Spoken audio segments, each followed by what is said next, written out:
ang mga kwento ng pag-ibig, kwento ng buhay at kwento ng pag-asa dito sa Barangay Love Stories. Love Stories.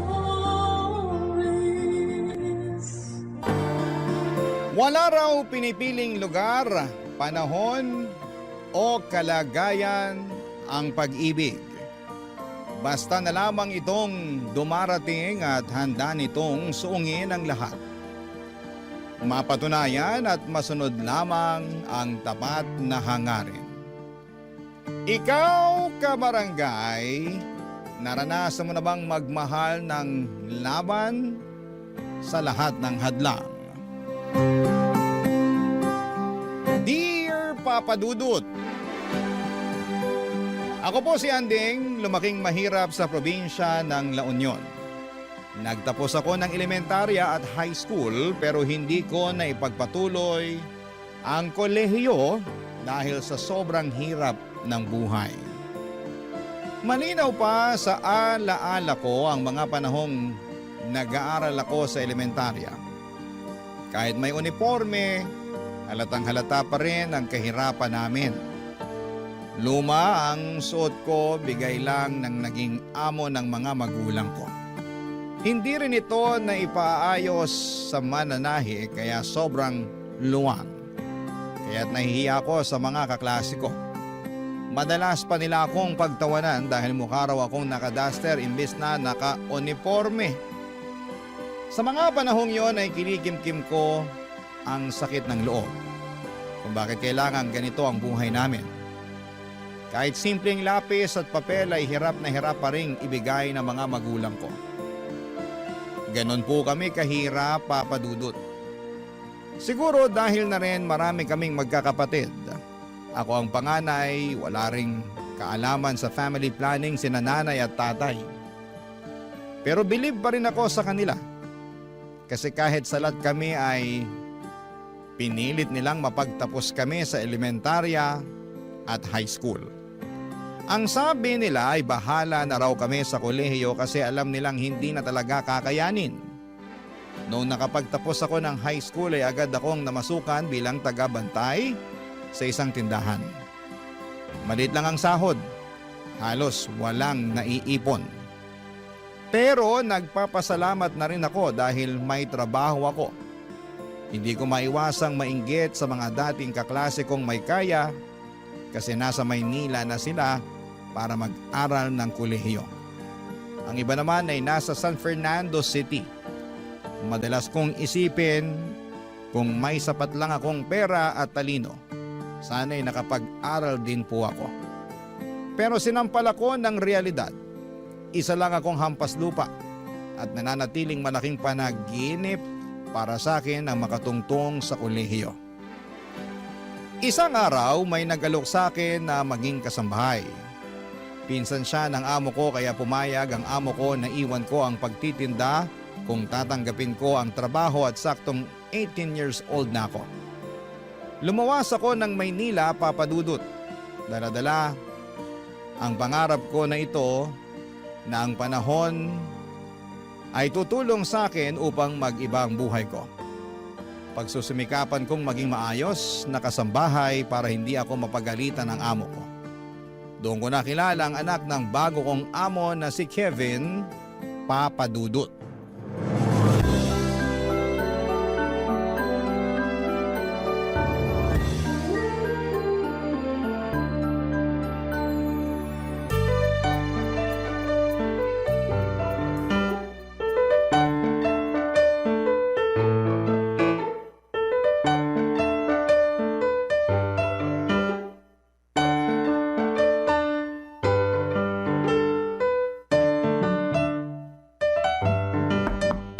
Sir Kevin?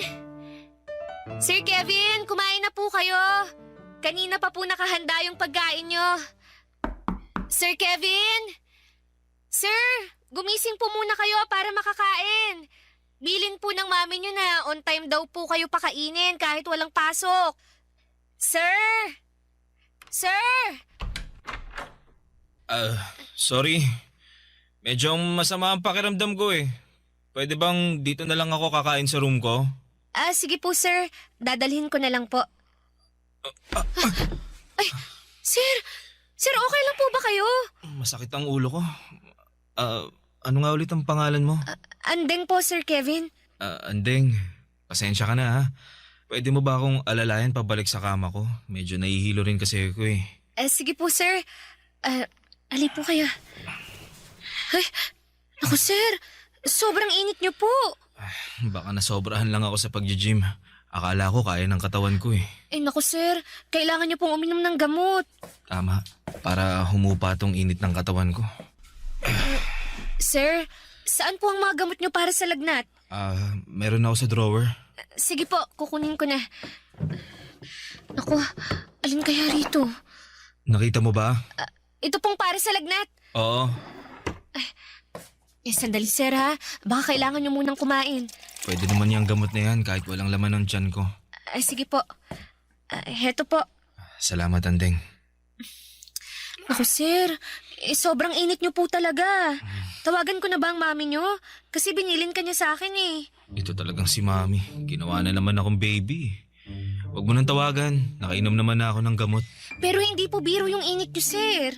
Meron akong thermometer sa drawer din. Kukunan ko na lang ng temperature ang sarili ko. Sige po. Sandali kukunin ko.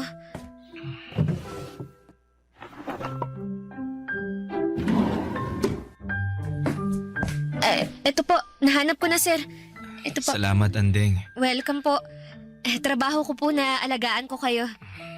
Inaalagaan mo ang 20 years old na lalaking gustong maging baby forever ni Mami. Ikaw lang din kasi ang anak niya, sir. Kaya ganun siguro. Kami, sir. Ang dami namin eh. 7 kami. Talaga? Ang sipag naman. Sinabihan ko na naman sila na awat na eh. Pang-ilan ka? At ilang taon ka na nga? Panganay po ako, sir. Bale, 18 na po ako. Dapat nasa school ka. Tapos na naman po ako ng high school pero walang pera pang college eh. Sir, baka naman... Mataas nga ang temperature ko. Ilan po ba, sir? 38.5 eh. Kaya pala ang init ng katawan ko. Nako, baka kailangan ko kayong punasan ng maligamgam na tubig para mas guminhawa ang pakiramdam nyo. Naku, nakakaya naman. Naku, wag na po kayong mahiya. Tsaka, kasambahay nyo naman ako eh. Bukas sa loob ko na alagaan ko kayo. Ang bait mo naman. Kukuha lang ako ng dimpo tsaka mag-iinit ng tubig. Meron ako sa mga gamit ko. Saka, huwag ka na mag-init. Doon ka na lang sa shower kumuha ng tubig. May heater naman yun. Sige po. Pagkatapos po, kumain na po kayo. Sige. Andeng, salamat talaga. Salamat sa pag-aalaga. Pagaling po kayo, sir Para po pagdating ni Ma'am Connie, magaling na kayo. Tsaka para po makapasok kayo sa Lunes. Oo nga. Buti Sabado ngayon. Sana gumaling agad ako. Di ba naman ako gagaling sa lagay na to eh. May mabait akong kaibigan.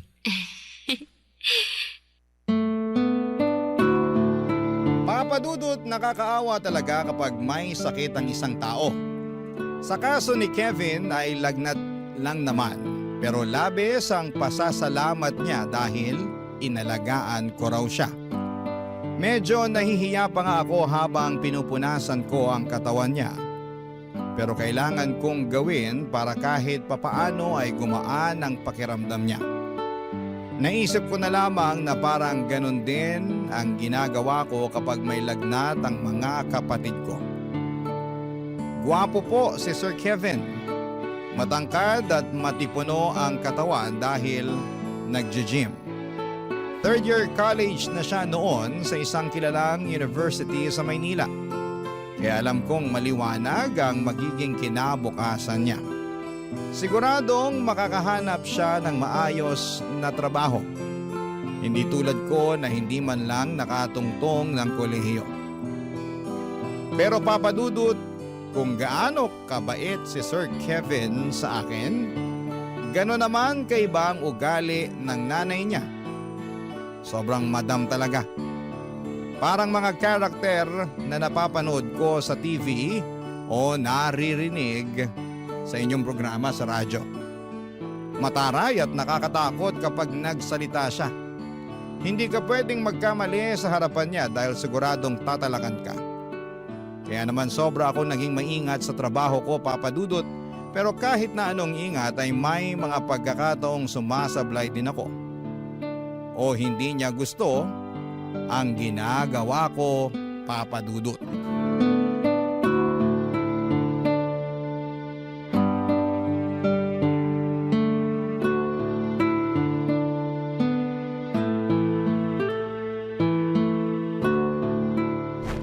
Ano tong nangyari sa kortina?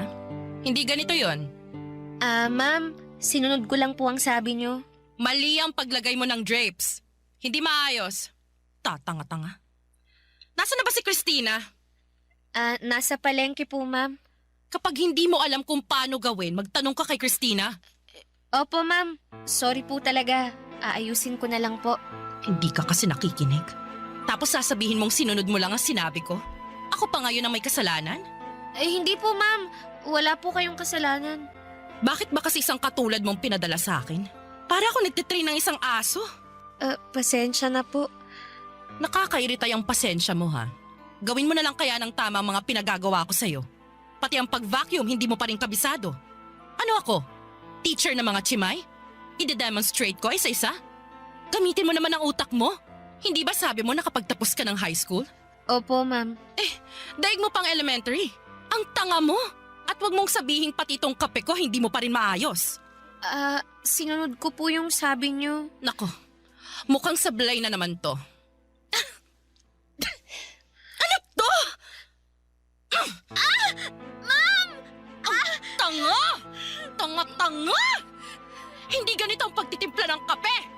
Wala ka nang ginawang matino, Andeng. Alam mo ba yon? Pasensya na po, ma'am. Pasensya na po. Gusto mo ba akong lasunin? Ma'am, hindi po. Ma, anong ginagawa mo kay Andeng? Itong babaeng to, tatanga-tanga. Hindi niya alam kung anong ginagawa niya. Nakadalawang buwan na siya sa atin. Ma, ano ka ba? Hindi naman pwedeng ganito. Dahil ba hindi niya nagawa ng maayos, tatapunan mo na ng kape? Okay ka lang ba, Andeng? Sige na, pumunta ka na muna sa kwarto mo. Diyos ko, paawa effect. Siya naman ang may kasalanan. Hindi maayos ang trabaho niya. Ma, please. Maging tao ka naman. Hindi tama to. Kevin? Tingnan mo naman ang ginawa mo. Oh. Hindi mo siya tinatrato ng tama. Hindi porket pinapasweldohan natin si Andeng, pwede na nating gawin ang kahit ano sa kanya. Pwede kanyang mapakulong. Huwag niya akong subukan. Please, ma. Magpakatao ka naman. Kevin, ginagawa ko lang naman kung anong nararapat sa kanya. Ay, hindi niya deserve to, ma. Sige na, Andeng. Punta ka na sa kwarto mo. Linisin mo sarili mo. Magpahinga ka na.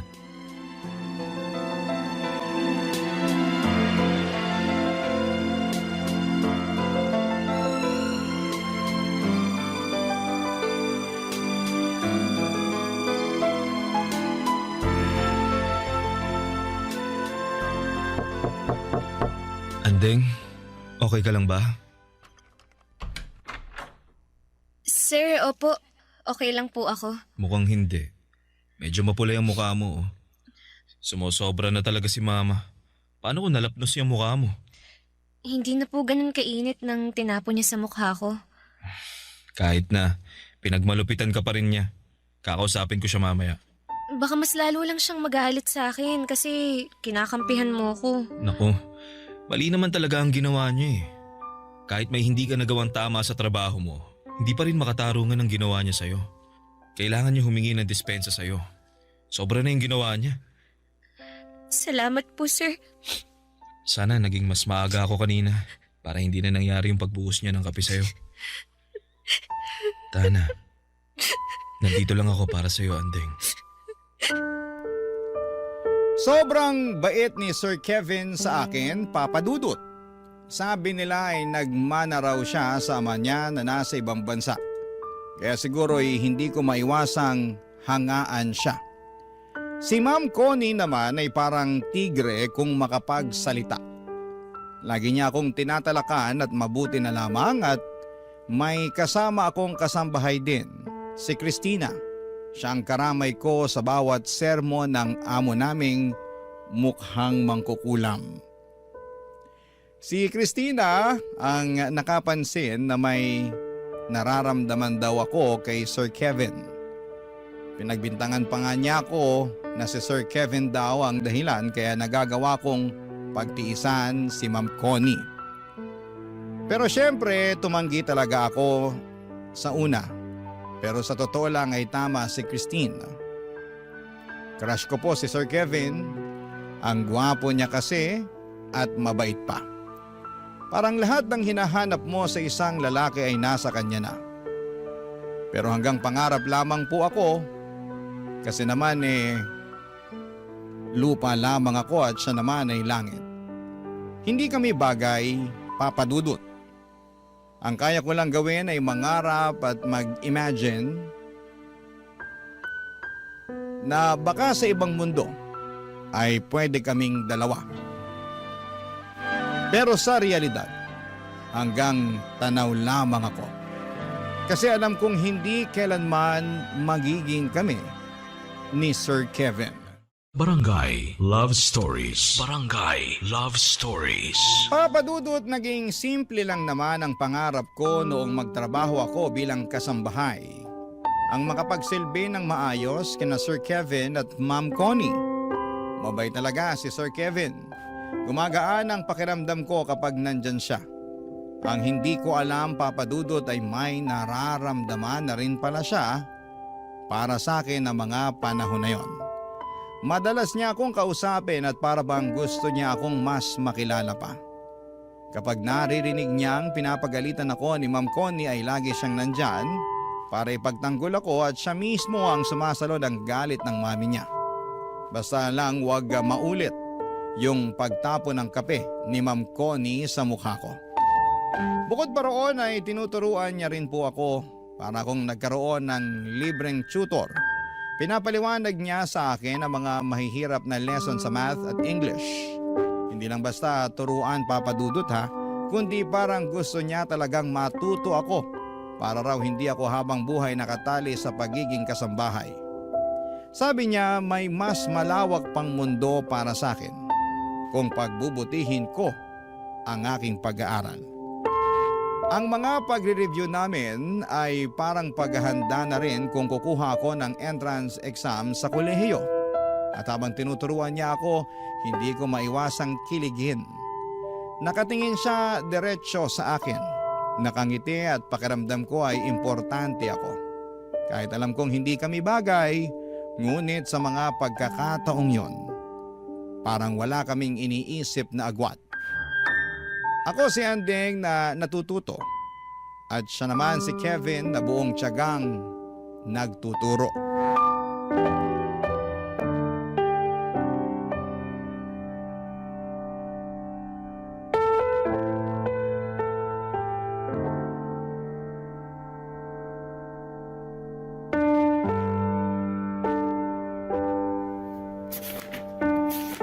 Oh, ayan. Tingnan mong mabuti ang spelling ha. Alam mo, tinuro to sa amin nung high school sa 3rd year. Pero sobrang nakalimutan ko na. Grabe. 19 years old ka pa lang, makakalimutin ka na. Hindi ko maintindihan nun Pero ngayon, naintindihan mo naman. Medyo. Anong medyo? Pag-aralan mong mabuti, lalabas to sa exam. Mag-e-exam ba ako? Kapag kaya mo nang pumasok ng college, di ba? Nag-iipon ka naman. Saka kapag kulang talaga, lapitan mo lang ako. Tutulong ako, promise. Naku, ayokong mangutang. Wala akong pambayad. Yung kabaitan mo at kagandahan mo ang pambayad. Sir, maya na lang po ulit tayo Baka pauwi na rin yung mami mo sa trabaho. Baka pagalitan pa ako kasi ginawa kitang tutor. Ano ka ba? Nagtuturo lang naman ako kapag wala ka ng trabaho at free naman ako. Naku, baka mas lalong magalit yun kasi parati nyo na lang akong pinagtatanggol. Kasi gusto kita. Ano po? Gusto kita, Andeng. Sir naman, nagbibiro kayo Alam mo namang hindi ako nagbibiro. At alam kong nararamdaman mo na may gusto ako sa'yo. Naalala mo nung unang araw mo pa lang? Yung nilagnat ako? Nakita ko ang kabaitan mo. Sir, hindi po pwede.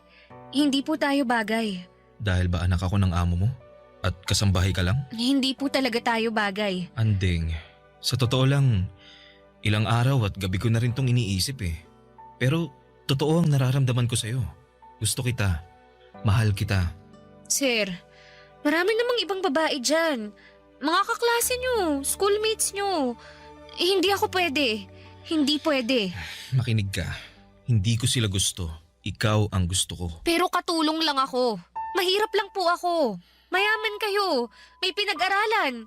1 taon na lang gagraduate na kayo. Samantalang ako. Basta, hindi tayo bagay.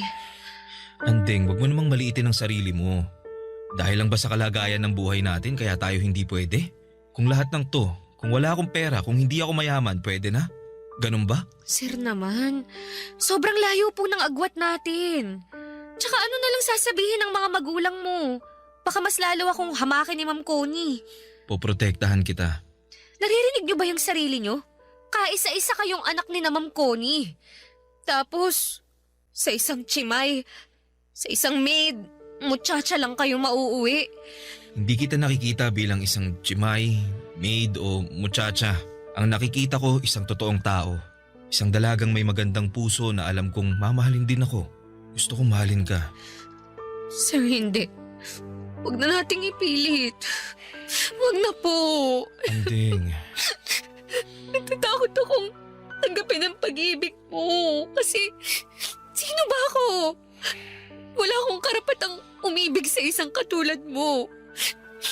Kahit pilitin mo man na mahal mo ko, wala kang pakialam sa sasabihin ng iba, ng magulang mo. Pero ang totoo mahirap. Magiging mahirap lang ang sitwasyon kung ipipilit natin. Babalik na ako sa trabaho, sir. teka, Andeng! Andeng! Papadudot akala ko'y hihinto na sa panliligaw si Kevin matapos ang araw na yon. Pero nagkakamali ako. Patuloy pa rin siya sa panliligaw sa akin at umabot na ng 1 buwan na araw-araw niya akong sinasabihan kung gaano niya ako kamahal. Paano mo nga ba mapipigilan ang tibok ng puso? Kahit anong pigil ko sa sarili ko'y bumigay na rin ako. Sinagot ko si Kevin, Papadudot. Hindi na hanggang tanaw ang relasyon namin. Tinanggap ko ang pagmamahal niya. Pero walang araw na hindi ako natatakot. Paano kung malalaman ni Ma'am Connie ang katotohanan? Sa tuwing kinakausap ako ni Kevin at sa bawat pagngiti niya ay parang may naaninag akong anino ni Ma'am Connie. Pinapakaba ang bawat araw ng paglilihim naming dalawa sa aming relasyon. Sa bawat oras na magkasama kami, ramdam ko ang saya at kapayapaan. Pero sa likod ng lahat ng yon ay may kaba, Papadudot, at takot din po akong nararamdaman. Si Kevin mismo ang nagsabi na hindi naman kami gumagawa ng masama. Ang gusto niyang ipaalam na namin sa mami niya ang katotohanan. Buo talaga ang loob niya pero ako ang umaayaw.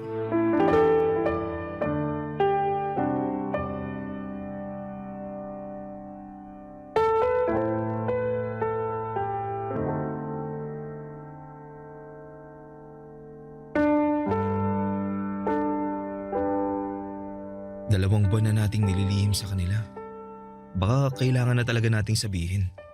Da naman akong ipaglaban ka, Anding. Kevin naman, baka ganito na muna tayo. Magtatago? Hindi naman tayo gumagawa ng masama ah. Nagmamahalan tayo. Sige na, lumabas ka na ng kwarto ko. Baka hinahanap ka na ng mama mo. Anding, gusto kong hindi na tayo maglihim sa kanila. Kevin, ang hirap nun.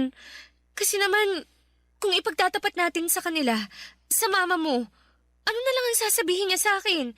Malanding chimay na inaakit ang anak niya? Alam kong mahirap to. Pero nandito ako para ipagtanggol ka. Hindi mo ako inakit, kusa kitang minahal. Mahal kita. Mahal din kita, pero... Anong naririnig kong mahal-mahal? Bakit magkahawak ang kamay ninyong dalawa? Malandi kang babae ka? Anong ginawa mo sa anak ko? Teka, ma! Huwag niyong saktan si Anding. Mahal ko siya, ma. Ano? Girlfriend ko siya. Nahihibang ka na ba, Kevin? Itong hampas lupang to? Hoy, babae. Anong ginawa mo sa anak ko? Siguro binigay mo ng sarili mo para maakit mo ang anak ko, no? Ma, hindi siya ganon. No. Ang mga tulad niya, isang ambisyosa. Umalis ka na rito. Lumayas ka rito, babae ka! Ma, pwede ba? Ang taas ng pangarap mo? Pumili ka naman ng lugar ng pangarap mo. Hindi ganito! Umalis ka! Umalis ka! Lumayas ka! Ma! Maawa po kayo, ma'am. Huwag niyo po akong palayasin. Hindi ko na po uulitin. Hindi ko po mahal si Sir Kevin. Wala po to. Ano? Ano pinagsasasabi mo? Hindi kita mahal. Anding. Ma'am Connie. Ma'am Connie, huwag niyo po akong palayasin. Wala po akong malilipatan. Kailangan ko po ng pera. Promise po. Hindi ko na po papapasukin si Sir Kevin sa kwarto ko. Anding. Mahal kita. Hindi mo mahal ang babaeng yan, Kevin. Naaawa ka lang o alam mo na, lalaki ka, babae siya. Ganun lang. Tama ang mama mo, Kevin. Hindi mo ako mahal. Hindi totoo ang nararamdaman mo. Hindi. Makinig ka, Kevin. Hindi siyang para sa'yo. At ikaw, babae, kung gusto mong manatili dito, anong makukuha ko, ha? Gusto kong lumayas ka para mapigilan ang balak mo sa anak ko. Mas mababantayan niyo po ang kilos ng anak niyo kung nandito ako. Kasi kung wala ako rito, at dahil sa ambisyon ko na yumaman, pwede pong makipagkita ako sa anak niyo nang hindi niyo alam. Kaya dito lang po ako. Magtatrabaho po ako. Tama bang sinasabi mo? Opo. Kaya maawa po kayo. Huwag niyo akong palayasin. Anding, bakit mo ba ginagawa to? Hindi kita mahal. Okay, nakapagdesisyon na ako. Mananatili ka rito.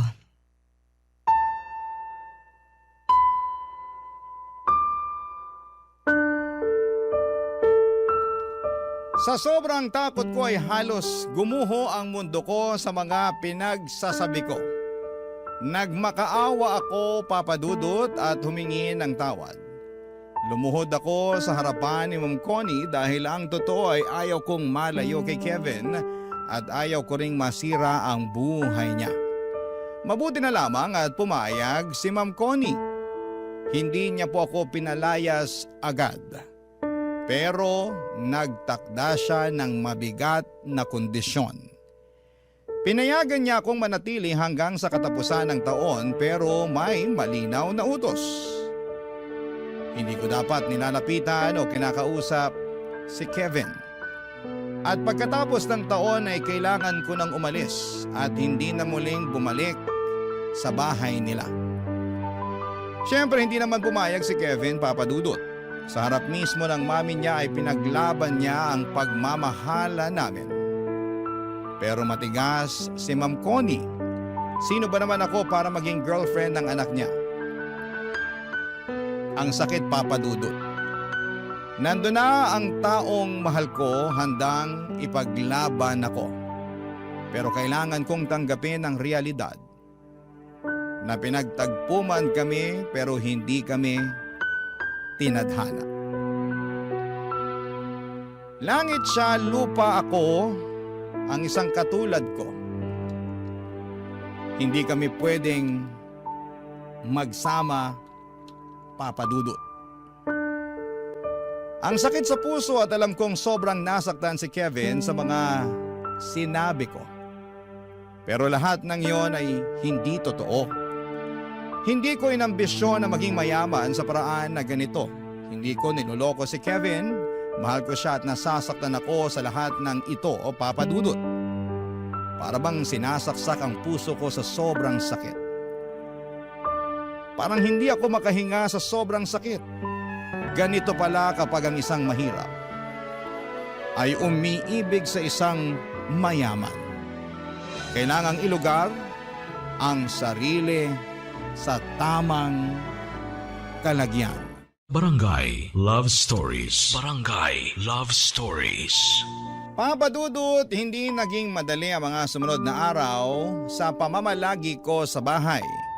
Halos wala pong lumilipas na araw na hindi ako pinapagalitan ni Ma'am Connie. Maliit na pagkakamali ay pinapalaki. Kahit simpleng bagay ay nagiging dahilan para pagalitan niya ako. Tinitiis ko na lamang habang ramdam kong gusto akong kausapin ni Kevin. Lagi siyang naghahanap ng pagkakataon pero iniiwasan ko siya. Hindi dahil sa ayaw ko, kundi dahil natatakot akong lalong magalit ang mami niya. Ang sakit sa pakiramdam na naroon lamang siya, pero kailangan kong umiwas. At para bang tinutusok ang puso ko tuwing nagtatama ang mga mata namin, Papa Dudut. Mahirap magpigil. Mahal ko po si Kevin at alam kong mahal niya rin ako. Pero araw-araw ay pinapaalala ng sitwasyon na hindi sapat ang pagmamahal kapag hadlang ang pagkakaiba ng estado sa buhay.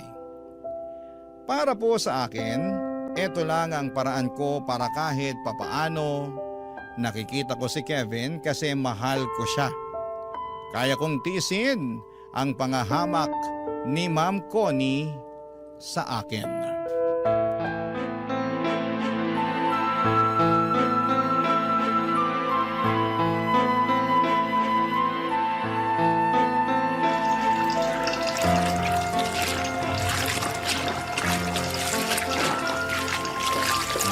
Andeng, kinakalaban mo ba ako ng palihim? Po? Hindi po, ma'am. Huwag kang magkunwari. Alam mo naman na maselan ako sa mga kurtina ko, di ba? Bakit may mancha yung sa kwarto namin? Bakit hindi maayos ang pagkakalaba? Ma'am, maayos po ang pagkakalaba ko noon. Hinandwash ko pa nga po kasi alam kong gusto nyo ng ganun eh. Pero hindi mo inayos. Yan ang totoo. Kunwari ka pa. Ma'am, inayos ko po talaga. Tigilan mo nga yung kaiiyak mo. Wala dito ang anak ko. Walang maaawa sa'yo. Walang magtatanggol sa'yo na para bang akong pinapalabas mong kontrabida sa buhay mo. Ma'am, ang gusto ko lang po, maging maayos ang trabaho ko rito. Kaya po, inayos ko po talaga. Kung gusto niyo po, lalaban ko na lang po ulit. Hoy, ikaw. Kung ano man ang binabalak mo sa anak ko, tigilan mo. Wala po. Wala po akong binabalak sa kanya. Kaya nga po nandito ako para pakita niyong wala akong balak sa anak niyo eh. Hindi ko po siya kinakausap. Umiiwas po ako. Sinungaling. Teka, naisip ko lang.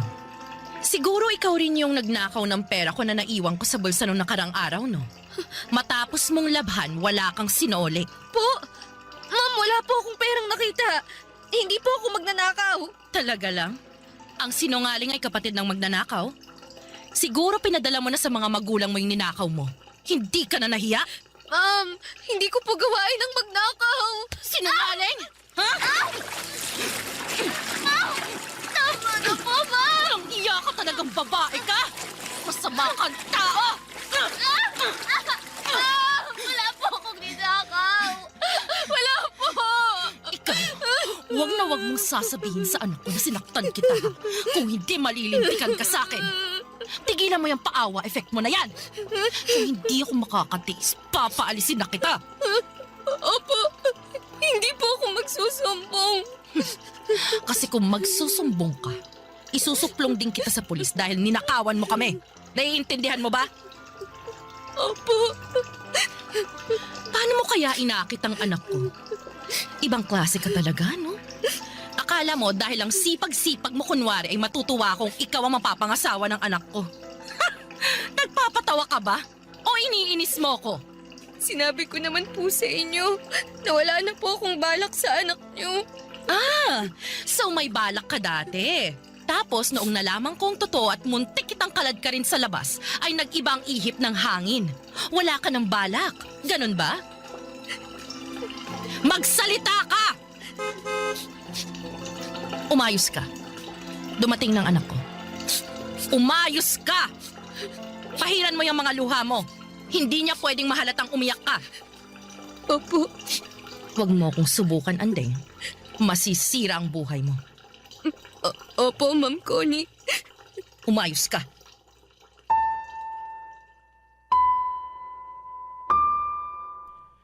Papadudod sa tuwing wala si Kevin sa bahay ay doon ako pinapahirapan ni Ma'am Connie. Para bang sinisigurado niyang mararamdaman ko ang galit niya. Pinapagawa niya ang mga trabaho sa akin ng doble-doble. maglinis ng buong bahay kahit kakatapos ko lang. At may pagkakataon na pinapaulit sa akin ang labahan kahit kakatuyo pa lamang ng sinampay.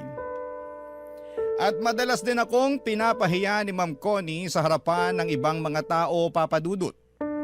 Binabaliktad ang mga pangyayari para palabasing ako ang may kasalanan. Pero tiniis ko ang lahat ng yon. Hindi ko sinasabi kay Kevin kasi ayaw kong magkaroon ng lamat ang relasyon nila ng mami niya. Ayokong maging dahilan ng pagtatalo nilang mag-ina. Mahal ko po si Kevin, Papa Dudut, at yon ang dahilan kung bakit ako nananatili kahit na hirap na ako. Sa bawat araw na nagdadaan, ang parusa na ibinibigay sa akin ay lalong tumitindi. Pinipikit ko na lamang ang mga mata ko at iniisip na kaunting tiis na lamang at lilipas din ang lahat. Kasi kapag nawala ako sa bahay na yon ay tuluyan na ring mawawala ang pagkakataong kong makita at makasama si Kevin. Pero sa totoo lang, Papa Dudut, unti-unti nang bumibigat ang dibdib ko. Hirap na ako. At sa mga araw na yon ay hindi ko alam kung hanggang kailan ko kakayanin ang lahat ng ito.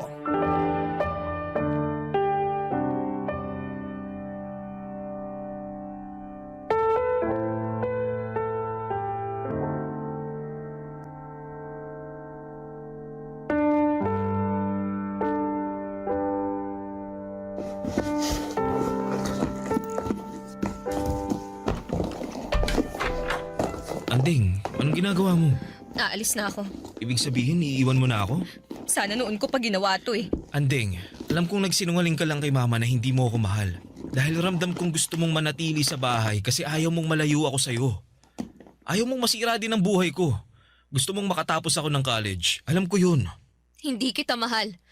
Kaya aalis na ako para matahimik ang lahat.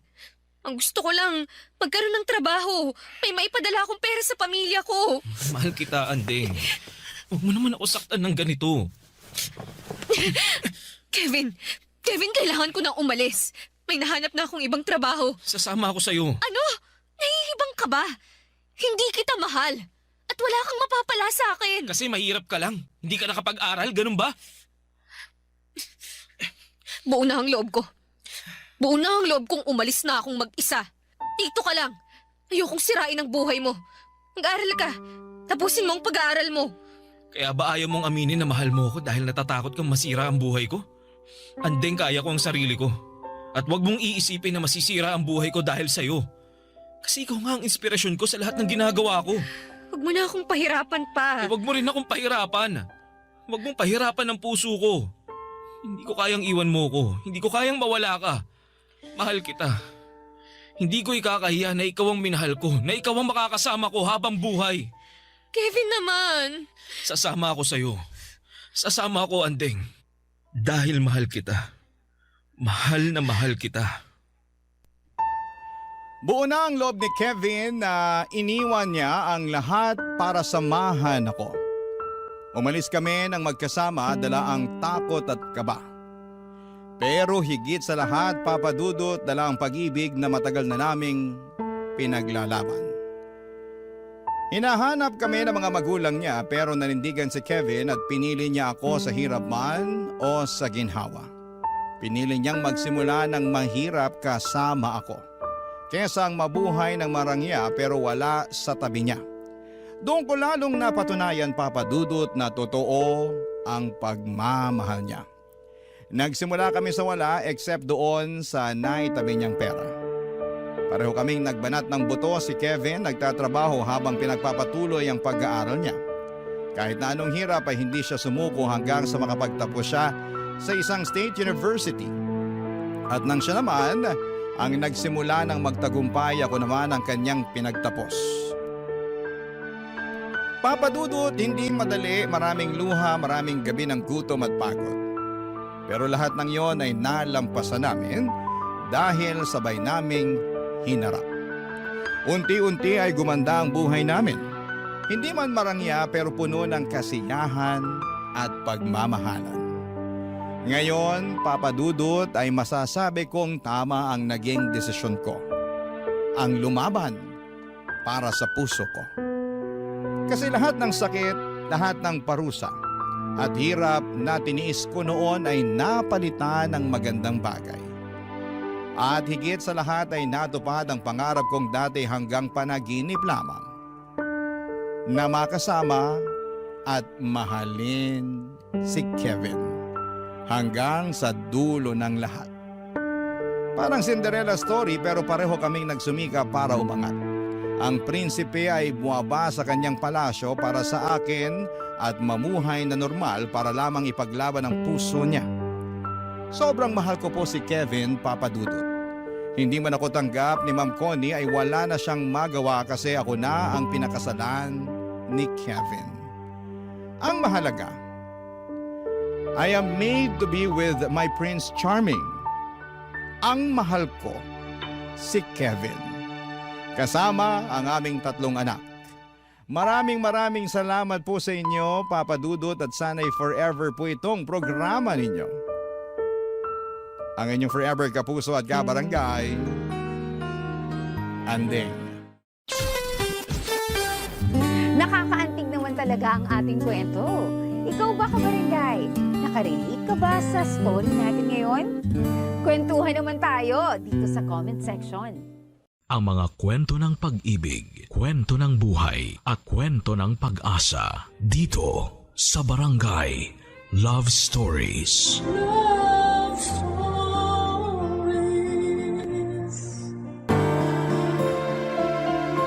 May kasabihan na kapag naglaro ka ng apoy, humanda kang mapasok. Kaya kung ayaw mong masaktan ay huwag mo nang susubukan ng kapalaran. Ikaw, kabarangay, naglaro ka na ba ng apoy? Dear Papa Dudut, ang pagkakaroon ng anak ay isang pribilehiyong maituturing, lalo na kung gustong maging ina ng isang babae. Yun ang eksaktong naramdaman ko nang pinanganak ko ang panganay namin ni Joji taong 2023. Kahit na nung una ay napaisip ako kung paano ba maging mabuti at epektibong nanay. Lalo na at wala naman akong kinalakhang mother figure. Sa kabila ng lahat ay kinaya ko pa rin at patuloy na kinakaya ang pagiging ina hanggang sa ngayon. Pero hindi tungkol sa pagiging nanay ko ang pangunahing dahilan kung bakit ako napasulat sa inyong programang Barangay Love Stories. Meron pang mas importante na nais ko sanang ihingi ng payo sa ating mga kabarangay. Bago po ako magpatuloy ay itago nyo na lamang ako sa pangalang Amila. 32 years old, taga Taguig City at isang sales representative na nagtatrabaho sa isang sikat na brand ng sasakyan.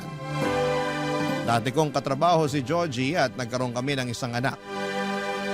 Nagsama kami sa isang bubong pero nitong taong 2024 ay may nangyari sa aming relasyon.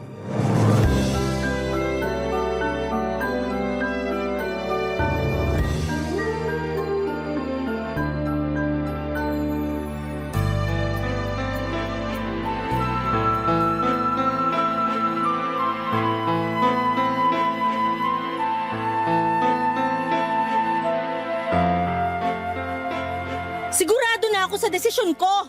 Iwanan ka na namin ng anak mo, Georgie. Ay, Amila naman. Huwag mong gawin sa akin to. At bakit hindi ko gagawin? Sige nga. May anak tayo. Hayaan mo na lang ba na lumaking walang kinikilalang ama yung bata? Mas mabuti pa na wala na siyang kilalaning ama kesa naman sa meron nga pero pulpul at batugan na kagaya mo. Sobra ka naman makapagsalita. Totoo naman sinabi ko, di ba? Napulpul ka at batugan kasi kung hindi, sige sabihin mo, bakit nalugi yung negosyo niyo nung kaibigan mo? Di ba kasalanan mo? Di ka marunong mag-costing at mag-handle. Puro ka lang gastos. Hindi na bumabalik kapital nyo tapos ang lakas pa ng loob mo magmalaki sa akin na marami kang nalalaman sa pagpapatakbo ng negosyo? Hanggang ngayon ba naman issue pa rin sa iyo yan? Aba oo. At bakit Bakit hindi? Sige nga. Kainis naman eh.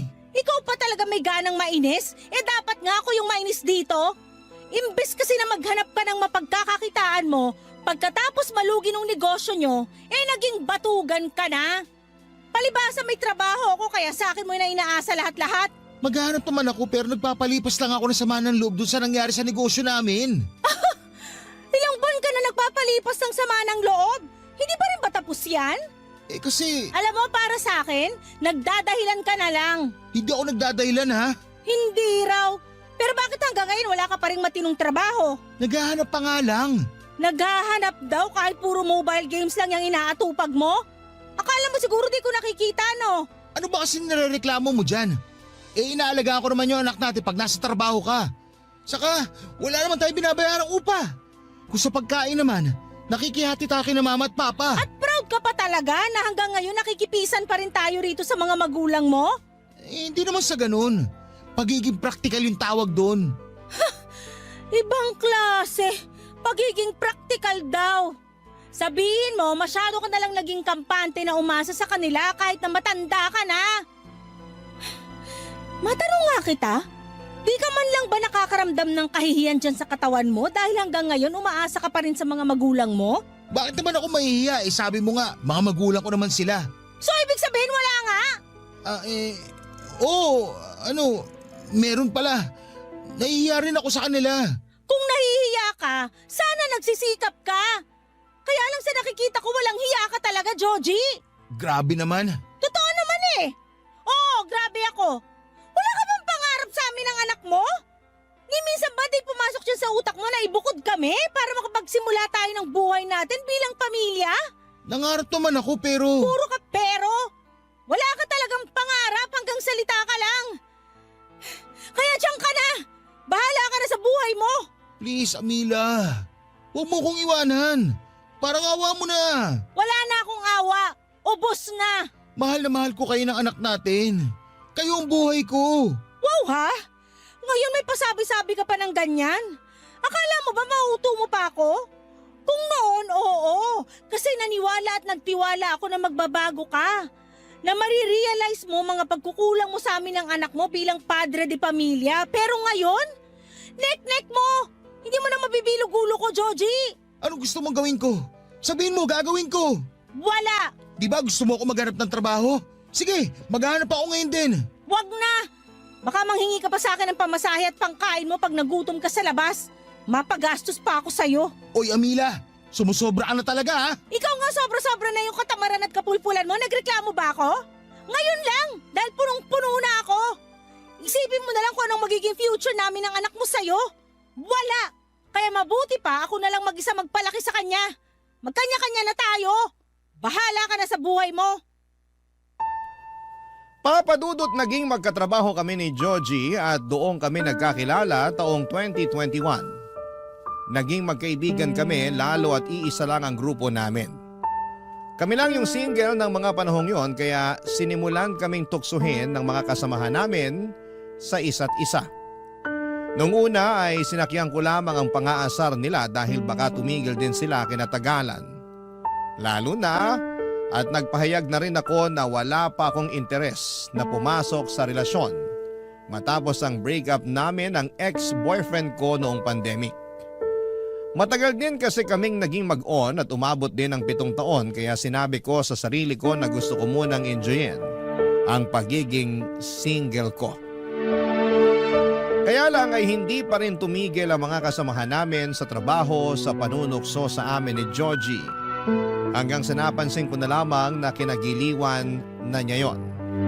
At kapag naiinis ako sa mga pang-aasar nila, papadudot ay sinasabihan nila akong KJ o Killjoy. Sa huli inamin sa akin ni Joji na nahulog na siya sa akin. Sa totoo lang ay hindi ko naman naramdaman na masamang tao siya. Mabait siya at may itsura naman.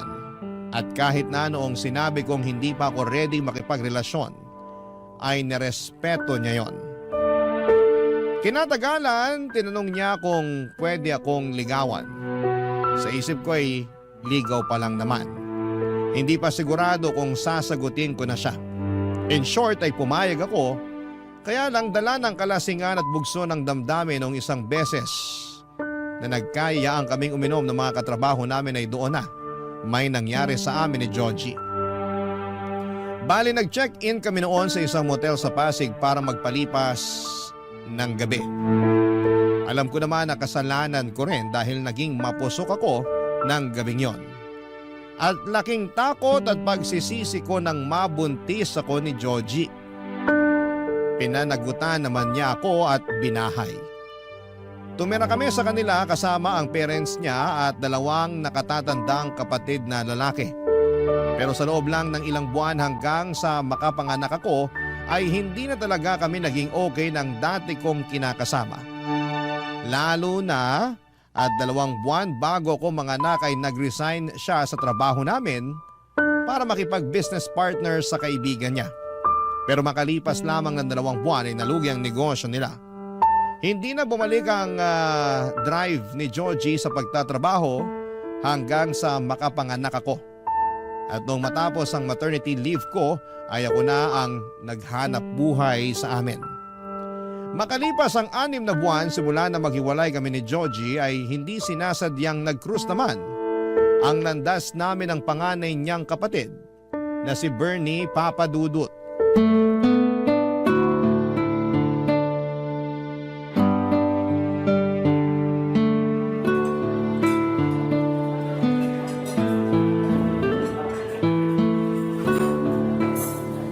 Uy, ang mahal dito sa kinainan natin. Huwag kang mag-alala. Treat ko naman since ako yung nagyaya sa'yong kumain dito. Alam ko, pero nakakahiya pa rin. May trabaho naman ako, pero nagtitipid kasi ako ngayon lalo na nagagatas at diaper pa yung anak ko. Oo, ayan oh. Kakabili ko pa nga lang. Galing ako sa grocery bago mo ako nakita dun sa sakayan ng mga UV. Oo nga eh. Sakto. Kaka-out ko pa lang sa shift ko. Sipag mo talaga. Kahit linggo nagtatrabaho. Wala ba kayong off? Meron naman pero depende kung kailanganin sa ospital. Magjo-duty talaga kahit nakasarapan pa ng tulog mo. Ganon talaga. Ito yung pinili kong propesyon.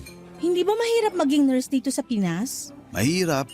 Parang lahat naman ng trabaho mahirap. Pero masaya ako na pinaglilingkuran ng bansa natin. Sa bagay. Pero di ba uso na yung ibang kababayan natin na nurse nag-a-abroad? Oo, matagal na namang ganun ang sistema. Ikaw ba, hindi mo ba naisip na mag-abroad? Curious lang kasi di hamak na mas malaki kikitain mo doon kaysa dito. Oo nga. Kaya lang, kailangan ako ng mga kababayan natin. Siguro sa iba, di nila maiintindihan tong prinsipyo ko. Pero masaya naman ako sa ginagawa ko. At hindi ko naiisip na mag-abroad para lang kumita ng malaki. Tama ka naman, pero sigurado akong maiisip mo rin yun pag nagkaanak ka na. Iba rin talaga pag may anak na. Uunahin mo talaga ang kapakanan niya. Oo naman, anak muna bago ang sariling prinsipyo. Pero don't get me wrong ha, bilib ako sa'yo at sa lahat ng mga nurse na piniling magtrabaho rito sa Pilipinas. Kayo kaya at iba pang nasa medical field ang modern hero dito, lalo na nung nag-pandemic. Thank you. Huwag ka mag-thank you, totoo lang sinasabi ko. Kumusta na pala kayo ng pamangkin ko? Okay naman kami. Bibong bata yung pamangkin mo, magana rin kumain. Natutuwa nga ako dun kasi di mahirap alagaan eh. Speaking of, sino pala nagbabantay sa kanya pag nasa trabaho ka? Yung mama ko, pero tsahin ko talaga yun ah. Ah, ibig sabihin, doon kayo nakikituloy ngayon? Oo, malayo ko siyang kamag-anak sa mother side. Third cousin ng nanay ko. Mag-isa lang siya sa bahay nila ngayon matapos mamatay sa stroke ng asawa niya last year. May mga anak naman, 2 babae. Pero nasa ibang bansa na pareho. Okay naman kayo doon? Oo, mabait yung tsahin ko, para ko na siyang nanay. Ako lang talaga yung medyo pasaway nung kabataan ko kasi di ako nakinig sa kanya. Talaga? Ibig sabihin, tumira ka na rin sa kanila noon? Oo, inampun niya ako at pinag-aral nila ng asawa niya sa kolehiyo. Kaya lang pasaway talaga ako. Di ko tinapos hanggang 2nd year lang tapos nagtrabaho na ako. Umalis na rin ako sa kanila noon gawa ng hiya. Pero di naman talaga ako lumaki sa kanila ha. 18 anyos na ako nung napadpad ako sa poder nila. Galing ako nun sa Aklan, lumuwas lang dito nung namatay tatay ko. Wala rin naman akong nanay, sumakabilang bahay na raw sabi ng kamag-anak namin. Grabe, ang dami mo palang pinagdaanan, bata ka pa lang. Medyo. Marami rin akong mga maling desisyon sa buhay na hanggang ngayon ay pinagsisisihan ko. Katulad na lang nung sana nagtapos ako ng pag-aaral para kahit paano maganda naman yung trabaho ko. Sapat lang kasi para sa amin ng anak ko yung sinusweldo ko. Minsan kulang pa. Bakit? Hindi ba nagpapadala ng pera sa inyo si Georgie? Naku, hindi. Pero di ko na rin naman siya hinihingan kasi saan naman siya kukuha ng pera na ipapadala sa amin, di ba? Kung sa mga magulang niyo pa siya manghihingi, ako na ang nahihiya. Kaya nga nag-decide na ako makipaghiwalay sa kapatid mo. Ay, nalungkot talaga kami ng husto nung umalis ka sa bahay. Lalo na sina mama at papa. Lagi nilang hinahanap yung apo nila. Tungkol sa bagay na yan, wala naman akong intensyon na ilayo sa inyo yung anak ko. Di pa lang talaga ako handang ipakita siya kay Georgie.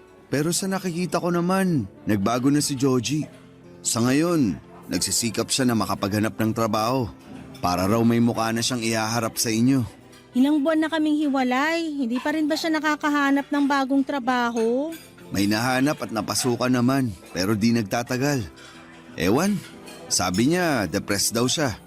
Hindi makapag-focus, gawa ng lagi kayong iniisip. Amila, wala na ba talagang chance na magkabalikan kayo ng kapatid ko? Gusto mo bang malaman ng totoo? Oo, Hindi ko alam. Okay naman kami ng anak ko. Masaya kami kahit kaming dalawa lang. Nakakapagod maging nanay at tatay sa anak namin pero kinakaya ko. ay, hindi rin naman kita masisisi kung masyado ka nang napuno at napagod kay Georgie. Kasalanan din naman kasi talaga niya. Papadudot simula nang maghiwalay kami ni Georgie ay in-unfriend ko na rin sa social media ang lahat ng miyembro ng pamilya niya. Desidido na kasi akong kalimutan sila at magsimula ng bagong buhay kasama ang anak ko. Kaya nga hindi ko napigilang makonsensya nang banggitin ni Bernie ang pang-unfriend ko sa kanya sa kwentuhan namin ng araw na yon. Lalo't wala naman siyang ginagawang mali sa akin noon. Sa dalawang kuya ni Georgie, si Bernie ang pinakamabait, maginoo, gentleman at guwapo. Nung unang beses na dinala ko ng dati kong kinakasama sa bahay nila para makilala ang pamilya niya, ay napansin ko na talaga si Bernie. Nagtatrabaho siya bilang isang nurse, maasikaso siya sa akin ng mga panahong yon. Palibhasa ay masaya raw siya dahil magkakapamangkin na raw sila. Sa buong panahon ng pamamalagi ko kina Georgie ay nakuha ni Bernie ang buong atensyon ko. At kahit hanggang sa pag-uwi ay si Bernie ang tumatakbo sa aking isipan imbis na ang dati kong kinakasama at tatay ng magiging anak ko, Papa Dudut. Barangay Love Stories. Barangay Love Stories. Papadudot, bago kami naghiwalay ng landas ni Bernie, noong nagkita kami ay nagkapalitan kami ng social media. Gusto niya raw kasing makumusta ang pamangkin niya kaya hindi na ako tumutol pa. Hindi ko naman sila tinanggalan ng karapatan sa ano ko pero ayoko na talagang makisama kay Georgie. Para sa akin ay masyadong pabuhat ang taong yon. At nakampante na lamang sa buhay na sinusuportahan ng mga magulang nila. Batugan pa at kung kailan ako nag-decide na tapusin na ang lahat sa amin saka pa lamang sa saniba ng kusa na maghanap ng trabaho. Kaya nga wala talaga akong ka-interes kay Georgie noong nagkikwento tungkol sa kanya ang Kuya Bernie niya. Kunwari ay may pakialam ako pero wala na talaga. Ganon pala kapag napagod ka na at naging manhid. Sa pagpapatuloy ng kwento ko ay nagkaroon kami ng constant communication ni Bernie sa Messenger. Pero tungkol lang naman sa anak ko na pamangkin niya ang aming pinag-uusapan. Isang araw, in-invite niya ako na pumunta sa kanila dahil birthday ng papa nila. Ayoko sanang umaten pero noong parang naglambing na siya sa akin na gusto raw makita ng parents nila ang anak ko, ay hindi ko na siya natiis pa. Ayos lang naman talaga sa akin na pumunta sa kanila. May isang tao lang na ayokong makita ang pagmumukha, Papa Dudut.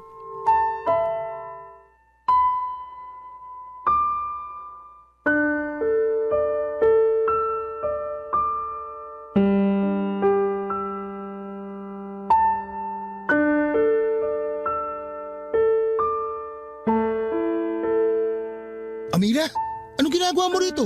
Ano bang klaseng tanong yan? Eh di inimbitahan ako rito. Sino nag-imbita sa'yo Halos wala na kaming kontak sa inyo ng anak ko. Ako ang nag-imbita sa kanila rito sa bahay. Ikaw kuya? Oo, may masama ba doon? Wala pero paano kayo nagkaroon ng kontak ng ex ko? Wala ka na sigurong pakialam doon. Anong wala nanay ka pa rin ng anak ko. Tapos wala akong kontak sa'yo pero si kuya meron? Kumalma ka nga muna. Paano ako kakalma? Sige nga. Hindi mo sinabi sa akin na nagkakausap pala kayo ni Amila. Baka naman sinusulot mo na siya sa akin ha? Hinay-hinay ka sa pagsasalita mo, Joji. Baka nakakalimutan mong kuya mo pa rin ako. Walang kuya pag pag-ibig na pinag-uusapan. Siraulong to. Ano ba yung pinagsasabi mo? Wala naman kaming relasyon ni Bernie.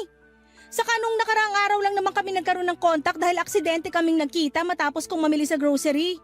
Masyado ka malisyoso. Naninigurado lang naman ako. At bakit kailangan mong manigurado hindi rin naman tayo? Kasi, syempre, bakit pa rin tignan yun Naging tayo. May anak pa nga tapos papatol ka sa kuya ko? Alam mo, kung hindi lang birthday ni Papa, baka kanina ko pa pinadugo sa suntok yung bunganga mo. Napakabastos mo. Pati ako na kapatid mo, pinag-iisipan mo ng ganyan? Mahirap na. Hirap sa'yo, masyado kang sigurista na wala sa lugar. Di na ako magtataka bakit iniwan ka ni Amila Ano sinabi mo? Ulitin mo para masapa kita. Mahiya ka nga. Gagawa ka pa talaga ng eksena sa birthday ni Papa. Ikaw nga walang iya Inibita mo si Amila. Hindi mo man lang sinabi sa akin. Alam ba nila mama at papa na pupunta sila rito ng anak namin? Oo, alam nila. Kaya expected nila pagdating ng mag-ina mo. Ewan ko ba naman kung nasa ang lupalop ng daigdig yung utak mo nung sinabi ko yun sa dinner natin last time. Di ka nakikinig. Tapos ako pa sisisihin mo na wala kang alam sa pagpunta nila rito sa bahay? Ha? Hindi ko nga talaga alam. Kahit kailan talaga, Joji. Mag-sorry ka sa kuya mo. Nakakahiya ka. Ayoko nga. Hindi ka lang sigurista na wala sa lugar. Ma-pride ka rin. Bahala ka kung anong gusto mo sabihin. Maiwan ko na kayo. Maglalaro na lang kami ng anak ko. Tingnan mo yung taong yun. Hindi pa rin pala nagbabago. Pasensya ka na kung ganun pa rin ugali ni Joji. Ako nga dapat humingi ng pasensya sa'yo Napagkamalan pa niya tayong may relasyon kahit wala naman. Naiintindihan ko naman yung galit niya pero kapatid niya ako. Hindi ko magagawa yung iniisip niya. Hindi ko siya maintindihan kasi hiwalay na rin naman kami. Wala na siyang dapat pakialam kung gustuhin kong pumasok sa panibagong relasyon.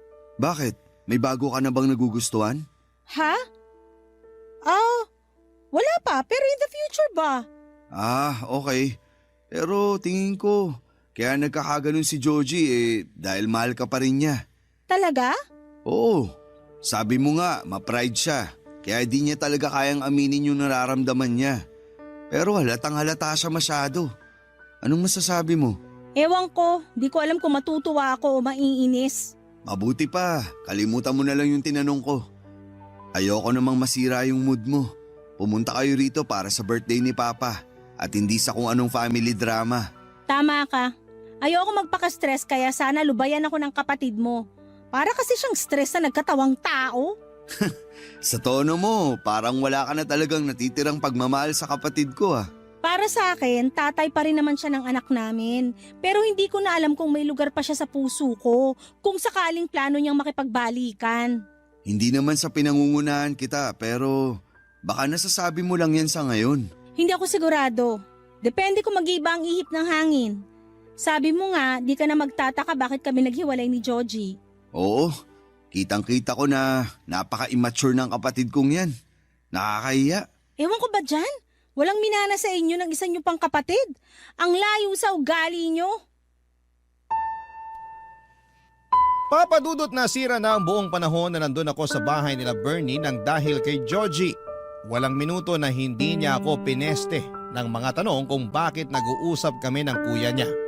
At kahit na sinabi ko naman na noon lang ulit kami nagkaroon ng komunikasyon at pawang tungkol lang sa bata, ang pinag-uusapan namin ay hindi talaga naniwala si Joji. Bukod doon ay lagi pa niya akong tinatabihan. Bagay na kinairita ko pero hindi ko na lamang pinapahalata. Natapos ang dinner na yon nang masama ang loob ko kay Joji. At hanggang sa makauwi kami ng anak ko sa bahay ay naiinis pa rin ako. Dahil sinira niya ang mood ko. Buti na lang at nandun si Bernie para pambalanse. Pero ewan ko ba kay Joji dahil halatang halata na pinagsesenosan ang sariling kapatid. Makalipas ang 3 araw ay nagulat ako nang chinata ko ni Joji sa messenger. Sinabi niya na gusto niyang makipagkita sa akin. Nung una ay hindi ako pumayag dahil busy ako sa trabaho pero ang totoo ay ayoko lang. Kaso'y makulit siya at nagmamakaawa na huwag ko siyang i-block. Sakto't gagawin ko sana yon, yung pambablock sa kanya sa messenger. Sa huli ay pumayag din ako makipagkita sa dati kong kinakasama, Papa Dudut.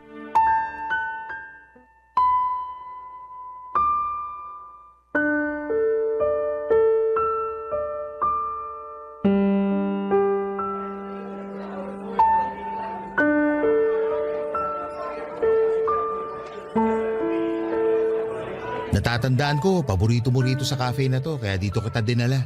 Ah, oo. Paborito ko nga rito. Natatandaan ko pa rin yung kape na gustong-gusto mong in-order dito. Pati yung cake na kaparis nun. Ano ba kasing kailangan mo? Ha? Sabi ko, ano bang kailangan mo? Bakit mo ako kinukulit na makipagkita sa'yo? Pwede bang mamaya ko na sabihin? Umorder muna tayo para makakain tayo. Hindi ako pumayag makipagkita sa'yo para kumain kasama ka. Kaya sabihin mo na kung anong kailangan mo sa akin. Kamila naman. Bakit? Ano bang ginawa ko? Medyo tumataas yung boses mo. Nakakahiya pinagtitinginan na tayo ng tao. Ay, nakakainis ka kasi. Ayaw mo pa akong diretsuhin, dami mo pang cheche-bureche. Ay, sige, para lang malaman mo. Nakipagkita ako sa'yo para makausap ka. Tungkol saan ba? Tungkol sa atin. Anong tungkol sa atin pinagsasasabi mo? Sa pamilya natin. Napag-isip-isip ko kasi na gusto ko nang ayusin ang pamilya natin.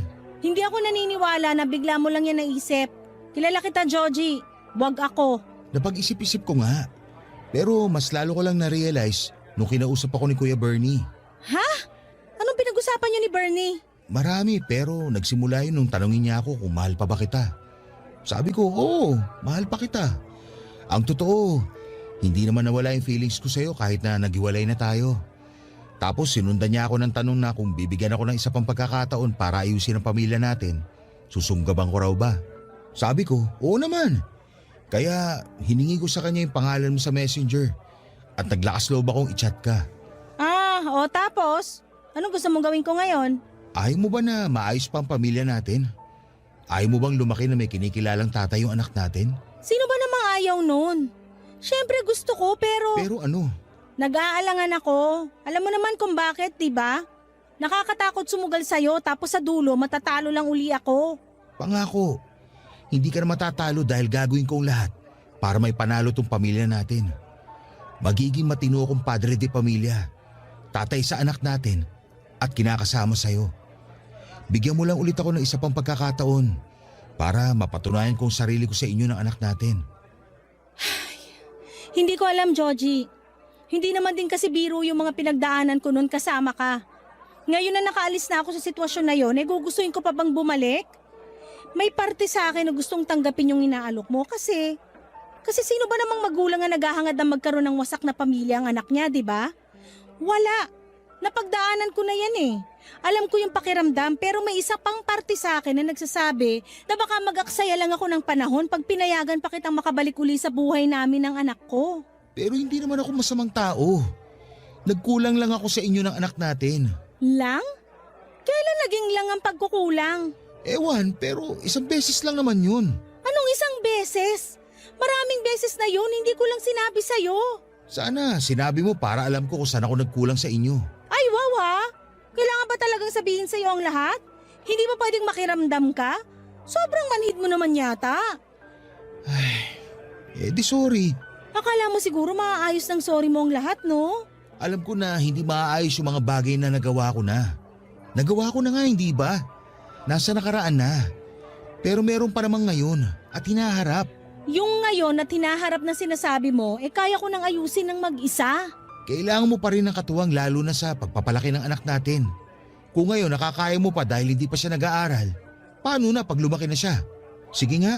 Nandiyan ka naman, di ba? Di tulungan mo ko. Magpakatatay ka sa anak natin, pero hanggang dun na lang yon. Hindi pamilya matatawag yung ganung setup. Ang alam kong pamilya yung merong nanay at tatay sa isang tahanan. Hindi nanay lang, hindi rin tatay lang. Ha? Saan mo naman napulot yan 2024 na? Yung nalalaman mo, panahon pa yata ng mga Hapon. Please, Amila. Bigyan mo pa ako ng isa pang pagkakataon. Pangako, hindi nasasakit ang ulo mo sa akin. Hindi na ako magiging batugan. Magsisikap na ako para sa'yo at sa anak natin. Papadudot, ramdam ko na sincero si Joji sa mga sinabi niya sa akin ng araw na yon. At kahit na noong una ay naiinis ako sa desisyon niyang ayusin namin ang pamilya namin, deep inside ay nakaramdam naman ako ng kaligayahan. Dahil alam kong posibleng maayos pa ang pamilya namin at hindi lalaking walang kinikilalang ama ang aming anak. Pero pag uwi ko sa bahay namin ay narealize kong hindi ko pala talaga gustong makasama si Joji. Ni ayokong maayos ang pamilya namin.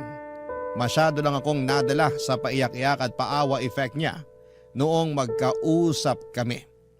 Hindi pa naman ako pumapayag na ayusin namin ang aming relasyon dahil wala na talaga akong nararamdaman sa kanya. Kung bakit kasi hindi ko pa siya nagawang diretsuhin.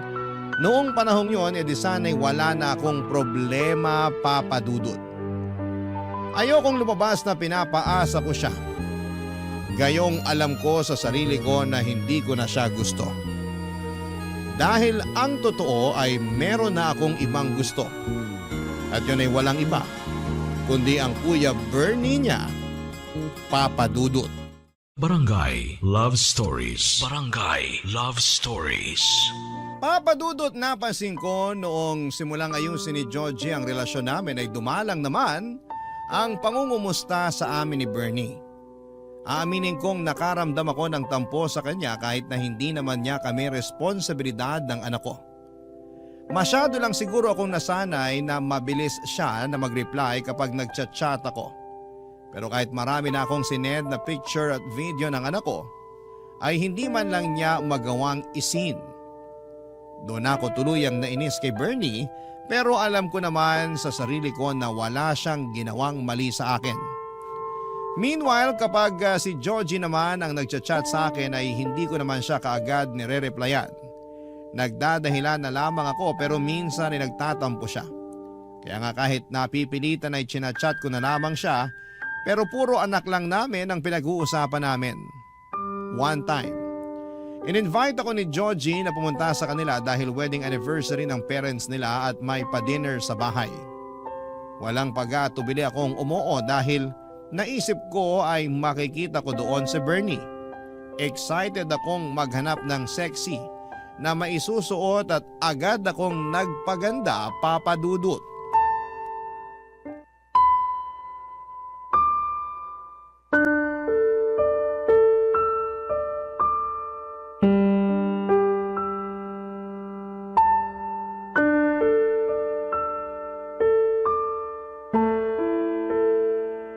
Joji, hanggang CR ba naman? Plano mo akong sundan?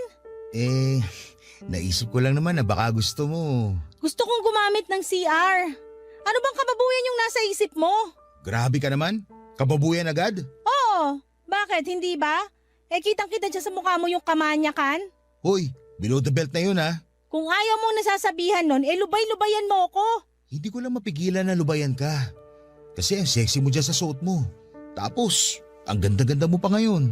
For your information, matagal na akong sexy at maganda.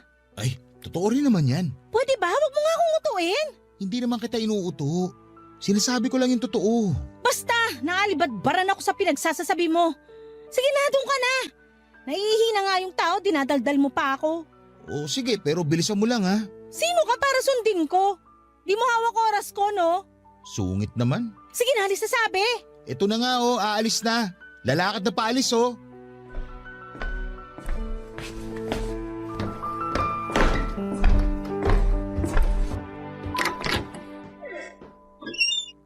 Tagal namang umalis ang kapatid kong yun. Kanina pa ako sa CR eh. Sino pa kasi may sabing dyan ka sa CR magtago? Sino pa ba? E di ikaw. Sorry na, pero ewan ko ba dyan kay Joji masyadong tagal umalis. Ano ba kasing pag-uusapan natin? Saka bakit dito sa... Sandali, isara na natin tong pinto. Para meron tayong konting privacy. Amila, ano bang ginagawa mo? Hinahan mo lang yung boses mo kung ayaw mong may makarinig sa atin dito. Sige, pero sabihin mo na sa akin dahilan bakit gusto mo akong kausapin. Hindi ka na kasi nagre-reply sa mga chat ko. Anong nangyari? Wala naman. Busy lang ako sa trabaho. Di ako naniniwala sa'yo. Dati naman nakaka-reply ka kahit gaano ka pa ka-busy eh. Ano naman ba sa'yo kung di ako nakakapag-reply? Nakuha mo pang magtanong, malaking bagay kaya sa akin yung nakakausap ka. Bakit naman? Hindi pa ba halata? Siyempre gusto kita. Nababaliw ka na ba? Baliw na kung baliw pero yun naman ang totoo. Saka matagal na tong nararamdaman ko sa'yo. Pinigilan ko lang dahil may relasyon kami ng kapatid mo. Pero ngayon hiwalay na kami. Baka naman... Hindi pwede. At bakit hindi? Dahil pilit inaayos ni Georgie ang pamilya niyo. Tapos gusto mo sirain ko lang yun? Hindi mo naman sisirain ng matagal ng sira. Saka wala naman akong feelings kay Georgie. Hindi ko na siya mahal. Ewan, di ko naman yata talaga siya minahal. Napakasama mo, Amila. Masama na kung masama pero ikaw ba? Wala ka bang nararamdaman sa akin? Wala. Hindi ako naniniwala sa'yo. Problema mo na yun. Akin na kamay mo. Anong gagawin mo? Akin na. Hawakan mo ako, Bernie. Please, hawakan mo ako. Amila, ano ba? Ngayon, sabihin mo na wala kang nararamdaman sa akin. Kung alam mo lang na sinuot ko tong sexy na damit na to para sa'yo. Nag-ayos ako, nagpaganda para lang sa'yo. Hahayaan mo na lang ba na masolo ako ng kapatid mo? Hindi na kita maintindihan. Eh di wag mo akong intindihin. Pero ikaw, naiintindihan ko ang nararamdaman mo. Nag-aalinlangan ka. Kitang-kita naman sa mga mata mo na gusto mo ko kaya wag ka nang mahiya. Iyong-iyo ako, Bernie. Hawakan mo pa ako. Akin na yung kamay mo. Ay, nasisiraan ka na. Sirang-sira na ako sa'yo. Sige pa. Hawakan mo ako. Ganyan nga. Sayong-sayo ang katawan ko, Bernie. Napaka-sexy mo nga. Halika mo naman ako. Ha? Sabi ko, halikan mo ko. Lubos-lubusin na natin, paligayahin mo ko. Papadudot ambot langit ang kaba namin ni Bernie nang magmilagro kami sa loob ng CR ng gabing yon. Saglit lamang yon pero merong nangyari sa amin. Bago kami lumabas ay sinigurado muna niyang walang makakakita sa amin. Tapos ay nagkasundo kami. Nakalimutan ang nangyari dahil mali yun. Dapat kami raw ni Georgie ang magkasama at magkatuluyan. Sa isip ko ay tutol ako pero ano na lamang ang sasabihin sa akin ng mga magulang nila sakaling malaman nila ang katotohanan. Natapos ang dinner na yon na punong-puno kami ng pagkailang ni Bernie sa isa't isa. Nalungkot ako ng husto dahil hindi man lang niya ako magawang tignan ng diretsyo at kausapin. Maaga rin siyang nagkulong sa kwarto niya after dinner pero feeling ko ay iniiwasan niya lamang ako. Nasasaktan ang puso ko dahil pakiramdam ko ay para bang kung anong nakakadiring bagay o may malubhang sakit ang turing niya sa akin. Hindi ako sanay dahil ang kilala kong Bernie ay mabait at maalaga sa amin ang anak ko. Lumipas ang 3 araw, wala pa ring reply si Bernie sa mga messages ko. Halatang iniiwasan niya ako kaya labis akong nasasaktan, papadudot.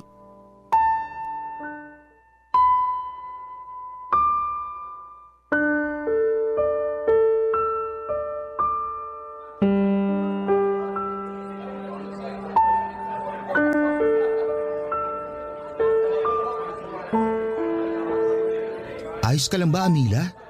Ha? Oh, oo. Bakit mo naman natanong? Napansin ko lang na kanina ka pa nakatulala dyan. Actually, may kinukwento ko pero tinigil ko na. Kasi mukhang hindi ka naman nakikinig. Sorry, medyo pagod lang. Sa trabaho ba yan o sa anak natin? Pareho. Kulang ako sa tulog lalo na nagkasakit din yung anak natin. Ilang gabi akong puyat. Ha? Bakit ngayon mo lang sinabi? Sana natulungan kita sa pag-aalaga sa kanya. Ayos na. Magaling na yung anak natin kaya huwag ka nang mag-alala. Pero sa'yo naman ako mag-aalala. Bakit? Mukha ka kasi magkakasakit eh. Kulang nga lang ako sa tulog. Bigla tuloy ako na konsensya dahil niyaya pa kita lumabas. Buti alam mo. Ay, sorry na. In my defense, may importante rin kasi akong gustong sabihin sa'yo. Gaano ba yan ka-importante at di mo na lang chinat? Importante nga. Kung sa chat ko sasabihin hindi ko na magagawa to. Asa na ba yun? Ano yan? Teka, ito. Nahanap ko na. Amila, alam kong marami akong pagkukulang sa'yo at sa anak natin. Pero nangako ko sa sarili ko na babawi ako. Magiging mabuting padre de pamilya ako sa inyo at gagawin ko lahat para ibigay sa inyo ng anak natin ang masaganang buhay. Sandali nga lang. Nagpo-propose ka ba? Oo, tignan mo yung laman ng box. Napakagandang singsing, hindi ba? Para sa'yo yan. Sa akin? Oo. Sinabi kasi ng Kuya Bernie ko na kung mahal kita, yayain raw kita magpakasal. Sa totoo lang, matagal ko na yung gustong gawin. Hindi pa lang ako nagkakalakas ng loob na mag-propose sa'yo. Kumbaga, naghihintay pa ako ng tamang panahon. Pero naisip ko na hindi naman darating yung tamang panahon pag hinintay mo yon. Naguguluhan ako, Joji. Saan? Sa mga sinasabi mo, sa lahat-lahat. Diyan sa pagpapropose mo. Anong magulo, desidido na nga ako. Aayusin ko na nga yung relasyon at pamilya natin, hindi ba? Sa palagay mo, maaayos yun sa pagyaya mo sa aking magpakasal? Bakit naman hindi? Nagtatanong ka pa? Hindi nga ako pumayag na magkaayos tayo. Ikaw lang yung pilit na magkabalikan tayo alang-alang sa anak natin. Pero kung ako yung tatanungin mo, ayoko na talaga. May iba ka na bang mahal? Oo, meron na. At hindi ikaw yon. Sino? Si Kuya Bernie ba? Siyempre hindi. Sa bagay, hindi ka papatulan nun kasi may girlfriend na yon. Anong sinabi mo? Sabi ko may girlfriend na si Kuya. Nagulat nga kami dahil wala naman sa bokabularyo nun yung pagsusyota. Tapos nung nakaraan lang may bigla siya pinakilala sa amin. May girlfriend na siya? Oo, matagal na raw pala niyang gusto yung babae. Dito lang siya nagkaroon ng lakas ng loob na ligawan. Natawa nga ako kasi may pagkatorpe rin pala yung kuya ko.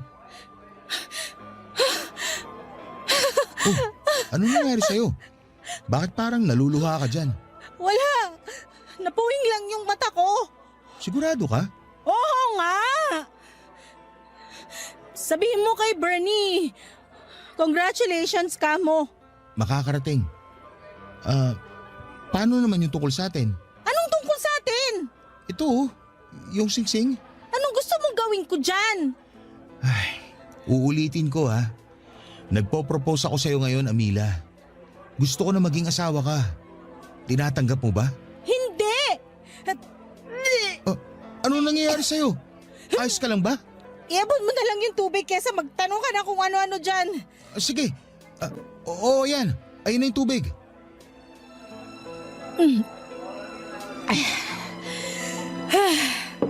Kamusta na pakiramdam mo? Medyo nahihilo lang. Saka nasusuka. Baka may nakain kang panis o ano? Bakit naman ako kakain ng panis? Sige nga. Naisip ko lang naman dahil nasusuka ka. Ganun ako pag nakakakain ng panis eh. Ewan ko sa'yo. Ginaya mo pa ako sa'yo.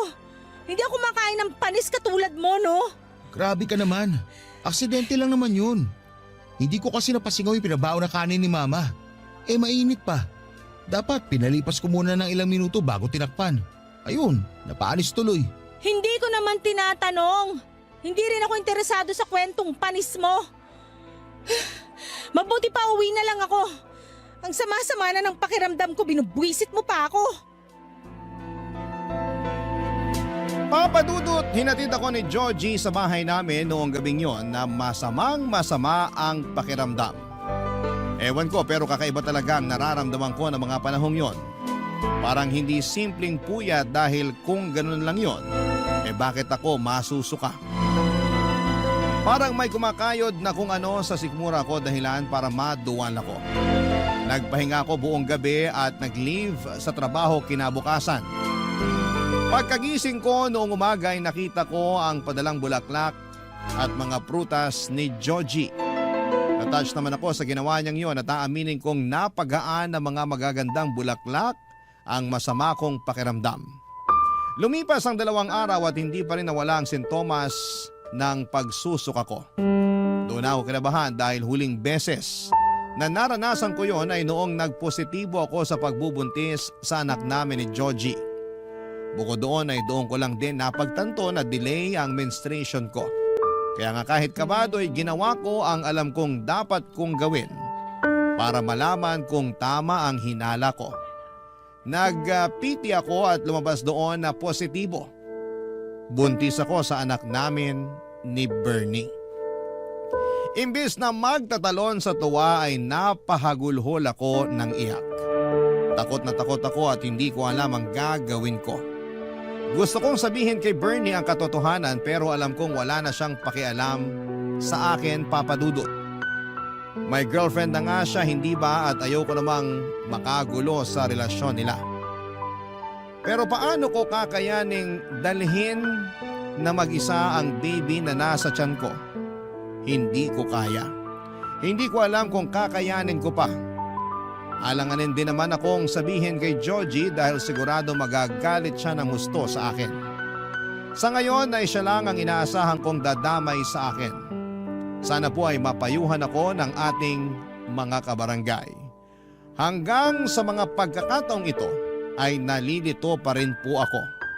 Alam kong hindi ko habang buhay maitatago ang pagbubuntis ko, Papa Dudut.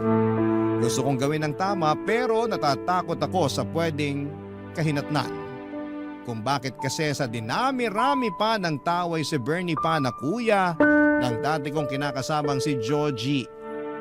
Napakagulo at komplikado ng pinasok kong sitwasyon. Hanggang dito na lamang po ang sulat ko, Papa Dudut, and God bless and more power sa Barangay Love Stories. Maraming salamat na rin po sakaling mapili po ninyong itampok ang kwento ng buhay ko.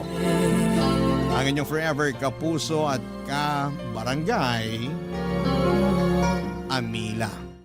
Barangay Love Stories. Barangay Love Stories. Anong say mo sa Barangay Love Stories na ito? Pagkwentuhan natin sa comment section yan.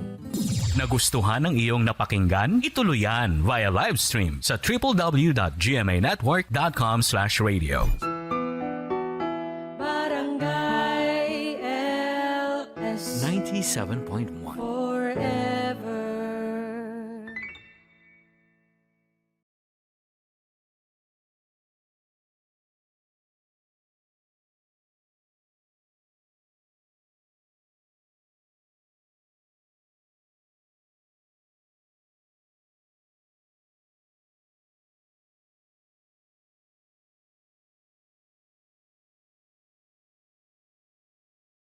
Ang mga kwento ng pag-ibig, kwento ng buhay, at kwento ng pag-asa dito sa Barangay Love Stories. Love stories.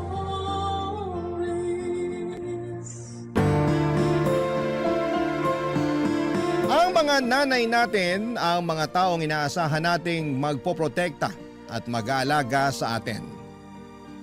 Sila ang unang tinatakbuhan natin sa oras ng pangangailangan.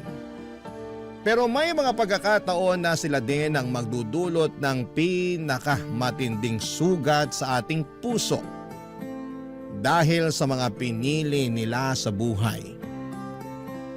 Ikaw, kabarangay, may lakas ka bang patawarin at yakapin ang sakit na kanilang iniwan? Dear Papa Dudut, magandang araw po sa inyong lahat at sa mga kapwa ko kabarangay. Matagal na po akong taga-suporta ng Barangay Love Stories. Dahil may katrabaho po ako dati na palaging nakikinig sa inyong mga kwento sa YouTube. Dahil sa kanya, nagsimula na rin po akong makinig sa Barangay Love Stories. Ang kwentong ito ay isang bahagi ng aking buhay na tanging ang aking mommy at kapatid lamang ang nakakaalam. Nakasulat po ito sa aking journal at sa pagkakataong ito, napagdesisyonan ko pong ibahagi sa inyo ang ilan sa mga karanasan at aral na natutunan ko sa buhay. Alam niyo po yung feeling na mas lalong gumagaan ang lahat tuwing may nakakausap ka tungkol sa problema mo. Kaya po ako sumulat sa inyo kasi gusto ko pong maramdaman ulit yung feeling na yon. Ako po si Jasper. Lumaki po ako sa isang pamilya na malayo sa karaniwang buhay ng marami. Noong pinanganak po ako ay tila hindi paganap na handa ang mami ko na maging isang magulang. Maaga po naghiwalay ang aking mga magulang at hindi ko na po nakilala ang aking tunay na ama. Kaya po habang ako'y lumalaki, ang yaya ko po ang madalas kong kasama at kausap sa bahay. Nagbago po ang aming sitwasyon noong pinanganak ang kapatid ko. Si Dylan na ang tatay ay isang Amerikano. Ngunit hindi rin po nagtagal at naghiwalay din si mami at ang tatay ni Dylan. Habang lumalaki po ako ay unti-unti kong napapansin na parang mas paborito ni mami si Dylan. Aaminin ko po na sobrang nasasaktan ako tuwing napapansin ko po ito. Pero ni minsan, hindi ko po pinagbuhatan ng sama ng loob ang aking half-brother. Sa katunayan po ay hindi ko na rin po naramdaman na magkaiba pala kami ng ama.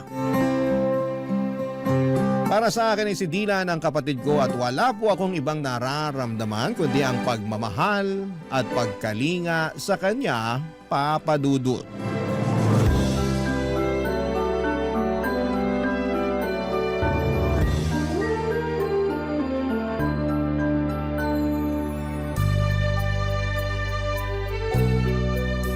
Ang tangos talaga ng ilong mo. Sana kahit kalahati man lang bigyan mo ako. Tapos ang puti-puti mo pa. Iba talaga pag may lahing kano. Mukhang naliligo kahit hindi naman talaga naliligo. Huwag mo nga akong simulan, kuya. Nagkakaganyan ka ng dahil lang sa ilong. Okay din naman yung ilong mo ah. Parang isda. Boneless. Ah, ganun ha? Dylan, ayaw ko sanang sabihin to sa'yo pero sa tingin ko ito na yung tamang oras para malaman mo ang buong katotohanan. Sana maintindihan mo na hindi madali sa akin na sabihin to sa'yo. 2 years old ka lang noon nung napulot ka ng kasambahay natin sa basurahan. Hindi alam ng kasambahay natin kung ano ang gagawin niya noong mga panahon na yun. Kaya si mami na ang nagpaubaya at nagpalaki sa'yo. Anong akala mo sa akin 5 years old? Hoy, lumang tugtugi na yan. Balikan mo na lang ako pag nakapag-isip ka na ng bago. Eto naman, di na mabiro. Nga pala, asan si mami? Namamalengke ata. Kanina pa wala dito yun. Ang sabihin mo, baka nagbubulakbol. Ang di ko rin kasi maintindihan dito kay mami. Para siyang teenager kung umasta. Kung yung ibang nanay dyan, sobra-sobra yung pag-aalaga at pag-aaruga sa mga anak nila. Tayo naman parating naiiwan sa bahay kasama yung maid. Di ko tuloy maiwasan mainggit dun sa mga kaibigan kong pinaghihigpitan ng mga nanay nila. Naku, bahala ka dyan. Huwag mo kayo damay. Ayaw kong paghigpitan ako, no? Tsaka isa pa, ayaw mo nun. Pwede tayong kumain at maglaro ng video games buong maghapon. Kung sa bagay, pero mas maganda sana kung may tatay tayong kasama dito, no? Ay, yang si mami talaga. Sana naman makahanap na siya ng matinong lalaki. Oo nga, di ko pa talaga nararanasan yung pakiramdam na magkaroon ng isang ama. Pareho lang naman tayo. Yung tatay ko di ko na rin naabutan. Tapos yung tatay mo naman, sobrang bata mo pa nun. Di nga nagtagal ng 1 month yun dito sa bahay. Mabait pa yung tatay ko, kuya. Ewan, di ko rin masabi. Pero ang natatandaan ko, parati silang nag-aaway ni mami. Tas kadalasan, nasa terrace yung tatay mo umiinom at nagyoyosi. Ikaw Pilipino, ako naman Amerikano. Ano kaya magiging lahi ng susunod nating kapatid, kuya? German? Japanese? O Canadian? Ano sa tingin mo? Huy, sana naman di na magkaanak yan si mami. Hirap na nga siya sa ating dalawa eh. Sa akin nga lang pala siya nahihirapan. Ikaw ang paborito eh. Kumbaga sa internet, ikaw yung nakabookmark na website. Tas ako yung parang advertisement sa video na pilit sinasara. Grabe ka naman, kuya. Hindi naman siguro. Di mo ba talaga napapansin? O sige ha, nung isang araw, anong kinain mo for breakfast? Bacon. Teka lang, bakit mo naman naitanong yan? Mismo. Nung isang araw, pinagalitan at pinigilan niya ako nung kinuha ko yung bacon sa ref. Sabi niya pa nga sa akin, nagtitipid daw tayo. Pero mukhang ako lang naman tong tinitipid niya. Ikaw naman, kuya. Nagkakaganyan ka ng dahil lang sa bacon. May longganisa naman sa ref eh. Yun na lang ang kainin mo. Ano ka ba? Hindi lang yun. Napapansin ko rin na siya yung palaging kumukuha ng report card mo. Pero yung report card ko, sa maid niya parati pinapaubaya. Hala, baka ampun ka nga. Joke lang. Pero seryoso na to. Pakiramdam ko din na favorite ka ni Mami kasi ikaw tong mukhang foreigner sa ating dalawa. Uy, paano mo naman nasabi yan? Napapansin ko lang kasi na ikaw tong laging binibida niya tuwing kausap niya yung mga kaibigan niya. Tapos, kapag pumupunta yung mga kaibigan niya dito sa bahay, ikaw lang yung pinapakilala niya sa kanila. Pakiramdam ko tuloy kung hindi ako ampon. Siguro nakababatang kapatid niya ako. Sa totoo lang, sobrang bigat sa pakiramdam. Kuya talaga? Ba't kung makapagsalita ka parang kasalanan kong lahat? Uy, sorry na. Di ganun ang ibig kong sabihin ha. Pasensya ka na. Masyado lang ako nadala ng mga emosyon ko. At isa pa, yung pagtrato sa akin ni Mami, palagi mong tatandaan na wala kang kasalanan doon, okay? Problema naming dalawa yun ni Mami. Sorry na at ikaw tong napagbubuntungan ko ng sama ng loob. Promise, di ko na ulitin. Last na yon. Talaga? Oo, Walang iwanan ha? Promise? promise. I love you, kuya.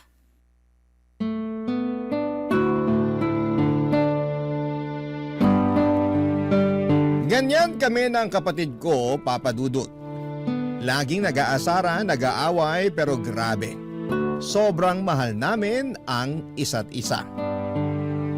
Kahit halos 6 na taon ang agwat ng edad namin, pakiramdam ko ay parang 1 taon lang ang pagitan namin. Siguro ay dahil alam naming pareho na kami lang din ang magtutulungan sa huli. Kasi tulad ng sinabi ko, si Mami palagi namang lumalabas. Tapos yung maid na lang yung nakakasama namin sa pang-araw-araw. Kaya kami ni Dylan magkasama sa lahat ng oras, pagkain, laro, problema. Lahat ng maliliit at malalaking bagay ay magkasama kami. Pero bigla po nagbago ang sitwasyon nang nakilala ni Mami si Nathan, isang French na hindi nagtagal ay naging boyfriend niya. Hindi ko talaga maintindihan yung nararamdaman ko ng mga panahong yon. Parang naghahalo-halo yung takot, pagwo-worry, at hindi ko alam kung matutuwa ba ako o mababahala. Sa totoo lang, sa pagkakakilala ko kay Mami, akala ko ay hindi rin magtatagal yung relasyon nila. Kasi hindi siya yung tipo ng tao na basta-basta magpapadala sa isang relasyon. Pero sa kabila ng lahat, at the end of the day ay masaya kami ni Dylan kasi naging mabait naman si Nathan sa amin. Hindi nagtagal ay nag-live-in na rin sila sa bahay na inuupahan namin. At doon ko na-realize na tila ba isang malaking pagbabago yung pagpasok niya sa buhay namin. Akala ko ay magiging one big happy family na kami. Yung tipong magkakasama kami masaya at walang sagabal. Pero laking gulat ko nang matapos ang 6 na buwan, may sinabi si Mami sa amin ni Dylan na talagang bumasag sa puso ko.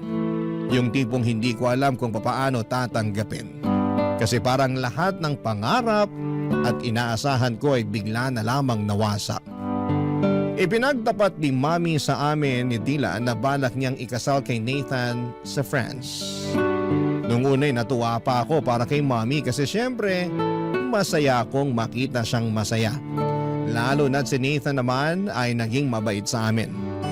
Pero hindi yon ang talagang bumasag sa puso ko. Yung sumunod na sinabi ni Mami ang nagdulot ng pasakit na hindi ko alam kung papaano ko haharapin, Papa Dudut.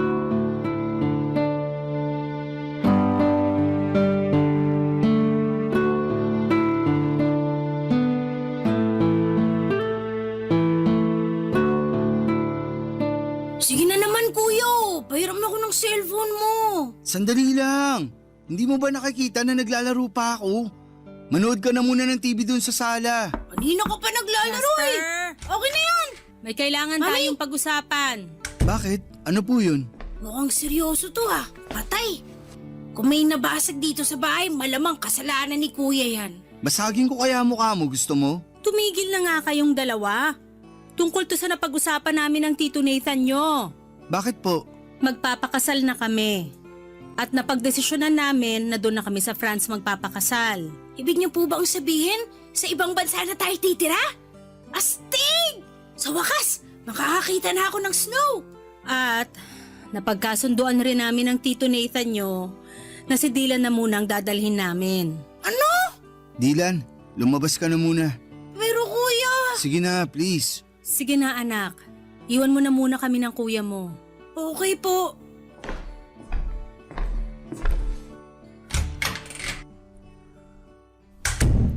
Ibig niyong sabihin, iiwan niyo na ako? Jasper, mahal ang cost of living doon. Walang bahay ang Tito Nathan mo sa France. Umuupa lang siya ng apartment doon. Magsisiksikan lang tayo kung isasama ka pa namin. At isa pa, mas makakamura tayo kung dito ka na muna sa Pilipinas mag-aaral. Bakit pakiramdam ko na nagpapalusot lang kayo? Alam ko naman na sa simulat sampul pa lang si Dylan na ang paborito niyong anak. At wala kayong narinig sa akin dahil mahal ko naman yung kapatid ko na yan. Pero di ko akalain na aabot kayo sa puntong paghiwalayin niyo kami. Jasper, wala na akong magagawa. Pinoproseso na ni Tito Nathan ang visa ko pati na rin ang visa ng kapatid mo. At huwag ka mag-alala kasi pumayag na ang lola mo na dun ka muna mag-aaral at titira sa kanya sa probinsya. Sobrang unfair niyo naman po. Alam ko na matagal niyo ng pangarap na maging residente sa ibang bansa. At nabigo kayo nung naghiwalay kayo ng tatay ni Dylan, hindi po ba? Hindi ko rin akalain na ipagpapalit niyo ako para lang sa pangarap mong yan. Ang kapal ng mukha mo? Buwas-bawasan mo yung tabas ng dila mo dahil kung hindi mas malalapad siya na aabutin mo sa akin. Nakapagdesisyon na kami ng Tito Nathan mo, Jasper.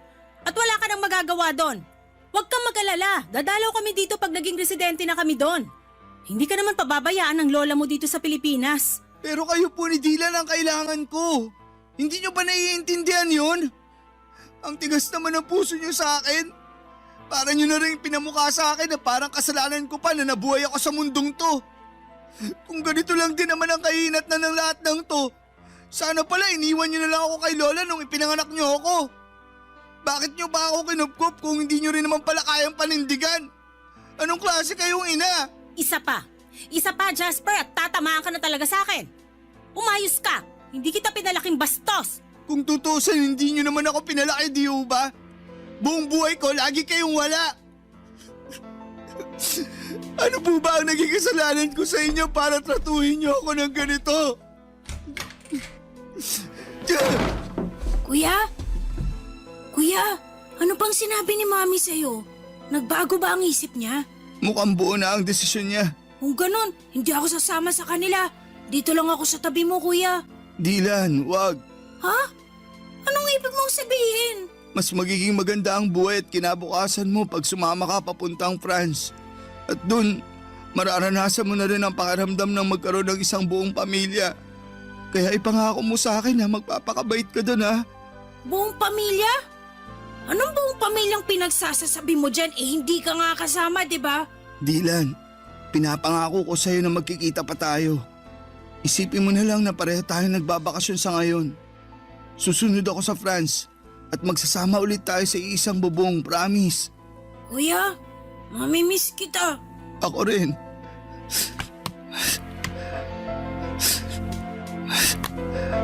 Oh, eto. Kunin mo. Ano to, Kuya? Sa'yo na yung cellphone ko. Para naman may remembrance ka sa akin. Ingatan mo yan, ha? Oo, iingatan ko to. Thank you, Kuya. Pero paano ka? Doon na daw ako kay Lola titira eh. Sigurado naman ako na may cellphone yun. O siguro magpapabili ako sa kanya. Ewan ko. Basta, huwag kang mag-alala. Dahil tatawagan pa rin kita, okay? Kuya, mamimiss kita. Payakap ako.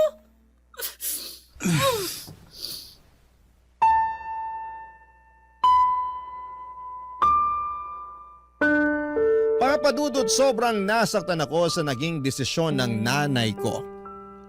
Hinding-hindi ko malilimutan yung araw na umalis sila, Mami at yung partner niyang si Nathan at ang kapatid ko papunta sa France. Hindi ko makakalimutan na hindi na ako sumama sa kanila sa airport. At pinili ko na lamang na magtago at hindi na magpakita para kahit papaano'y maibsan yung sakit na nararamdaman ko sa pag-alis nila. Pero kahit na anong gawin ko ay hindi pa rin natanggal yung bigat sa dibdib ko. Noong sumunod na araw, pumunta na ako sa probinsya doon sa lola ko. Doon nagsimula yung depression ko. Naging pasaway ako at aaminin ko na nalulung ako sa mga bisyo at nagkaroon ng matinding depresyon. Pumayat ako dahil halos hindi ko na nararamdaman ang gutom. At naging pabigat na rin po ako kay lola. Halos hindi na rin ako kumakausap ng tao. Kung hindi ako nagbubulakbol, nandun lang ako sa kwarto, nagkukulong at nakikinig sa music. Simula nung umalis si Mami ay hindi ko na rin siya kinausap pa. Galit na galit pa rin ako sa kanya. Gusto ko siyang sumbatan sa lahat ng sakit na nararamdaman ko. Pero pinili ko na lang na manahimik at maglaho na parang bula sa buhay niya. Mas lalo rin akong nasaktan noong hindi rin ako kinausap ng nanay ko simula nang umalis siya. Dahil alam niya siguro na hindi naman ako pababayaan ng lola ko. Pero syempre mas lalo lang nadagdagan ang pagkamuhi ko sa nanay ko. Si Dylan naman, Papa Dudut, ay palagi ko siyang sinusubukang i-contact. Noong unang araw niya sa France ay punong-puno ng messages yung phone ko mula sa kanya. Mga pictures, mga videos na nag-i-enjoy sa bagong buhay niya doon. At parang bahagi ako ng mundo niya. Kahit malayo siya. Pero habang tumatagal ay mas kumonte yung mga mensahe niya.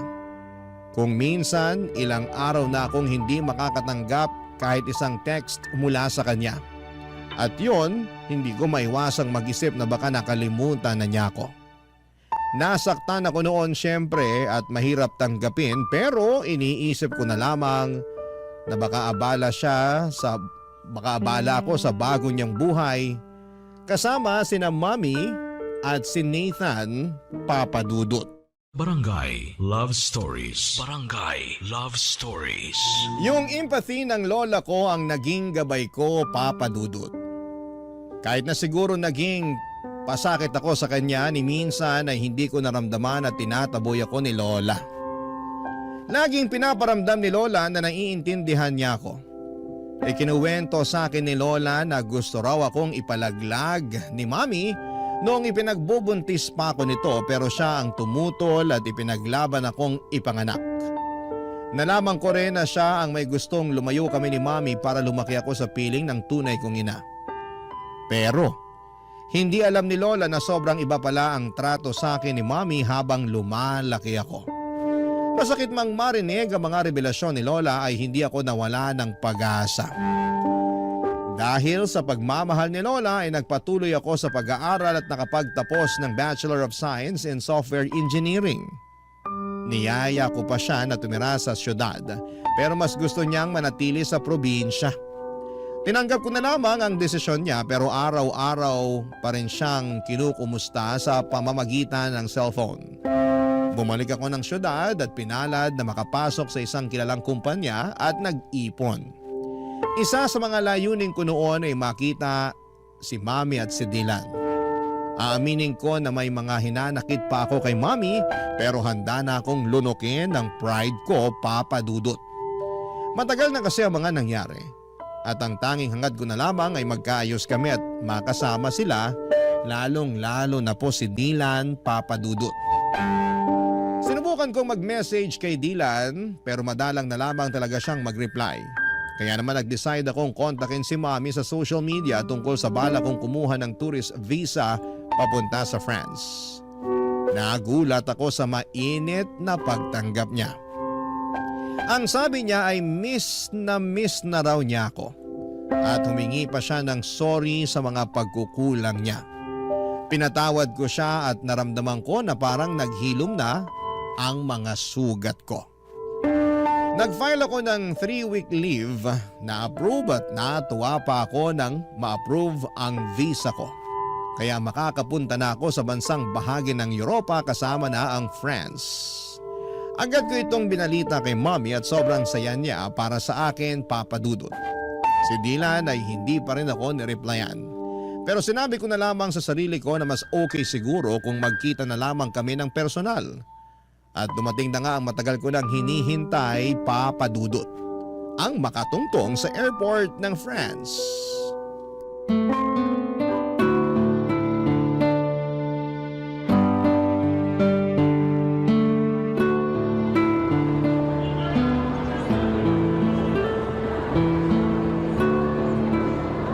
Jasper! Mami! Dylan! Namiss ko kayo, sobra! Namiss ka rin namin, anak. Ang laki-laki mo na. Ito rin si Dylan, oh. Halos hindi ko na nga makilala. Mas matangkad pa siya sa akin. Huy, kumusta ka na? Namiss kita sobra. Ano ba? Nasasakal ako! Ay, sorry, pasensya ka na. Masaya lang talaga ako at nagkita na rin tayo. Uy, ikaw ba't bihira ka na lang mag-text sa akin? Di mo na rin sinasagot yung cellphone mo tuwing tumatawag ako. Alam mo, konti na lang magtatampo na talaga ako sa'yo. Jasper, pwede ba? Pagod ako. Mami, mauna na ako sa kotse. Sige anak, hintayin mo na lang kami ng kuya mo. Mami, may problema ba si Dylan? Bakit nanlalamig siya sa akin? Tapos Jasper pa talaga yung tawag niya sa akin, ha?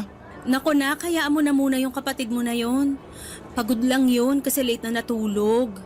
Pero syempre, ginising ko siya ng maaga at pinilit ko siyang samahan ako dito sa airport. Ah, kaya pala. Pero bakit Jasper lang yung tawag niya sa akin kanina? Aaminin ko, medyo nasaktan ako dun. Nak, sobrang magkaiba kasi ang kultura dito sa France at doon sa atin sa Pilipinas. Dito kasi sa France, walang kuya-kuya at ate-ate. First name lang ang tawagan ng mga magkakapatid dito. Ano ba yan? Sobrang nakakapanibago naman. Mabuti na lang talaga at marunong pa siya magtagalog. Aba, syempre naman. Hindi ako nagpe-French kapag kausap ko yung kapatid mo na yan. Kasi ayoko na makalimutan niya yung lengguwahe natin. Mabuti naman po kung ganun. Pero mami, siguro ang galing nyo na ni Dylan mag-French, no? Oo naman. Sa katunayan nga, mas magaling pang mag-French ang kapatid mo kaysa sa akin eh. Napakatalinong bata. Sobra! Kahit nung bata pa yan, sobrang hanga na ako dyan eh. Napo pala, may kailangan akong sabihin sa inyo. Ano yon, Nak? Huwag po kayong mabibigla ha. Naaalala niyo po ba yung hotel na nireserve ko para sana sa 2 linggo na stay ko dito sa France? Oo. Bakit? Ano po kasi, kinancel ko po yung reservation ko sa hotel na yon. Nag-request po ako ng refund. Ha? Bakit mo naman ginawa yun, Nak? Mami, tatapatin na po kita. Gusto ko po sana magstay sa apartment niyo nakasama ka at si Dylan. Ano? Ay, anak naman eh. Hindi kalakihan yung tinitira namin na apartment. Hindi ka magiging komportable doon. Maghanap ka na lang ng ibang hotel, tutulungan kita. Kahit ako na ang magbayad. Mami, ganito kasi yan. Sa 2 linggo ko na stay dito, ayoko naman po magmukmok sa hotel. Gusto ko po kayong makasama ni Dylan sa bawat segundo, minuto at oras. Kaya please na po, Mami. Pumayag na po kayo.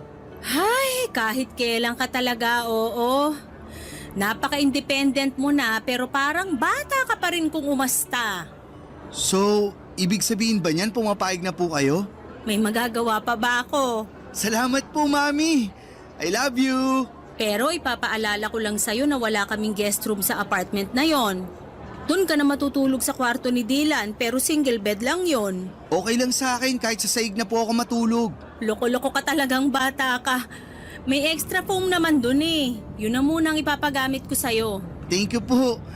Nga pala, Mami, kumusta kayo ni Nathan? Okay naman po ba kayo? Ah, yung Tito Nathan mo? Okay naman kami. Bakit mo naman natanong yan? Wala lang po. Matagal-tagal na rin kasi nung muli ko siyang nakita. Sa tingin niyo po ba, okay lang sa kanya na doon na muna ako tutuloy sa apartment? Ayan tayo eh. O diba sana naisip mo yan bago mo kinansela yung reservation mo dun sa hotel? Ibang klase ka talagang bata ka. Mami talaga. Sigurado akong mabibigla yon. Pero huwag kang mag-alala. Ako na magpapaliwanag sa kanya. Thank you, Mami. Kaya mahal na mahal ko po kayo eh. Naku, nambola pa. Ah, pero Jasper, kung sakaling may marinig ka na ingay galing sa kwarto namin, huwag mo na lang pansinin, okay? Kasi alam mo naman, buhay mag-asawa, paminsan-minsan may mga hindi pinagkakasunduan. Pero wala namang problema na hindi nasosolusyonan, di ba? Bakit po? Madalas po ba kayo mag-away ni Nathan?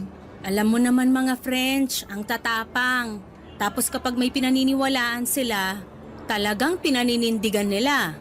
Kaya ayan, paminsan-minsan nagtatalo kami dahil sa ugali ng Tito Nathan mo na ganyan. Ah, kaya pala. Mukhang maninibago ako dito ah. Halika na nga, sa bahay na tayo magkwentuhan. Papadudot, tumuloy po ako sa apartment ni na Mommy at salamat na lamang at napapayag si Nathan na doon ako tumira ng 2 linggo. Mabuti na rin po at naging okay na kami ni Mommy at sobrang nagpapasalamat po ako sa Panginoon dahil sa maayos ang relasyon namin. Pero si Dylan po ay mukhang siya naman po ngayon ang nanlalamig. Hindi na kami masyadong nagkakausap. Kahit nasa isang kwarto lamang kami natutulog. Kadalasan po ay naka-headset lamang siya at tuwing tinatanong ko siya o nakikipag-small talk, parang hindi siya interesado. Minsan nga po ay hindi na niya ako sinasagot ng maayos. Nung una iniisip ko na baka epekto lamang ito ng pagiging dito niya sa France nanirahan. O baka naman dahil sa mga pagtatalo ni Mommy at Nathan sa kabilang kwarto. Alam ko po kasi na kahit na hindi nila sinasadya ay malaki ang epekto ng mga ganong bagay, lalo na kapag naririnig ng bata. May mga pagkakataon din na iniisip ko na baka may pinagdadaanan siya na hindi ko pa rin nauunawaan. Sinubukan ko pong kausapin siya minsan kung bakit siya nanlalamig. Pero iniiwasan lamang po niya ako. Hindi ko na po siya pinipilit, baka lalo lang po siyang magtampo o magalit. Naintindihan ko naman po na may mga bagay na ayaw pa niyang pag-usapan at baka hindi pa siya handa papadudot. Kahit na ganito siya, hindi po nagbago ang pagmamahal ko sa kanya. Mahal na mahal ko pa rin siya at ginagawa ko po ang lahat para iparamdam sa kanya ang bagay na yon. Kaya noong nagkita kami, ginamit ko po yung pagkakataon para ipakita sa kanya kung gaano ko siya pinapahalagahan. Pinagluluto ko siya ng almusal, binibilhan ng mga bagong gadgets at kung ano-ano pa. Nagpasalamat naman siya pero hanggang doon na lang. Wala na po yung mga asaran at kulitan namin at ako na lang po ang unti-unting nag-a-adjust sa nagbabagong ugali ng kapatid ko. Hanggang isang gabi habang si Dylan ay abala sa computer at ako naman ay naglilinis ng kwarto ay may napansin po kong kakaiba sa likod niya. Manipis po kasi yung suot niyang damit noong araw na yon. Kaya kitang-kita ko na may kakaibang kulay sa likod niya. Dali-dali ko pong inangat ang t-shirt niya at parang nabasag ang puso ko sa mga nakita ko. May mga pasa siya sa katawan niya. Agad akong natigilan at parang may dumaan na bagyong dumurog sa puso ko.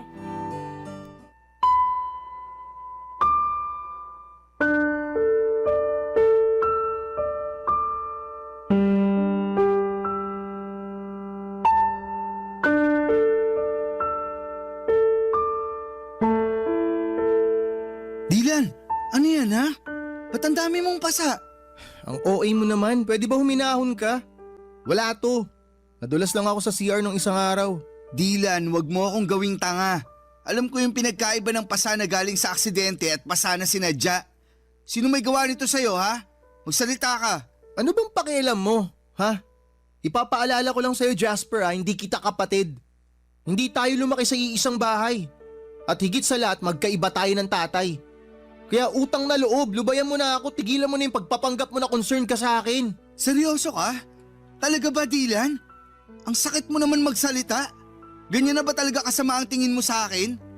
Ni minsan hindi ko inisip na magkaiba tayo ng tatay. Simulat sa pool, kapatid na buo ang tingin at turing ko sa'yo. Ba't ka ba nagkakaganyan ha? Ano bang nagawa akong kasalanan sa'yo para kamuhian mo ako ng ganito katindi? Nangako ka sa akin dati na susunod ka, di ba? Nangako ka na magkikita tayo ulit pero pinaasa mo lang ako. Ang tagal ko naghintay, nagmukha akong tanga. Hanggang napagod na lang ako. Napagod ako sa walang katapusang paghihintay dun sa pangako mong napako. Pero nandito na ako ngayon, di ba? Dylan naman. Hoy, Huwag ka nga umasta na parang kasalanan ko kung bakit ako nagkakaganito. O nandito ka nga, pero iiwan mo rin naman ako pagkatapos ng 2 linggo eh. Sana hindi ka na lang pumunta dito. Nagsayang ka na ng oras, nagsayang ka pa ng pera. Dylan, makinig ka. Please, wag mo namang isumbat sa akin yung pagkakalayo natin. Wala ni isa sa atin ang ginusto na mangyari yun. Akala mo ba hindi ako nasaktan na pilit akong inilayo sa nag-iisa kong kapatid? Durog na durog ako nung umalis kayo. Hindi ko alam kung paano ko hinarap ang bawat araw na wala ka sa tabi ko. Pero wala na akong magawa nun. Kaya tiniis ko, Dylan. Tiniis ko yung sakit na yun. Kasi alam ko na mas magiging maganda ang buhay mo dito. At alam ko na mas makakamit mo yung mga pangarap mo dito. Kahit kailan, hindi ko pinangarap na mabugbog ng asawa ng nanay ko. Teka lang, si Nathan? Siya ang may gawa nito sa'yo? Magbabayad siya sa ginawa niya sa'yo. Hayop siya? Hayop! Teka lang, kumalma ka nga. Masyado kang mainit eh. Makinig ka sa akin. Kung ano man yung ginagawa niya, hayaan mo na. Huwag ka na makialam. Mamaya madamay ka pa eh. Dylan, magpaliwanag ka. Bakit niya nagawa sa'yo ito? Kailan nagsimula to? Paano? Sabihin mo na sa akin, parang awa mo na. Ay, sa akin niya binubunton yung galit niya kasi hindi siya mabigyan ni Mami ng anak. Wala naman kaming magawa ni Mami. Kailangan namin ng tulong niya eh. Kasi gusto namin maging legal na residente dito. Matagal ng pangarap ni Mami yun. Wisit na pangarap yan. Wala man lang bang ginawa si Mami para ipagtanggol ka? Alam ni Mami lahat ng ginagawa sa akin ni Nathan. Pero wala nang pag-asa si Mami. Palagi na lang niyang pinagtatanggol yung asawa niya. Kesyo unawain ko na lang daw kasi nga may pinagdadaanan. Bakit di mo agad sinabi sa akin to? Bakit? May magagawa ka ba? Kung sinabi ko sa ito noon pa? Kung makaasta ka para kang hero ah. Wala ka rin naman magagawa eh. Di ba? Eto ba ang dahilan kung bakit di mo sinasagot mga messages at tawag ko sa'yo? Dahil mas pinili mong sarilinin ang lahat ng problema mo? Oo. Napakatanga ko. Napakabobo ko. Napakalaki kong gago. Dapat andito ako noong mga panahong kinailangan mo ko. Dapat nandito ako noong mga panahong kinailangan mo ng taong magpoprotekta sa'yo. Dapat nandito ako noong mga panahong wala kang karamay at kinailangan mong ilabas lahat ng sakit ng dahil sa lahat ng pinagdadaanan mo. I'm sorry, Dylan. Patawarin mo ako. Hindi mo kailangan humingi ng tawad. Pasensya ka na kung pinamukha ko sa'yo na kasalanan mo lahat kung bakit nangyayari to. Ang importante, hindi ka na ulit masasaktan ng animal na yon, naiintindihan mo? Alam mo kung ano yung pinakamasakit para sa akin? Yung simula pagkabata natin, ikaw yung paboritong anak ni Mami pero hindi ka man lang niya nagawang ipagtanggol sa hayop na Nathan na yon. Hindi ko alam kung paano natiis ni Mami yung ganitong klaseng sitwasyon, Dylan.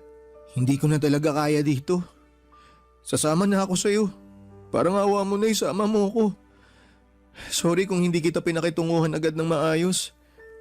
Ang totoo niyan, gustong gusto na kitang yakapin nung unang araw pa lang na nagkita tayo dun sa airport.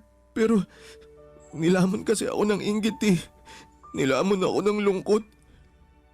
Naiinggit ako kasi malaya mo nagagawa lahat ng mga bagay na gusto mo. Habang ako, mala-impyerno yung buhay ko dito.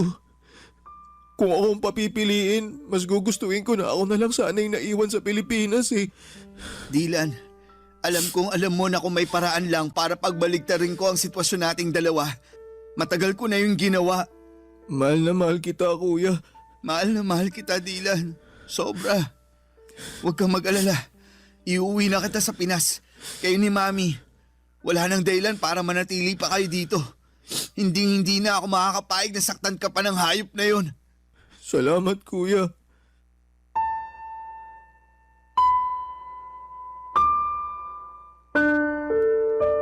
Sobrang gulo ng emosyon ko ng araw na yon, Papa Dudut. Hindi ko alam kung paano ko haharapin ang sinabi ni Dylan sa akin. Kung nung una ay pinapangarap ko pang magtagal sa bakasyon ko sa France, ngayon ay parang ang tanging hangad ko na lamang ay makaalis pabalik ng Pilipinas kasama ang nanay at kapatid ko. Kinausap ko si Mami noon at pinilit kong kumbinsihin siyang bumalik na sa Pilipinas kasama ko, pero tila baga nakatanim na sa isipan niya ang pangarap niyang maging residente ng ibang bansa. Pinagbantan niya rin ako na hindi ko raw pwedeng i-report sa authority ang kalaguyo niya dahil masisira daw lahat ng plano niya.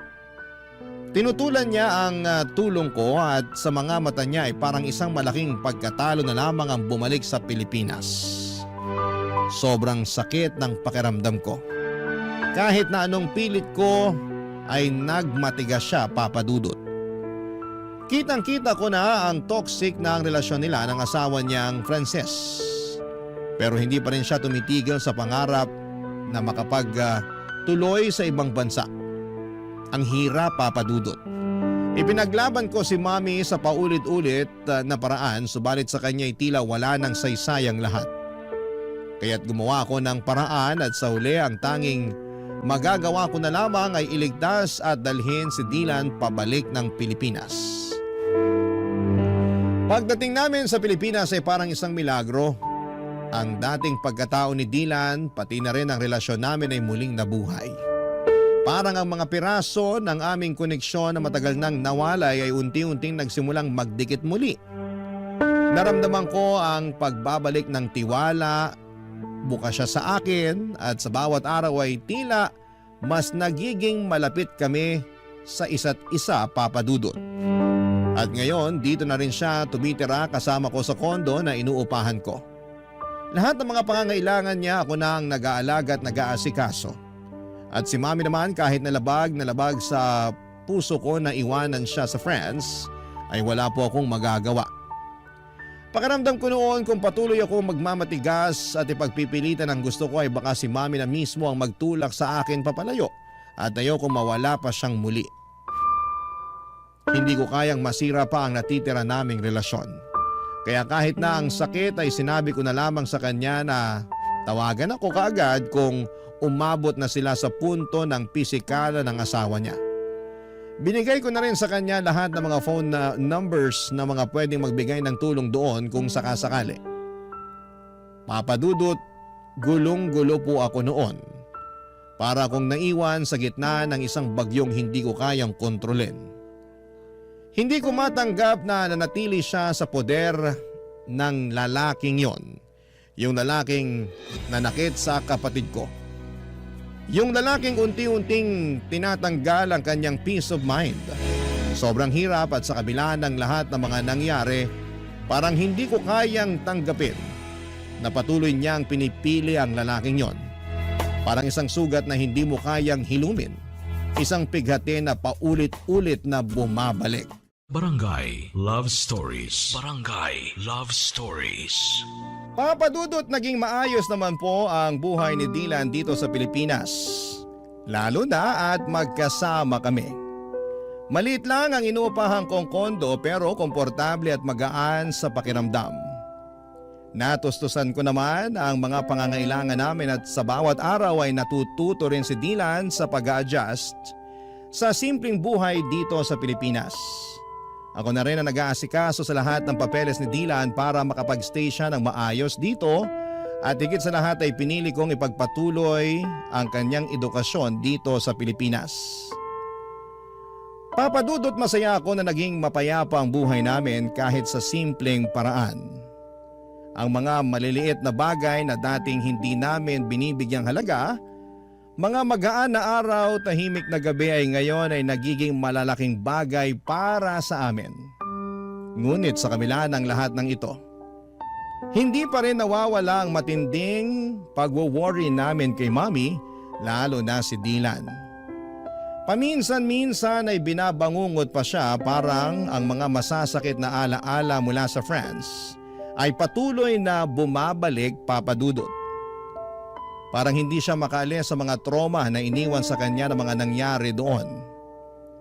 Minsan ramdam ko ang takot sa mga mata ni Dylan at sobra siyang nagwo-worry sa kalagayan ng nanay namin. Hindi rin ako nakaligtas sa mga alalahaning yon. Pareho kami ng mga nararamdaman, yung bigat sa puso, yung takot na baka may mangyaring masama kay Mami o kaya'y lalo siyang mapahamak, Papa Dudut. Ilang gabi rin ang lumipas na hindi ko maiwasang sisihin ang sarili ko. Sana'y mas pinilit ko si Mami na bumalik sa Pilipinas kasama namin. Hanggang ngayon ay hindi ko pa rin mapatawad ang sarili ko sa desisyon kong iwanan siya doon. Marami akong tanong sa isipan ko kung sana'y mas pinilit ko pa siya, kung sana ay hindi ko siya iniwan baka hindi na siya lumubog pa sa ganitong sitwasyon. Pero sa kabila ng lahat papadudot ng pag-aalala at pagdududa, may mga bagay na kailangan ko ring tanggapin. Minsan, hindi mo kayang baguhin ang mga desisyon ng ibang tao. Lalo na kung ang pinipili nilang landas ay iba sa'yo. Ngunit kung may isang bagay man na hindi ko pagsisisihan, yon ay ang desisyon na dalhin si Dylan pabalik ng Pilipinas. Siyang naging dahilan kung bakit mas nagkaroon ng pag-asa akong maramdaman na natutulungan ko siya at magbagong buhay. Sa kanya ko nahanap ang lakas na magpatuloy at hindi ko kayang isiping wala siya sa tabi ko. Lalo na sa mga panahong kailangan ko ng gabay at suporta.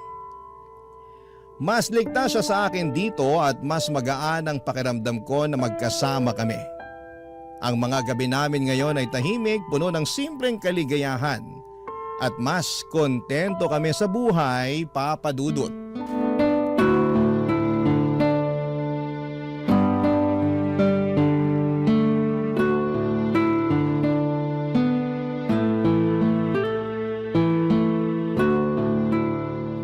Kuya, Oh, Dylan, ano yun? salamat talaga. Hindi ka nagdalawang isip na isama ako pabalik dito sa Pilipinas. Sobrang pasalamat ko lang talaga at malaki pa yung natitirang pera sa savings ko noong mga panahon na yun. Dahil doon, nakabili ako kaagad ng ticket mo papunta dito. Nabawasan patuloy yung savings mo dahil sa akin. Pasensya ka na talaga. Dylan, yan ang wag na wag mong iisipin. Yung pera, pwede ko ulit kitain yan. Pero hindi ko na mapapatawad ang sarili ko kung may mangyari pang masama sa'yo doon. Ang bait mo talaga, kuya. Pero wag masyado ah. Baka kunin ka na ni San Pedro. Sira!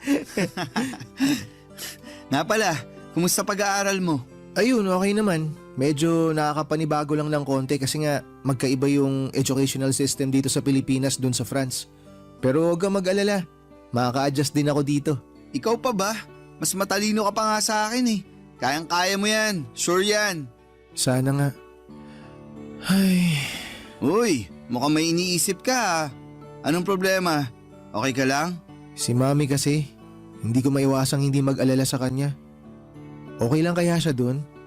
Baka sinasaktan na siya ng Nathan na yun. Nag-aalala din ako sa kanya.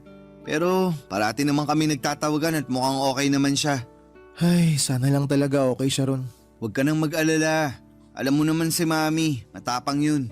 Hindi yun umuurong sa kahit anong laban. Kuya, mali ba yung naging desisyon ko? Ha? Anong ibig mong sabihin? Na sumama pabalik sa'yo dito sa Pilipinas. Sobra kasi ako nagigilty. Naiisip ko kasi mas maganda ata kung nagpaiwan na lang ako dun kay Mami. Sana kasama niya pa rin ako hanggang ngayon. Dylan, makinig ka. Wag na wag mong sisisihin ang sarili mo ha? Dahil wala kang ginawang mali. Tama lang yung ginawa mo na umalis sa poder nila. Ito ang lagi mong tatandaan. Hindi mo kailanman kailangang tiisin ang pang-aabuso ng isang tao sa'yo. Kung may choice ka para takasan at iwanan ang ganong klaseng sitwasyon, lagi mong pipiliin ang choice na yon. Naiintindihan mo ba yon? Si Mami ang mali dito, Dylan. Siya may kailangang baguhin. Kailangan niyang matutunang respetuhin ang sarili niya. At kailanman, hindi ko maiintindihan kung bakit tinitiis siya ang lahat ng yun. Lahat ng sakit at lahat ng pang-aabuso. Para lang maging legal siya na residente. O teka kuya, kalma ka lang. Huwag ka masyado magalit. Siya na mismo ang nagpapahirap sa sarili niya. Hindi ko na talaga alam kung anong nangyayari sa kanya. Dylan, hindi niya nakikita na ang kalayaan at ang respeto sa sarili mas mahalaga kaysa sa papel na pinapangarap niya. Kuya, sa tingin mo, babalik pa kaya si Mami dito? Huwag kang mag-alala. Hindi ko titigilan si Mami hanggang sa makabalik siya dito. Ako na bahala doon ha. Mag-focus ka na lang sa pag-aaral mo. I'm sorry. Masyado ako nagiging emosyonal. May iba tayo. Sigurado ako matutuwa si Lola pag nakita ka niya.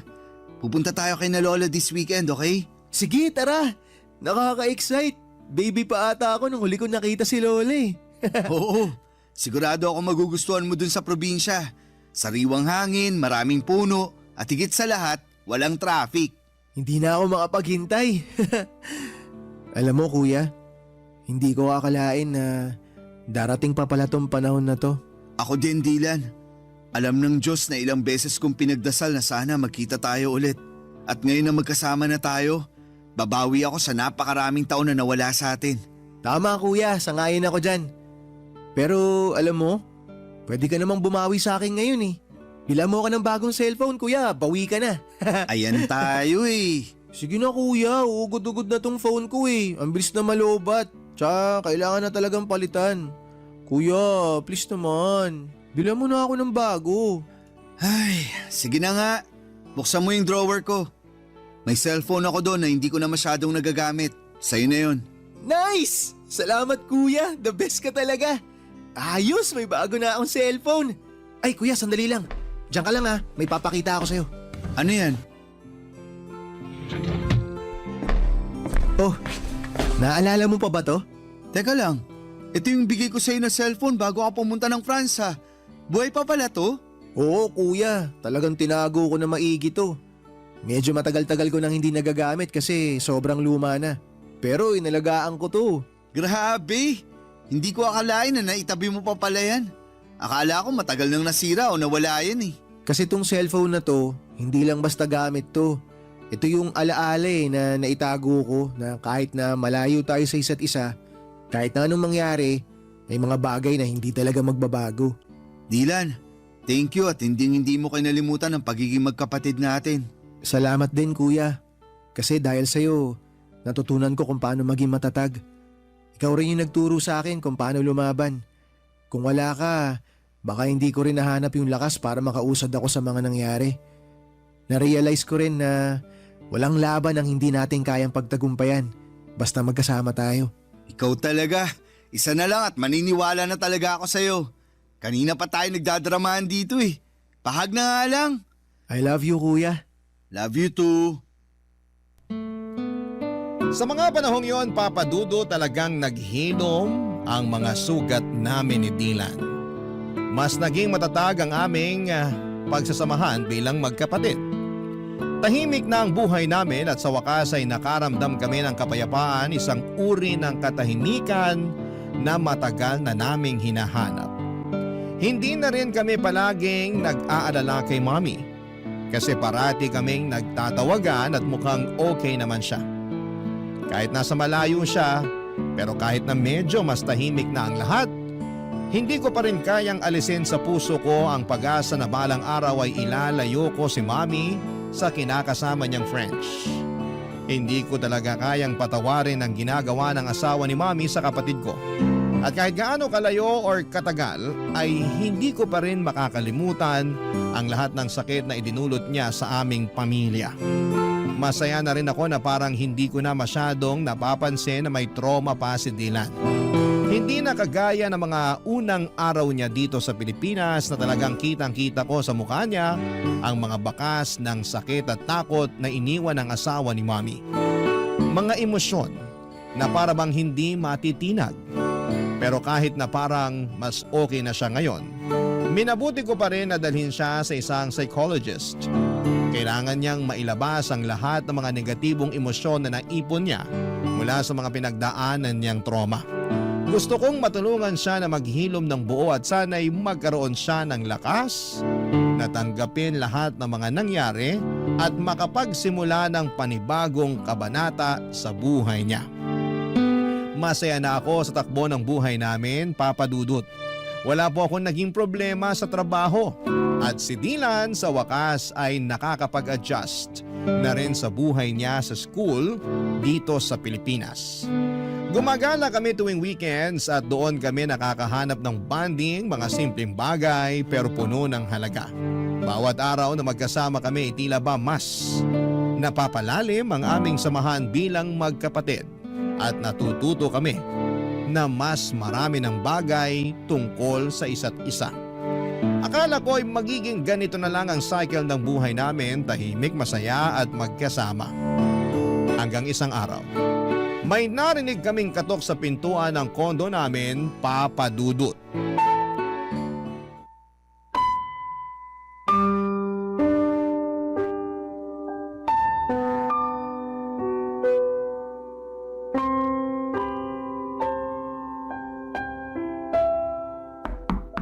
Sandali lang! Mami? Mga anak! I'm so sorry! I'm so sorry! Ang tagal kong hinintay ang araw na to. Teka, Mami, paano nyo nalaman yung address dito? Binigay sa akin ng lola niyo ang address niyo. Pasensya na kayo kung hindi ko sinabi na dadating ako kasi sa totoo lang, hindi ko alam kung may mukha pa akong ihaharap sa inyo. Naging makasarili ako. Ako ang dahilan kung bakit tayo nagkawatak-watak. Makinig ho kayo. Tapos na po yun. Hindi nyo na kailangang isipin yun. Ang importante, nandito na po kayo. Hindi ako naging mabuting ina dahil lang sa kagustuhan ko na umasenso at manirahan sa ibang bansa. Naging unfair ako sa inyong dalawa. Mga anak, I'm so sorry. Sising-sisi na ako sa mga naging desisyon ko sa buhay. Mami, wag nyo nang isipin yun. Okay na po tayo. Hindi nyo po alam kung gaano kami kasaya ni Kuya ngayon na nandito na kayo. Tsaka ang mas mahalaga ngayon, Mami, kumpleto tayong 3 at mas matatag na tayo ngayon. Tama po si Dylan. Hindi na po tayo magkakaiwalay ulit. Lahat ng pagkakamali ko, lahat ng sakit na naidulot ko sa inyo, parang isang malaking kasalanan na hindi ko na kayang itama. Walang kapatawaran yung ginawa ko sa inyo, mga anak.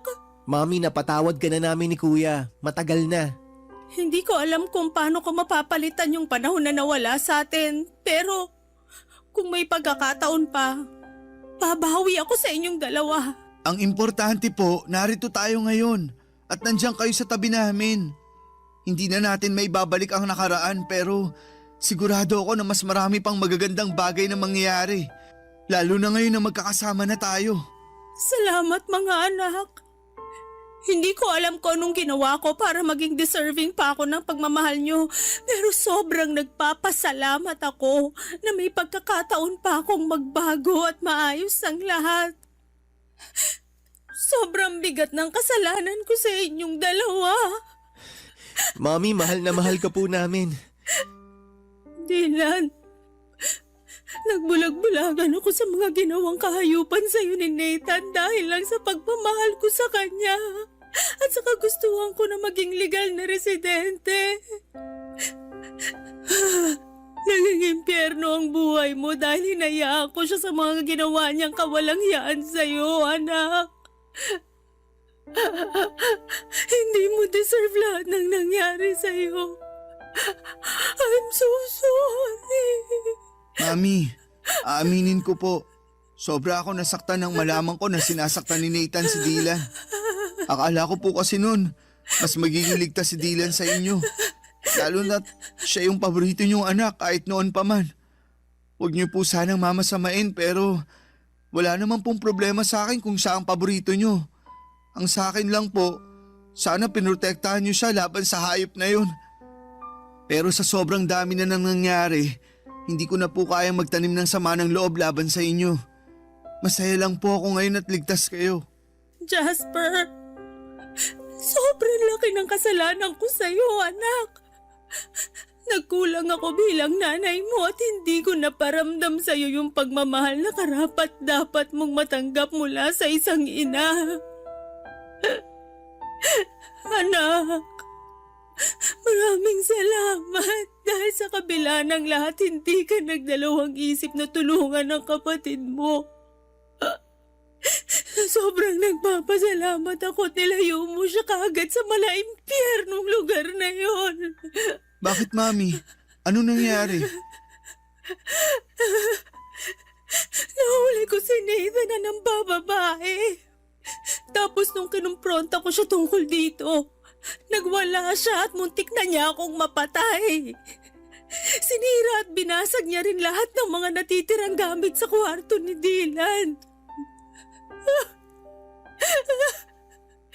Hindi ko lubos maiisip na baka nasaktan niya ng husto yung kapatid mo kung hindi mo siya sinama pa uwi dito sa Pilipinas. Napakawalang hiya niya. Mami, please sabihin niyo sa akin na pinakulong mo na ang hayop na yon. Anak, Hindi ko na kaya na makita pa ang pagmumukha niya. Sa mga panahong yon, na-realize ko kung gaano kabigat at katindi ang pagkukulang ko sa inyong dalawa. Wala na akong ibang inisip ng mga panahon na yon kung hindi ang makabawi sa inyong dalawa.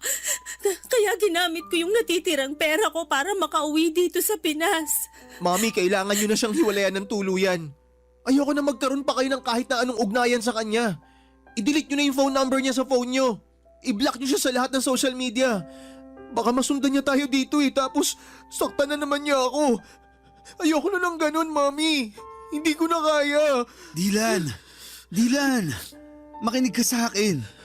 Wala nang mananakit sa'yo dito. Ligtas ka na sa poder namin. Hindi na ako makakapayag na may manakit pa sa'yo. Anak, makinig ka sa kuya mo. Hindi ka namin pababayaan.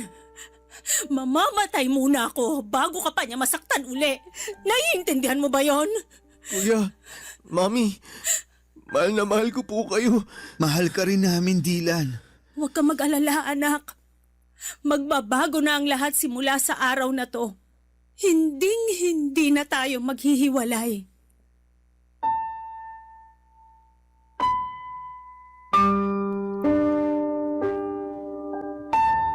Papadudot muli ko na silaya ng mga bakas ng trauma sa mga mata ni Dylan ng araw na yon. Sobrang aking pag-aalala para sa kanya. Ngunit sa tulong namin ni Mami ay unti-unti at tuluyan din niyang nalaman na hindi siya dapat matakot pa. Si Mami po ay nanirahan kasama namin ni Dylan sa kondo na inuupahan namin. Habang ako ay patuloy sa aking trabaho bilang isang software engineer, si Dylan ay nagsusumika pa rin sa kanyang pag-aaral. At si Mami naman ay nagsimula ng magtrabaho bilang hotel receptionist. Nagtutulungan kami ngayon ni Mami sa mga gastusin at bills at sobrang saya ko po na kahit na hindi na ako bata ay nakakapiling ko pa rin siya sa araw-araw. Naging maayos naman ang takbo ng buhay namin hanggang sa isang araw. Isang kaibigan ni Mami mula sa France ang nagbalita na pumanaw na si Nathan dahil sa isang insidente sa bar. Tinulungan ko si Mami na mag-hire ng French lawyer online upang mag-file ng divorce nang hindi na niya kailangan bumalik pa sa France. Sa kabila ng mahaba at magastos na proseso ay naayos din namin ito at sa wakas ay na-finalize ang divorce. Hindi ko po kayang ilarawan ang gaan ng aming nararamdaman nang matanggap namin ang balita na opisyal nang wala ng bisa ang kasal nila ni Nathan. Sa wakas ay makakapagsimula na kami ng bagong buhay. Sa ngayon ay nagsusumikap kami ni Mami na mag-ipon upang makapagpatayo ng bahay na magiging saksi sa mas marami pang magagandang alaala na bubuuin namin bilang isang pamilya. Sa lahat ng mga naranasan ko ay natutunan ko na ang pagpapatawad ay isang paraan para bigyan ang sarili mo ng pagkakataong magpatuloy at maghilom. At syempre, maging maligaya. Lubos po ako nagpapasalamat sa Diyos dahil hindi niya ipinagkait sa akin ang pagkakataong muli kong makasama ang pamilya ko. At sa wakas ay masasabi ko na rin na ang mga sugat ng nakaraan ay tuluyan ng nagsara at naghilom. Kung sakali man po na matanggap ninyo ang aking liham ay nais ko po sanang magpasalamat sa inyong oras at atensyon sa aking kwento. From the bottom of my heart, gusto ko rin pong magpasalamat sa tuwa at inspirasyon na ibibigay mo sa programa mo. Ang inyong forever kapuso at kabarangay, Jasper. Barangay Love Stories. Barangay Love Stories. Kwentuhan naman tayo dito sa comment section. Nagustuhan ng iyong napakinggan? Ituloy yan via live stream sa www.gmanetwork.com/radio.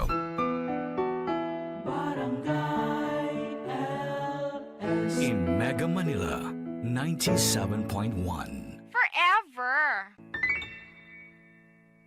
Ang mga kwento ng pag-ibig, kwento ng buhay, at kwento ng pag-asa dito sa Barangay Love Stories. Love Stories.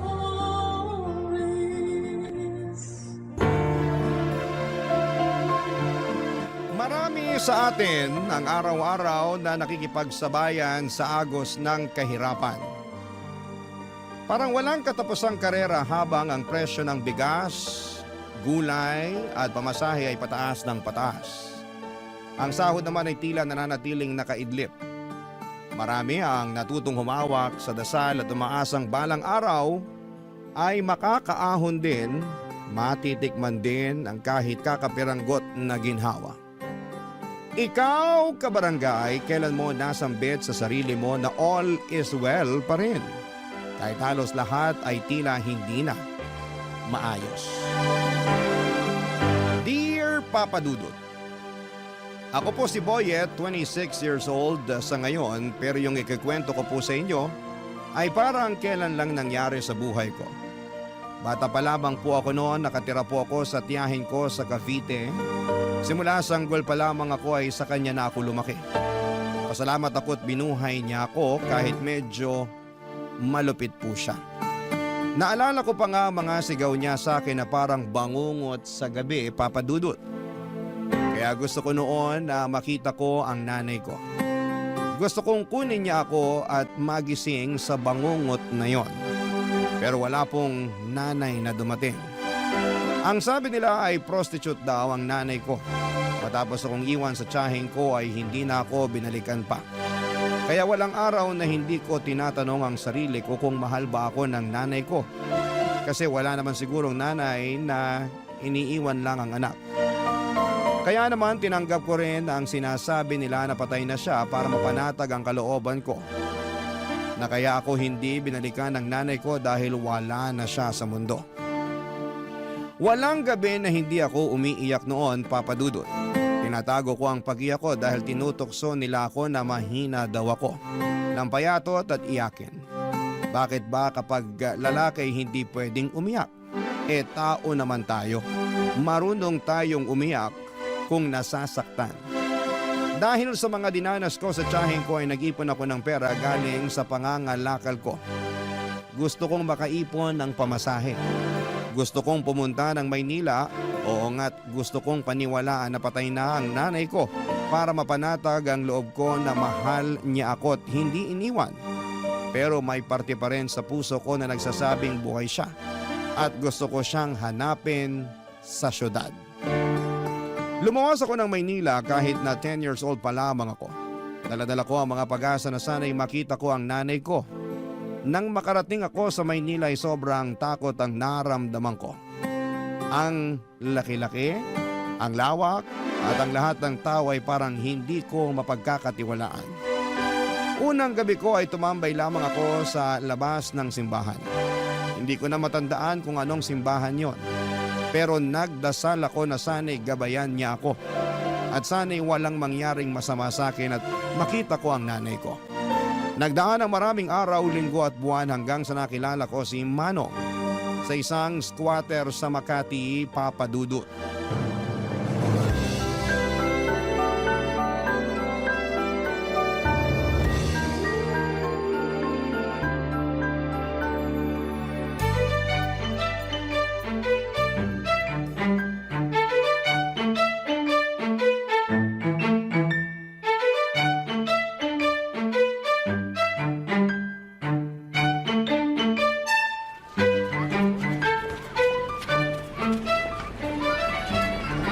Boyet! Gising na, umaga na. Manong, Talagang bata ka. Dapat sanayin mo yung sarili mong gumising na maaga. Alam mo namang salat tayo sa pera. Kailangan nating kumayod. Alam mo yung kasabihang early worm early bird catches the worm. O, tinuro yun ng teacher ko dati. nakapag-aral po kayo, Manong? Ba, syempre. Graduate ako ng elementary. Pero di na ako high school. Bakit po? Ako na yung ini-interview mo eh. Medya ka ba? Ano po yung medya? Yung nagre-report. Yung nagbabalita sa TV. Saka sa radyo. Sila yung nagsasabi ng totoo. Oh, di ba? Alam nila yung totoo eh. Oh, kapag sa kanila po ako magtatanong kung kilala nila nanay ko, sasabihin nila sa akin. Nako, Boyet. Yan ang hindi ko alam. Malamang hindi rin nila alam. Ang hirap naman kasi nung tanong mo eh. Siguro wala na talaga nanay ko. Manalig ka. Huwag mawala ng pag-asa. Opo. Asya, inumin mo na tong tinimpla kong gatas habang mainit pa. Salamat po, Manong ah. Parang kayo na nga po tatay ko eh. Talaga ba? Tatay yung tingin mo sa akin? Opo! Di ba yung mga tatay nag-aalaga sa mga anak nila? Pinagtitimplan niyo ako ng gatas eh.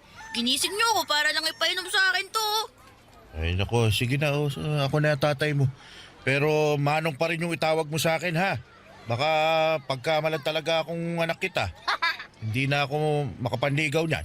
Opo, Manong. Ayan, mabuti nang nagkakaintindihan tayo. Manong, salamat po sa pagkup-kup niyo sa akin ha. Kung hindi dahil sa inyo, baka patay na ako. Wala akong makain nun eh. Naisipan ko na nga magnakaw dahil sa gutom eh. Pero nandun kayo. Mabuti naman, hindi ka nagnakaw. Alam mo, marami nang magnanakaw na nakaupo sa pwesto. Kaya hindi umuusad yung buhay dito sa Pilipinas dahil sa kanila eh. Talaga po, Manong? Oo, yun ang sabi ng teacher ko dati dun sa elementary. Tanda ko pa nga, kailangan daw mag-aral para hindi mauto ng mga politiko. Kaya ikaw, mag-aral ka sa susunod na pasukan. Opo, sige po. Mayos ka. Kita mo naman dito, maraming halang ang kaluluwa kasi salat sa buhay. Walang makain. Sabi ko naman sa'yo na mag-ingat ka rito kasi tuso ang mga tao. Hindi natin masisisi kasi pinagkaitan ng mga tao dito. Hindi mo masisisi na ganito yung ugali ng mga tao kasi walang-wala. Kailangan mabuhay. Kaya ikaw, mag-aaral ka. Opo, Manong. Oh, mayos ka, boyet ha. Dapat asal tao, di hayop. Ibig sabihin nun, maging mabait lang ako. Wala mo na pa pala eh. Pero, may ba ako? Talaga bang ayaw mo nang bumalik dun sa kamag-anak mo sa Cavite? Ayoko na po, Manong. Baka may ginawa ka masama, kaya ka naglayas. Ayoko talaga sa tao yung sinungaling eh. Manong, hindi po ako nagsisinungaling. Gusto ko po talagang makita ang nanay ko. Hindi ko nga alam kung saan ko siya hahanapin pero andito daw po siya sa Maynila. Napakalaki ng Maynila. Di po, may picture naman po ako ng nanay ko eh. Kung makikita ko siya, sigurado makikilala ko yun. Dapat kapag nakita ka niya, maging proud siya sa'yo. Kaya mag-aral ka sa susunod na pasukan, ha? Opo, masusunod po. Papadudot nakatira kami sa pinagtagpi-tagping yero pero ramdam kong nakahanap ako ng tatay sa piling ni Manong. Kahit walang maayos na bahay, mainit, marumi, pero para sa akin ay may pag-asa dahil kay Manong. Matandang binata si Manong, wala siyang asawa at wala ding anak. Dahil wala nga siyang anak kaya ko na ang itinuring niya na parang sarili niyang anak. Ang sabi niya sa lugar na gaya ng squatter ay tuso ang mga tao. Hindi dahil masama sila kundi dahil lahat ng tao sa paligid ay pinagkaitan. Walang araw at gabi na hindi na ako pinapangaralan. Sabi niya kahit mahirap dapat ay matuto pa rin akong maging matinong tao. Pinag-aral niya ako at binilhan ng lapis, papel at gamit sa eskwelahan. Sobrang saya ko talaga, papadudot. Inihatid pa niya ako sa eskwelahan at sinisigurong okay lang ang unang pagpasok ko. Naramdaman ko na kahit na hindi kami magkadugo ay mahal niya ako. Ngunit tulad ng karamihan sa mga bata ay naging pasaway din po ako. Hindi na ako natutuwa sa lapis at papel dahil sa mahirap palang mag-aral. At marami akong nakakaaway na kaklase ko at maging sa ibang section at grade. Hindi naging safe sa akin ang eskwelahan dahil isa pala siyang malaking arena na samot-saring mga bata na iba-iba ang ugali. May matalino, may hindi biniyayaan ng talino, may mabuti at masama na sa tingin ko ay hindi naturuan ng tama ng magulang o sadyang spoiled lamang at gustong manghamak ng ibang bata. Hindi ako naging masaya tuwing pumapasok ako, papadudot. Kaya hindi ko sinabi kay Manong na hindi na ako pumapasok. Mas pinili kong magkalakal muli. Mas pinili kong gumala para maghanap ng pera. Kung magkaroon man ako ng kaaway ay hindi ko na kailangan pang magpaliwanag sa teacher. Ang importante sa akin ay makahanap ako ng pera. Hanggang sa isang araw, hindi na naitago ang ginagawa ko. Pinatawag pala si Manong ng teacher ko na hindi ko alam. At sa gabing pag-uwi niya ay nakita kong galit na galit si Manong sa akin, Papa Dudut.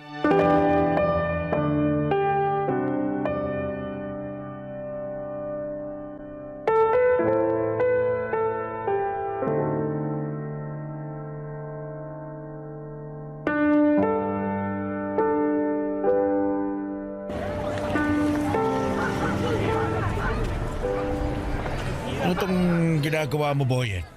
Bakit hindi ka pumasok, ha? Pumapasok po ako, Manong. Alam mo ba na ang sinungaling ay kapatid ng magnanakaw? Ayokong lumaki kang maging masamang tao, ha? Manong! Pinatawag ako ng teacher nyo. Sinabi niya sa akin na 2 linggo ka nang hindi pumapasok. Alam mo bang nagulat ako sa nalaman ko kasi ang alam ko pumapasok ka. Binibigyan pa kita ng baon. Pinaghahandaan ng makakain dahil ayaw kong walang laman yung tiyan mo. Dahil nagkakasakit sa ulo ang walang kain. Boyet, para sa'yo to. Kaya wag kang magsisinungaling sa akin. Manong, kasi, nahirapan ako eh. Saka kumikita naman ako. Tsaka yung pinabaon yung pera, iniipon ko naman, di ko ginagastos. Ito, baon ko, tsaka yung kita ko. Boyet, naiintindihan mo ba ako? Pinapaaral kita, hindi kita inuobliga na magtrabaho. O kumita ng pera kapag araw ng pasukan. Kapag wala naman pasok, malaya kang gawin yung gusto mo. Magtrabaho, maglaro, ano pa problema? Ano ba mahirap na pumasok ka lang sa paaralan? Kasi, Manong, Sige, magsalita ka, makikinig ako. Gusto mo bang habang buhay na nasa magulong lugar na to? Gusto mo bang tumanda na katulad ko, ha? Nilamon na lang ng basura ang buhay na unti-unting nabubulok? Manong, sorry na po. Alam mo, anak na ang turing ko sa'yo.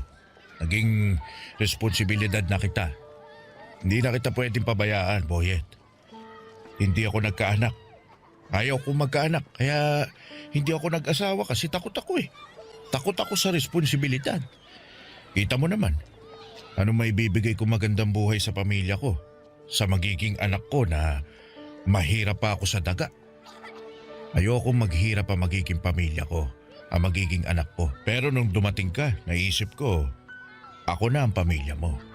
At wala na akong magagawa kundi ang bigyan ka ng magandang buhay sa abot ng makakaya ko. Kaya kita pinapaaral kasi ito ang aahon sa iyo sa kahirapan. Magkaroon ka ng ibang buhay. Huwag kang gumaya sa akin. Kasi ayokong tumanda ka na katulad ko. Manong, pasensya na po talaga. Kasi po, ang hirap-hirap naman po kasi mag-aral eh. Marami po ako nakakaaway na mga bata. Di tapangan mo. Hindi pwedeng basta-basta ka na lang susuko. Ilaban mo yung sarili mo. Hindi ko naman sinasabing makipagsuntukan ka sa kanila. Sinasabi ko, umiwas ka sa gulo. Hindi mo naman ikagagaling kung papatulan mo sila eh. Lagi mong isipin na nasa paaralan ka para mag-aral. Para maging mabuting tao. Para paglaki mo, pwede kang pumili ng kahit na anong gusto mong maging. Pagsusumikapan ko. Pero yung kaya ko lang ha. Pwede kang maging security guard. Pero pulis lang din po yun, pero nakatayo lang. Pero astig pa din. Tama. Basta wag lang maging katulad ko. Pwede ba yun? Opo. Ipangako mo sa akin ha? Opo, pangako po, Manong. Alam mo, may request ako sa'yo. Ano po yun, Manong? Magpapamasahe po ba kayo? Sige po, handa po ako. Ito naman, iba yung request ko. Ano nga po? Pwede bang tawagin mo akong tatay? Po? Ayaw mo ba? Naku, gusto ko po. Gusto ko. Tatay. Simula ngayon, ako na ang tatay mo. Opo, tatay. Gusto ko umakyat sa stage kasama mo kapag graduation mo na, ha? Ano po yung graduation? Kapag tapos ka na ng elementarya. Tapos ka na rin ng high school. Tsaka kapag magka-college ka na. Ang dami po palang graduation, no? Ang dami ko po palang pag-aaralan. Ba't ganyan yung mukha mo? Masasabi mo lang kanina, pinangako mo mag-aral ka mabuti. Wala na, pasubo lang po ko eh. Basta nandito lang ako. Naalalayan kita. Salamat po. Nang gabing yon ay hindi ako makatulog, Papa Dudut. Sobrang mahal ako ni tatay. Pinili niya akong kupkupin at pinili niyang ituwid ang buhay ko. Pinili niya akong mahalin at gusto niyang alisin ako sa kahirapan.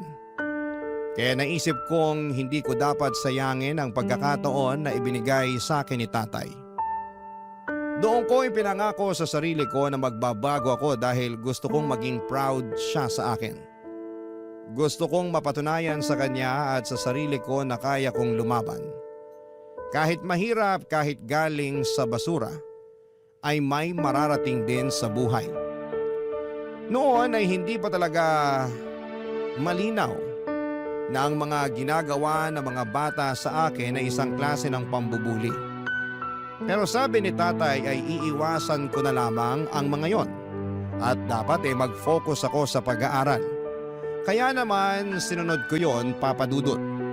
Pero hindi ko pa rin maiwasan na may mga masamang bata na inaaway ako. Minsan umuwi akong may sugat pero hindi ako sumuko. Araw-araw ay sinasabi ko sa sarili ko na baka bukas ay hindi na nila ako aawayin.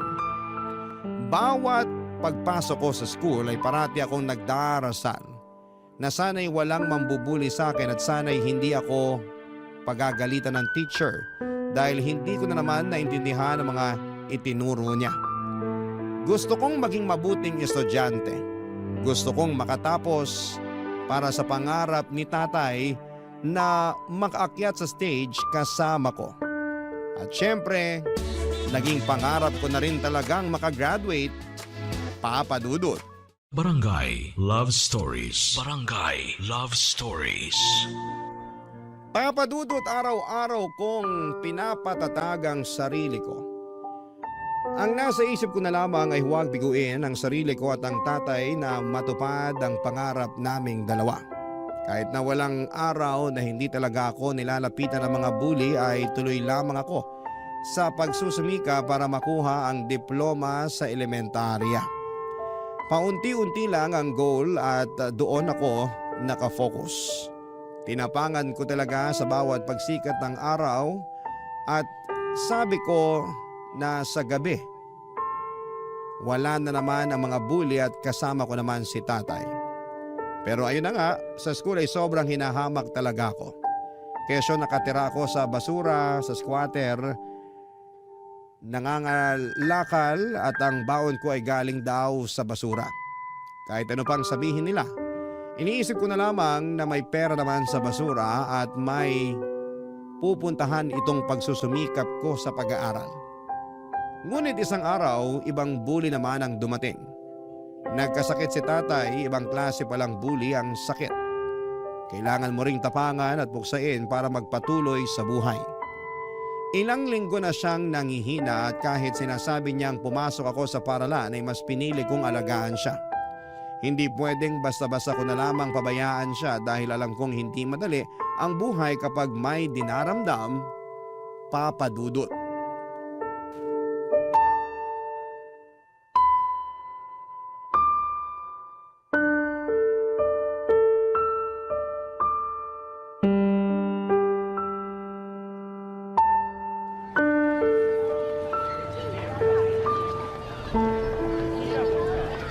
Tay, dahan-dahan lang po. Maupo na po kayo. Tay, kailangan niyo pong kumain para lumakas kayo. Di ba ito yung ginagawa niyo sa akin tuwing may lagnat ako? Alam mo, kaya ko naman yung sarili ko. Talaga si tatay oh. Ayaw talagang inaalagaan siya. Sige na, mag-ayos ka na. Maraming araw na hindi ka pumapasok. Hindi po tay, dito muna ako sa bahay. Ay nako, huwag na matigas ang ulo. Paano ka gagraduate niyan kung parati kang absent? Baka ibagsak ka ng teacher mo. Tay naman eh. Anong tay naman? Oh, sige na, pumasok ka na. Kakainin ko na tong pagkain. Eh, paano kung darating yung sinasabing demolition? Paalisin tayo rito. Sino kasama nyo? Kung nandito ako, masasamahan ko kayo. Hindi nila tayo mapapaalis. Naganda na yung mga kapitbahay natin ng mga ipambabato sa mga yon. Nakita ko ron sa kabilang kanto. Grabe ginawa nila. Wala na hong nagawa yung mga nakatira dun. Paano kung saktan kayo rito? May sakit pa ho kayo, oh. Kung nandito ka, kaya mo ba ako ipagtanggol sa mga malalaking tao? Kita mo, hindi ka makasagot. Basta dito lang ho ako. May mga inihandaan naman akong pambato sa kanila eh. Ito ang dahilan kung bakit gusto ko makapagtapos ka ng pag-aaral. Para hindi ka matatakot na paalisin sa bahay mo. Makakabili ka ng sarili mong bahay o may pera ka para umupa ng matirhan na may legal na titulo. Yung bang re-respetuhin ka ng mga tao. Tay, ang hirap po pala maging mahirap, no? Ang dami mong dapat gawin para lang hindi ka masasaktan at makuha mo yung respetong sinasabi nila. Kung hindi na talaga kaya, hahanap na lang tayo ng ibang mapapwestuhan. Siguro mas makakatulong sa mga tao yung itatayong barangay complex dito. Grabe naman po pala sila. Wala, ganun talaga eh. Tay, okay lang po ba kayo? Oo naman. Sige na, mamaya ako natubusin. Tay, yung totoo. Mukhang kailangan ko lang maiga ulit. Sige ho. Salamat, Boyan. Baka nabinat ho kayo kakaisip sa demolition na yan. Siguro, pero okay lang ako. Tutulog ko na lang to, mawawala rin. Lalakas din ako. Sana po bumalik na sa dating lakas ang katawan nyo, Tay. Galing ako, anak. Tay, mukhang ito na ho yung demolition. Titingnan ko sa bintana. Tay, ito na nga ho yung demolition. Tay! Uy, Tay, gising! Tay, kailangan na nating lumabas. Tay! Tay, wag na ho kayong matulog. Kailangan na nating lumabas ng bahay. Tay, bakit parang hindi ka na humihinga? Tay! Tay naman, gumising ka na! Promise, papasok na ako. Hindi na matigas ulo ko. Gising na, Tay! Gising, Tay! Tulong nga! Ang tatay ko! Tulong! Tulungan niyo ako! Tay, hindi ka pwede mawala. Akyat pa tayo sa stage sa graduation ko. Tay! Tay, wag mo ko iwan! Tay! Tay! Tay! Papa Dudut, sobrang sakit balikan ng araw na yon. Lahat nagkakagulo dahil sa demolition habang binawian ng buhay si Manong, ang tatay ko. Kaya naman sobrang galit na galit ako sa mga taong nag-demolish sa squatter. Para kaming mga ipis na pinupuksa na lamang at pinapalabas sa aming mga lungga na parang basura sa lipunan na walang karapatang mabuhay ng may dangal. Tandang-tanda ko na kahit na hindi man natuloy yung sabi nilang end of the world noong 2012, para sa akin ay parang natapos at gumuho talaga ang mundo. Hindi ko alam kung kaya ko bang mabuhay na wala si tatay. Bakit ganon sila sa mahihirap? Pinapalis nila sa lupang yon para tayuan nila ng barangay hall, health center at basketball court. Bakit hindi kami tulungan na bigyan ng marangal na buhay? Nagsumikap kami araw-araw at hindi po kami batugan. Sana yung gobyerno ay nakita ang hinaing ng mga taong gusto lamang ng may masilungan at matawag na tahanan. Kasi ang mga taong ito ay hindi pinapangarap na maging squatter lang habang buhay. Pero sadyang may lapang tadhana at pagkakataon para sa kanila. Mahirap ang buhay. Mahirap makaahon sa kahirapan. Kahit sobrang sakit sa loob ko kasi hindi ko matutupad yung pangarap namin ni tatay, huminto ako sa pag-aaral kasi kailangan kong unahin ang kalam ng sikmura ko kesa sa pag-aaral. Pasalamat na lang ako dahil sa paghihikayat ni tatay na mag-aral ako ay natuto naman akong magbasa at magsulat. Pero syempre hindi ganon kalawak ang pag-intindi ko sa mga bagay-bagay. Basic lang at marunong din akong magbilang kaya alam kong humawak ng pera. At dumating ang isang bagay na masasabi kong mas malaki ang kikitain ko kesa sa pangangalakal. Ibang kalakal na ang ginagawa ko kahit 15 years old ako noon. Pinasok ko ang pagbebenta ng katawan. Nagbigay ako ng aliw sa mga parokyano. Wala akong pinipili. Tama. Nagaya ko sa nanay ko.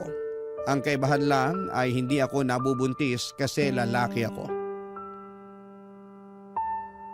Sa bago kong trabaho ay nakagawa ko ng sarili kong maliit na bahay sa isang squatter din. At sa bawat oras, hindi ko makakalimutan si tatay. Parating pabalik-balik sa utak ko ang sinabi niya sa akin na kailangang maiba ang buhay ko. Hindi pwedeng mabubulok ako sa squatter. Kalaunan ay nakapagtrabaho ako sa bar at doon ko nakilala si Nelia na naging girlfriend ko. Pareho kaming hamak na isang mamitang nagbibigay sa amin ng customer.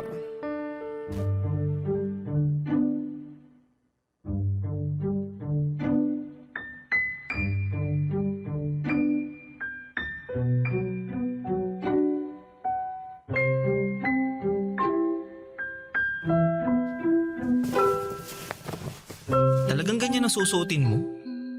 Masyadong maiksi naman, babe. Babe naman, parati mo na lang akong sinasaway. Sa trabaho natin, kailangan presentable tayo.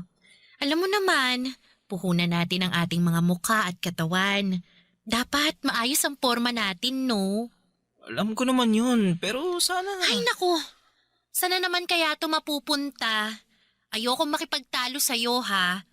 Ay, ayokong malasin ang gabi natin. Nelia, hihingi sana ako sa'yo ng pabor eh. Ayan ka na naman. Gusto mo talaga maging manang ako sa harap nila? Paano ako kikita ng pera? Paano tayo makakaipon? Paano natin mababayaran tong upa sa bahay? Sabihin mo nga sa akin, babe. Alam ko naman yan. Ang sa akin lang, sana bawas-bawasan mo yung pagtanggap ng customer na... Na ano? Na ikakama ako. Diretsahin mo na. Babe, bago pa lang tayo maging tayo, ganito na trabaho ko. Ganito na si Nelia. Ganito na trabaho ko. Isang babaeng bayaran. At ganyan ka na rin.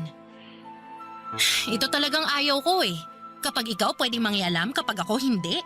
Iba kasi yung... Anong pinagkaiba?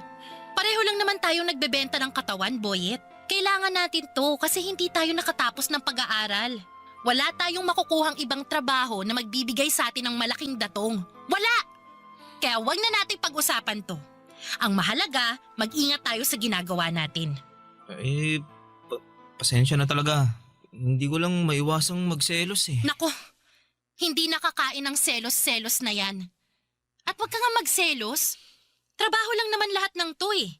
Parang artista. Aarte ka lang, paghusayan mo gaya ng gusto ng customer. Tapos, di ba ganyan din naman ang ginagawa mo? Sa bagay. Iniisip ko lang na nagamit man nila ang katawan ko.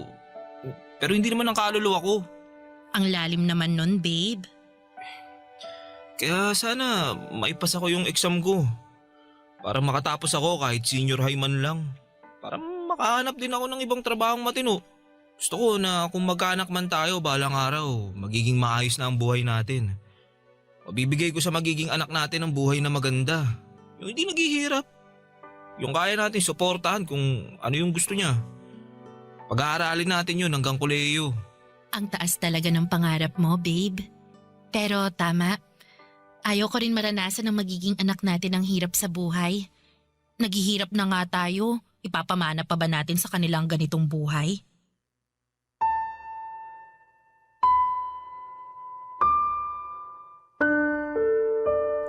Papadudot na encourage ko si Nelia na mag-ALS.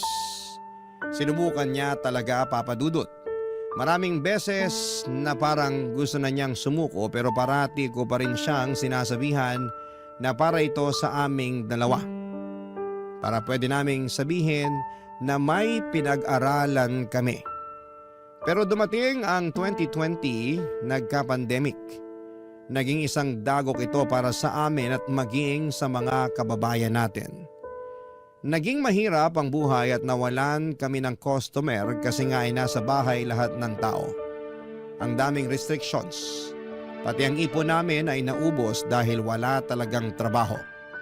Naisipan ko na lamang kung talaga bang may Panginoon kasi puro pahirap na lamang ang naranasan ko. Nagsusumikap naman ako sa buhay pero parang ang hirap pa rin. Paano kaya kami magso-survive? Paano ang isang tulad naming dukha ang kakayaning mabuhay sa gitna ng pandemya na walang trabaho? Ang hirap talaga, Papa Dudut. Nakakadurog ng puso ang sitwasyon, nakakapanghina ng loob na para bang inalisan na naman kami ng pagkakataong mabuhay. Ang hirap pong maging mahirap at ang masakit ay maraming tao ang tingin sa amin ay palamunin. Nakapina lamang para sa ayuda at pasanin ng lipunan. Sa totoo lang po, Papa Dudut, gusto kong hingiin na sana'y magkapalit kami ng buhay para malaman niyang nagtatrabaho kami para mabuhay. Pero sadyang mailapang kapalaran sa kagaya naming salat sa buhay. Barangay Love Stories. Barangay Love Stories. Hindi naging maganda ang pagsasama naming dalawa dahil sa sitwasyon, Papa Dudut. Ang hirap ng walang pera, walang customer, and mahirap ang buhay sa panahon ng pandemic. At dahil nga sa mga restrictions ay nawalan kami ng hanap buhay. Siguro hindi lang kami, marami sa ating kababayan. Sana nga ay yun na ang huling pandemic sa mundo. At dahil nga sa hirap ay parati kaming nag-aaway at mainit ang ulo. Totoong nakaka-high blood ang walang pera. Pero nang malift ang mga restrictions ay unti-unting bumalik ang lahat. Nagkaroon na ulit kami ng trabaho at magkahiwalay kami ng bar. Nagkikita na lamang kami tuwing umuuwi ng bahay at ang importante ay magkasama pa rin kami. At gaya nga ng dati ay balik kami sa dating gawi, ang pagbebenta ng panandaliang aliw. Ang kumita ng pera, ang magtrabaho na kahit para sa iba'y mabaho pa sa basura ang ginagawa namin. Para sa akin ay wala akong pakialam dahil wala naman akong inaapakang tao. Wala akong hinahamak.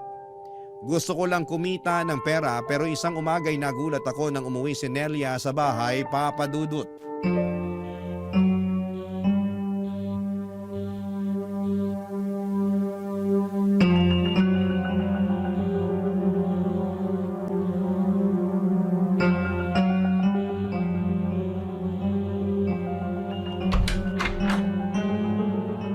Babe!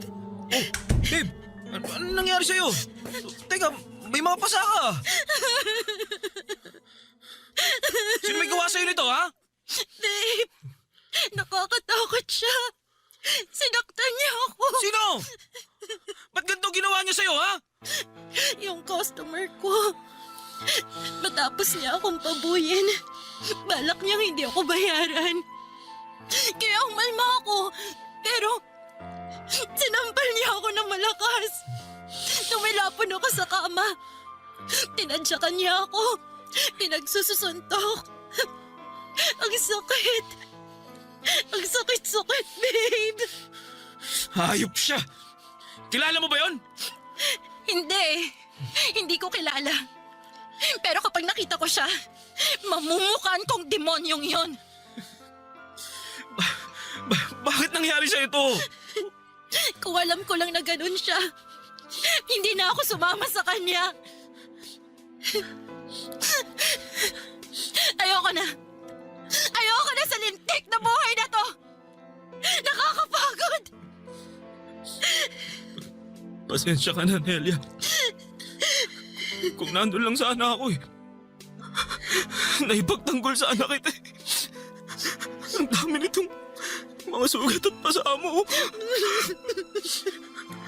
Mawalang kaya talaga sila. Kahit noon pa man, kung sino pa yung agad sa buhay, Sila pa ang may asal demonyo! Siguro nga, ito na yung panahon na ihinto ko ng ganitong trabaho. Ayoko na. Kaya, magsusumikap ako. Mag-aaral ako. Gusto ko makapagtapos para makakuha ng matinong trabaho na hindi yuyurakan ng pagkatao ko. Tama yan. Papangako ko sa'yo na balang araw. Ire-respeto tayo ng mundo. Hindi na tayo mamalitin. Hindi na tayo bababuyin.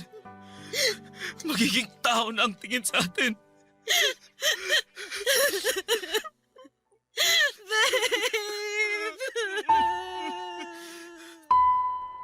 Ilang linggo ring nagpagaling si Nelia sa mga natamo niyang sugat at pasa, Papa Dudut. Sobrang nakakagulat na may tao talagang gagawa ng ganon.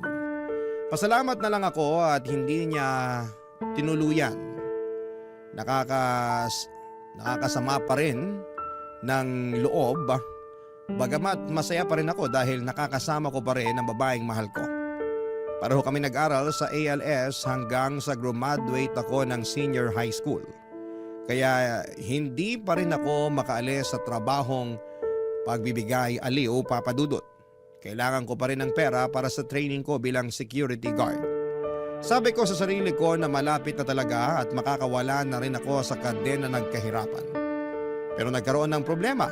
Nilagnat ako at ilang araw nang hindi ito gumagaling. Nagsilabasa na rin ang mga rashes sa aking katawan at ang lalapan ng ubo ko. Dahil sa halos hindi ako makapagtrabaho na ay napilitan akong pumunta sa health center. At natuklasan ko ang isang nakakagulat na katotohanan na ayaw kong marinig. Nang mga oras na yon ay parang nag-flashback lahat ng hirap na pinagdaanan ko. Ang iniwan ako ng aking ina, ang pangungutya ng tiyaheng ko kaya ako lumayas sa Cavite, ang pagiging palaboy sa lungsod, ang pagkupkup sa akin ni Tatay Manong, ang kanyang mga pangaral at pangarap na makapagtapos ako at maging security guard. Ang oras nang mawala siya sa buhay ko. Ang araw na akala ko'y mawawala na sa akin si Nelia dahil sa nangyaring pananakit sa kanya.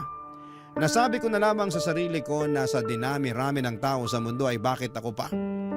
Bakit sa akin pa nangyari ito?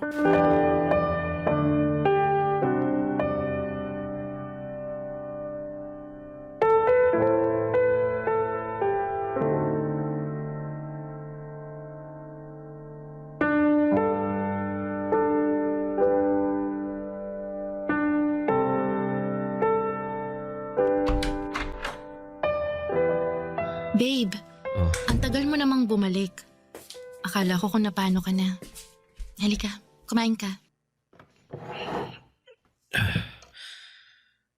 Babe, bakit parang tulala ka? Anong sabi ng doktor? Na-check ka ba? Nakapunta ka ba sa center? Naku, sana pumayag kang samahan kita. Pwede ko namang isarado muna tong tindahan eh. Boyet? Bakit? Akala ko, malapit ko na matupad ang pangarap ko eh. Akala ko magiging security guard na ako. Magiging maayos ang buhay ko. Teka, ano bang nangyari? Doon ako galing sa center. Sumailalim ako sa mga test. Anong resulta? Ano bang test ang ginawa nila sa'yo? Alam mo, gusto ko sanang ilihim pero karapatan mong malaman ng totoo kasi magkarelasyon tayo. At baka... Ano bang nangyayari? Pinapakaba mo naman ako eh. Magsalita ka, Boyet! Iniisip ko kung saan ko kaya nakuha to. Naalala ko, may naging customer ako. Ayaw niya maglagay ng protection. Malaki ang binayad niya sa akin. Pumayag na ako. Kasi isang beses lang naman eh. Teka, huwag mong sabihin nagpositibo ka. Patawarin mo ako, Nelia. Bakit mo ginawa yan? Akala ko kasi ano eh. Ibig sabihin, hindi.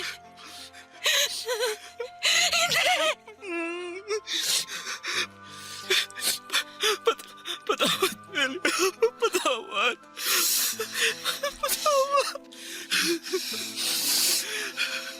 Ibig sabihin, nahawaan mo na ako?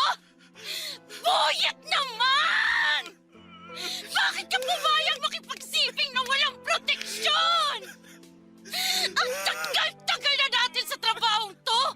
Nagawa mo pa rin maging bobo! Tukso ako ng pera. Pera!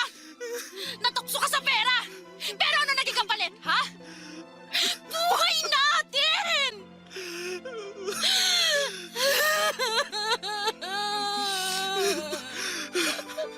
Ayoko buhayin! Ayoko magkasakit!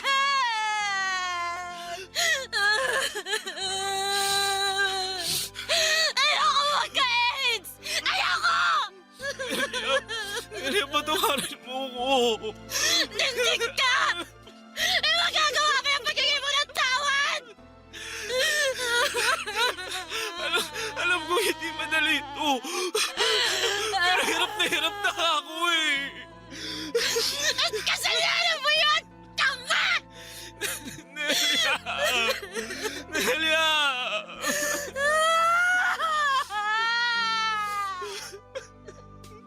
Nindig na buhay ito! Kaya ba tayo lulubayan ng malas? Kapag wala na tayo sa pahirap na mundong to! Nelia, hindi tayo mamamatay. Ha?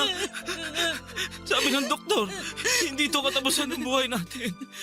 Sabi niya, pumunta ka rin sa center para mapatest ka rin. Pareho natin gagamutin ang mga sarili natin. Malalabanan natin to. Lalaban tayo, Nelia. Lalaban tayo, Nelia. Ha? Lalaban tayo.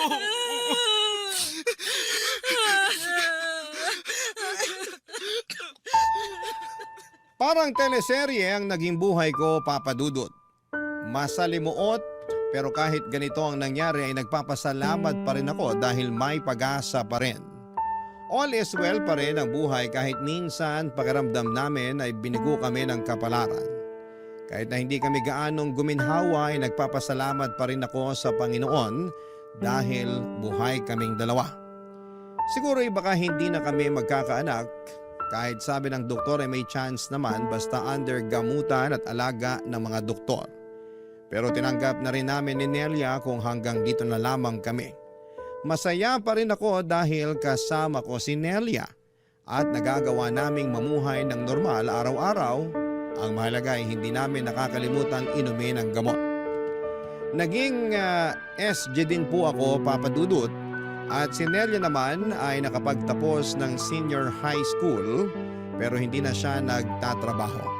Focus siya sa aming sari-sari store. Kahit maliit lang ang kinikita ay maayos naman ang naging takbo nito. Ang importante sa ngayon, Papa Dudut, ay buhay na buhay kami at may mga NGO na handang tumulong sa katulad namin. Sana sa mga nakikinig sa programa ninyo ay gusto kong ipaabot sa lahat na sana'y huwag kayong mandiri sa mga taong may HIV dahil hindi naman nakakahawa ang HIV kung walang sexual contact at blood-to-blood contact. Hindi nakakahawa ang HIV kapag nakikipagkamay, paggamit sa isang baso, pag-upo sa tabi ng isang may HIV, paglangoy sa swimming pool, sa ubo at sipon. Sana'y maging malawak ang kaisipan natin at sana'y napulutan ng aral ang naging buhay ko ng ating mga kabarangay. Ang inyong kapuso at kabarangay forever, Boyet. Anong say mo sa Barangay Love Stories na ito? Pagkwentuhan natin sa comment section yan.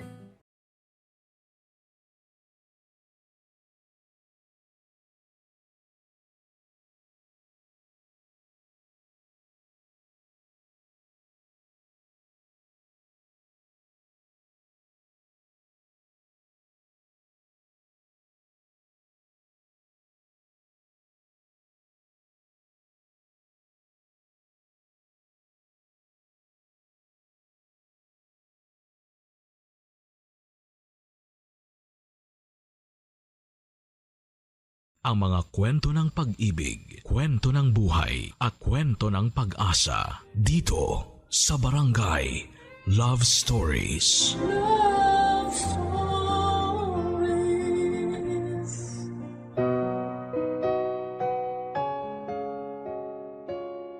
Ang kasal daw ay hindi parang kaning mainit na kapag napasok ka ay pwede mong iluwa. Isang lifetime commitment ang kasal at huwag mong susubukan kung hindi mo kayang mapanindigan.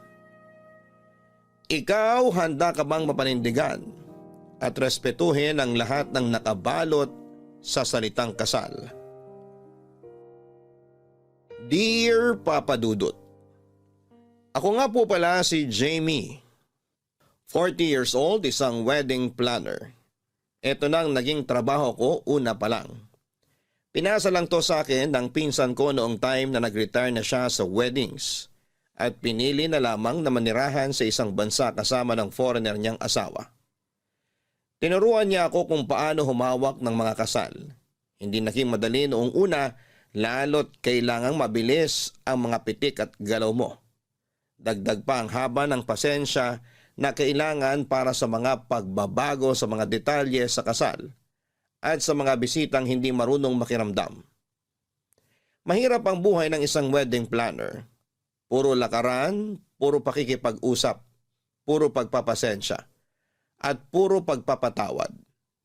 Hindi madali pero sa tuwing nakikita ko kung gaano kasaya ang mukha ng mga ikakasal ay parang nababawi rin kahit papaano ang hirap. Saka mo biglang susundutan na pwede pa sa susunod na kasal. Hanggang sa nakasanayan ko na ang buhay ng isang wedding planner. Wala na akong ibang nakitang trabaho na mas bagay sa akin kundi ito. Marami akong nalalamang kwento ng pag-ibig at napapaluha na lamang ako. Dahil kahit na hindi ko pa yon naranasan ay masaya na lang din na maging bahagi ng forever nila. Opo, single ako. Always the wedding planner, never the bride ang atake ng drama ko. Nakakatawang isipin na kaya kong planuhin ang kasal ng iba. Pero sarili kong kasal ay wala pa. Pero naisip ko na lamang baka hindi para sa akin ang kasal. Kaya ipinagpatuloy ko na lamang ang pagtatrabaho para sa forever ng iba. At ang isang hindi ko makakalimutan na pares na tinulungan ko ay sina Ron at Laika. Mas bata sa akin si Ron ng 5 taon at si Laika naman ay 10 taon. Nirefer sila sa akin ng dati kong kliyente. At sa kanilang dalawa iikot ang karamihan ng kwento ko sa inyo.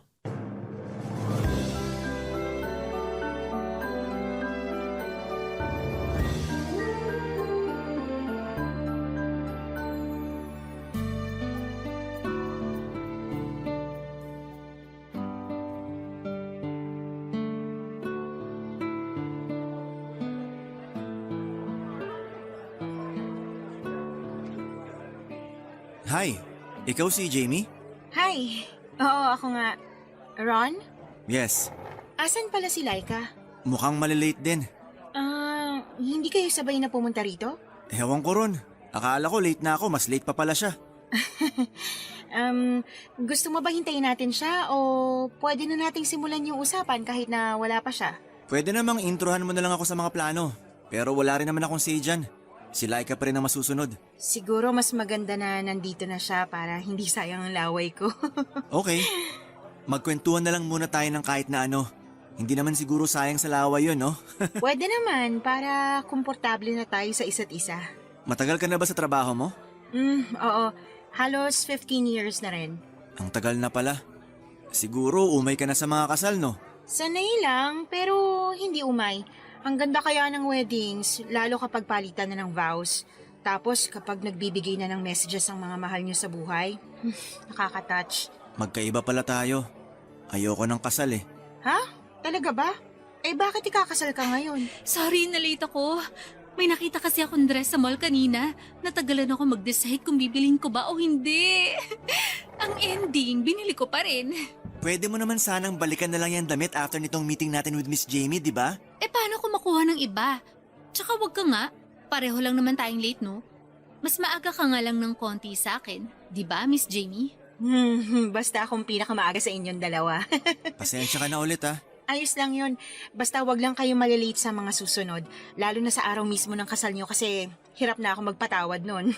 Basta wala akong makikitang mall bago ako pumunta ng simbahan. Siguradong hindi ako malilate. Simulan na nga natin para makauwi na rin. Nagmamadali kang umalis ah. Parang wala kang ganang ayusin tong kasal natin. Naiinis lang kasi ako sa'yo. Sabi ko naman sa'yo na sabi na tayong pumunta rito. Pero nakuha mo pang mag-mall para maglakad-lakad. Tapos ang hirap mo pang tawagan. Mag-aaway pa ba tayo?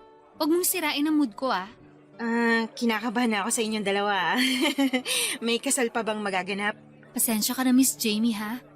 Sagad kasi sa butong toyo nitong fiancé ko. Hayaan mo siya. Sorry Miss Jamie. Wala lang talaga ako sa mood. So inaamin mong kasalanan mo ngang lahat ng to? Wala akong aaminin kasi mali ka rin. Rin? E di tayong dalawang may mali rito? O sige na. Ako na lang ulit yung mali para tumigil ka na. Ako na lang ang mali para bago naman. Sorry sa joke ko. Wrong timing. Ayos lang yun Miss Jamie.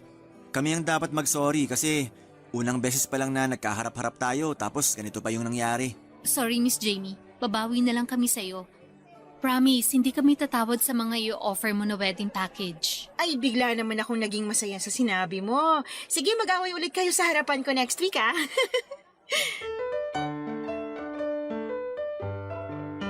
Sanay na ako sa eksenang nakita ko kina Ron at Laika, Papa Dudut.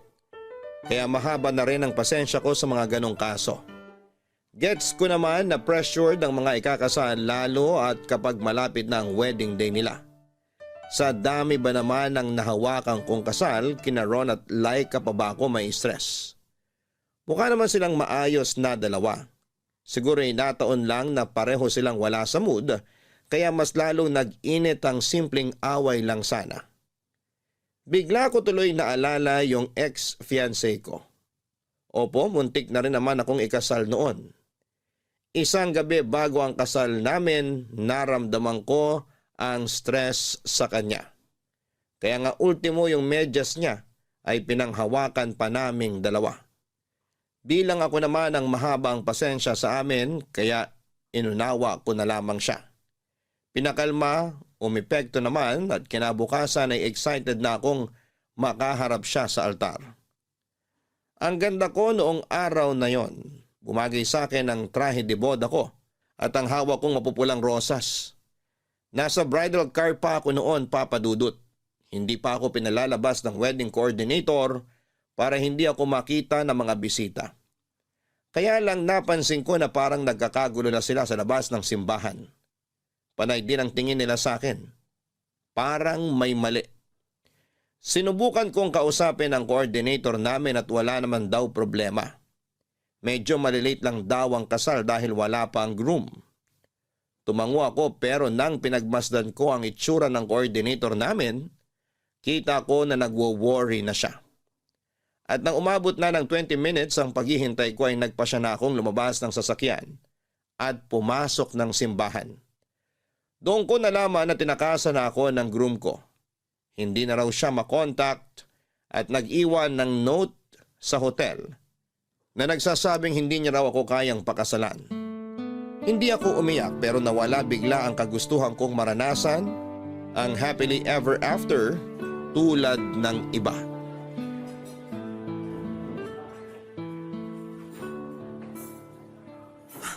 Sorry Miss Jamie. Late na naman ako for the second time.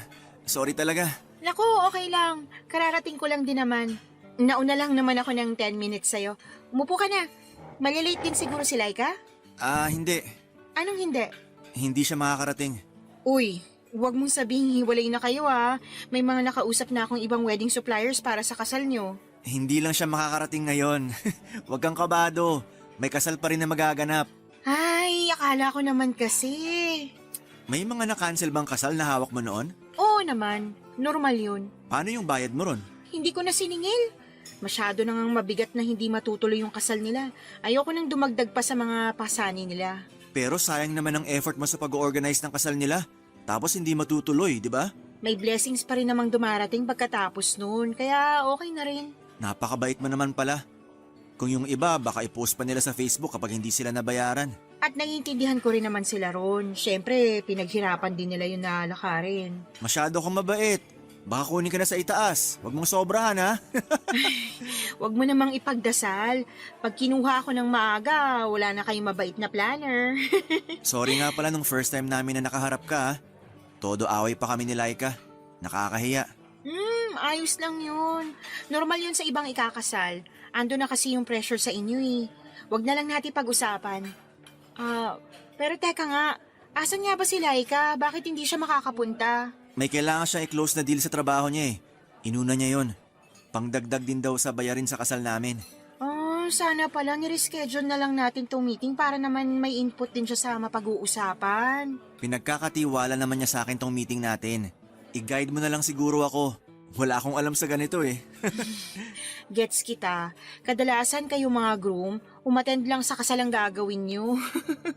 Ang mga bride talaga ang mabusisi sa mga detalye. Hindi rin kasi ganun si Laika. Kahit ano lang meron, ayos na sa kanya. Basta may maganap lang na kasal. Maswerte ka naman pala.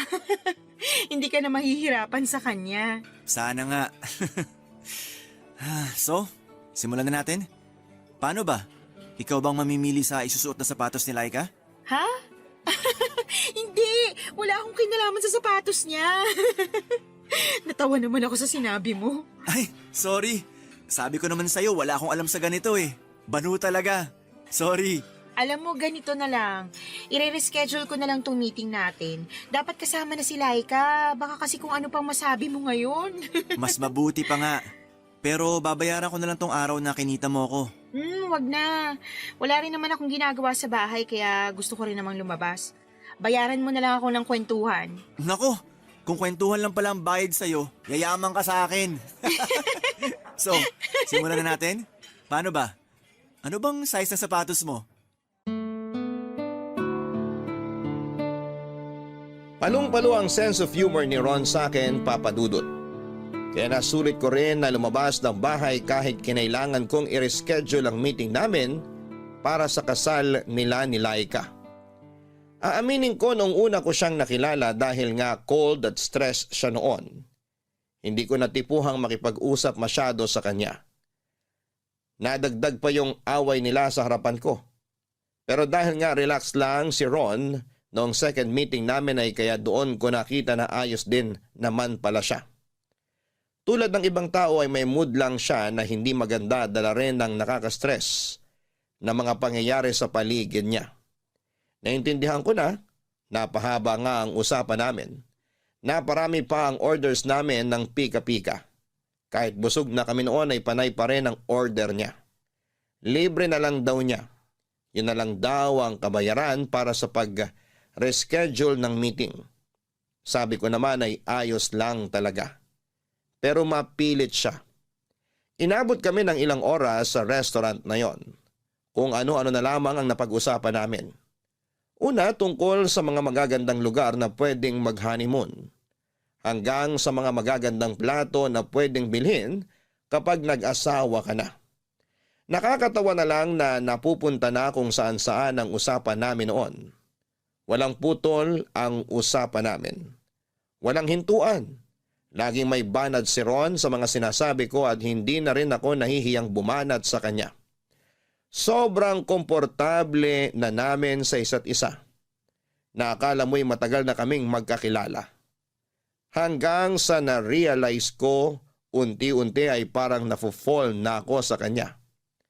Aaminin kong dahil sa mahabang usapan namin, nagkaroon ako ng crush sa aking kliyenteng groom, Papa Dudut. Noong nakauwi na ako sa bahay after ng kwentuhan namin ni Ron ay kinabahan ako bigla. Paano ba naman kasi ay yun ang unang beses na nagkaroon ako ng crush sa kliyente ko. Matagal ko nang binakura ng puso ko sa mga groom na nakakasalamuha ko. Hindi ako pwedeng magkaroon ng kahit kaunting interest sa kanila dahil kailangan kong maging profesional at syempre andun ako para tulungan sila sa kasal nila. Ikakasal sila sa iba at dapat ay hindi ako ma-attach sa kanila. Pero iba kasi ang nangyari sa pagitan namin ni Ron. Dahil nga sa naging kwentuhan namin, hindi ko namalaya na nasira na ni Ron ang bakod ng puso ko. Kung bakit naman kasi lumalim pa ang naging usapan namin. Gusto ko na lang din talagang sisihin ang sarili ko ng mga oras na na-feel kong nagkaka-crush na ako sa kanya. Hindi ako muling nagparamdam kay Ron. Diretso ako lagi kay Laika sa pag-update para sa next meeting namin at yung mga dapat na gawin. Hindi naman nakatunog si Ron na kay Laika lang ako dumadaan. Kasi napag-usapan naman na namin na si Laika ang una kong dapat na makausap. Siya kasi ang bride. Siya ang mas nakakaalam sa dapat gagawin sa kasal. Mabuti na lang at gumana ang excuse na yon, Papa Dudut. 2 linggo din akong hindi nagparamdam kay Ron. Hanggang isang gabi ay nagulat na lamang ako na may tumawag sa akin. Hindi nakasave ang numero, inakala ko noong una na magdi-deliver yon ng parcel o baka bagong kliyente at mag-i-inquire sa rate ko bilang planner. Nagulat na lamang ako nang marinig ko ang boses ni Ron. Biglang kumabog ng malakas ang dibdib ko. May epekto pa rin pala siya sa akin. Akala ko natunaw ko na ang nararamdaman kong interest sa kanya dahil 2 linggo na rin kaming hindi nakapag-usap at nakapagkita. Ginulat mo naman ako, Ron. Bakit ka ba napatawag? Akala ko bagong kliyente ko na. Dismayado ka ba na lumang kliyente mo ang tumawag? Akala ko nga rin magde-deliver ka ng parcel ko eh. Pwede naman ako mag-deliver sa'yo. Ano bang gusto mo? Kape? Hopya? Jowa? Naku, pass dyan sa jowa. Busy ako. Naks naman si career woman. Bakit ka nga napatawag? Wala lang. Hoy, hindi pwedeng wala lang. May problema ba? Pwede ka bang maging kaibigan ngayon, Jamie? Oo naman. Kiss na muna ang pagiging wedding planner ko sa inyo. Kaibigan mo ako ngayon. Ano bang nangyari? Normal bang kabahan pag ikakasal?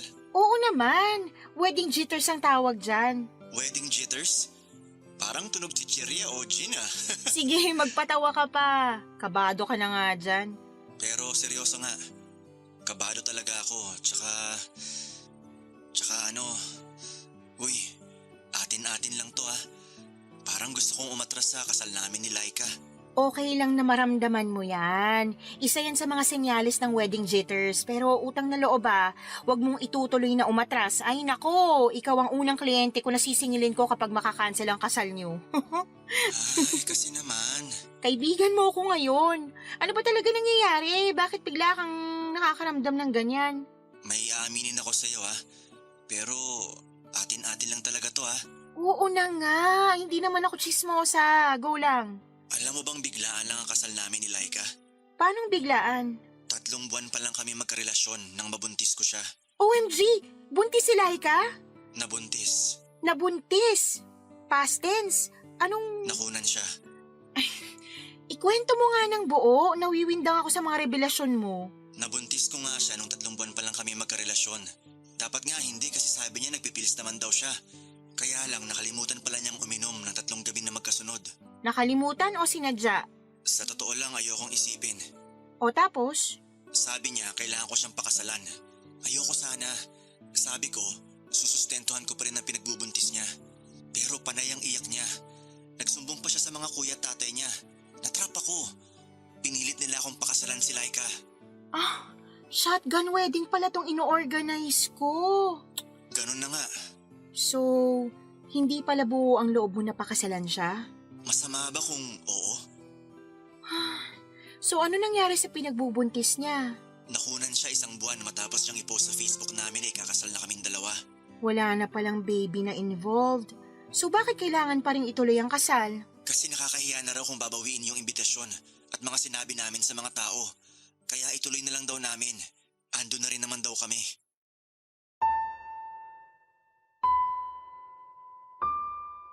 Ramdam ko noon ang bigat sa boses ni Ron habang nagkukwento.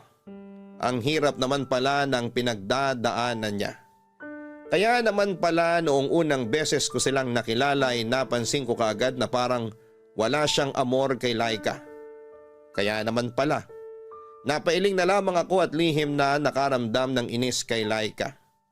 Alam kong biktima rin si Laika ng sitwasyon pero dahil nga may crush ako kay Ron, kaya wala akong ibang napagbuntunan ng inis ko noon kundi si Laika. Doon nga rin inamin sa akin ni Ron na nawala na siya ng pagmamahal kay Laika.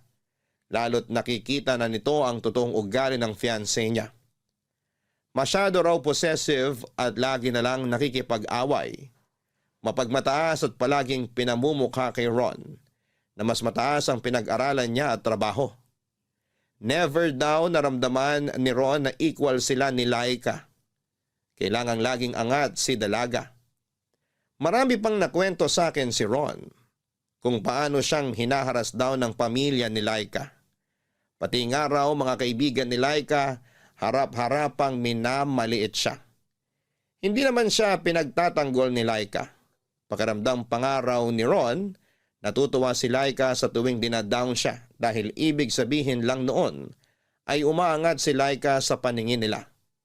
Dahil nga masyado nang mabigat ang mga kwento niya, sinabi ko sa kanya na pwede kaming mag-meet ng personal sa ibang araw para mas mailahad niya ang nararamdaman niya. Natuwa naman si Ron dahil sa unang beses, meron siyang napagsasabihan ng lungkot niya. Wala na rin daw kasi ang mga kaibigan niya dahil pinalayo ni Laika. Nag-schedule kami ng pagkikita 1 linggo pagkatapos ng pag-uusap namin ay nagtagpo kaming muli sa isang coffee shop para maituloy ang naudlot naming usapan. Ikaw naman ang late ngayon. Sorry naman, may dinaanan pa akong kliyente bago ako pumunta rito. Joke lang yun ha. Alam kong busy kang tao. Kaya maswerte ako na naambunan mo pa rin kahit ilang oras lang. Ang drama mo pa rin ha. Ikaw naman? Pangbasag ng trip? Oo nga pala, umorder na ako ng kape natin. Spanish latte sa'yo, di ba? Light ice at triple espresso shots? Wow! Bakit? Isang beses ko lang sinabi sa'yo ang kapeng paborito ko pero natandaan mo agad.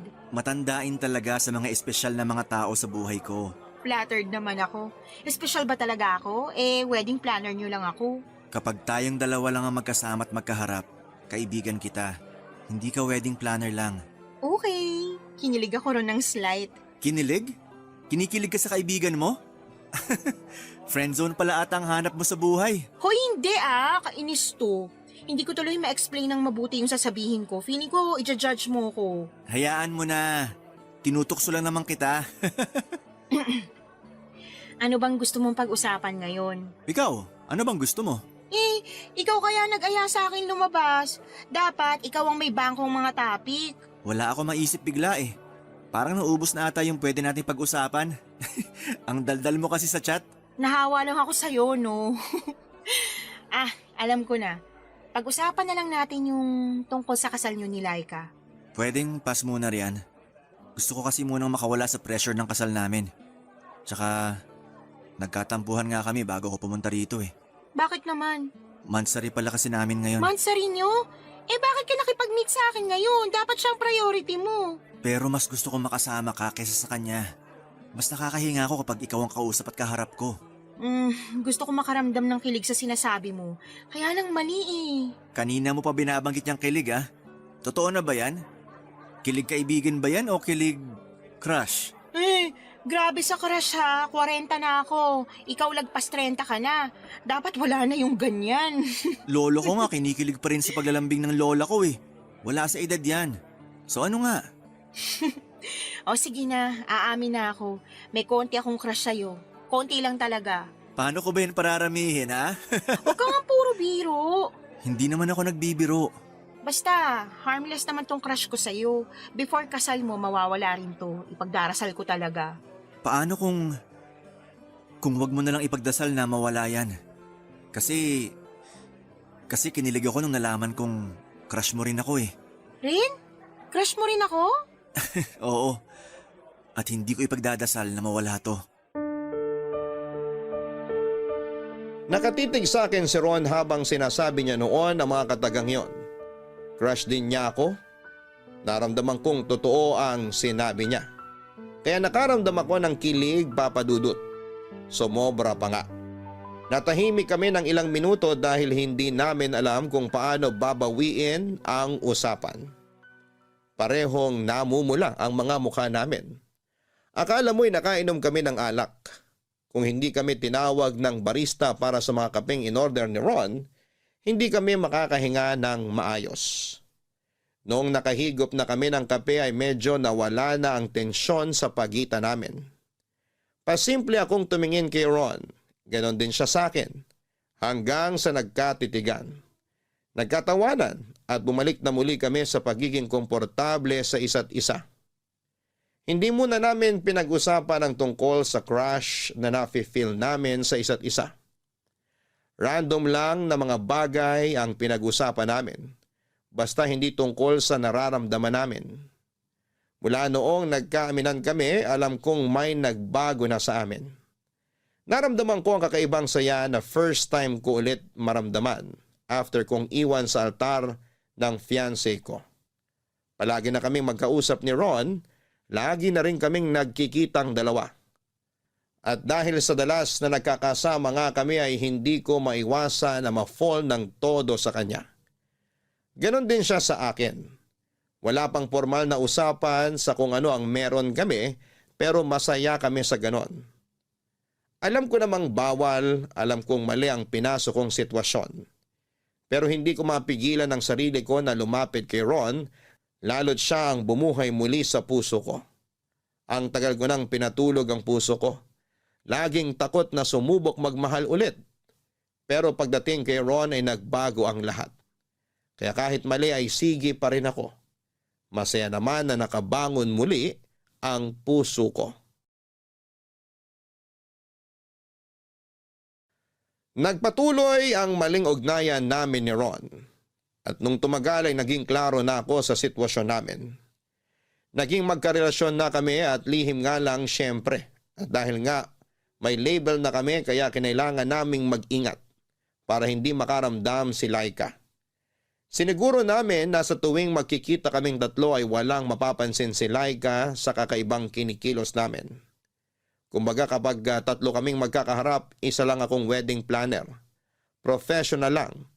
Pero pagkatapos noon ay mag-aaya si Ron na magkita. Madalas kaming nagkikita sa kondo ko.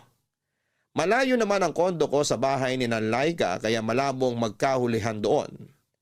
Pag magkasama na kaming dalawa ni Ron ay parang wala na kaming pakialam sa ibang bagay. Parang kami na ang tunay na magkarelasyon kahit aminado ako na isa akong kabit. Wala akong pinagsabihan sa relasyon naming dalawa. Siniguro ko na hindi makakalabas ang sekretong yon. Delikado syempre. Ganon din ang sinabi ko kay Ron. Mag-ingat siya palagi at dapat ay laging burado ang conversation namin. Kailangang ibang pangalan ko sa cellphone niya. Hindi rin kami friends sa Facebook para hindi makatunog si Laika. So far ay hindi naman nakaramdam si Laika. Dagdag na rin kasi na naging busy na ito sa pagkayo dahil kailangan ng dagdag na bayarin para sa kasal nila.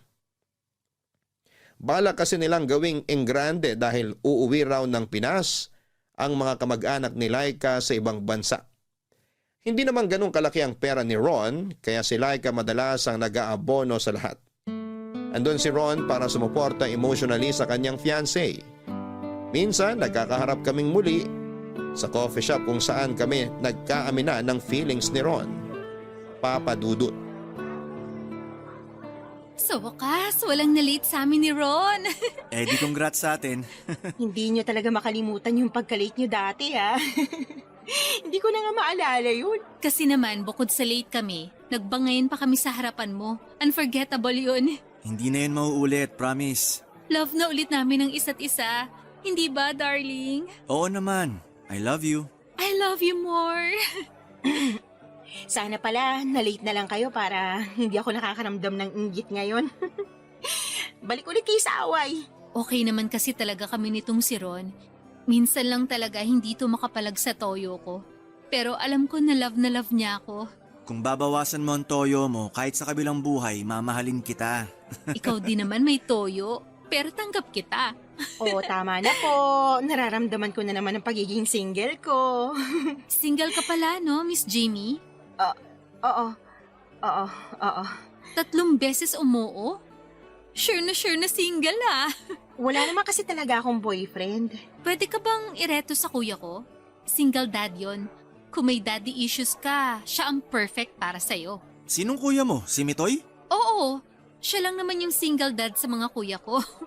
Alam nga namang ireto ko si Kuya Borge, happily married yon. Ayoko naman maging kabitong si Miss Jamie. Hindi niya deserve. Parang namimiloso po ka pa sa pagsagot mo. Ha? Hindi ah. Bakit naman ganyan ang iniisip mo? Yung tono mo kasi ng pananalita. Parang gusto mo ako ipahiya kay Jamie. Miss Jamie. Wala akong balak ipahiya ka kay Miss Jamie. Okay ka lang ba? Bigla ka nagagalit dyan. Nakakainis lang kasi. Tsaka andito tayo para pag-usapan ng kasal natin. Hindi yung pagiging kupido mo kay Kuya Mitoy at kay Jamie. Miss Jamie. Konti na lang naman ang kailangang ayusin sa kasal natin. Masama ba magmalasakit sa love life ni Miss Jamie? Magmalasakit o makialam?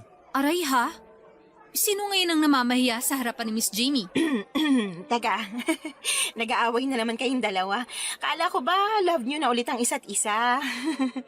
Alam nyo, mas maganda kung wag na lang natin pag-usapan ng love life ko kasi wala rin naman kayong mapipiga sobrang tuyo na talaga. Pasensya ka na Miss Jamie ha? Ewan ko ba kung anong brand ng toyong dumadaloy ngayon sa dugo nitong si Ron? Bigla na lang tinupak Ayoko lang sayangin ng oras ni Miss Jamie sa walang kwentang pangrereto mo. Ah, ganon. Walang kwenta. Mas walang kwenta pa nga tong kasal natin. Bahala ka na sa buhay mo. Ikaw na ang umasikaso sa kasal natin. Pagod na ako mag-adjust sa'yo. Laika, saan ka pupunta? Sorry, Miss Jamie. Kailangan ko lang magpalamig. Bahala na kayo ni Ron kung ano man ang mapag-usapan nyo ngayon sa kasal namin. Ayoko nang makialam. Bye.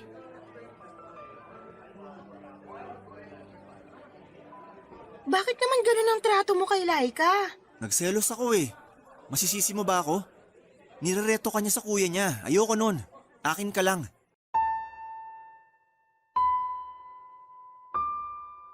Maliman pero nakaramdam ako ng kakaibang kilig nang sabihin ni Ron na nagselos siya. Doon ko napatunayan na mahal niya ako. Bakit siya magsiselos kung hindi siya interesado sa akin, hindi ba? Hinintay ko muna siyang kumalma bago ko siya kinausap. Hinayaan ko siyang ubusin ang kapeng natitira sa tasa niya. At nang makita kong ayos na siya ay saka ko siya kinausap. Pinagsabihan ko na huwag ganon ang trato niya kay Laika. Dahil baka makahalata ito. Doon na-realize ni Ron na mali nga ang ginawa niya. Nadala lang daw siya ng selos. Nagsorry siya sa akin at sinabi ko sa kanya na tawagan niya si Laika para suyuin. Ginawa naman niya pero ayaw sagutin ni Laika ang tawag. Sinabi ko sa kanya na i-text o i-chat na lamang niya para mag-sorry. Sumunod ulit siya. Nakakakilig din yon sa pakiramdam ha? Yung mapasunod ko si Ron sa gusto kong mangyari. Pagkatapos noon ay inaya niya akong pumunta sa kondo ko. Pumayag naman ako. Hiwalay kami ng taxi na sinakyan. Pinauna niya akong umalis at after 10 minutes ay saka naman siya sumunod. Para lang walang makakita at makapansin. Sa kondo ko doon kami nag-init na dalawa. Naglambingan hanggang sa mauwi sa kama. May nangyari na naman sa amin kaya nga mas mahirap bumitaw dahil may nangyayari na sa amin. Lalo't masyado niyang ginagalingan. Parang ayaw niya akong bigyan ng chance na ihinto ang maling namamagitan sa aming dalawa. Hindi ko tuloy alam kung paano ako makakatakas sa sitwasyon ko. Alam kong balang araw ay kailangan ko rin yung tapusin pero paano? Yon ang tanong ko sa sarili ko na hindi ko pa mabigyan ng kasagutan. Nitanungin si Ron tungkol doon ay hindi ko magawa. Natatakot din kasi ako sa isasagot niya. Baka hindi pumabor sa nararamdaman ko. Kasi kahit mali ay gusto ko lang... Hindi ko sinasadyang ipahiya ka sa harapan ni Miss Jamie. Ayos lang yon. Sorry din Sana hindi na tayo mag-away. Alam mo namang Alam mo namang hindi ko matiis na magkaaway tayo. Ako rin naman eh. Nasaan ka ba? Ako? Andito sa mall. Kasama yung kumpare ko. Pwede bang umuwi ka na? Pwede naman. Pero okay lang bang mamayang 6 p.m. na lang ako umuwi? Meron pa kasi kaming titingnan ng kumpare ko eh. Sige, okay lang. Pero dalian mo ha. Kasi nakabili ako ng bagong 90s. Gagamitin ko sana sa honeymoon natin. Pero hindi na ako makapaghintay na isuot ngayon para makita mo. Parang mas gusto kong makita kang walang suot. Sag-aabal lang yung 90s eh. Kung uuwi ka before 6 p.m., wala na akong isusuot nun. Sige, nasa bahay na ako ng 5:59 p.m. Maghubad ka na. Ang pili mo talaga. O sige na, hintayin kita. Maliligo na ako. Dalian mo. I love you. I love you more. Bye!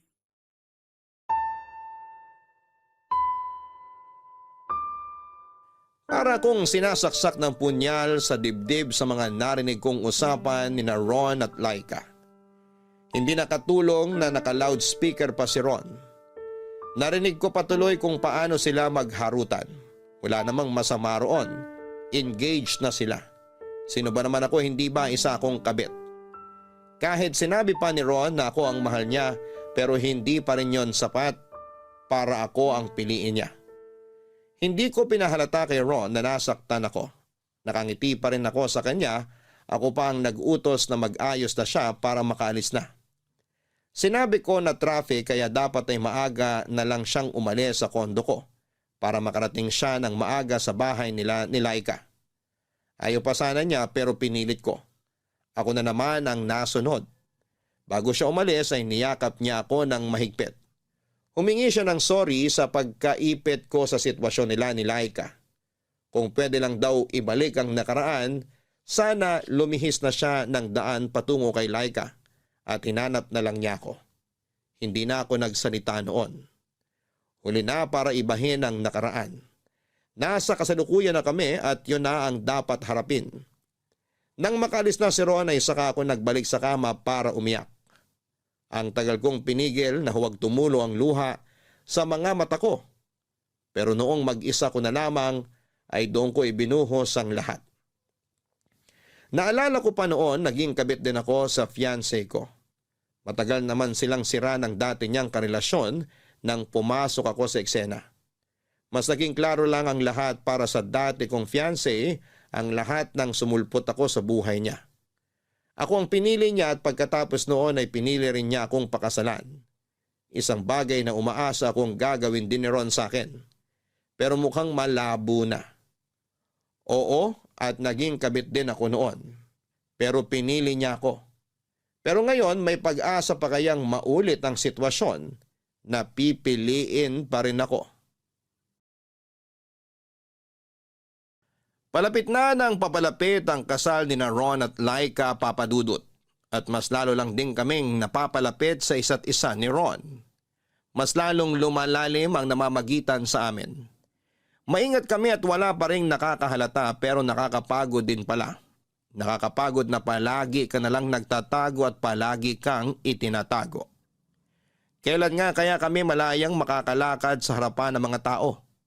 Nakakaumay na rin na sa kondo lang kami naging malaya. At marami kami mga bagay na hindi na pwedeng pag-usapan at hindi ko na magawang itanong kay Ron kung ano na ang plano namin sa namamagitan sa amin. Pareho kaming nalilito. Pareho ang hindi sigurado. Pareho kaming laging walang mahanap na sagot. Paano nga ba kami magiging sigurado kung nasa gitna si Laika? Paikot-ikot kami sa patagong sitwasyon. Pero sige pa rin kami papadudot. Hanggang isang araw ay nagulat na lamang ako at tinawagan ako ni Laika. Gusto raw niya akong makausap. Ramdam ko ang lungkot sa boses niya noon. Parang may kutob ako na alam na niya ang sa amin ang fiancé niyang si Ron. Pinilit kong ikubli ang kaba sa puso ko. Hindi ko rin binanggit muna kay Ron ang tungkol sa pakikipag-usap sa akin ni Laika. Kailangan ko munang malaman kung ano ang gusto niyang sabihin. Nakipag-meet sa akin si Laika. Tinanong ko kung tungkol ba yon sa kasal niya. Hindi siya umimik. Patuloy pa rin ang lungkot sa kanyang tinig nang sabihin ito sa akin na kailangan niya ako at kailangan niya ng kausap. Umuo na lamang ako at nagmadaling puntahan ang lugar kung saan kami magkikita. Nauna ako roon ng mahigit 30 minutos. Kailangan ko kasing paghandaan yon. Kailangan kong magpakalma at nang nakita ko na siyang lumapit sa akin ay doon na wala ang kalmadong itsura ko na pinaghirapan ko. Lalo na nung napansin kong mugto ang mga mata ni Laika, Papa Dudut. Laika, okay ka lang ba? Namumugto ang mga mata mo. Halata na ba? Gusto mo maghilamos ka muna para mabawasan yung pamumugto, tapos inom ka ng tubig para hindi na mamagay ang pisngi at labi mo. Mukhang dehydrated ka sa kakaiyak eh. Teka, ikukuha kita. Huwag na, ayos lang ako. Kanina pa ako naghihilamos, wala na ring epekto. Sobrang bigat ba ng sasabihin mo sa akin? Pakiramdam ko. Ay, ito na naman. Naiiyak na naman ako. Iiyak mo lang, nandito lang ako. Makikinig ako sa'yo. Thank you, Miss Jamie, ha? Jamie na lang. Ituring mo ako ngayon bilang kaibigan, hindi bilang isang wedding planner nyo. Yun nga ang gusto ko mangyari eh. Maging kaibigan ka. Sana okay lang, ha? Oo naman. Wala kasi ako mapagsabihan ng nararamdaman ko eh. Natatakot ako magsabi sa mga kaibigan ko kasi ayoko ma-judge. Lalo na ng family ko. Tungkol saan bang sasabihin mo? Tungkol sa amin ni Ron. Bakit? Ano nangyari? Hiwalay na ba kayo? Parang papunta ng Aaron eh. Anong ibig mong sabihin? Kasi nararamdaman ko, lumalala na yung panlalamig niya. Lumalala? So ibig sabihin, matagal na siyang nanlalamig sa'yo? Oo. Sa'yo ko lang to sasabihin ha. Kaya lang naman ako gustong pakasalan ni Ron kasi nabuntis niya ako nang hindi sinasadya. Tinakot siya ng family ko kaya napilitan siyang pakasalan ako. After nun, parang nawala na siya ng gana sa relasyon namin. Parang hindi niya na ako mahal. Buntis ka? Nabuntis. Nakunan din ako eh. Pero pinilit ko si Ron na ituloy pa rin yung kasal kahit nagmamakaawa na siya na wag na lang. Kaya nga, inako ko yung 90% na gastos ng kasal para hindi na siya umangal, para matuloy lang. Kasi ako naman may gusto nun eh. Bakit mo naman siya pinilit na ituloy pa yung kasal? Ramdam mo naman pala na yung panlalamig niya. Ikaw lang ang nahihirapan yan. Let go na. Kasi nakakahiya na kung babawiin ko pa. Pinagmalaki ko na nga sa Facebook, pati sa mga tiyahin ko sa ibang bansa. Inaasahan na nila makikita ako nakasuot ng wedding gown. Kung ako lang, hindi ko na lang itutuloy ang kasal. Makakahanap ka pa rin naman ng lalaking pakakasalan ka. Yung hindi na lang dahil nabuntis ka o dahil napilitan lang siya. Hintayin mo na lang yun. Promise, yung tamang lalaki para sa'yo, hindi man lalamig tulad ni Ron. Kahit naman nang lalamig si Ron, gusto ko pa rin siya eh. Siya lang talaga ang gusto ko. Kahit nga, nararamdaman kong hindi niya na ako mahal, nilalaban ko pa rin. Jamie, alam mo ba? Pakiramdam ko meron na siyang iba. Ha? Wala yan. Sa ganda mong yan, hindi na yung titingin sa iba. Iba kasi yung kutob ko. Nitong mga nakaraang buwan, lagi na lang siyang nakatutok sa cellphone niya. Dati, nabubuksan ko pa yung cellphone niya, ngayon hindi na. Nagpalit na siya ng password. Kaya lalong lumakas ang kutob ko na may tinatago siya. Wala yan, napapraning ka lang. Sana nga. Minsan iniisip ko, dahil din siguro to sa pagbubuntis ko ngayon, kaya ganito ang emosyon ko. Masyadong kalatan. Buntis ka? Huwag mong sabihin kay Ron ha. Bala kong sorpresahin siya sa kasal namin. Doon ko sasabihin na nakabuo uli kami. Feeling ko, binalik ni Lord yung sanggol na nawala sa amin. Ang saya ko, Jamie. Pakiramdam ko, itong pagbubuntis ko mag-aayos sa relasyon namin ni Ron. Ano sa tingin mo?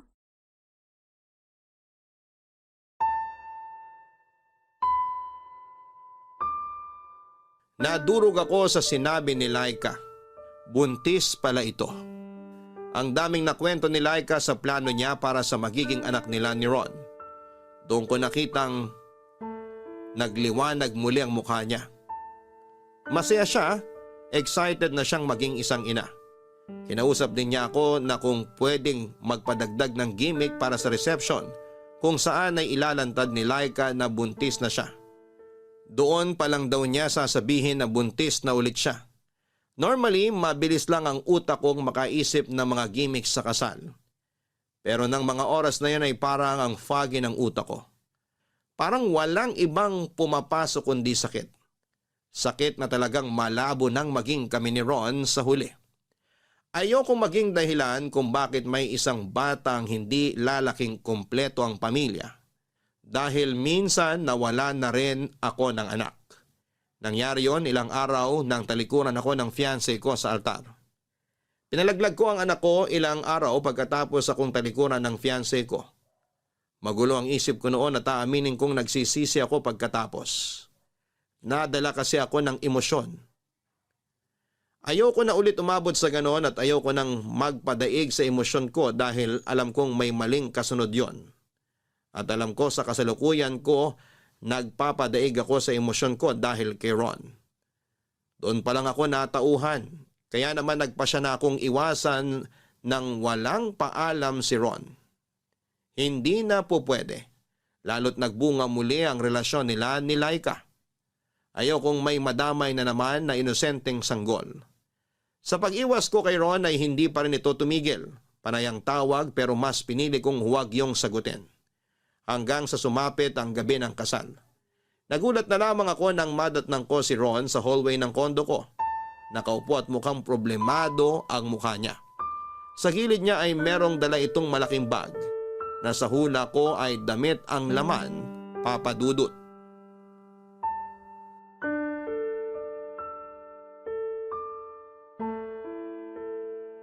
Anong ginagawa mo rito? Mag-usap tayo. Wala na tayong dapat pag-usapan. Bigla ka na lang nawala.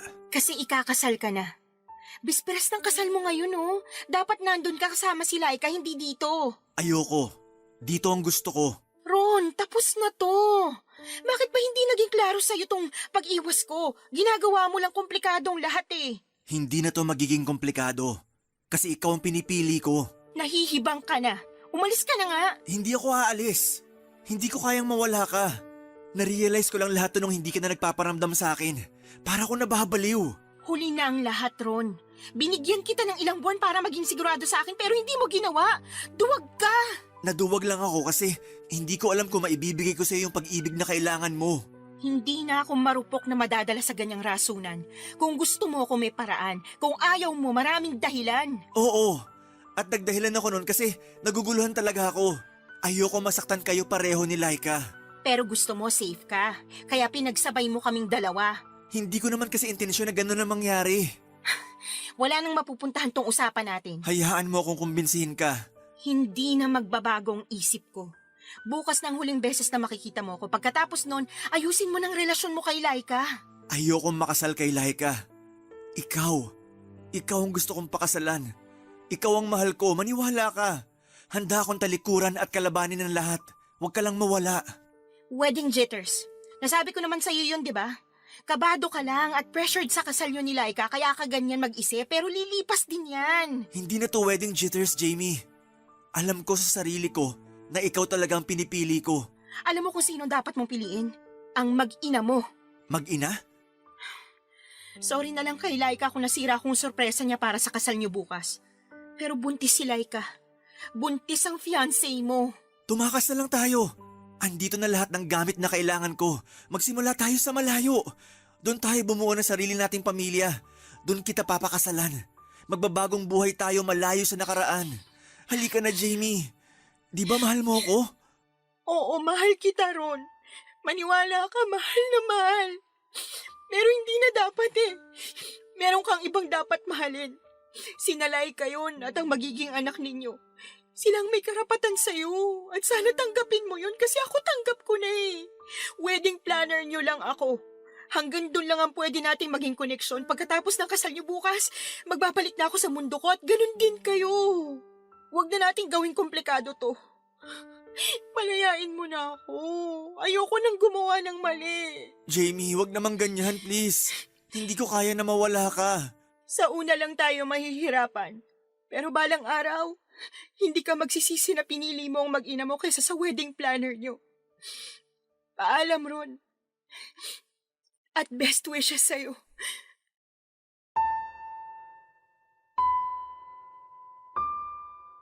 Alas 8 ng umaga kinabukasan, araw ng kasal nila. Paikot-ikot ako sa loob ng simbahan para masiguradong perfect ang lahat. Mula sa choir nakakanta hanggang sa mga bulaklak na sasalubong sa mga bisita. Kahit meron namang nakatalagang on-the-day coordinator para umasikaso sa kasal, nang umagang yon ay hindi ko pa rin napigilang makialam bilang paraan ko na lang para bumawi sa ikakasal. Unti-unti ay nagsidatingan na ang mga kalahok sa seremonya. Mula sa mga flower girl hanggang sa mga dalagang abay, ayos na ang lahat. Dumating na rin si Ron, isang beses ko lang siyang tinapunan ng tingin, pero ramdam ko ang kakaibang lungkot nang mapatingin siya sa akin. Kinuha ko na lang ang tingin na yon bilang pamamaalam sa minsan naming pinagsamahan. Mabilis lang lumipas ang oras, maya-maya pa'y narinig na ang mga malamyos na tunog ng piano. Hudyat na lalakad na ang bride. Nasa gilid lamang ako noon at sinusubaybayan ang bawat hakbang ni Laika. Para akong naiiyak. Magkahalong pait at saya ang nararamdaman ko noon. Pait dahil hindi ako nagwaging makasama ang lalaking mahal ko. Pero saya dahil meron akong isang babaeng nabigyan ng chance sa pag-ibig. Nang magkaharap na sina Ron at Laika ay doon na pumatak ang mga luha ko. Lalo na noong tapunan ako ng tingin ni Ron. Hindi ko mabasa ang laman ng isip niya. Pero mabuti ng ganon. Lumabas ako saglit ng simbahan nang nagsimula na ang pagsasalita ng pare. Doon sa gilid ng simbahan kung saan walang ibang tao ay umiyak ako ng tahimik. Doon ako humingi ng patawad sa Diyos na nagawa kong pakikiapid. Inayos ko ang sarili ko at pagkatapos noon ay muli kong binalik ang maskara ko bilang profesional na wedding planner. Naglakad ako papasok ng simbahan at tiniis na tapusin ang kasal ng taong pinakamamahal ko sa lahat. Natapos ang seremonya sa halik na sinelyohan ni na Ron at Laika. Doon pa lang ako nakaramdam ng kapayapaan. Alam kong tama ang ginawa kong magparaya. Dahil una pa lang ay hindi dapat ako pumagitna. At sa paglalakad palabas ni na Ron at Laika sa simbahan ay ang naging wakas na namamagitan sa amin ni Ron. Hanggang dito na lamang po ang aking liham. Maraming salamat at naway nakapagbigay ako ng aral para sa lahat. Ako ang inyong forever kapuso at kabarangay, Jamie. Hindi natin kailangang makihati sa pag-ibig ng iba. Kung totoong ikaw ang mahal niya, ikaw lang dapat ang pipiliin niya. Walang ibang dapat pumagitna. Dahil dapat sa iyo pa lang ay sigurado na siya. At para sa lahat ng tao na nakokontentong makipag-agawan at makihati sa pag-ibig ng iba, sana ay matauhan ka na. Huwag mong hayaan na nasa gilid ka lang. Darating din ang tamang tao para sa iyo. Yan ay kung kakayanin mong bitawan ang maling tao. May hirapan ka lang sa simula pero pag nasanay ka na sa gitna ay maiisip mong tama lang pala ang bumitaw na. Dahil parating na ang taong sa iyo ay nakatadhana. Hanggang sa muli, ako po ang inyong si Papa Dudut. Sa mga kwento ng pag-ibig, buhay at pag-asa sa Barangay Love Stories number 1. Barangay Love Stories. Barangay Love Stories. Ako, gigil na gigil talaga ako sa nangyayari sa kwento natin. O ikaw, kabarangay, kumukulo rin ba dugo mo? Pwede kang mag-iwan ng comment sa ating comment section. Ang mga kwento ng pag-ibig, kwento ng buhay at kwento ng pag-asa dito sa Barangay Love Stories. Love Stories. Hindi biro ang hirap kapag nagkahiwalay ang mga magulang. Maraming adjustments ang dapat nagawin at kadalasan ay bata ang naiipit. Ikaw, kabarangay, paano kaya sa tingin mo mapagtatagpo ang dalawang mundo ng dalawang magulang na nagkahiwalay? Pero kailangang magkalapit para sa anak na sa kanila ay parehong nakakapit. Dear Papa Dudut, Ako nga pala si Joel, 35 years old at kakahiwalay lang sa naging girlfriend ko for almost 4 years. Siya pala si Cynthia. Kaedad ko lamang siya at meron kaming isang anak na 2 taong gulang pa lamang. Mahirap na desisyon ang makipaghiwalay sa nanay ng anak ko. Sino ba naman ang gustong mapunta sa isang broken family, hindi ba? Kaya lang ay hindi ko na matiis ang ugali ni Cynthia. Lagi niya akong pinaghihinalaan na may ginagawang hindi maganda. Palibasa noong time na naging kami ay malala pa ang trust issues niya dahil niloko siya ng dating boyfriend niya. Nagkaroon din sila ng anak pero nasa poder ng lalaki ang bata. Pinasa sa akin ni Cynthia lahat ng galit at tamang hinala niya sa kanyang ex-boyfriend. Noong una ay sinubukan ko namang tanggapin yon. Mahal ko eh. Kaya lang habang tumatagal ay nakakapagod din pala ang ganong klase ng sitwasyon. Nakadagdag din ang pagiging high maintenance niyang babae. Hindi siya nakontento sa kung ano lang ang kaya kong maibigay sa kanya. Alam naman niya na hindi ganong kalaki ang sahod ko. Galing kasi siya sa may kayang pamilya kaya hindi niya matanggap na maliit lamang ang naibibigay ko sa kanya.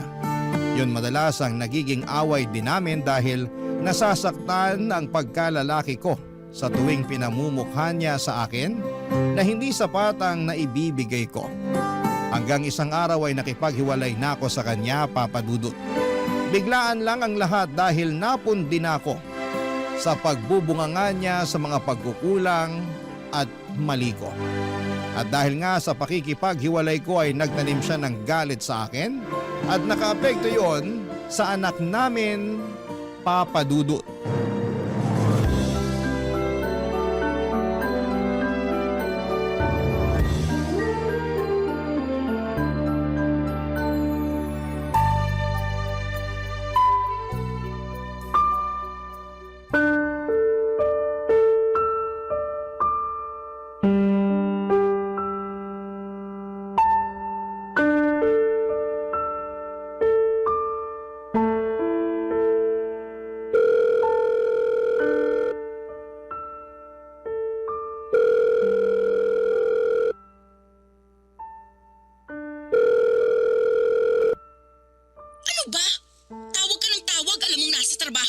Bakit kasi ayaw mong sagutin ang tawag ko? Last week pa ako tumatawag eh. Kahit sana i-text mo man lang ako. Para saan pa? Hiwalay na tayo, di ba? Oo, hiwalay na tayo. Pero may anak tayo. Eh ano ngayon? Pwede bang maging mature ang usapan natin? Para na lang sa anak natin. Para sa anak natin? Sana naisip mo yan bago ka nakipaghiwalay sa akin. Hindi ko na kasi kaya ang ugali mo. Gustuhin ko mang magstay para sa anak natin. Pero nahihirapan na ako. At akala mo madali para sa akin na makisama sa ugali mo? O sige na, mali na rin ako. Tatanggapin ko na lang yun para sa anak natin. Puro ka na lang para sa anak natin, pero hindi ka naman nagpapakatatay sa kanya. Anong hindi? Sinusubukan ko naman dati pa. Hindi ako nagkulang sa sustento. Kulang na kulang ang sustento mo.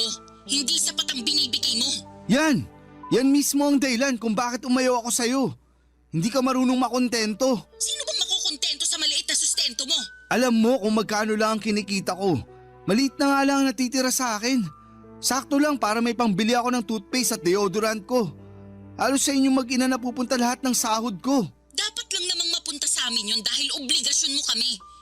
At para sabihin ko sa'yo, dapat hindi ka nakukontento sa maliit na sahod mo lalo't pamilyado ka na. Dapat nag-e-effort ka pa rin para maghanap ng trabaho na kayang bumuhay sa amin. Ginawa ko naman yun pero walang tumanggap sa akin. Kasi hindi naman ako nakapagtapos ng pag-aaral. Kaya hindi ko rin maiwan tong trabaho ko kasi ito lang ang tumanggap sa akin kahit hindi ako college graduate. Ang dami mong dahilan talaga. Hindi ka nauubusan. Gusto ko lang depensahan ang sarili ko. Cynthia, magkaayos na tayong dalawa para sa anak natin. Maging maayos naman na sana ang pakikitungo natin sa isa't isa kahit hindi na tayo nagsasama. Huwag mong asahan na magiging maayos ang pakikitungo ko sa'yo kasi galit pa rin ako sa'yo. Baka naman pwedeng isang tabi mo man lang yung nararamdaman mong galit sa akin para naman makasama ko rin ang anak natin. At sinong nagsabi sa'yo na gusto ko pang ipakita sa'yo ang anak natin? Cynthia, ako ang ama niyan. May karapatan ako sa kanya. Tinanggal mo na ang karapatan mo sa kanya nung iniwan mo ko. Wag naman ganyan, please. Gusto ko makasama ang anak natin. Wag mong ipagkait sa kanya na magkaroon ng isang ama. Hindi ka maayos na ama. Kaya ayos lang kahit wala ka sa buhay niya. Hindi man ako naging mabuting karelasyon sa paningin mo, pero hindi mo pwedeng sabihin na hindi ako naging mabuting ama sa anak natin. Parehas lang yun. Kung gusto mong maging mabuting ama sa kanya, sana naging mabuti ka rin sa nanay niya. Kaso hindi. Iniwan mo ako kahit ang dami kong tiniis sa mga pagkukulang mo. Cynthia! Huwag ka na ulit tatawag sa akin, Joel, ha? Hindi mo na pwedeng makita ang anak natin. Tapos na tayo, di ba? Tapos na rin ang koneksyon mo sa anak natin. Mangiyak-ngiyak ako sa katigasan ng loob ni Cynthia mula noong nagkahiwalay kaming dalawa, Papa Dudut. Pinagdamot na niyang makita ko ang anak namin. Nakiusap ako ng ilang beses para lamang ipasilip man lamang niya sa akin ang bata kahit nga video ko lamang sana, pero ayaw niya. Nangutang ako ng malaking halaga para ibigay yon kay Cynthia, pero tinanggihan niyang tanggapin yon. Hindi pa rin daw yon sapat. Ayaw niya talaga akong patawarin.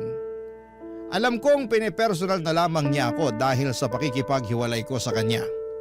Sinubukan kong lapitan ang mga kaibigan niya na nakilala ko at nakiusap sa kanila na baka pwedeng kausapin nila si Cynthia para lumambot na ang puso niya.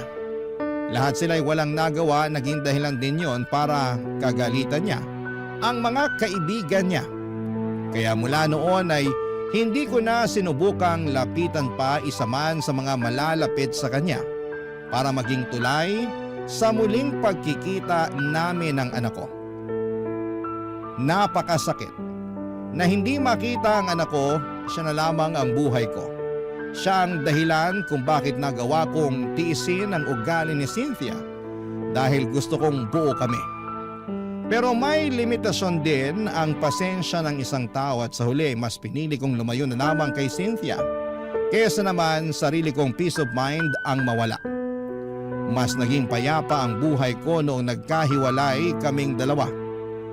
Pero malungkot ako dahil gusto kong makasama ang anak ko. Kaya lang ipinagkakait sa akin ni Cynthia. Palagi ako nakatambay sa subdivision kung saan ay nakatira si Cynthia. Mabuti na lamang at may kaibigan akong nakatira doon kaya malaya akong nakakapasok. Panay ang silip ko sa bahay ni Cynthia sa pag-asang makikita ko kahit saglit lang ang anak namin. Pero bigo ako. Isang araw hindi ko na natiis. Kumatok na ako sa bahay para personal na siyang harapin. Bala ko nang makiusap noon sa kanya ng harapan. Pero ibang humarap sa akin nang bumukas ang kanyang pinto. Papa Dudut.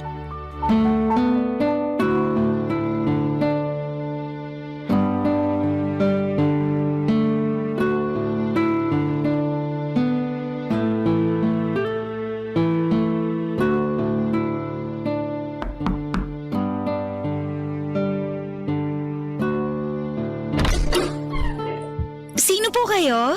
Sino ka? Hala? Ako po kaya unang nagtanong. Joel. Joel ang pangalan ko. Andyan ba si Cynthia? Naku, umalis po kaninang umaga. Ganun ba?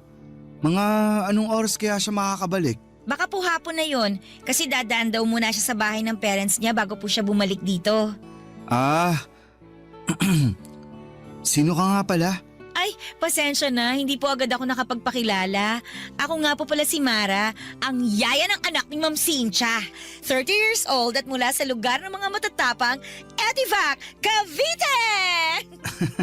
Hanip ang intro pang Miss Universe. Kabog, di ba? Sabi niyo kasi magpakilala ako eh. Kaano-ano mo si Cynthia? Ay, naku, teka lang po baka miyembro kayo ng Budol-Budol Gang ha? Kasi yung mga ganyang tanungan, napanood ko na yan sa balita eh. Hindi. Ay, ex-boyfriend ako ni Cynthia. Kayo po yung lagi niyang sinasabi na kampo ng demonyo. Naalala ko na. Kayo yung tatay ng anak niya. Ang sakit naman ng kampo ng demonyo. Pero sige, tatanggapin ko. Ganun ang tingin niya sa akin eh. Ang tindi nga po ng galit niya sa inyo. Ang dami niyang kwento tungkol sa inyo. Hula ko. Wala siyang magandang nasabi tungkol sa akin no. Ang galing niyo naman pong manghula. Iniwalayan ko kasi siya. Kaya sobrang bitter niya sa akin. Naiintindihan ko naman siya kaya lang Kaya lang ano po? Naiipit kasi yung anak namin. Doon ako nahihirapan. Ay, hindi po ba niya pinapakita sa inyong anak nyo? Mula nung nagkaiwalay kami, hindi na niya pinakita sa akin. Kahit makausapan lang po sa phone? Kahit yan, hindi pwede. Pinapaupa ko na muna ang galit niya sa akin. Pinagdarasal ko na lang na makamove on na siya agad para hindi na niya ipagkait sa akin yung anak namin. Mukhang matagal-tagal pa bago siya makamove on sa inyo, sir. Halos bumuga na nga ng apoy sa tuwing naaalala niya kayo eh. Mapagtanim din kasi ng galit yun. Hayaan mo na lang. Eh baka naman kasi minahal rin niya kayo ng sobra. Kaya nasaktan. Tapos naging bitter na dragon. Kaya nga eh. Minsan, pinagsisisihan ko rin na iniwan ko siya. Kasi mahal niyo pa ho, ano? Ay! Naiisip kong balikan siya para makita ko na yung anak namin. Sobrang desperado na ako, Mara. Gusto ko talagang makita kahit ilang minuto lang yung anak namin. Ay, paano kaya to? May naisip kasi ako pero baka mapag-initan ako ni Ma'am Cynthia kapag nalaman niya eh. Ano ba yun? Matutulungan mo ba ako para makasama ko ang anak ko? Hindi ko po may papangako pero susubukan ko po na maipakita sa inyo yung anak nyo kapag wala po si Ma'am Cynthia dito. Kukunin ko na lang po yung number nyo, sir. Gusto mo lang ata akong maka-textmate eh. Hala si sir! May boyfriend po ako sa Cavite ha! Huwag kayong ganyan, loyal ako dun. Binibiro lang kita kasi masyado nang mabigat yung usapan natin eh. Sige, ito ang number ko. Pero palitan mo na lang ang pangalan ko ha para hindi makita ni Cynthia na nag-uusap tayo. Ay teka, sisave ko na po. Patingin nga po ulit. Ayan! Oh, nasave ko na po yung number nyo. Ite-text ko po kayo mamaya ha. Salamat Mara ha. Salamat. Sana matulungan mo akong makita ang anak ko. Hindi ko maitago ang saya ko nang makaharap ko si Mara. Nabuhayan ako ng pag-asa na muli kong makakapiling ang anak ko sa tulong ng kanyang yaya, Papa Dudut. Kinagabihan ay nag-text si Mara sa akin. Nakauwi na raw ang mag-ina ko. Kinuha niya ang Facebook account ko para isend ang pictures ng anak namin ni Cynthia. Palihim niyang ginawa yon habang nasa banyo ang ex ko. Yun ang unang beses na nasilayan ko ang mukha ng anak ko matapos siyang itago sa akin ng nanay niya. Kahit kasi sa Facebook ay hindi nagpo-post si Cynthia ng pictures ng anak namin. Kahit mga kamag-anak niya ay wala ring post tungkol sa kanilang mag-ina. Kaya hindi ko maitago ang sobrang gala ko nang sa wakas. Nakita kong muli ang anak ko kahit sa picture man lang. Sinabi sa akin ni Mara ang schedule ni Cynthia. Pinapadaan niya ako sa Huwebes dahil buong araw daw na wala si Cynthia dahil pupunta siya ng Pampanga para sa trabaho niya. May conference daw sila roon at gabi na siyang makababalik ng Maynila. Agad ako nag-leave ng trabaho para makasama ko ang anak namin. Pinaghandaan ko yon, bumili ako ng mga pagkain para sa kanya pero pinagbawalan ako ni Mara na bumili ng laruan para hindi makahalata si Cynthia. Sinabi rin niya na sapat na ang pagkain lang ang dalhin ko. Yung mauubos lang sana sa araw ng pagdalaw ko. Tinulungan ako ni Mara para makapagtago ng maayos kay Cynthia. Dahil oras na malaman ni Cynthia na nakakasama ko ang anak ko, ay baka mas lalo lamang siyang gumawa ng paraan para ilayo siya sa akin. Hindi ko yon makakayanan, Papa Dudut. Kaya buong ingat kami ni Mara sa mga pagpunta ko roon. Para kahit kaunti ay hindi maghinala si Cynthia sa ginagawa naming lihim na pagkikita, Papa Dudut. Barangay Love Stories. Barangay Love Stories. Papa Dudut, tubong Cavite nga si Mara. Sa mga sumunod na araw na pagdalaw ko ay marami na akong nalaman sa kanya. Meron na pala siyang anak na 6 years old mula sa kanyang ex-boyfriend. Nasa Cavite ang bata at nadadalaw niya kapag day off niya tuwing Sabado hanggang Linggo ng tanghali.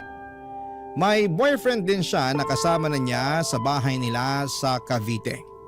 Yun daw ang nag-aalaga ng anak niya. Mabait daw ang boyfriend niya at wala siyang masabing hindi maganda roon dahil siyang tumayo bilang ama ng anak niya. Nakita ko naman kung gaano niya pinagmamalaki ang boyfriend niya. Isang bagay na hindi nagawa sa akin ni Cynthia noong kaming dalawa pa lamang. Kinakahiya kasi niya ako noon dahil nga mas malaki ang kinikita niya at galing pa siya sa mayamang pamilya. Natatandaan ko pa, noong mga unang buwan na magkarelasyon kami ni Cynthia ay gusto niya sa dating kondo niya lamang kami magkasama. Ayaw din niyang mag-post kami ng picture na magkasama.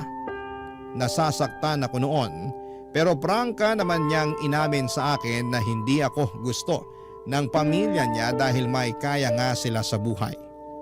Pero kahit na ganoon ay pinaparamdam naman sa akin ni Cynthia na minamahal niya ako. Pero atras abante lang din talaga siya sa relasyon namin.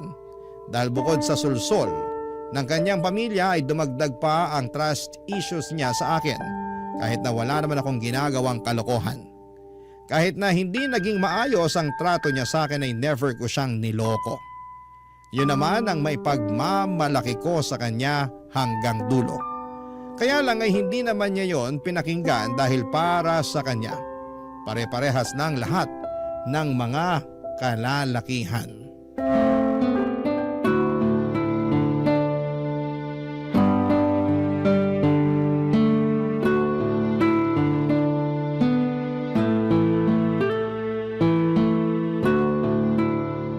Pinagod niyo po yung anak niyo, sir. Ang himbing kagad ng tulog, oh. Sorry na. Na-enjoy ko lang makipaglaro ulit sa kanya. Alam mo namang ang tagal ko nang hindi nakasama ang anak ko. Gets kita, sir. Ganyan din ako sa anak ko tuwing umuwi ng Cavite kapag day off ko.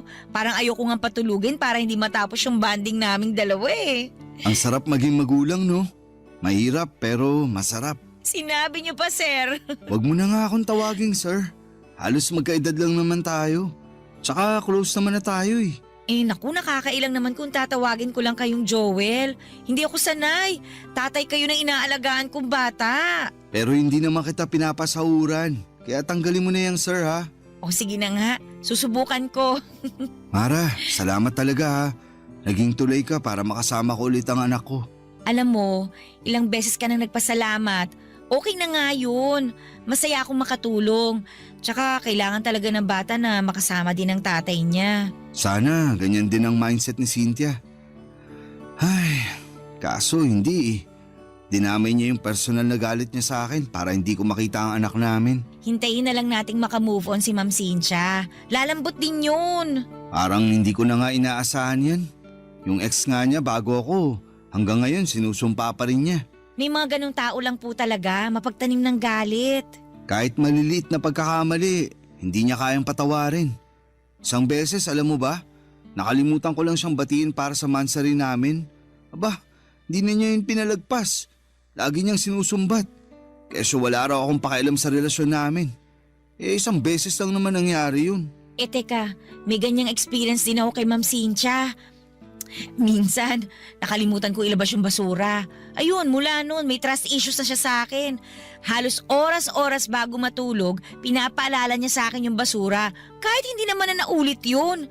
Pero wala na siyang tiwala sa akin. Ang sabi niya, mauulit pa raw yung pagkalimot ko. Aabangan daw niya yun at ipamumukha niya sa akin. Ganyan nga siya. Gusto niyang mapatunayan lagi na tama siya.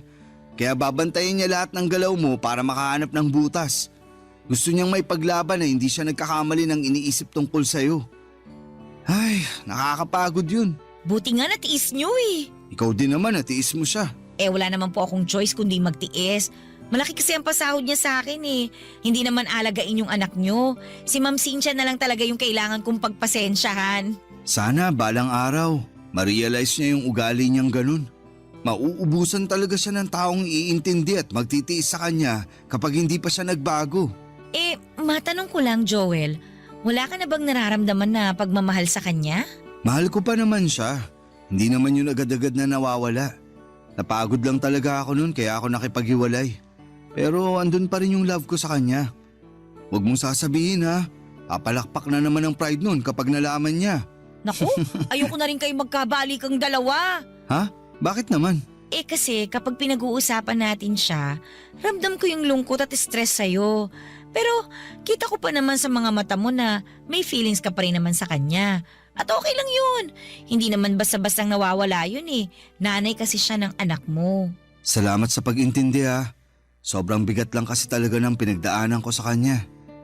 Siya ang pinakaminahal ko sa lahat ng mga nakarelasyon ko. Pero siya yung pinakamasakit na lesson na dumating sa buhay ko. Takot ka na siguro magmahal ulit, ano? Ay, Joel! Kailangan mo nang umalis! Tumatawag si Ma'am Cynthia! Mukhang pauwi na to!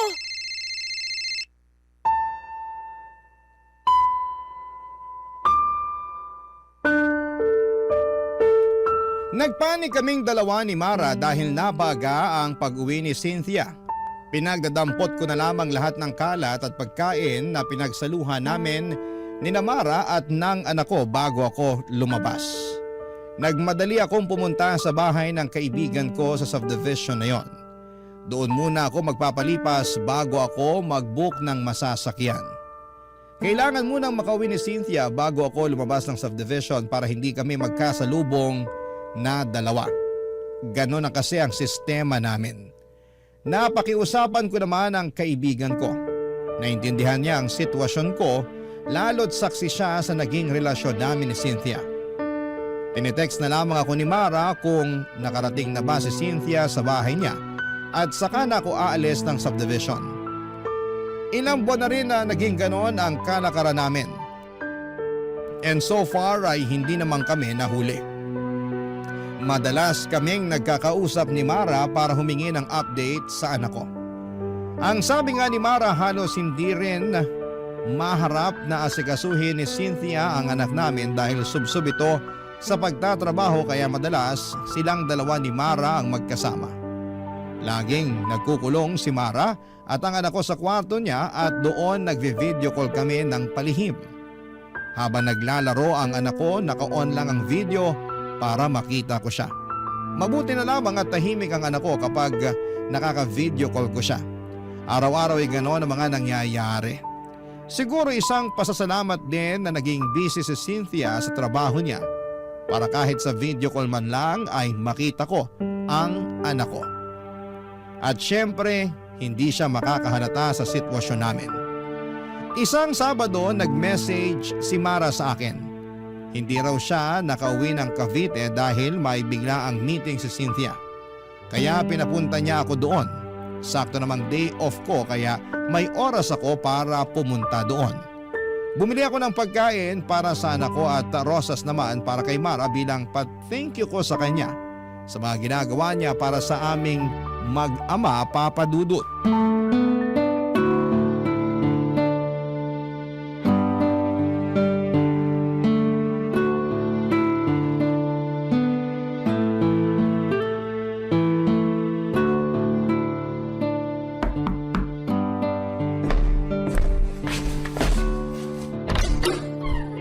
Oh, Joel! Pasok ka na. Sakto, kaalis lang din ni Ma'am Cynthia. Hindi ka na nga ako mapaaga ng dating eh. Nag-shortcut ba naman yung taxing nasakyan ko kanina? Kinabahan tuloy ako na magpang-abot kami ni Cynthia. Hindi talaga kayo pinagtatagpo ni Ma'am Cynthia. Ayos na yun. Sana palagi na lang umahin ng tadhana sa akin. Bumili nga pala ako ng rosas para sa'yo. Ito. Nako, nag-abala ka pa. Sana dinagdag mo na lang sa pambili ng pagkain ng anak mo. Nakabili na ako ng pagkain niya. Sakto na to para sa kanya. Dinagdagan ko pa nga para maibigay ka sa anak mo kapag umuwi ka sa inyo sa Cavite. Thank you tulog pa pala yung anak mo. Gusto mo ba gisingin ko na? Ay, wag! Hayaan mong makapahinga siya. Magkwentuhan na lang muna tayo habang tulog pa siya. Kumusta ka? Ayos lang. Parang malungkot ka. Dahil ba hindi ka nakauwi sa Cavite ngayong day off mo? Mabuti ngang hindi ako umuwi dun ngayon. Ha? Bakit naman? Ano ba nangyayari? Magkwento ka, makikinig ako. Wala to. Ayos lang ako. Gusto mo ng kape? Magtitimpla ako. Sige, para mas sumarap ang kwentuhan natin tungkol dyan sa pinagdadaanan mo. Ayos nga lang ako, Joel. Huwag mo na akong intindihin. Gusto kong makabawi sa'yo sa lahat ng tinulong mo sa akin. Kung makakabawi ako sa pakikinig, andito ako. 2 tenga, nakasanla sa'yo. Ang kulit mo Okay nga lang ako. Kahit sinasabi mong okay ka, halata naman sa mga mata mong hindi. Di tama nga ako. Ay, ano ba nangyari? Kasi nakikipag-iwalay na sa akin yung boyfriend ko eh. Sabi niya, hindi na raw niya kaya na isang beses lang sa isang linggo kami magkita. Natatakot daw siya na baka may makilala ako dito sa Maynila. Napipili niya ako kung trabaho ko raw o siya. Anong sinabi mo? Sabi ko pag-iisipan ko. So may chance na iwan mo ang trabaho mo rito para sa kanya? Oo, kasi mahal niya yung anak ko eh. Mabait naman siya. Mahal mo ba? Parang. Hindi mo naman pala mahal, pero bakit nagstay ka sa kanya? Kasi bihira na lang yung maayos na karelasyon ngayon eh. Maswerte ako na nakilala ko siya kasi minahal niya ako tapos damay pa yung anak ko. Naiintindihan kita. Nakakalungkot lang kung sakaling pipiliin mong iwan tong trabaho mo para sa kanya. Hindi pa naman ako sigurado sa magiging desisyon ko. Gusto ko pa rin naman tong trabaho ko, lalo na't napamahal na rin sa akin yung anak niyo ni Ma'am Cynthia. Salamat ha. Bilang magulang, masarap sa pandinig ang sinabi mo. Napakaswerte ng boyfriend mo sa'yo. Sana lang huwag kanyang i-pressure na mamili. May karapatan ka pa rin namang magdesisyon para sa sarili mo. Thank you Pwede bang payakap? Parang kailangan ko lang kasi ngayon. Sige. Halika rito. Kailangan ko rin naman ng yakap ngayon eh. Papadudot, nagkayakapan kami ni Mara. Inakala kong sandali lang yon para medyo gumaan ang pakiramdam niya. Pero hindi siya kaagad bumitaw. Nakayakap siya ng mahigpit sa akin at kasabay noon ay nadinig ko ang pag-iyak niya. Halatang naguguluhan at nahihirapan siya sa problemang kinakaharap niya. Aaminin ko na pagyakap niyang yon ay may naramdaman akong kakaiba. Nakaramdam ako ng init sa katawan ko. Lalo na noong dinidikit pa niya ang bandang dibdib niya sa akin. Papadudot, hinawakan ko ang kanyang buhok at hinaplos-haplos yon para doon mabaling ang atensyon ko at hindi ako makagawa ng hindi maganda. Pero sa ginawa kong yon ay mas lalong dumikit sa akin si Mara. At nang kumala siya sa pagkakayakap sa akin ay agad niya akong hinalikan. Ako naman, Papadudot, ay nagpaubaya. May nangyari sa aming dalawa sa sala ng bahay ni Cynthia. Mabilis lamang yon dahil natakot din kami na biglang dumating si Cynthia. Nang matapos kami, nakayakap pa rin si Mara sa akin at sinabing yon ang unang beses na nakaramdam siyang muli ng saya. Sa piling ko lang daw niya naramdaman yon.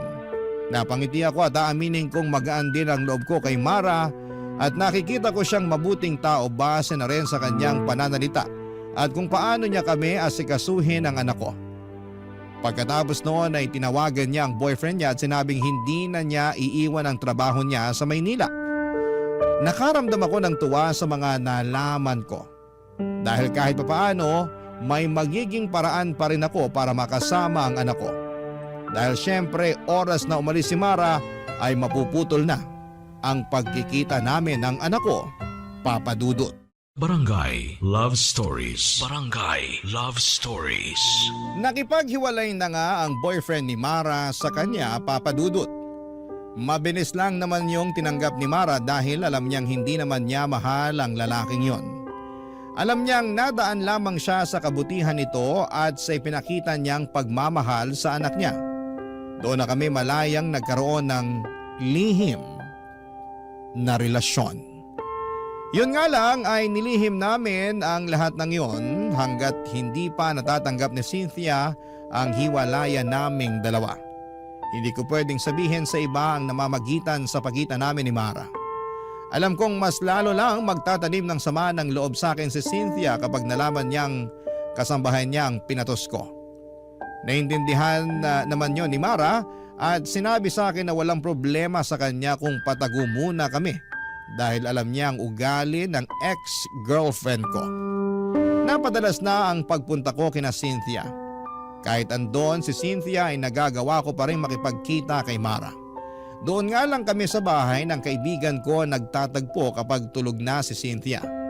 Madalas nga, kapag dumadalaw na ako sa bahay ni Cynthia, hindi ko na halos nakakasama ang anak ko kasi mas madalas na kaming magkaharutan ni Mara. Nananabik din kasi ako sa feeling na merong nagmamahal sa akin. Pero hindi naman namin pinapabayaan ang anak ko ha, ikaklaro ko lang. Siyempre alam niyo naman na siguro yung pakiramdam ng mga unang buwan ng relasyon, hindi ba? Kumbaga nakaikot lang kayo sa mundo ng bawat isa at ini-enjoy ang lambingan at saya. Ganon ang nangyayari sa amin noon ni Mara. Nagkakaroon kami ng sariling mundo kung saan kaming dalawa lamang ang pwedeng makapunta at makakita.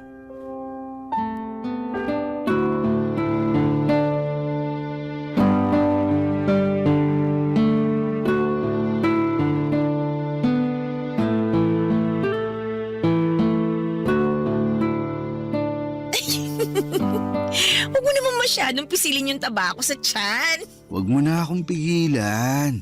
Alam mo namang ito ang paborito ko sa'yo, di ba? Halata naman, palagi mo ang hinahalikan eh. Kakagigil eh. Parang taba ng baby. Lambot. Hawak nga ulit. Ikaw talaga, tama na nga, nakikiliti na ako. Ang hirap magpigil. Ikaw kasi, nag-crop top ka pa. Mas lalo ko tuloy nakita ang bilbil mo. Teka nga, magja-jacket na lang muna ako para tumigil ka na. Wag na. Ganyan ka na hanggang kabagin ka. Panindigan mo na lang ang crop top mo. Huwag tayo masyado maingay kasi baka mamaya magising pa yung anak mo. Ayos lang yun. Para makita niya kung gaano kasaya ang tatay niya. Masaya ka ba talaga? Oo naman. Mula nung dumating ka, nakakasama ko na yung anak ko. Tapos, may pabonus ka pang bilbil na pinanggigigilan ko. Ayaw mo na talagang lumayo sa usapang bilbil ha? Paano ba ako makakalayo? Laging nakadikit ang bilbil mo sa akin. Para maramdaman ko kung paano kang nag-iinit sa akin. Eto na nga't parang nilalagnat na ako sa init. Tara na nga sa kwarto ni Cynthia. Huy, bakit naman doon? Para hindi masakit sa likuran kapag nag-aano na tayo. Ang hirap kasi rito sa sofa eh. Medyo may katigasan na. Tsaka mukhang malaki yung kama ng ex-girlfriend ko kaya kahit tumambling pa tayo hindi tayo mahuhulog. Baka maamoy niya tayo pag uwi niya. Mas okay na rito sa sala para mabilis linisin yung ebidensya. Doon sana sa kwarto mo kaso andun naman ang anak ko. Pwede naman doon pero tahimik lang tayo ha? Ano, game? Wag na roon. Nakakailang naman kung sa harapan pa ng anak ko nilalandi yung yaya niya. Exciting nga yun eh. Ikaw ha? Grabe yung mga pantasya mo. Marami na kasi ako nasubukang pantasya mula nung naging tayo. Pukis nga ako, tsaka... Ay, tumatawag si Ma'am Cynthia. Sagutin ko lang to ha. Quiet ka muna dyan. Hello, Ma'am Cynthia. Oh, Ma'am, ano po yun? Pauwi na ako ng bahay. Pakilutuan mo ako ng ulam. Kahit anong nandyan sa ref. Okay lang kahit prito. Mga ilang oras po, Ma'am, bago kayo makarating dito sa bahay. Bakit kailangan mong malaman? Wala naman po. Para lang po matansya ko kung ano oras po ako magluluto. Para mainit po yung ulam na maaabutan nyo. Mga 2 oras mahigit. Sa kapalitan mo na rin yung bedsheet ko. Nangangati ako ron eh. Sige po, Ma'am. Meron pa po ba kayong ipapagawa? Wala naman na. Asikasuhin mo na lang yung mga pinapagawa ko. Bye. Joel, Ano yun? tara na dun sa kwarto ng ex-girlfriend mo. Dumihan na natin yung bedsheet kasi pinapapalitan na niya sa akin. Ayos! May nangyari sa amin ng ilang beses sa kama ni Cynthia, Papa Dudut. Aaminin kong nakadagdag ng init yon sa pakiramdam ko lalo't kama yon ng ex ko. Pagkatapos noon ay nagmadali na akong umalis ng bahay. Hindi ko na nga nahintay na magising pa ang anak ko. Babawi na lamang ako sa susunod sa kanya. Kailangan ko na kasing makaalis para hindi kami magkaabutan ng nanay niya. Mabuti na lamang at maagang dumating ang nabukong sasakyan kaya nakaalis din ako kaagad bago mag-update si Cynthia na pauwi na raw ito. At nang makauwi ako ng bahay, tinadtad ni Mara ng mga selfie niya ang messenger ko. Napangiti ako at nakaramdam muli ng init. Sinabi ko sa kanya na mag-usap na lamang kami ulit kapag matutulog na si Cynthia. At makalipas nga ang ilang oras bago sumabit ang alas 11 ng gabi ay nag-message na si Mara. Gising noon ang anak ko at magkasama silang dalawa habang magka-video call kami. Para silang mag-ina at para kaming pamilya ng mga oras na yon. Nakapag-usap siguro kami ng mahigit 1 oras bago ko tinapos ang tawag. Para makapagpahinga na rin ang anak ko dahil alanganin na ang oras. Nag-chat na lamang ako kay Mara na sabihan niya ako kung kailan ulit ako makakadalaw. Mabilis naman siya nag-reply at sinabing pwede na raw kagad kinabukasan. May out of town meeting daw si Cynthia at madaling araw na ito makakauwi. Natuwa ako noon dahil mas mahaba ang oras na makakasama ko na si Mara at ang anak ko. Kaya naman natulog na ako kaagad para maaga akong makabili ng mga pagkain nilang dalawa sa pagdalaw ko, Papa Dudut.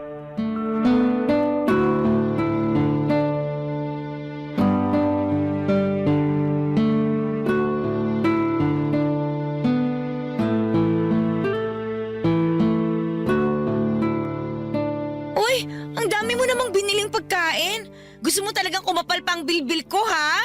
Sakto lang yan para sa buong araw natin. Madaling araw pa talaga ang uwi ni Cynthia, di ba? Sabi nga niya baka bukas na raw ng tanghali ang uwi niya eh. Uy, ayos ah.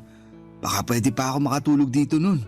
Para may experience ko namang matulog buong gabi kasama kayo ng anak ko. Gusto ko rin naman yon. Yaan mo, kapag lumamig na ang lahat, magagawa na natin yan. Sa ngayon, magtago lang muna tayo. Buti ka pa. Ang lawak ng pangunawa mo. Sana ganyan din si Cynthia. Wow! Cynthia! Ma'am! Akala nyo ganun ako katanga para hindi makahalata? 1 buwan ko nang alam ang ginagawa nyo. Palihim ako naglagay ng CCTV dito sa bahay, lalo na sa kwarto ko. Huminahon ka muna. Huminahon? May oras pa ba ako para gawin yun? Eh punong-puno na ako ng galit sa inyong dalawa. Ma'am, sorry po. Sorry saan? Sa pagpapapasok ng ahas dito sa bahay ko? Ay teka, ikaw pala ang ahas na pinapasok ko rito. Huwag mo siyang pagsalitaan ng ganyan. Ako ang may kasalanan. Ako ang namilit na ipakita niya sa akin ang anak natin. Anak lang ba natin ang gusto mong makita, Joel? Base sa mga CCTV footage na nakita ko, parang masabik kang mayakap at mahiga sa kama yung yaya ng anak mo. Grabe rin! Ginawa niyo pa sa kama kong kababuyan niyo. Sorry, pero ikaw naman kasi. Ako na naman ang mali, Joel.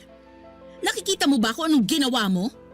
Mas lalo mong sinira ang tiwala ko sa'yo. Kung sa una pa lang sana hindi mo na ipinagdamot ang anak ko sa akin, edi hindi sana tayo aabot sa ganito.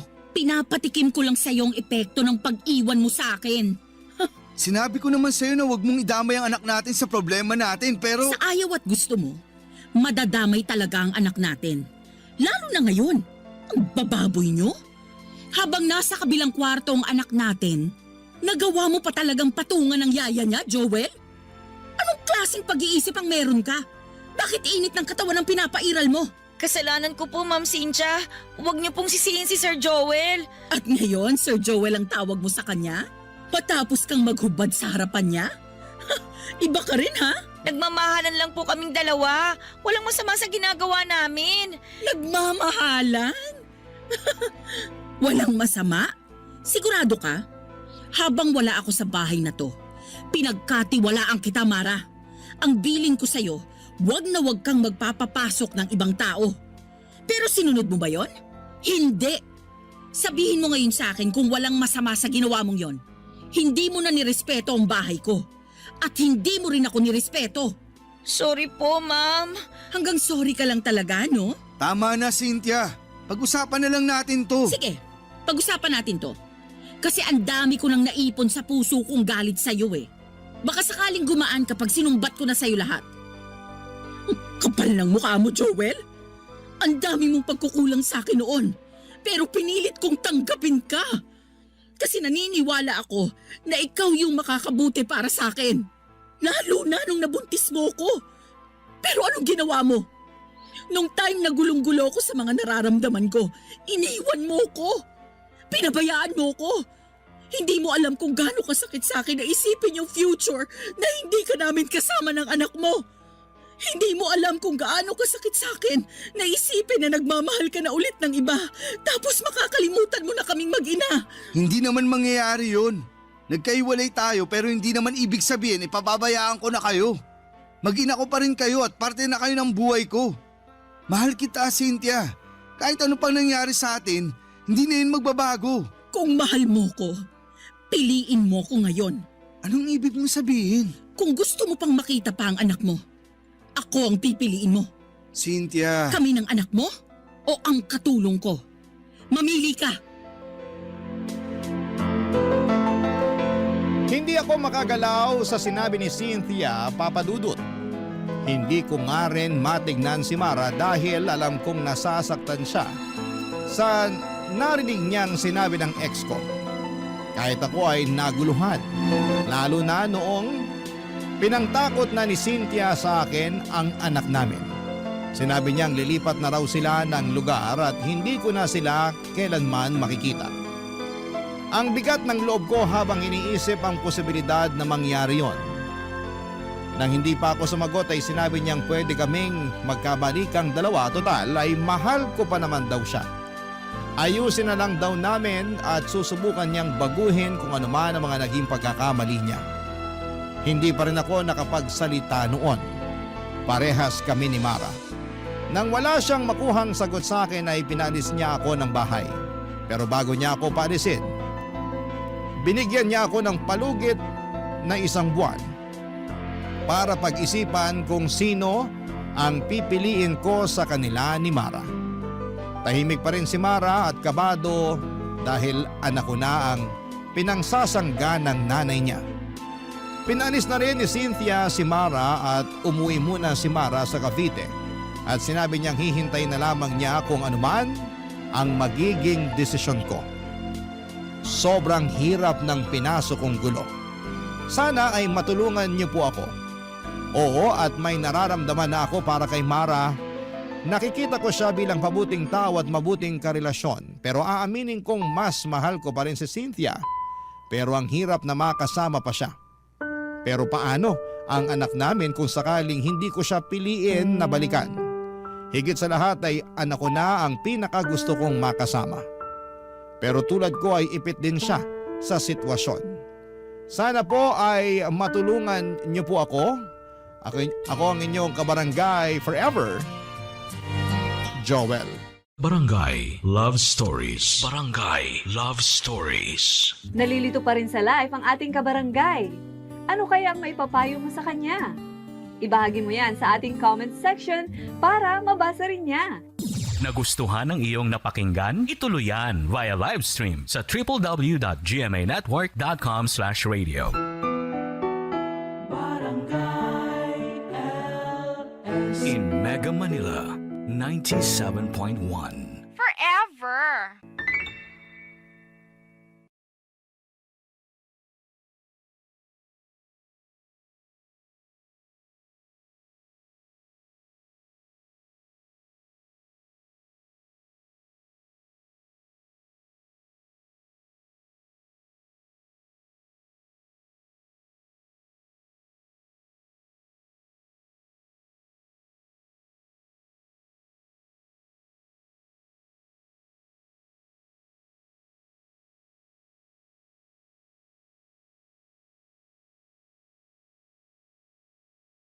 Ang mga kwento ng pag-ibig, kwento ng buhay, at kwento ng pag-asa dito sa Barangay Love Stories. Love Stories. Marami sa atin ngayon ang alam kung gaano kahirap ang buhay ngayon. At sa kabila ng mga pagsubok ay patuloy pa rin nating nilalabanan ang hirap ng buhay para sa ating mga pangarap. Ikaw, kabarangay, ano ang kaya mong gawin para matupad ang iyong mga pangarap? Dear Papa Dudut, magandang araw po sa inyo at sa mga katulad ko na matagal nang tagahanga ng Barangay LS. Ako po si Princess at hindi po ako nagpapahuli sa bawat kwento ng Barangay LS tuwing alas 12 ng hapon. Day off ko po ngayon kaya naisipan ko na magpadala ng sulat sa inyo at sana po ay mapili at mabasa ninyo ang kwento ko. Ako po ay tubong Cadiz sa Negros Occidental. Hindi po ako lumaki sa mayamang pamilya at hanggang ngayon ay nakikitira pa rin ako sa mga magulang ko. Hindi po maganda ang aming bahay at marami na rin pong sira ang bubong namin. At ang pinakamasakit sa lahat ay may anak po ako na binubuhay ng mag-isa. Dahil iniwan kami ng tatay niya noong maliit pa lamang siya. Pero nagpapasalamat pa rin po ako sa Diyos kasi natutulungan naman ako kahit papaano ng mga magulang ko na bantayan at alagaan yung nag-iisa kong anak. At para po makatulong sa pang-araw-araw, nagtatrabaho po ako bilang cashier sa isang hardware dito sa Cadiz. Ang pangarap ko po talaga noon pa man ay maging isang nurse pero mukhang hindi ko na matutupad yon dahil hindi ako nakapagtapos ng high school. Kaya napagtanto ko na lamang na ibubuhos ko na lamang sa anak ko ang mga pangarap na hindi ko natupad para sa sarili ko. Pero ang totoo po niyan hanggang ngayon po ay nahihirapan kami ng mga magulang ko sa pagpapaaral sa anak ko at dahil po dito ay nagpatong-patong na ang mga utang ko. Pero tulad ng ibang mga nanay, wala po akong hindi kakayanin para sa anak ko. Kaya bilang isang single mother na araw-araw na kumakayod ay mukhang wala na po talagang pag-asa para magkaroon ng love life. Kaya po ako nakikinig ng Barangay LS tuwing alas 12 dahil dito ko lang nakukuha ang kilig at saya na gusto kong maranasan sa isang lalaki. Sa totoo lang po ay takot na akong magmahal ulit. May trauma po kasi ako sa mga lalaki dahil sa bungero at lasenggero yung tatay ng anak ko. At ang pinakamalupit pa po sa lahat ay iniwan at pinagpalit niya kami sa mas maganda at mas mayaman na babae. Kaya mula noong araw na yon ay sinumpa ko talaga na hindi ko na siya papansinin. Kasi para sa akin ay wala siyang kwentang tatay sa anak ko. Pero nagbago po ang pananaw ko sa mga lalaki nang nakilala ko si Marcos. Si Marcos po ang regular customer namin sa hardware.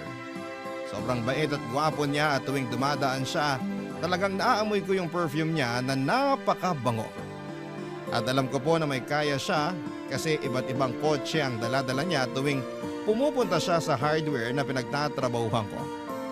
At isang araw ay hindi ko po lubos akalain na mapapahaba ang usapan namin ni Marcos, Papa Dudut.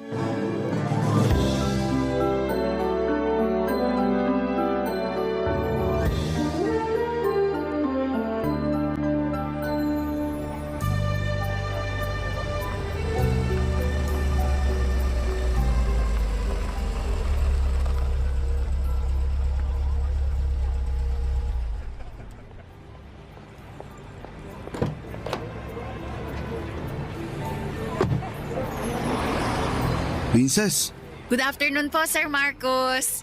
Wow, sir, bagong-bago po yung kotse nyo ah. Para ngayon ko lang nakita yan ah.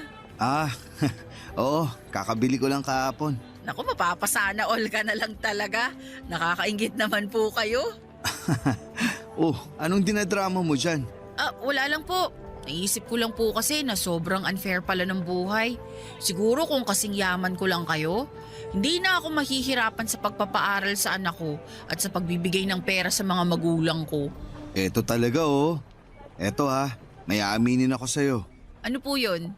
Ang totoo niyan, laki at sanay ako sa hirap. Seryoso po kayo? Hindi naman kayo mukhang sanay sa hirap ah. Nako, sa maniwala ka't sa hindi, 100 kaming magkakapatid. Noong bata nga ako, tandang-tanda ko pa na school shoes yung regalo sa akin ng mga magulang ko nung birthday ko. Pinapagkaan nyo lang ata loob ko eh. Ikaw talaga, ang kulit mo. Yung point ko lang naman dito, hindi habang buhay nasa ibaba ka ng gulong. Pagpatuloy mo lang yung ginagawa mo ngayon at maniwala ka sa akin, aasenso ka rin sa buhay. Ay nako sir, mukhang itong pagtatrabaho sa hardware na lang talagang magiging huling hantungan ko. Huwag kang magsalita ng tapos. Malay mo, baka yung anak mo ang tutulong sa'yo na makabangon ka sa hirap, di ba? Kung sa bagay, matalino din po kasi yung batang yon.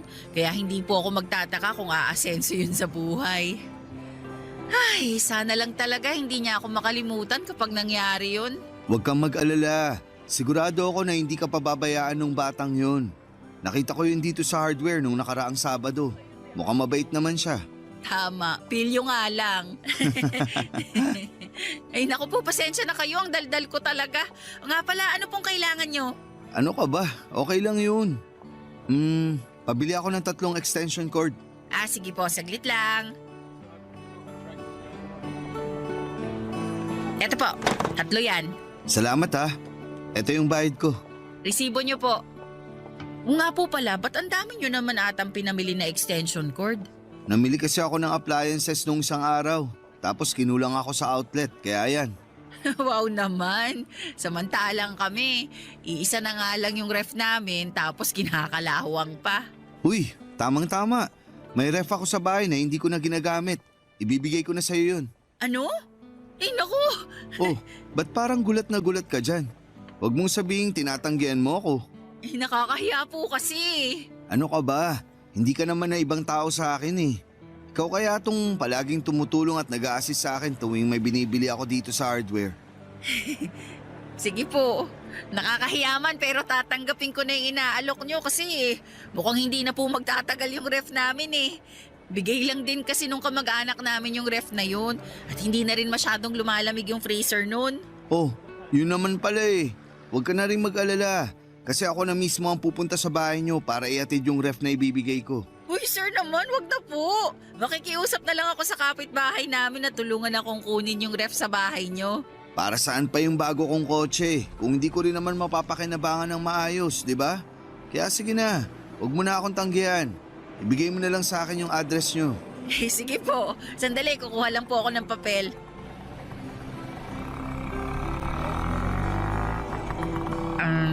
Ito na po yung address namin. Ayos. So, paano? Kita-kits na lang mamaya, ha? Mauna na muna ako. May kailangan pa kasi akong gawin sa bahay. Sige po, sir. Ingat po kayo. Pagkatapos ng shift ko, papadudot ay dumaan si Marco sa bahay namin at grabe. Hindi ko talaga lubos sa kalain at dalawa yung pintuan ng ref na ibibigay niya. Sobrang saya namin ng mga magulang ko noong nakita namin yung ref na inihatid ni Marcos sa bahay namin. At nang umalis si Marcos ay nagsimula ng magduda ang mga magulang ko kung may gusto ba siya sa akin. Pero syempre sinabi ko sa mga magulang ko na mabait lang talaga si Marcos. Pero papadudot. Hindi mo nagkamali ang mga magulang ko dahil makalipas ang ilang linggo ay inamin ni Marcos na may gusto siya sa akin at na ako raw yung dahilan kung bakit palagi siyang pumupunta sa hardware na pinagtatrabahuhan ko. Hindi ko po talaga akalain na magkakagusto sa akin si Marcos. Lalo na't mayaman siya at ako naman ay isang simpleng babae lang. Pero hindi talaga. May mga bagay na hindi mo kayang ipaliwanag pero nangyayari. At ang tanging magagawa mo lamang ay tanggapin at yakapin ito. At sa madaling salita ay niligawan po ako ni Marcos at sinagot ko siya. At makalipas ang ilang araw ay pinag-resign ako ni Marcos sa hardware at pinatiranan niya ako sa bahay niya. Grabe! Ang ganda po ng bahay niya, parang isang malaking rest house. 5 yung kwarto at may maliit pa na swimming pool sa likod. Hindi po ako makapaniwala na eto na yung magiging buhay ko kasama si Marcos. At syempre ang pinakabongga pa dyan ay nagbibigay si Marcos ng pera at ginagamit ko po yun para matulungan ang pamilya ko. Ang totoo niyan, hindi ko sinabi sa mga magulang ko na nag-resign na ako sa hardware. Pero ayos lang sa akin yon kasi nakakapagbigay pa rin naman ako ng pera sa kanila nang dahil kay Marcos. Pero kahit maayos na po ang financial situation ko, may mga gabing nalulungkot pa rin ako. Kasi si Marcos ay madalas na nasa trabaho at ako lang ang mag-isa na naiiwan sa bahay. Kaya isang gabi ay napagtanto ko na kailangan ko nang ikwento kay Marcos ang nararamdaman kong kalungkutan tuwing wala siya sa bahay, papadudot.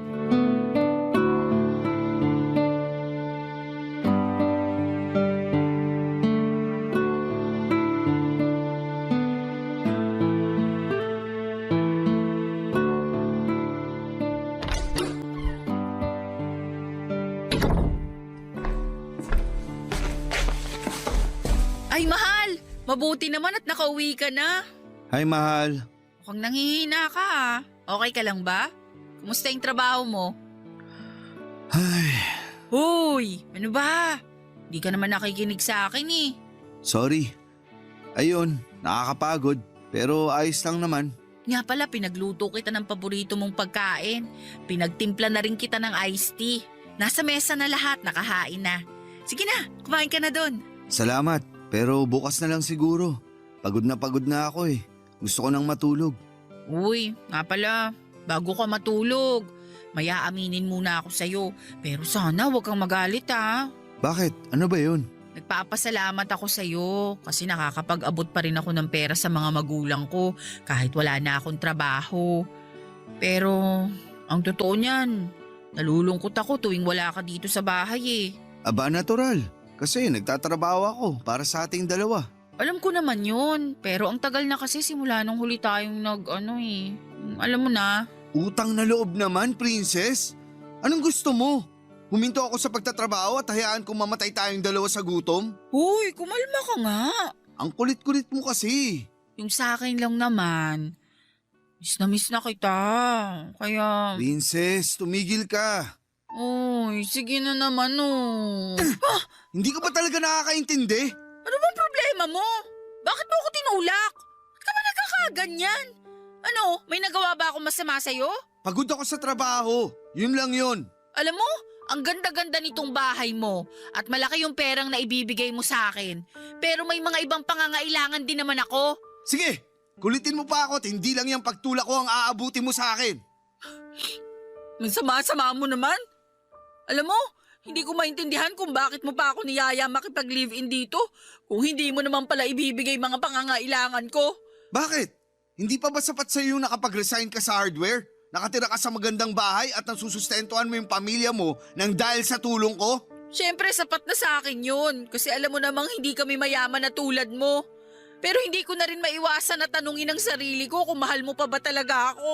Oh, ba't yung pagmamahal ko naman sa iyo yung kine-question mo ngayon? Kasi hindi ka naman ganito dati eh. Nung nagtatrabaho pa ako sa hardware at nung nililigawan mo pa ako, ang sweet-sweet mo kaya sa akin. Pero bigla kang nagbago. Hindi ako nagbago. Talagang pagod lang ako. Sinong niloko mo? Umamin ka nga sa akin, Marcos. Bukod sa akin, may ibang babae ka pa ba? Ano? Pambihira. Saan naman ang galing yan? Kasi hindi ka naman manlalamig sa akin ng ganun-ganun na lang kung wala kang ibang babae. Wala akong ibang babae. Alam mo ikaw, hindi ka lang napagbigyan, nag-iinarte ka na. Hindi ako mag-iinarte kung wala akong basehan. Pwes walang kwenta yung basehan mo kasi napapraning ka lang. Ay, kung ako sa'yo, makontento ka na lang sana sa mga binibigay ko sa'yo. Kasi di hamak na mas malaki yung binibigay ko sa'yong pera kumpara dun sa kinikita mo nung nagtatrabaho ka pa sa hardware. Sandali lang, sinusumbat mo ba sa akin ang lahat ng naitulong mo? Ayaw ko sanang manumbat pero wala akong choice kasi pinipilit mo ako. Oo, alam kong mayaman ka. Pero sana wag mo namang ipamukha sa akin na wala akong kwenta. Pasensya ka na. Sabi ko naman kasi sa'yo pagod ako. At pwede bang tigilan mo na yung kakaisip mo ng kung ano-ano? Wala akong babae. Talagang nape-pressure lang ako sa boss ko nitong mga nakaraang linggo. Ewan ko sa'yo! Uy, saan ka pupunta? Doon ako sa guest room matutulog. Ano ba naman yan? Bumalik ka nga dito. Di kita kayang tabihan ngayong gabi kaya manigas ka dyan! Sa may guest room po ako natulog ng gabing yon at kinaumagahan ay hindi ko pinansin si Marcos. Paulit-ulit siyang humihingi ng sorry sa akin pero talagang masama ang loob ko sa kanya noon. Pakiramdam ko kasi ay unti-unti nang nanlalamig si Marcos sa akin. At sa totoo lang ay nahihirapan akong tanggapin at unawain yon. Pero baka nga tama si Marcos, Papa Dudut, baka napapraning lamang ako at baka talagang pagod lamang siya sa trabaho kaya hindi na niya nabigyan ng atensyon yung mga bagay na dati ay importante sa amin. Pero masisisi niyo ba ako? Ang dami ng kwento ng mga asawa na pakiramdam nila ay nanlalamig na sa kanila mga mister nila tapos ay bigla na lamang nilang malalaman na may iba na palang babaeng kinakalantari ang mga mister nila. Nang mga panahong yun ay iniisip ko na lamang na at least ay nakapagbibigay pa rin si Marcos ng pera sa akin. At yun naman talaga ang kailangan namin ng pamilya ko. Kaya nga, Nang sabi nila love is important pero money is importanter. Kaya iniisip ko na lamang yung mga magagandang bagay na nakuha ko kay Marcus. Tulad ng komportableng buhay at mga bagay na wala ako noon. Pero ewan ko ba Papa Dudut kasi kahit nabibigay ni Marcos yung buhay na gusto ko, hindi pa rin nawawala sa isipan ko na baka may iba siyang babae. Lumipas sa mga linggo at nanlalamig pa rin siya sa akin kaya nagsimula na akong mag-isip na baka may tinatago siya. At doon ako nagsimulang mag-imbestiga. Isang araw naiwan ni Marcos ang cellphone niya sa bahay kaya't kinuha ko kaagad ito at wala pang 5 segundo ay nabuksan ko na yung cellphone niya. Yung birthday ay yung passcode niya ay iisa lamang. At nung mismong araw na yon ay hinalungkat ko na ang cellphone ni Marcos para makumpirma kung may basihan nga ba ang hinala ko na may iba na siyang babae, Papa Dudut. Barangay Love Stories. Barangay Love Stories. Noong binuksan ko ang cellphone ni Marcos ay nakita ko na may kausap siyang isang babae na nagngangalang Vivian. Pagtingin ko sa mga messages nila ay doon ko nalaman at nakumpirma na talagang niloloko ako ni Marcos. Nagpapadala sila ng mga sexy na pictures sa isa't isa at babe pa talaga yung tawagan nila.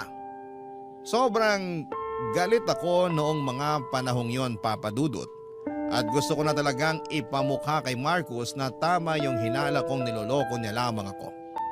Pero pagkatapos ng ilang minuto ay napaisip ako na kung gagalitin at kukomprontahin ko si Marcos ay baka maapektuhan lamang ang pamilya ko. Kasi malaki ang perang na ibibigay ni Marcos sa akin at sigurado ako na sa kangkungan kami pupulutin ng pamilya ko kung mauuwi kami sa hiwalayan ni Marcos. Ang totoo niyan ay nakakapanlumo yung pakiramdam na wala kang magawa na kailangan mong tiisin yung mga bagay na labag sa iyong puso. Pero wala talaga akong magagawa kasi hindi naman ako nakapagtapos ng pag-aaral at malaki din ang naibibigay na pera ni Marcos sa akin. Lumipas sa mga araw at mas lalo lamang akong nahirapan na tiisin yung sitwasyon ko. Nahihirapan ako sa tipong kailangan kong magpanggap na para wala akong alam tuwing magkaharap kami ni Marcos. Sobrang baba talaga ng tingin ko sa sarili ko ng mga panahong yon. Kaya naman isang araw ay nag-decide na kung kunin ang number ng babae sa cellphone ni Marcos at tinext ko siya gamit ang cellphone ko. Nagpanggap ako sa babae na ako si Marcos at sinabi ko na extra phone number yung ginagamit ko. At sinabi ko rin na gusto ko makipagkita sa kanya sa labas ng isang bar. Pero ang hindi niya alam ay ako na pala yung makikipagkita sa kanya, Papa Dudut.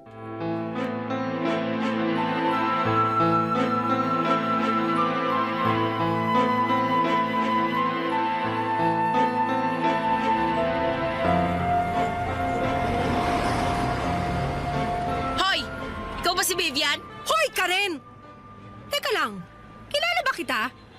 At ba't alam mo ang pangalan ko, ha? Ako si Princess. At hindi na ako magpapaligoy-ligoy pa. Ako lang naman yung jowa ng lalaking nilalandi mo. I'm sorry, ano? Ako yung kamit mo dito sa labas ng bar. Sa madaling salita, ako yung katext mo kanina. Pasensya ka na pero wala akong alam sa mga pinagsasasabi mo. Alis na ako. Sandali lang. Ano? May nakalimutan ka. Ano ba yun? Eto! Aray! Bakit mo ko sinampal, ha? Kapal na mukha mong haliparot ka? Malinaw na malinaw sa mga text messages na ikaw yung kabit ni Marcos. Pero wala ka pa rin karapatan para saktan ako. Pwes, binigyan mo ko ng karapatan na saktan ka nung araw na kumabit ka sa jowa ko. Ha! Sa'yo na mismo nang galing jowa mo lang. At jowa ka lang ni Marcos. Kumakaasta ka naman, akala mo naman asawa ka? Ang kati-kati mong higad ka? Etong nababagay sa'yo! Aray! Nakakadalawa ka na, ha? Alam mo, ikaw namumuro ka na sa akin. Tumigil ka na, kundi papatulan na talaga kita. Ganun ba? Pwes, uunahan na kita! Aray! Ano ba? Tignan na lang natin kung magugustuhan pa ni Marcos kapag nakalbunan ka! Lumaba ka nga ng patas! O yan! Aray! Eh di hamak naman na mas maganda ako kesa sa'yo! Maganda? Nagpapatawa ka ba? Gusto mo bang bigyan kita ng salamin para kilabutan ka sa mga pinagsasasabi mo dyan? Binabalaan kita ha. Lubayan mo na si Marcos. Kung hindi, mas malala pa dyan ang gagawin ko sa'yo. Eh paano kung sabihin ko sa'yo na ayoko? Magkano? Ano? Bibigyan kita ng 3,000. Hiwalayan mo na si Marcos. Nahihibang ka na ba? Anin ko naman yung 3,000 mo kung mas malaki naman yung binibigay na pera sa akin ni Marcos. Hindi ka lang pala malandi. Mukhang pera ka rin palang hayop ka. Sabihin mo nang gusto mong sabihin tungkol sa akin basta hindi ko ihiwalayan si Marcos. Kailan niyo pa ako niloloko ha? Gaano na kayo katagal na may relasyon? Ba't ko naman sasagutin yan? Labas ka na ron. Pwes, may pakialam ako kasi naninira ka ng relasyon ng may relasyon. Utang na loob na stress na ako sa'yo ha. Ganito na lang ha, para matapos na to. Ipapaubaya ko si Marcos sa'yo sa umaga, tapos tuwing gabi sa akin siya. Sharing is caring, di ba? Ha! Hindi ko alam kung saan ka humuhugot ng kapal ng muka para sabihin ang mga sinasabi mo sa akin ngayon. Teka nga lang, bakit pa ako yung pinagdidiskitan mo?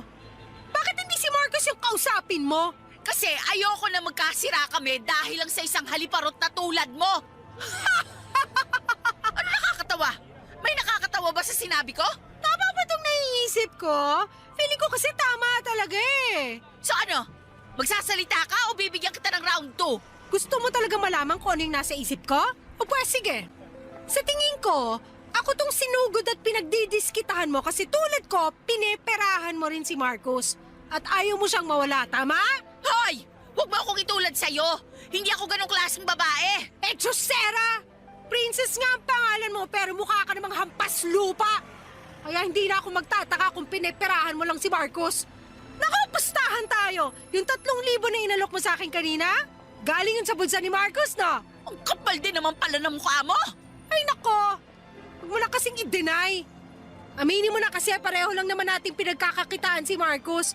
Ang pinagkaiba nga lang, ako, kaya kong aminin sa sarili ko yon.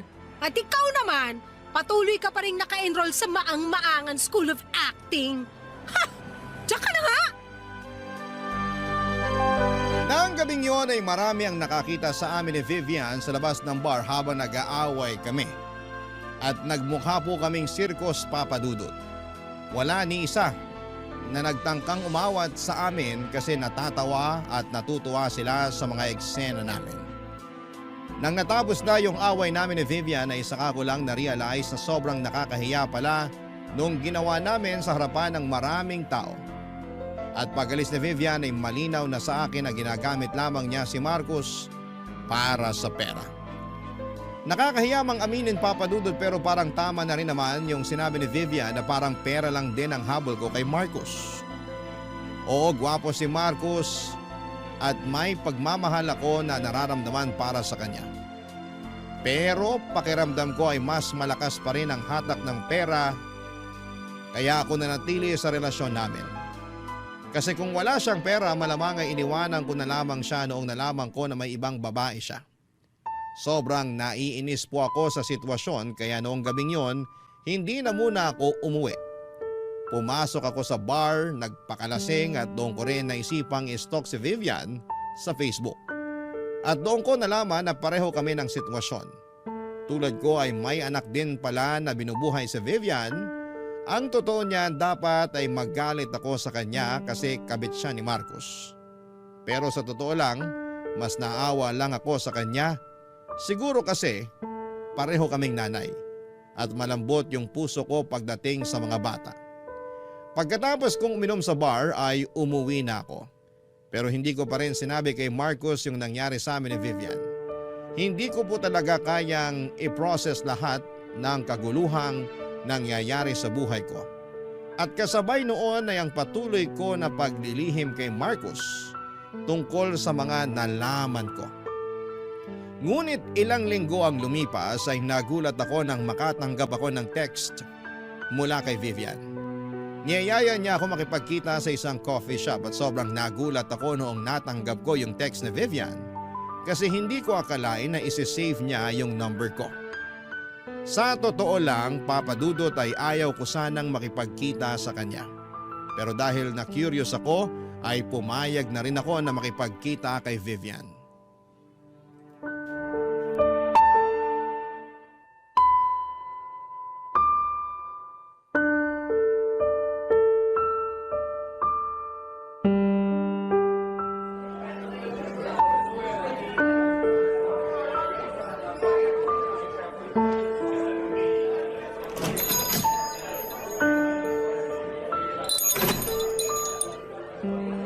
Anong masamang espiritong sumanib sa'yo at niyaya mo kung makipagkita sa'yo? Princess, maupo ka muna. Hindi porket pinagbigyan kita, ibig sabihin nun pinapatawad na kita. Para lang alam mo, hindi pa rin ako nakaka-move on sa nalaman ko tungkol sa inyo ni Marcos. Ang totoo niyan, hindi na ako nire-replyan ni Marcos. At hindi na rin siya nakikipagkita sa akin. Ay, ibang klase ka rin naman talaga. So anong gusto mong gawin ko? Tulungan pa kita na makipagkita sa jowa ko? Alam mo, kung yan lang rin ang dahilan kung bakit mo ako pinapunta dito, aalis na lang ako. Nagsasayang lang ako ng oras dito. Papaalala ko lang sa'yo ha, ako ang nauna kay Marcos. Kung ihahalin tulad mo ang lahat ng to sa kotse, ako yung nasa unahan at ikaw yung sa likuran. Yan ang itatak mo dyan sa kukote mo. Baka alis na nga. Parang awa mo na maupo ka muna. Wala akong balak makipagbardagulan sa'yo. Taputin mo nga ako. Ano bang kailangan mo sa akin? Kanina pa umiikot tong usapan natin eh. Wala namang nangyayari.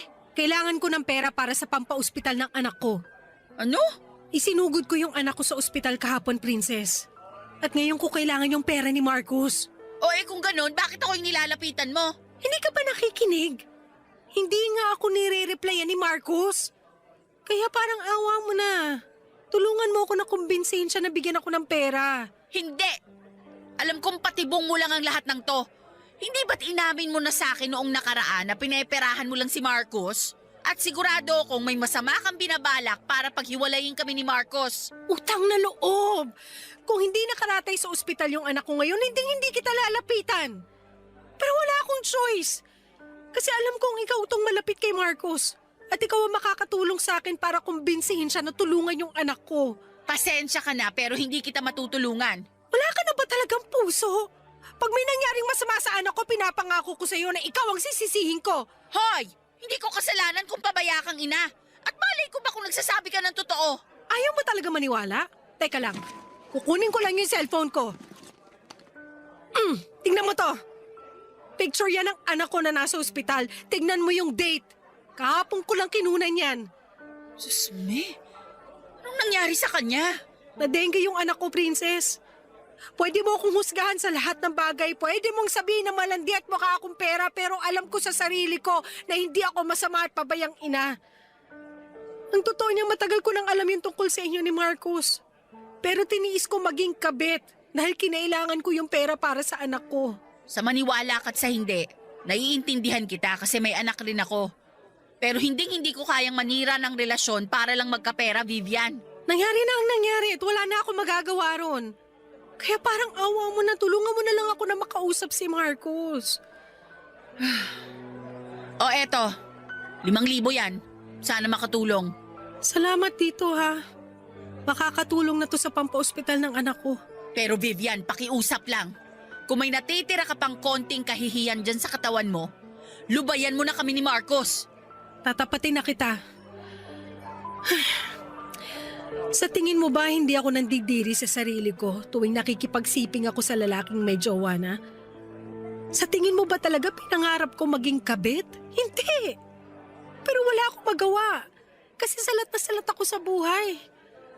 Naniwala ka sa akin, huli na rin noong nalaman ko yung tungkol sa inyo ni Marcos. Pero pinili kong tiisin yun kasi wala na akong mga magulang. At ako na lang inaasahan ng anak ko. Kapag nalaman ng anak mo na minsan nang naging kabit yung nanay niya, sa tingin mo ba ipagmamalaki ka pa niya? Ikaw, patanong nga kita. Ngayon na alam mong niloloko ka ng jowa mo, bakit hindi mo pa rin siya magawang iwanan? Hindi mo masagot, no? Pues akong sasagot para sa'yo. Kasi mayaman siya. May pera siya, kaya niyang ibigay sa'yo at sa akin yung buhay na punong-puno ng ginhawa. Kaya kung ako sa'yo, tigil-tigilan mo na ang pagiging ipokrita mo kasi sa ginagawa mong yan, mas lalo mo lang pinapahirapan ang sarili mo. Hindi mo ba talaga kami lulubayan? Pasensya ka na pero titiisin ko lahat kung para sa ikabubuti ng anak ko. Sige, ganito na lang. Manghihingi pa ako ng pera kay Marcos. Kukumbinsihin ko siya na bayaran ng buo yung bayarin mo sa ospital. Pero pagkatapos nun, lubayan mo na kami.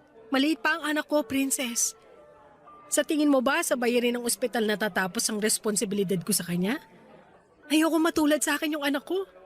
Gusto ko siyang magkaroon ng buhay na malayo sa pagod at hirap at magagawa ko lang yon kung patuloy akong susustentuhan ni Marcos. Sa totoo lang, Papa Dudut, ay medyo natuwa ako noong malaman kong hindi na nakikipagkita o tinatawagan ni Marcos si Vivian. Pero hindi ko rin maiwasang maawa at magalit kay Vivian. Naawa ako sa kanya kasi alam ko yung hirap pagdating sa pagpapalaki ng anak at naisip ko na maswerte pa rin ako kahit papaano kasi may mga magulang akong tumutulong sa pagpapalaki at pagbabantay sa anak ko. Habang si Vivian naman ay wala ng mga magulang na pwede siyang asahan.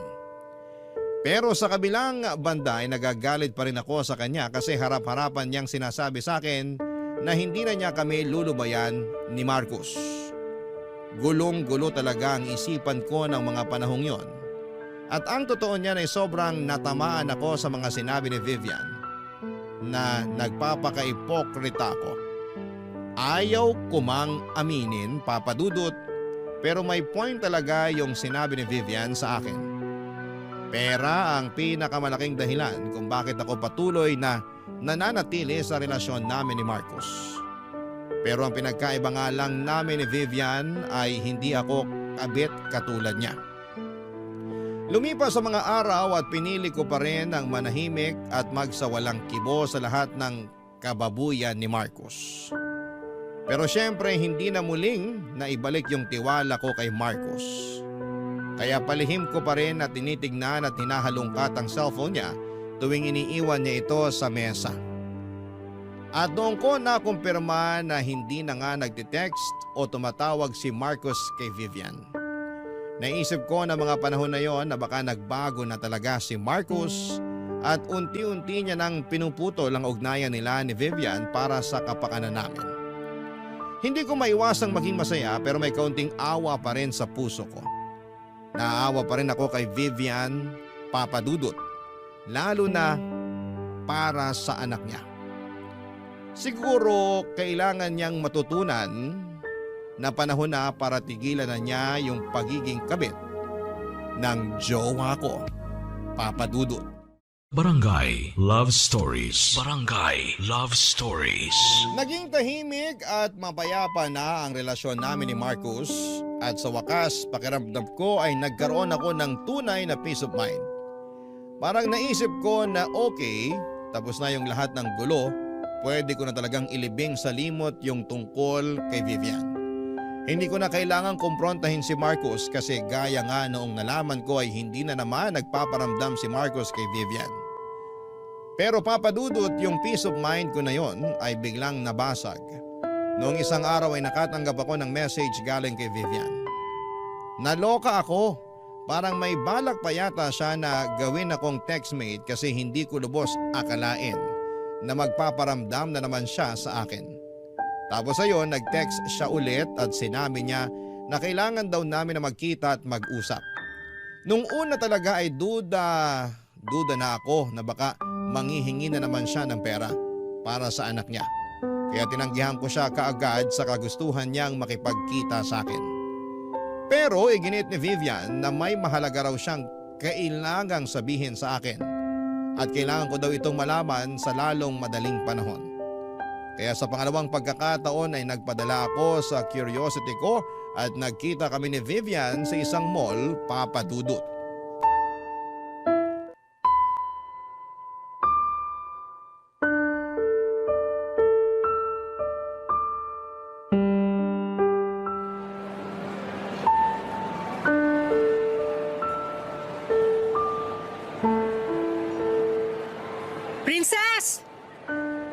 Hoy, Vivian! Alam mo ikaw, ang kulit-kulit mo rin, no?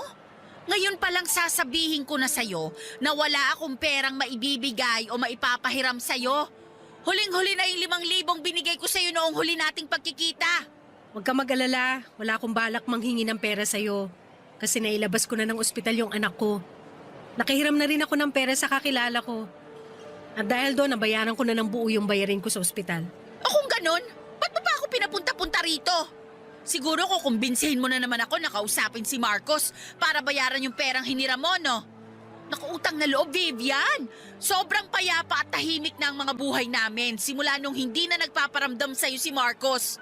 Kaya kung ako sa'yo, tanggapin mo na lang na hindi ka napapatulan ni Marcos at mag-move on ka na rin. Kasi ako na ulit yung nasa unahan at tuluyan ka na niyang kinalimutan. Sigurado ka ba talaga sa mga pinagsasasabi mo? Sigurado ka ba talaga na nagbago na si Marcos? Anong ibig mong sabihin? May papakita ako sa'yo. Tignan mo tong video na kinunan ko. Ipinasyal ko yung anak ko sa mall na to nung isang araw. O ano ngayon? Manahimik ka nga muna. I-fast forward mo ng konti yung video. Sige na nga. Teka lang. Ayan, hinto mo dyan. Ano ba yung gusto mo ipakita? Tignan mo yung lalaki na kapula. Hindi ba si Marcos yan? Diyos ko, siya nga! So paano may papaliwanag yung babaeng kasama niya dyan? At may pa-holding hands pa silang nalalaman. Baka naman kasamahan lang niya yan sa trabaho. Pinsa ka nang niloko ni Marcos.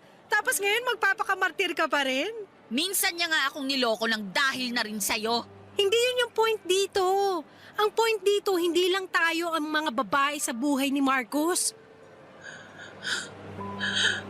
Oh, bakit ka umiiyak? Nasasaktan lang ako kasi ang buong akala ko nagbago na siya. Yun pala, mas lalo niya lang dinadagdagan yung kasalanan niya sa akin. Ang totoo niyan, napaisip din ako sa sinabi mo sa akin noon eh.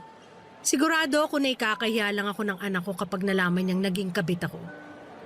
Kaya siguro panahon na rin para tigilan ko na si Marcos. Kasi mukhang wala na rin namang pag-asa magbago yung lalaking yun eh. Hindi nga akong naging kabit. Pero naging boba naman ako.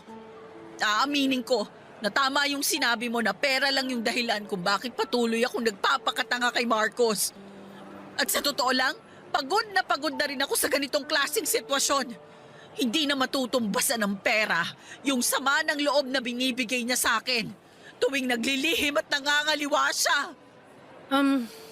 Pasensya ka na rin kasi naging dahilan din ako kung bakit sumamahing loob mo noon. Alam mo, maliban sa pagiging kabit mo, napagtanto ko na wala naman pala tayong pinagkaiba eh. Pareho tayong iniwan ng mga tatay ng anak natin. At pareho rin tayong kayang gawin at tiisin ang lahat para sa ikabubuti ng mga anak natin. Kaya pasensya ka na rin sa mga nasabi kong masakit tungkol sa pagiging nanay mo. Wala na yun. Basta manos na tayo ha. Oo. Nga pala, maraming salamat. Ha? Salamat saan? Salamat dahil binuksan mo yung mga mata ko sa katotohanan. Kung hindi dahil sa'yo, malamang hanggang ngayon nagbubulag-bulagan pa rin ako sa mga pinaggagawa ni Marcos sa akin.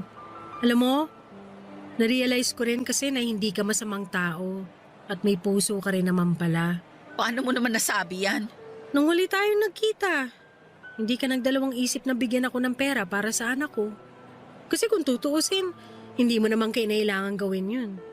Pero ginawa mo pa rin. Kaya thank you ha. Ano ka ba? Wala yun. Ang totoo nga niyan, hindi na kita natiis nung ipakita mo sa akin yung picture ng anak mo. Kaya ayun. At dahil sa ginawa mo para sa akin, sigurado akong mabuti ka ring ina sa anak mo. Hindi ako hanga sa pagiging kabit mo. Pero aaminin ko, nahanga ako sa pagiging nanay mo. Ito naman, ang bihira. Wala na yun. Iniwan ko na nga, di ba? Kung sa bagay. Siya nga pala, ano nang balak mo kay Marcos ngayon? May araw din sa akin ang lalaking yan.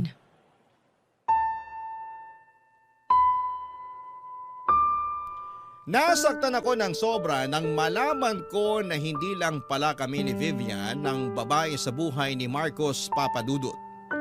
At para ako nalulubog sa depresyon noong araw na ipinakita sa akin ni Vivian, yung video na may ka-holding hands si Marcos sa mall. Pero sa kabilang banda pakiramdam ko rin ay may nakahanap ako ng kaibigan noong araw na yon. At yon ay si Vivian. Habang tumatagal ay unti-unting napapalitan ng pagpapatawad at pag-unawa ang galit at puot ko kay Vivian.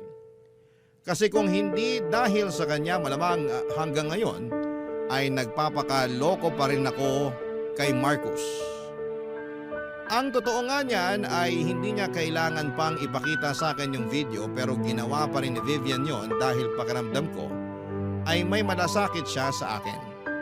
Kaya kahit papaano ay tatanawin ko yon ng utang na loob kay Vivian. Kasi siya ang nagligtas sa akin mula sa relasyon na puno ng pagdududa at pagtataksil.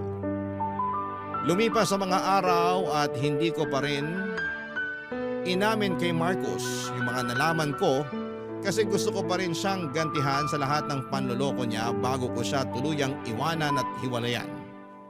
Aaminin ko na medyo nagdalawang isip at nabahala ako noon kasi papaano na yung anak ko at mga magulang ko kung hindi na ako mabibigyan ng sustento ni Marcus.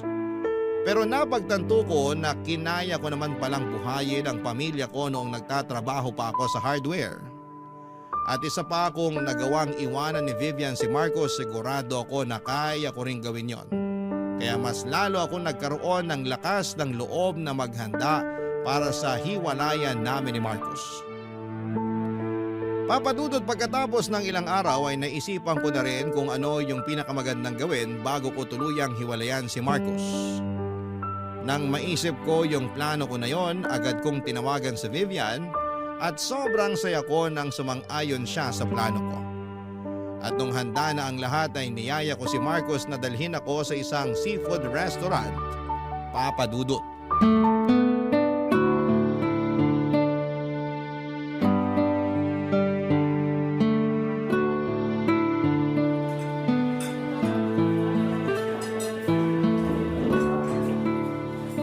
Marcos, mahal. Thank you talaga ha at pinagbigyan mo ako sa kagustuhan kong kumain sa restaurant na to. Siyempre naman mahal. Kahit ano, para sa nag-iisa kong princess. Ay nako, tumigil ka nga. Mas lalo lang akong kinikilig sa'yo eh. Mahal, parang ang dami naman ata nito ah. Pasensya ka na, bigla akong nagutom eh. Kaya mo ba talagang ubusin to? Hindi. Pero tutulungan mo naman ako, di ba? Ah, okay. Pero pwede naman nating ipa-take out kung sakali. Ay, ayoko yung pinapa-take out yung pagkain. Hindi na kasi fresh kapag ganun eh. Kaya mas mainam kung dito na lang natin ubusin, di ba? Ah, sige. Ay, speaking of fresh, eto, tignan mo tong hipo nila. Fresh na fresh. Tikman mo to. Alam ko mahilig ka sa seafood kaya eto. O susubuan kita ha. Say ah. Ang sweet talaga ng princess ko. Sige na nga. Ang sarap, di ba? Masarap nga. Uy, wow. Mukhang masarap din tong milkshake. Sandali lang ha, matikman nga. Uy, ang sarap nga. Tikman mo rin to, dali. Sige, pero konti lang ha. Lactose intolerant kasi ako. Lactose ano? Lactose intolerant. Ibig sabihin, sumasakit yung tiyan ko at nasisiyar ako tuwing nakakainom at nakakakain ako ng mga dairy products. Ay, wala akong maintindihan sa sinasabi mo. Pero magtatampo ako pag hindi mo tinikman to. Sige ka. Sige na nga.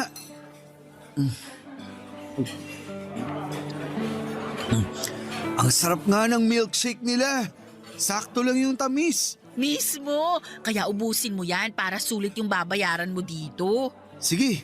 Pero alam mo kung saan bagay i-partner yung milkshake nila? Dito, sa buttered scallops. Mukhang nakakatakam, di ba? Matikman niya. Uy, ang sarap! The best!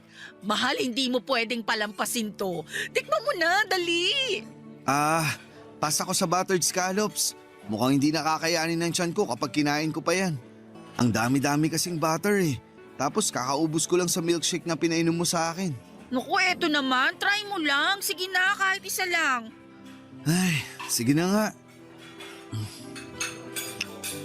Oh, ang sarap, di ba? Ang sarap nga. Teka lang. Ito na nga ba yung sinasabi ko eh. O bakit? Anong problema? Sumasakit na yung tiyan ko. Saglit lang ha. Magsi-CR lang ako. Okay, pero bago ka pumunta ng CR, may ipapakilala muna ako sa'yo, ha? Ha? Hi, Marcos! Oh, ba't gulat ka? I'm sorry, pero kailangan ko na talagang pumunta ng CR. Oy, sandali lang naman. Dito ka lang. Tiniis nga namin yung pambababoy mo sa amin kaya magtiis ka rin ngayon. Princess, umamin ka nga sa akin. Kagagawan mo ba ang lahat ng to? Ay, correction. Kagagawan mo ang lahat ng ito. Tama, at binabalik lang namin sa'yo. Nga pala, bago ko makalimutan, hihiwalayan na pala kitang hayop ka. Magsama kayo ng babaeng ka-holding hands mo sa mall. Princess, kaya kong ipaliwanag yun. Kung sa tingin mo, bibigyan pa kita ng pagkakataon para makapagsinungaling sa akin, nagkakamali ka. Kasi simula sa araw na to, tinatapos ko na yung ugnayan ko sa'yo. Sandali lang. Puputulin ko lang yung drama mo, Day. Kasi tignan mo naman si Marcos, oh. Namumutla at pinagpapawisan na. Uy, kawawa ka naman. O sige na, pumunta ka na ng CR. Baka mamaya magkalat ka pa dito eh. I'm really sorry. Babalik ako kaagad. Ang galing nung naisip mong plano. Siyempre, ako pa ba? I-take out na natin tong pagkain dito. Sayang eh. Bilisan na natin. Ay, agree ako dyan. Teka lang, Kuya Waiter! Pabalot na lang po nung lahat ng nasa mesa namin.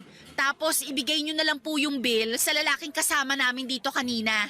Nag-CR lang sandali. Thank you! Matagal ko nang alam na may problema si Marcos sa mga pagkain na may gatas o keso kasi tuwing nagluluto ako sa bahay ay napapansin ko na madalas siyang pumupunta sa CR tuwing nagtitimpla ako ng kape na may gatas o kapag gumagawa ako ng pizza na puno ng keso. Kaya alam na alam ko na iyon ang kahinaan ni Marcos. At masasabi ko rin na kahit papaano ay nakaganti ako sa kanya ng gabing yon sa seafood restaurant. Hindi ko na inantay na makalabas siya sa CR at pinaghatian namin ni Vivian lahat ng pagkain na in-order namin. Sa madaling salita, Papa Dudu, tuluyan na kaming naghiwalay ni Marcos. At mabuti na lang talaga at nakabalik pa ako sa trabaho ko sa hardware. Samantalang si Vivian naman ay nakahanap ng trabaho bilang kasambahay sa isang mayamang pamilya. Ang maganda pa dito, pinayagan si Vivian ng amo niya na patirahin sa bahay nila ang anak ni Vivian. Kaya hindi na niya kailangang mag-alala o mamroblema dahil nababantayan na niya ang anak niya habang naninilbihan siya. At aaminin ko na bumalik din ako sa dating estado ng buhay ko. Yung tipong kailangan kong magpakapagod sa trabaho araw-araw para matustusan ang pangangailangan ng anak ko. Pero at least ngayon ay masasabi ko na may peace of mind na ako dahil nakawala na ako sa isang relasyon na puno ng lihim at kasinungalingan. Siguro yung marami sa mga kabarangay ninyo ang magsasabing sana itiniis ko na lamang si Marcos dahil mayaman siya at nakapagbibigay naman siya sa akin ng pera. Pero sa totoo lang ay madali lang sabihin yan. Pero kapag ikaw na ang nasa sitwasyon kung saan ay dangal at prinsipyo mo na ang kapalit ng malaking pera, sigurado akong mahihirapan din kayo. Sa ngayon, Papa Dudut ay tuluyan nang naghilom na ang mga sugat na dulot ni Marcos sa aming dalawa ni Vivian. At masasabi ko rin na matalik na kami na magkaibigan ni Vivian. At tungkol naman kay Marcos ay hindi na niya ako kinausap simula noong nilayasan ko siya sa restaurant. Pero tuwing napapadaan ako sa harapan ng bahay niya ay napapansin ko na nabawasan na yung mga kotseng nakaparada sa labas ng bahay niya. Siguro may pinansyal na problema siya kaya kumonti na ang mga kotse niya. Pero sa totoo lang ay hindi ko na inalam yan. Pinagpapasa Diyos ko na lamang ang lahat ng kabalbala na ginawa niya sa akin noong kami pa lamang. Dito ko na po tatapusin ang kwento ng buhay ko, Papa Dudut. Maraming salamat po talaga at binigyan ninyo ako ng pagkakataon na maibahagi ang love life ko na nagdulot sa akin ng malaking aral sa buhay ko. At ang aral na yon ay ang hiwalayan ng isang tao na palagi kang binibigyan ng dahilan para magduda at magdusa. Ang inyong forever kapuso, at ka-barangay Princess. Anong say mo sa Barangay Love Stories na ito? Pagkwentuhan natin sa comment section yan. Ang mga kwento ng pag-ibig, kwento ng buhay at kwento ng pag-asa dito sa Barangay Love Stories. Love Stories.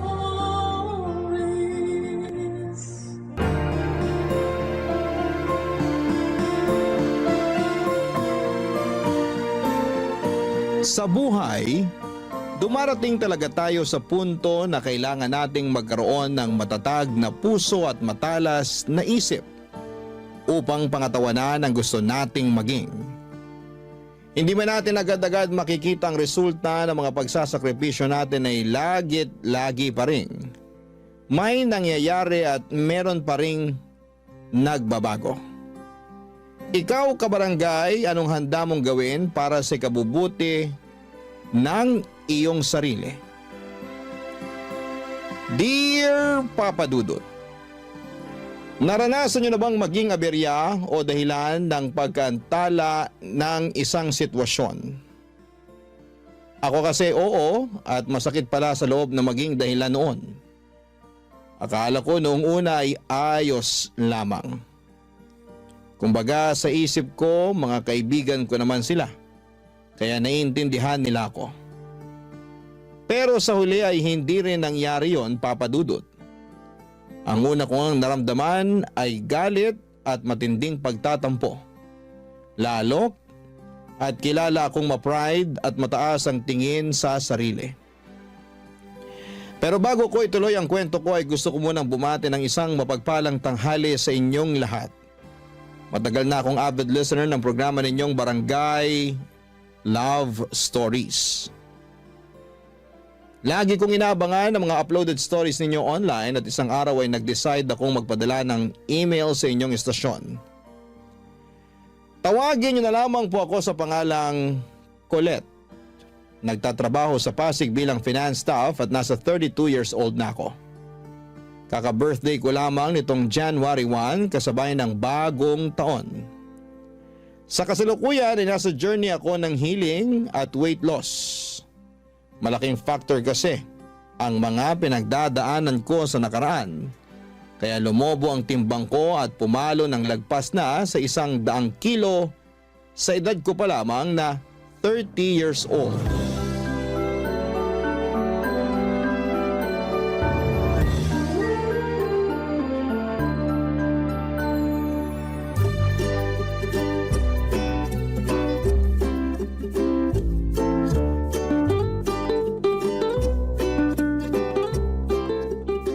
Grabe, ang dami namang masarap dito.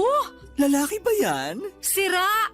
Bakit naman ako maghahanap ng lalaki may boyfriend na akong tao? Meron nga, pero sira ulo naman. Hayaan mo na.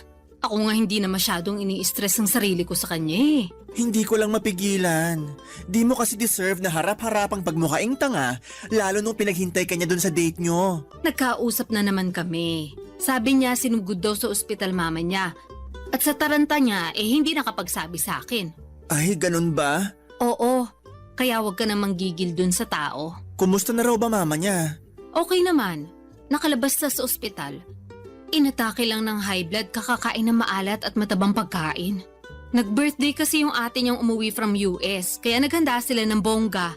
Sayang nga hindi ako naimbitahan kasi may seminar kami nun sa office. Nakita ko pa naman sa pictures na in-upload nila sa Facebook yung mga handa nila. Ay! May lechong baboy, crispy pata, inihaw na manok at liempo, at iba't ibang klase ng ulam. May masarsa, may masabaw, merong din pansit, spaghetti carbonara. Tapos yung mga paborito kong dessert na mango float at coffee jelly. Hala siya? O bakit? Nakakatakam naman talaga yung mga yun Bigla tuloy ako nagutom. Nando na tayo. Pero papaalala ko lang sa'yo, nakakakain lang natin ng lunch. Ay talaga? Oo, duh. 1 oras pa nga lang nakakalipas. Dami ko rin nakain ha. Sarap kasi ng bulalo na niluto mo Thank you. Pero hindi ako makapaniwalang 1 oras pa lang ang lumipas. Akala ko kasi 3 oras na. Grabe namang mga dragon mo na yan sa tiyan. Seryoso nga. Nagugutom na nga ulit ako, kaya eto. Naghahanap na ako ng ma-order online. Totoo? Oo, ito tingnan mo. Tingnan mo, ano kayo masarap kainin? Hala si Auntie. Bakit ba? Nagugutom nga yung tao eh. Hindi naman kita pinagbabawalang kumain. Kung gusto mo, go ka lang. Pero ang akin lang maghinay-hinay ka. Hindi mo nga ako pinagbabawalan, pero pinakikialaman mo naman ako. Nakakawalang gana tuloy kumain. Wow ha? Ikaw, mawawala ng gana sa pagkain? Pwede ba hindi mo ako maieme? Tigilan mo ako, Colette. Kilalang kilala mo na talaga ako? Aba syempre, para na tayong magkapatid. Kaya nga bilang nakakatanda mong ate, pinagsasabihan kitang ayus-ayusin mo yung pagkain mo. Lalo na yung mga kinakain mo. Pansin ko kasi marami ka na namang instant noodles sa cabinet. Tapos puro processed food yung nasa freezer mo. Marami ka rin soft drinks at junk food. Nag-grocery ka ba? Oo, kahapon lang.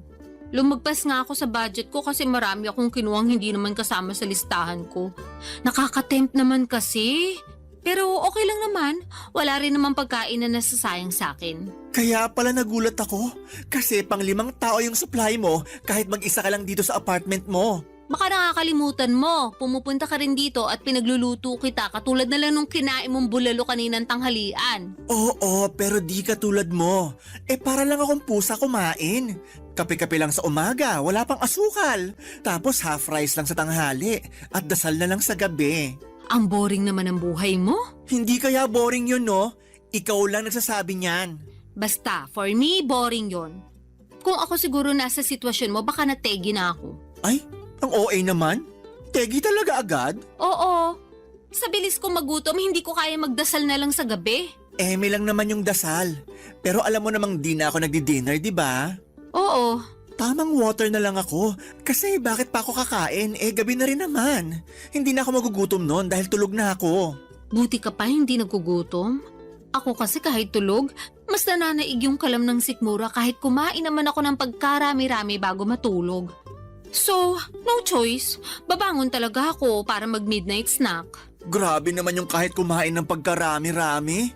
Buti hindi ka binabangungot. Hindi naman ako naniniwala dun.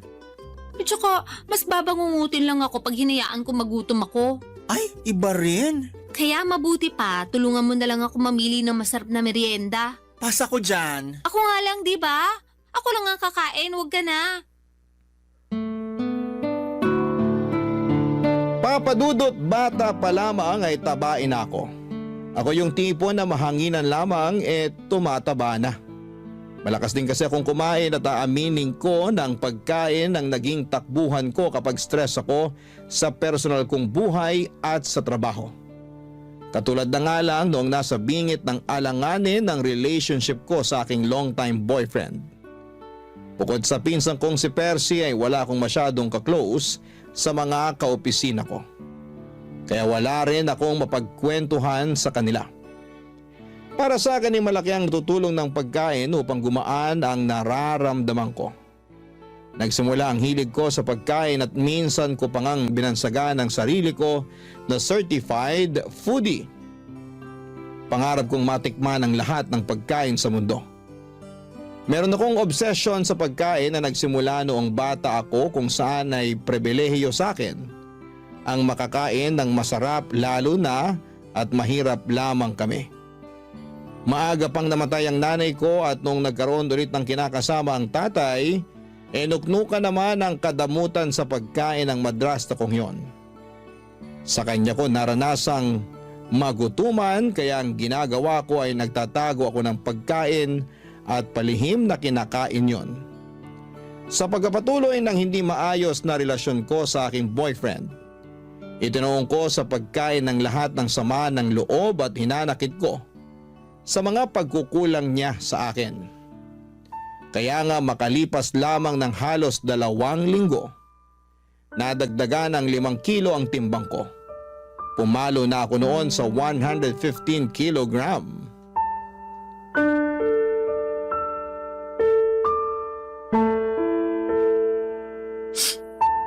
Grabe siya sa akin. Hindi ko akalain na pagsasalitaan niya ako na masasakit. Alam naman niya mataba ako eh. Lalo niya pang pinamukha yun sa akin. Napakasira ulo talaga niyang ex mo. Mabuti naman natauhan ka na't hiniwalayan mo na. Hindi naman ako yung nakipaghiwalay eh. Siya. Ay, wow ha? Oo, kasi tinapat niya na ako. Hindi na raw niya ako mahal. Hindi na raw niya nakikita ang sarili niya na pagkakasalan ako. Kaya yun, nakipag-iwalay na siya sa akin. Ang hindi ko lang maintindihan, bakit kailangan ka pa niyang pagsalitaan ng masakit? Ano ulit yung sinabi niya? Na mataba ka? Oo, baboy daw ako. Tapos nalilitan pa siya sa baboy. Kinumpara pa niya ako sa balyena. Ala, tala. Hindi naman totoo yun eh. Anong hindi totoo? Ikita mo naman tong katabaan ko, di ba? Sabi niya para raw akong balyena na may paa at paggala-gala sa lupa. Ang kapal naman talaga ng mukha ng lalaking yan, no? Kung makapagsalita, akala mo kung sinong perpektong nilalang ng Diyos. Fit lang siya, ha? Matangkad na rin, sige. Pero mukha naman siyang dugong. Grabe ka naman dun sa tao. Anong grabe dun? Totoo naman. Lapad din ang nguso niya, tapos laki rin ang mata. Kung papangitan lang naman, may ibubuga talaga siya. Isama mo pa yung ugali niya, aba, may kalalagyan talaga siya sa impyerno. Doon, katabi ng trono ni Satanas. Pero ayun nga, hindi pa rin ako makapaniwala na ipagpapalit niya ako sa iba dahil lang sa pagiging mataba ako. Bakit nagulat ka pa? Alam mo namang sira ulo na talaga yung ex mo simula pa lang nung mahuli mo nagloko. Akala ko kasi magbabago pa siya nung humingi ng tawad sa akin eh. May pasabi-sabi pa na ako raw talaga yung mahal niya. At hindi niya kaya mabuhay na wala ako. Natukso lang daw siya, bla bla bla bla. Lokohin niya, lelang niya. Hindi raw mabubuhay na wala ka. Oh, bakit hanggang ngayon buhay pa siya? Hayaan mo na. Kung ikaw kaya mong hayaan, pues ako hindi. Ayoko yata na sinasaktan pinsan ko, no? Dami mo na pinagdaanan eh. Tapos nung nakilala mo siya, naramdaman ko talaga na naging masaya ka. Kumbaga, for the first time in your life. Nangako rin sa akin yung ulupong na yon na hindi ka niya sasaktan at paiiyakin. Tapos ginawa niya rin sa'yo. Pag nakita ko talaga yung ex-boyfriend mo, makakatikim siya sa akin na mag-asawang sampal. May kabit pa. Thank you. Pero kung ako sa'yo, hindi ko na hayaang madungisan niya yung mga kamay ko. Hindi niya deserve ng atensyon mo. Kaya siguro iniisip niya na okay lang sa kanya yung ginawa niya sa'yo kasi di mo kayang patulan. Hindi naman ganyan pagkakakilala ko sa'yo ha. Palaban ka eh. Oo, pero napagod na lang ako. Naghabol na ako sa kanya nung nakipaghiwalay siya sa akin. Nagmakaawa ako pero pinamukha niya lang sa akin kung gaano ako kapangit at walang kwentang tao dahil sa pagiging mataba ko. So, tama na yun. Once is enough, ika nga. Once is enough din, masampal ko lang siya. Kapal na pagmumukha. Alam mo, ibang klase na rin mga tao ngayon, no? Anong ibig mong sabihin? Yun bang sila na nga yung nagloko, sila pa yung may ganang mga insulto ng tao. Hindi na lang lumisan ng mapayapa, papunta sa kabilang buhay. Dami pa sinasabi. Mema naman. Anong mema? Mema sabi, ganon. Kainis eh. Sa bagay, totoo rin naman. Pero, totoo rin naman na mataba ako. Na-stress nga ako lalo kasi nadagdagan pa ng 5 kilo yung timbang ko. Yun lang, pero di naman totoo na wala ka ng kwenta dahil lang sa timbang mo. Sa bagay. Kaya nga mema lang yung ex mo. Ay, sipahin ko talaga yan eh. Ay nako, hindi ko talaga mapigilan magalit. Nakakairita. Tama na. Sige ka, baka sa sobrang galit mo dyan atakihin ka na lang bigla sa puso. Grabe ka naman sa atakihin sa puso. Kasi kita ko na yung mga ugat mo sa mata oh. Ako'y natatakot para sa'yo. OA ka rin talaga eh. Mabuti pa, o-order na lang ako ng makakain natin. Ha? Gutom ka na naman? Oo, nakakapagod palang umiyak tapos sa maling tao pa. Kaya ayun, ginutom ako. Dahil dyan, kakain ako.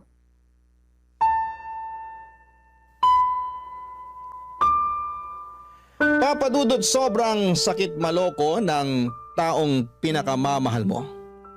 At masahol pa doon pinagpalit niya ako sa babaeng hindi hamak na mas payat at sexy sa akin. Laking insulto noon sa pagkatao ko gayong hindi naman ako payat at sexy noong nakilala niya. Pero aminado naman ako na hindi pa ako kasing bigat ng timbang ko ng mga panahong hiniwalayan niya ako. Siguro'y napabayaan ko rin talaga ang aking sarili. Pero kung iisipin, nagsimula lang naman yun noong nanlamig at nagloko siya. Dahil sa nangyari, lalo kong itinuon sa pagkain ang sakit na nararamdaman ko ng mga panahong yon. Sinabi ko kay Percy na kaya ko ang sarili ko dahil nga kilala niya rin naman akong matapang. Totoo naman na matapang ako at palaban. Marami na akong masasakit na pangyayari sa buhay na nalagpasan ng mag-isa. At malaki ang utang na loob ko sa pagkain dahil napapagaan ito ang buhay ko kahit na napapabigat naman ito ang aking timbang. Barangay Love Stories. Barangay Love Stories. Papadudot, sinabi ko sa sarili ko na hindi na ako magmamakaawa sa ex-boyfriend ko. Nabalikan niya ako. Sapat na yung isang beses, sobra na kung susundan ko pa ang pagpapakatanga ko. Napakaraming lalaki sa mundo at hindi lang naman siya ang huling lalaki na makikilala ko. At dahil nga punong-puno ako ng tiwala at kumpiyansa sa sarili, na wala akong dapat baguhin sa pagkatao ko dahil ex ko naman ang nagloko. Hindi ko pinakinggan ang sinabi sa akin ni Percy na magdahan-dahan sa pagkain dahil baka lalong madagdagan ang timbang ko. Alam ko naman na concern lamang siya sa kapakanan ko at hindi yon sa pinagbabawalan niya akong kumain. Besides, pera ko naman ang ginagastos ko, pambili ng cravings ko. Pero ayos na ayos lang naman ako ng panahon na yon. Dahil nga break na kami ng dati kong karelasyon. Nagkaroon na ako ng maraming oras para pagtuunan ng pansin ang ibang aspeto ng buhay ko. Tulad na lamang ng paggala kasama ang aking mga college kabarkada.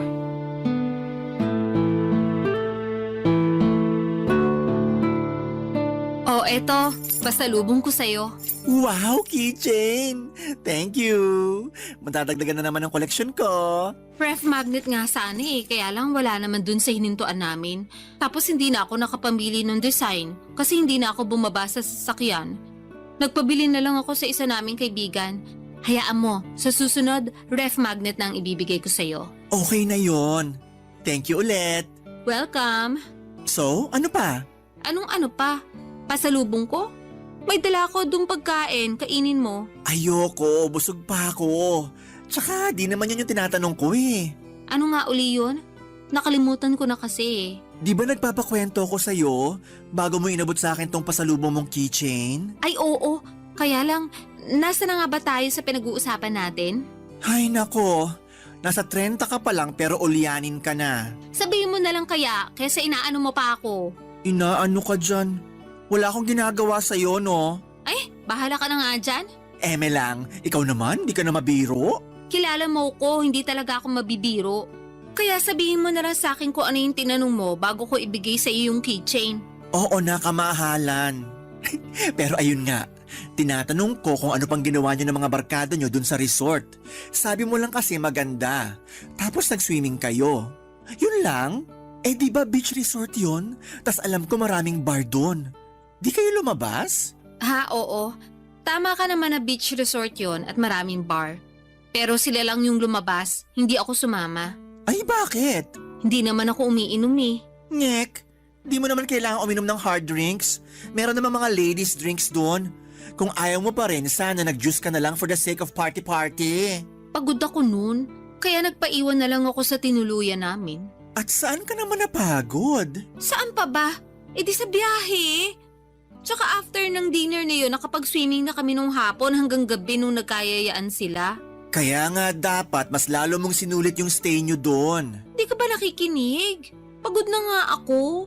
Ayoko na maglakad. Feeling ko hindi ko na kayang humakbang that time. Ay, ang OA talaga? O hindi OA yun na. Sinasabi ko sa'yo, pagod ako. Oo na. OA, kaya natulog ka na lang pag alis nila. Actually, pag alis nila, nagpunta ako sa malapit na restaurant para kumain. Grabe, ang sarap pala ng pagkain nila doon. Medyo pricey nga lang pero sulit na sulit. 10 out of 10, babalikan! Wow! Wala nang energy para sumama sa mga kaibigan, pero may energy pumunta sa malapit na restaurant at kumain. Ano namang masama doon? Kumain lang naman ako. Naubos ko rin kaya yung order ko. Wala akong sinayang na pagkain, no? Hindi ka naman talaga marunong magsayang ng pagkain. Ay oo naman. Marami kayang nagugutom ngayon at yung magutuman ang pinaka-iyokong pakiramdam sa mundo. Alam ko naman yon, kaya sige, move on na tayo. Hindi ako makakapag-move on sa sarap ng mga in-order kong pagkain. Parang ang naiwan pa sa dila ko until now. Nalalasahan ko pa. Baka naman di ka lang nag-toothbrush, ha? Napakabaliw mo talaga. Eme lang. Oh, ano pa? Anong ano pa? Kinabukasan, ano pang ginawa nyo? Wala naman. Swimming lang ulit pero sa beach na kami nun. Wow, nakakamiss din mag-beach. Sakto lang. Kasi nilamig na ako agad kaya umahon na ako. Tapos nag-sunbathing ako since tirik naman yung araw. Then may dumaan na naglalako ng ice cream na avocado flavor. Ayun, napabili tuloy ako. Wow, ibang klase. Nilamig, tapos nag-ice cream. Oo, alam mo namang paborito ko yung avocado, diba? So, hindi ko matanggihan. Naka-4 na apa nga ako. Uy, buti hindi sumamachan mo. Hindi naman. Bakit? Grabe naman yung 4. Tiba-tiba si Manong sa'yo for sure. Hayaan mo na. Basta ako nag-enjoy sa ice cream ko. Parang wala ka namang ibang ginawa doon kundi kumain. Actually, tama ka. Kumain lang ako ng kumain. Ang susarap kasi ng mga pagkain doon. Tsaka naisip ko, hindi naman kami lagi nandun Kaya dapat sulitin ko na. Papadudot, masaya talaga ako na makasama sa out of town at beach trip namin ng mga college friends ko. Matagal na rin kasi nila akong niyayaya kaya lang ay nasa circle namin yung guy na palaging pinagseselosa ng ex-boyfriend ko noon. Nakwento ko kasi sa kanya na naging crush ako noong kaibigan kong yon pero hindi ko naman ito tipo. Binasted ko pa nga noong nagtapat saktong graduation namin. At matagal na yon, bago pa kami nagkakilala ng ex ko. Pero patuloy pa rin niyang pinagseselosan yon hanggang sa pinag-awayan na namin ang pagsama ko sa mga gala ng barkada ko. Hindi nagtagal ay nagka-jowa rin naman ang kaibigan namin yon at nauna pa ngang kinasal sa amin. Pero patuloy pa rin siyang pinagseselosan ng boyfriend ko kaya ako na mismo ang umiwas sa mga yaya ng barkada ko. Nagtampo pa nga sila sa akin pero pinaliwanag ko naman ang panig ko, Papa Dudut. Sa huli nauunawaan naman nila at narespeto ang kahilingan ko. At dahil nga wala naman akong kaklose sa mga kaopisina ko ay hindi rin ako nakakagala o nakakalabas.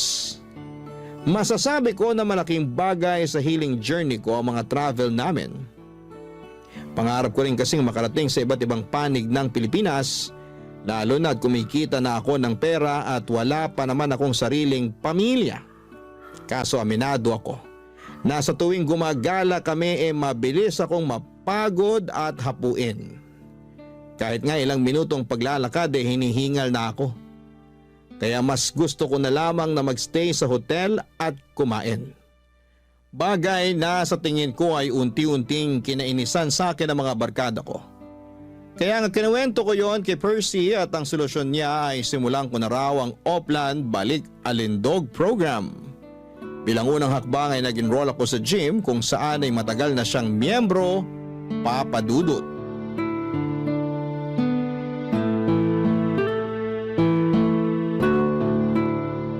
Nakakainis ka naman, Colette. Bakit ka naman naiinis dyan? Tanong-tanong ka pa talaga? Sinayang mo lang naman membership fee dun sa gym. Hinahanap ka kaya ni coach sa akin. Sabihin mo na lang hindi na ako babalik. Ayoko na. Suko na ako. Suko ka na agad? Nakakailang session ka pa lang? Ano magagawa ko kung ayaw ko na talaga? Baka naman sa isip mo lang yan ha? Sigurado ako sa desisyon ko. Pinag-isipan ko yun nung muntik na akong lagnatin dahil sa sakit ng katawan after nung first session. Grabe kaya pakaramdam ko nun. Kulang na lang magpa-ospital ako Sobra naman yung magpa-ospital. Sa pagkakatanda ko, nag-treadmill ka lang naman nung unang araw mo. Correction, isama mo na yung pag-akyat baba natin dun sa hagdan papunta sa gym. Kung bakit kasi hindi uso elevator doon? Nasa 3rd floor din kaya yung inakyat baba natin. May elevator naman, pero under maintenance. Tsaka, ayaw mo nun? Naka-warm up ka na nung umakyat ka sa hagdan. Magandang cardio rin yun para maramdaman mo namang may puso ka. May puso ako, no? Ramdam na ramdam ko sa tuwing kinikilig ko kung tikman yung bagong pagkain sa menu. Yan, dyan ka magaling sa pagkain. Ano namang masama doon? May batas ba na nagbabawal akong kumain? Walang batas at hindi masama. Bakit kasi ganyan ang tono mo? Para mo na rin sinabing wala akong karapatang kumain. Hindi naman ganyan punto ko. Ang akin lang, nagpatulong ka sa akin para makapagbawas ng timbang, di ba? Kesyo dami mo nang nararamdaman sa katawan mo at gusto mo namang makasabay sa trip ng mga kaibigan mo. So ako naman, sige, tinulungan kita. Pero bago yon, tinanong muna kita kung talagang desidido ka na magbawas ng timbang. Sabi mo, oo. Kaya nga nag-enroll tayo sa gym, di ba? Oh, makalipas na ng ilang session, ayaw mo na? Ano na lang gagawin mo sa buhay mo para mabawasan timbang mo? Hindi ko alam. Parang ayoko na nga mabawasan ng timbang kasi okay naman ako. Anong okay? Paano ka naging okay? Medyo hassle nga lang pag nagko-commute, pero wala namang karapatang mang-discriminate yung mga driver porke mataba ako. Irereklamo ko talaga sila, sige. O sige, ando na tayo. Pero paano na lang yung overall health mo? Yung katawan mo, hindi lang sa labas kundi sa loob.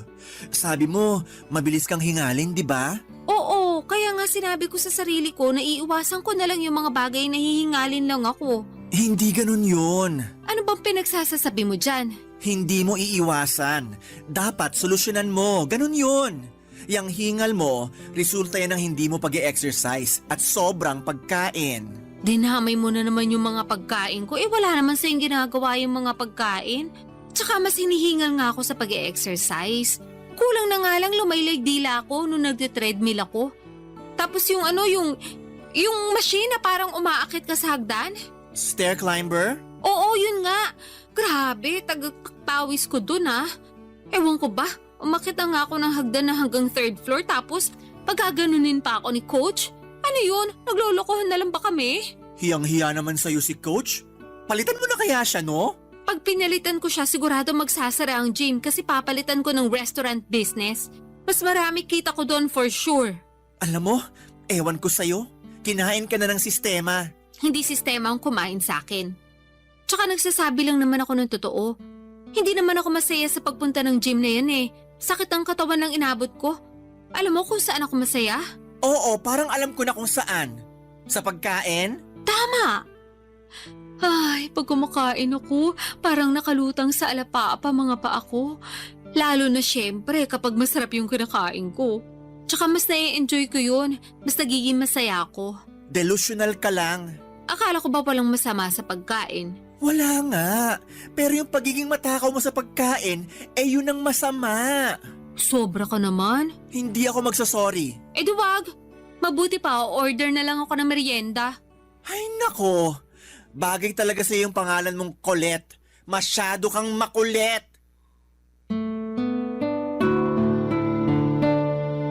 Sa totoo lang, Papa Dudut, mabibilang sa daliri ko sa kamay kung ilang beses lamang akong pumunta sa gym na pina-enrollan sa akin ni Percy.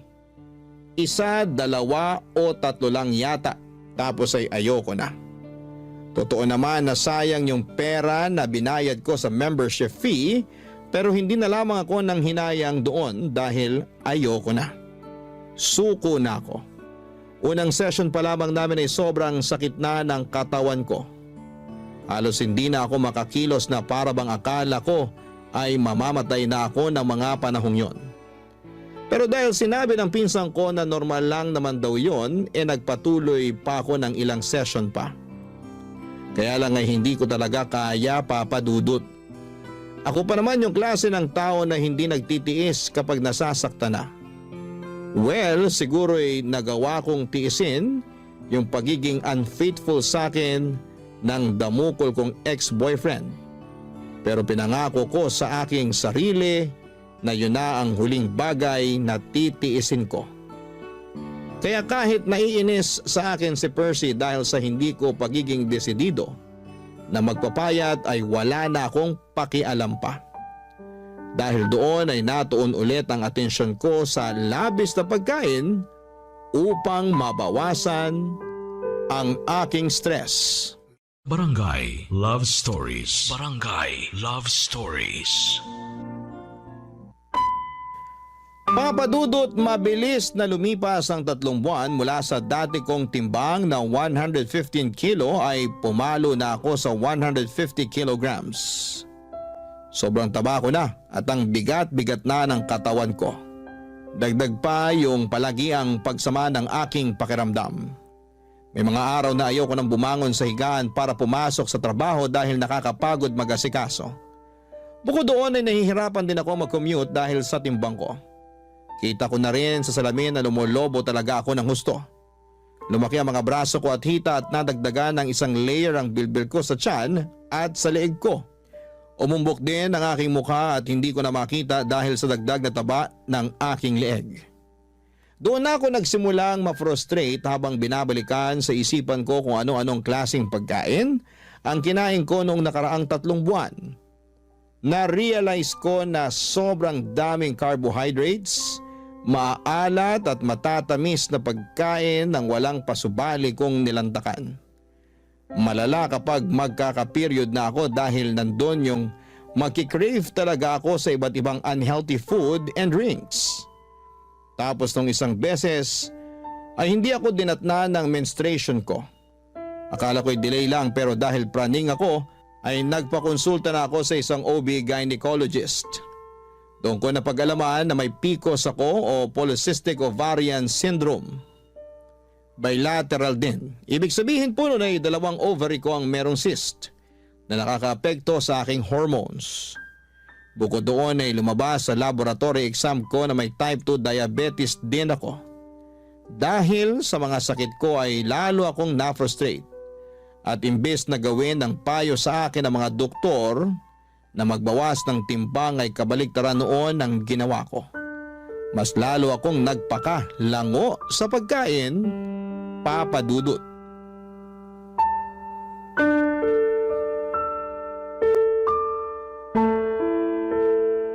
Bakit ang daming balat ng chichirya at bote ng mga soft drinks sa sahig mo?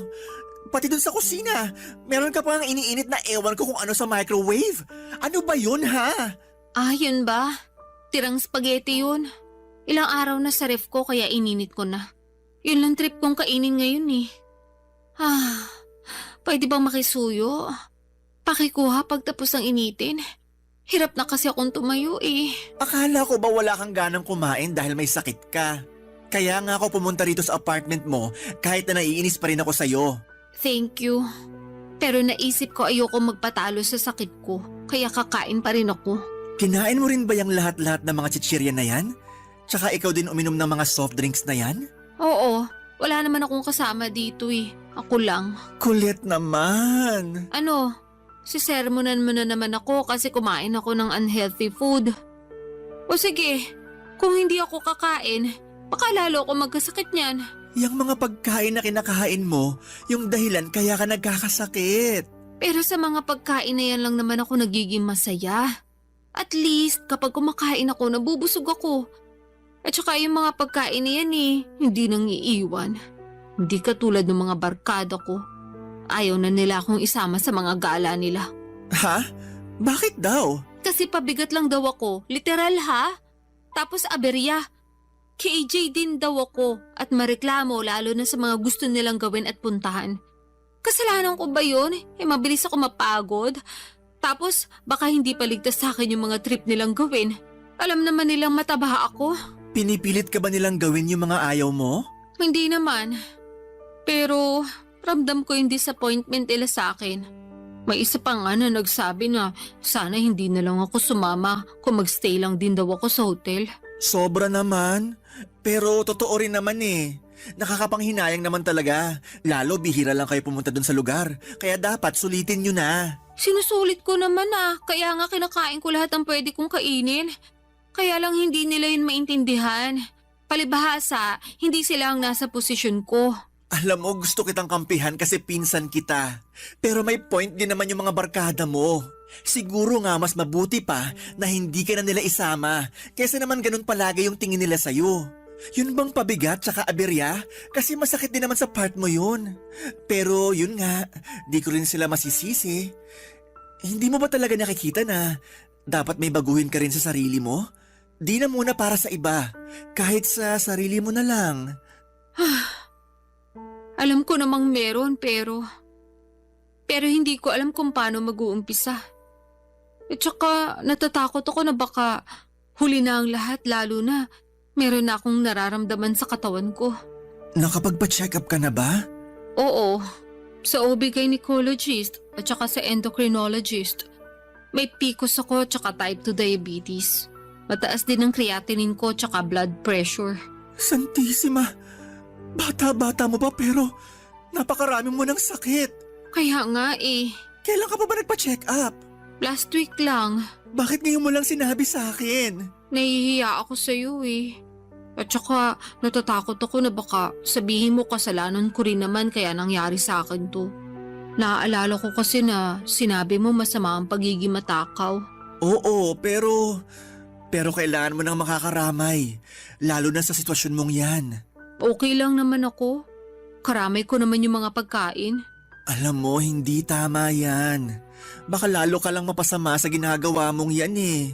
Tsaka di ka naman pinagbabawalang kumain. Pero sana piliin mo naman yung mga pagkain na papapasukin mo sa katawan mo. Nahihirapan ako. Hindi ko alam kung paano ko magsisimula. Pakiramdam ko pag hindi ako nakakakain ng mga pagkain kinasanayan ko, mamamatay ako. Alam mo ba yung pakiramdam na yun? Ang hirap! Hirap na ako magkontrol. Mas gusto ko nalang mamatay para matapos na itong mga nararamdaman ko. Gaga, alam mo namang hindi yan ang solusyon, di ba? Huwag ka munang mamatay. Marami pa tayong lugar na pupuntahan pag gumaling ka na. Please lang, huwag ganyan ang isipin mo. Ewan ko, nawawala na ako ng pag-asa na magbabago pa ang buhay ko. Papadudot mga bata pa lamang ay close na kami ni Percy. Dahil solong anak lamang ako at wala rin namang kapatid sa tatay at madrasta ko. Ang pinsang kong yon ang tumatayong nakatatandang kapatid sa akin. Hindi naman nagkakalayo ang edad namin, 2 taon lang ang tanda niya. Marami na kaming pinagsamahan at malaki talaga ang naitutulong niya sa buhay ko. Lalo na sa pag-encourage sa akin na magbawas ng timbang. Kaya nga kahit sinesermonan niya ako ng mga panahong yon ay thankful pa rin ako sa kanya dahil mas nauunawaan ko ang mga pagkukulang ko. Hindi lang sa ibang tao kundi lalong-lalo na sa aking sarili. Matapos ang pag-uusap namin yon ni Percy ay nagbalik tanaw ako sa aking nakaraan. Bumalik ako sa mga panahong nagsimula akong magkaroon ng unhealthy relationship sa pagkain. Alam ko kasi na walang kasalanan ng mga kinakain ko sa kondisyon ko dahil ako mismo ang nawala ng kontrol. Pero naniniwala din ako na hindi pa naman huli ang lahat lalo na kung desidido akong magbagong buhay.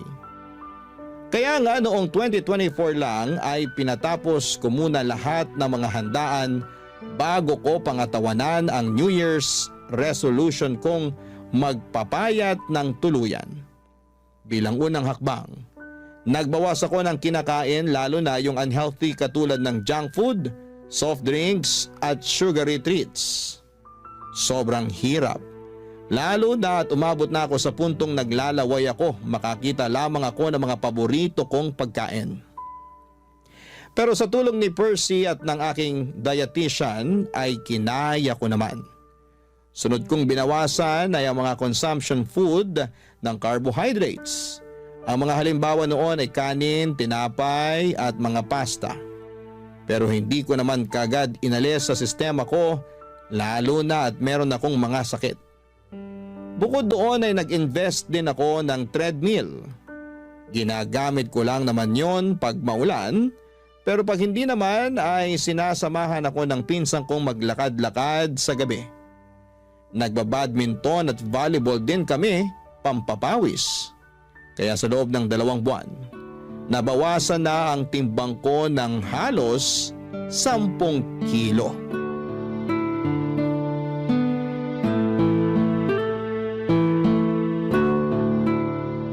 Ang intense nung double match natin dun sa 2 foreigner. Oo nga, parang professional. Ayun, talo tuloy tayo. Hayaan mo na, at least mga gwapo naman sila. Kota mga mata ko sa silay. Sa bagay, ako rin naman. Gusto ko yung kumukorte talaga yung mga abs sa damit kasi pawis na pawis. Ay, sinabi mo pa. Pero speaking of pawis, grabe pawis ko dun sa laro natin Tagaktak! Ako nga hingal na hingal eh. Kulang na lang lumaylay dila ako sa court para pa akong hahapuin ng wala sa oras. Pero wala naman akong hika Mabuti naman. Kinabahan ako sa'yo eh. Nahalata ko nga sa reaksyon ng mukha mo. Kaya sinabi ko, Santissima, maawa naman sa'yo. Dami mo nang nararamdaman. Huwag na sana dumagdag pa yan. hindi naman siguro. At saka alam mo ba pakiramdam ko, unti-unti nang gumagaling ang katawan ko. Talaga? Oo. Di ba nabawasan na ako ng timbang? 10 kilo rin yon. Kaya nga alam ko na mataba pa rin ako, pero malaking bagay na rin sa akin yung 10 kilong yun, no? Oo naman. Hindi mo yun ma-achieve kung hindi mo piniling tulungan ang sarili mo. Baka nga imbis na makapagbawas ka ng ganun madagdagan pa ng 10 kilo yung timbang mo kung nagpatuloy ka lang sa pagkain. Kaya nga nangihinaya lang ako kasi ngayon ko lang na-realize ang importansya ng pangangalaga sa kalusugan sa pamamagitan ng pagkain ng tama. Nahihiya ako sa sarili ko dahil hinayaan kong tumaba ako ng ganito. Nawalan ako ng kontrol sa pagkain kasi akala ko yun lang yung kakampi ko sa lahat ng mga problema ko sa buhay. Ay, sa totoo lang, nahihirapan pa rin akong disiplinahin ang sarili ko. May mga araw na okay lang, magaan, na itatawid yung araw, pero meron na mabigat talaga. Paanong mabigat? Yung bang hindi ko mapigilang umiyak kasi nabitin ako sa pagkain na kinain ko. Na gusto ko pang kumain ng marami, pero alam kong hindi naman pwede. Nararamdaman ko yun lalo kapag magkakaroon na ako. Alam mo na, hirap maging babae. Nakaka-relate ako dyan. O bakit? May matres ka rin? Charot lang. Pero gusto ko lang din sabihin na proud ako sa'yo. Talaga? Kahit na mabagal yung progress ko? Hindi naman mabagal progress mo. Alalahanin mong nasa 2 buwan ka pa lang. Tsaka, oo, proud ako sa'yo. Kasi sinubukan mo mag-diet para sa kapakanan mo. Hindi lang para sumeksi ka, kundi para gumaling ka na rin. Naniniwala ako, pagkain din na makakatulong sa'yo para bumuti pakiramdam mo. Pero syempre, yung tamang pagkain ang tinutukoy ko Tapos samahan mo pa ng exercise at inumin yung mga gamot na reseta sa'yo. Palung-palo ka na. Totoo rin naman. Nang pinagpapawisan kasi ako at nakapagbawas ng timbang gumaan talaga ang pakiramdam ko as in. Pakiramdam ko nga ibang tao na ako. Gumanda rin yung skin ko at saka mahimbing na rin yung tulog ko. Umayos din yung tingin ko sa buhay. Kung dati madalas ako mawala ng pag-asa, ngayon alam kong may magandang bukas na naghihintay sa akin pag nagpatuloy at nagtiyaga ako sa ginagawa ko. Ganyan nga. Kaya proud talaga ako sa iyo Alam ko na hindi madali pero kinakaya mo. Grabe, bilib na bilib ako sa iyo. Pinagmamalaki kita. Thank you. Pero kung tutuusin, hindi ko naman to magagawa kundi dahil sa iyo. Ikaw yung nandyan para tumulong sa akin kahit na maraming beses ako naging pasaway. Siyempre, parang kapatid na turing ko sa iyo. Mahal kita kahit na nung una pasaway ka. Pero mas mahal kita ngayon dahil minamahal mo na ang sarili mo. Salamat ulit. Walang anuman. O basta nandito lang ako para sumuporta sa'yo. Sasamahan kita sa paggaling mo. Kalmahan mo lang din kasi yung pagtaba nga inaabot ng ilang taon, pagpayat pa kaya. Yan din kasi yung pangunahing rason ng karamihan kaya sila nadadapa sa pagbabawas ng timbang. Yun bang minamadali nilang resulta? Wala namang buto na pag tinanim mo ngayon, tutubo na bukas. Sipag, tiyaga, disiplina at consistency ang kailangan para ma-achieve mo yung mabuti at magandang resulta para sa sarili mo. Papadudot malayo pa pero malayo na rin naman ako. Sa kasalukuyan ay nasa 95 kilograms na lamang ako. Patuloy ang mga bagay na ginagawa ko para mabawasan ang timbang ko. Pero hindi lang ako doon nakafocus dahil ang pangunahing dahilan ko talaga ay gumaling ako. Maraming mabubuting bagay ang dulot ng pagbaba ng timbang sa akin. Mas naging aktibo na rin po ako sa iba't ibang bagay at sports. Hindi na rin ako madalas hapuin at higit sa lahat ay natutuhan kong kumain ng tama at masustansya na naaayon sa kailangan ng aking katawan. Hindi ko pa na-achieve ang goal weight ko, pero hindi ako susuko lalo na ngayon na mas mahal ko na ang aking sarili. Sabi nga nila kapag maayos ang tingin mo sa iyong sarili ay naapektuhan noon hindi lang ang iyong pananaw, kundi maging ang relasyon mo sa mga bagay at tao na nasa paligid mo.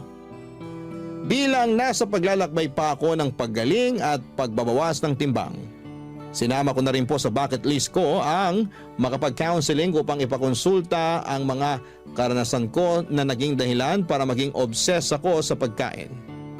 Yun din kasi ang sabi ng dietitian ko. Sadyang ako lang yung hindi pa handa ng mga panahong yon. Maraming salamat po Papa Dudut, sakaling mapili po ninyong i-area ang sulat ko sa programang Barangay Love Stories. Malaking bagay na makapagbigay ako ng inspirasyon sa ating mga kabarangay. Susulat ako ulit para mag-update sa latest kong timbang at kung sakali na makahanap na rin po ako ng panibagong pag-ibig. God bless po sa inyong istasyon and more power pa. Ang inyong forever kapuso at kabarangay, Colette. Barangay Love Stories. Barangay Love Stories. Anong say mo sa Barangay Love Stories na ito? Pagkwentuhan natin sa comment section yan. Nagustuhan ng iyong napakinggan? Ituloy yan via live stream sa www.gmanetwork.com/radio.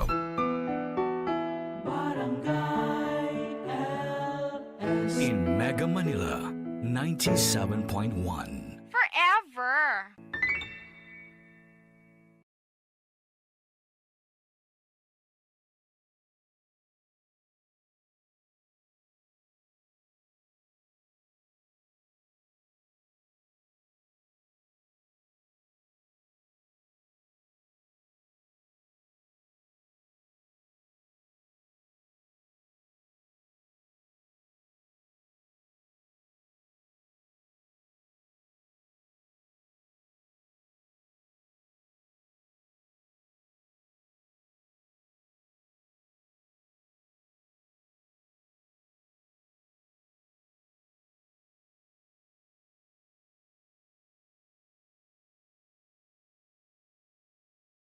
Ang mga kwento ng pag-ibig, kwento ng buhay at kwento ng pag-asa dito sa Barangay Love Stories. Love Stories.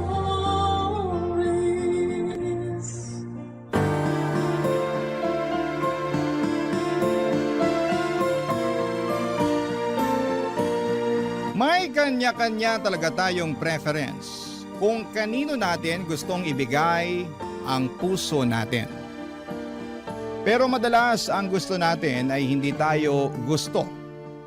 Ikaw, kabarangay, kaya mo bang ikaw ang humahabol o gusto mong ikaw ang hinahabol? Dear Papa Dudut, magandang tanghali po sa inyo at sa lahat ng mga kabarangay natin. Lagi po akong kasama sa tanghali ang mga kaibigan ko sa pagtutok sa inyong programa, Papa Dudut.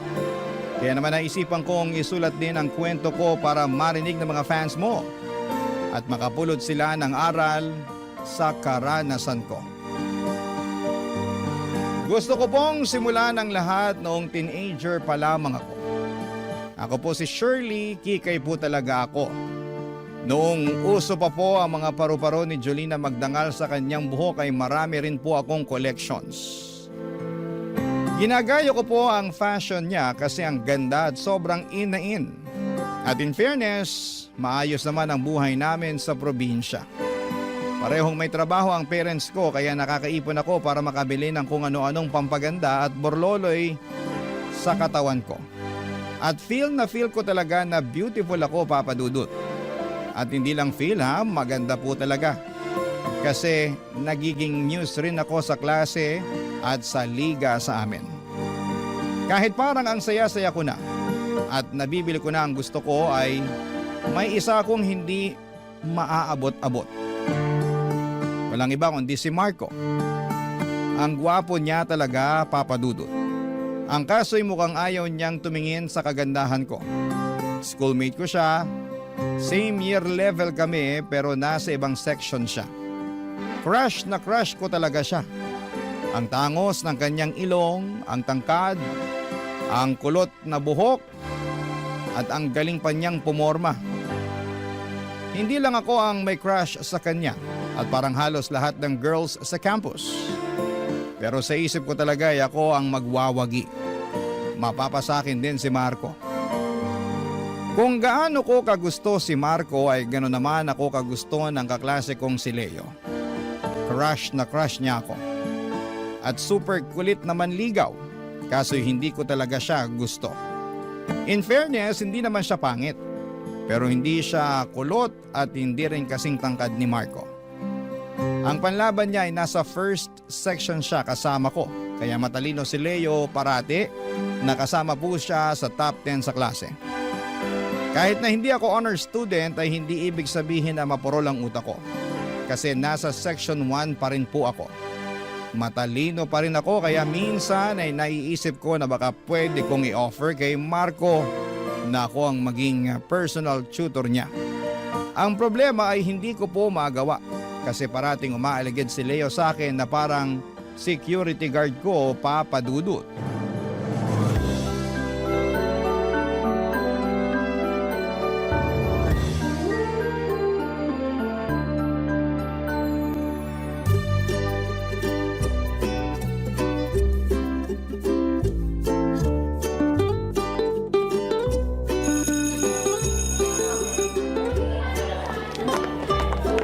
Leo, bakit mo ba ako sinusundan? Saan ka ba pupunta?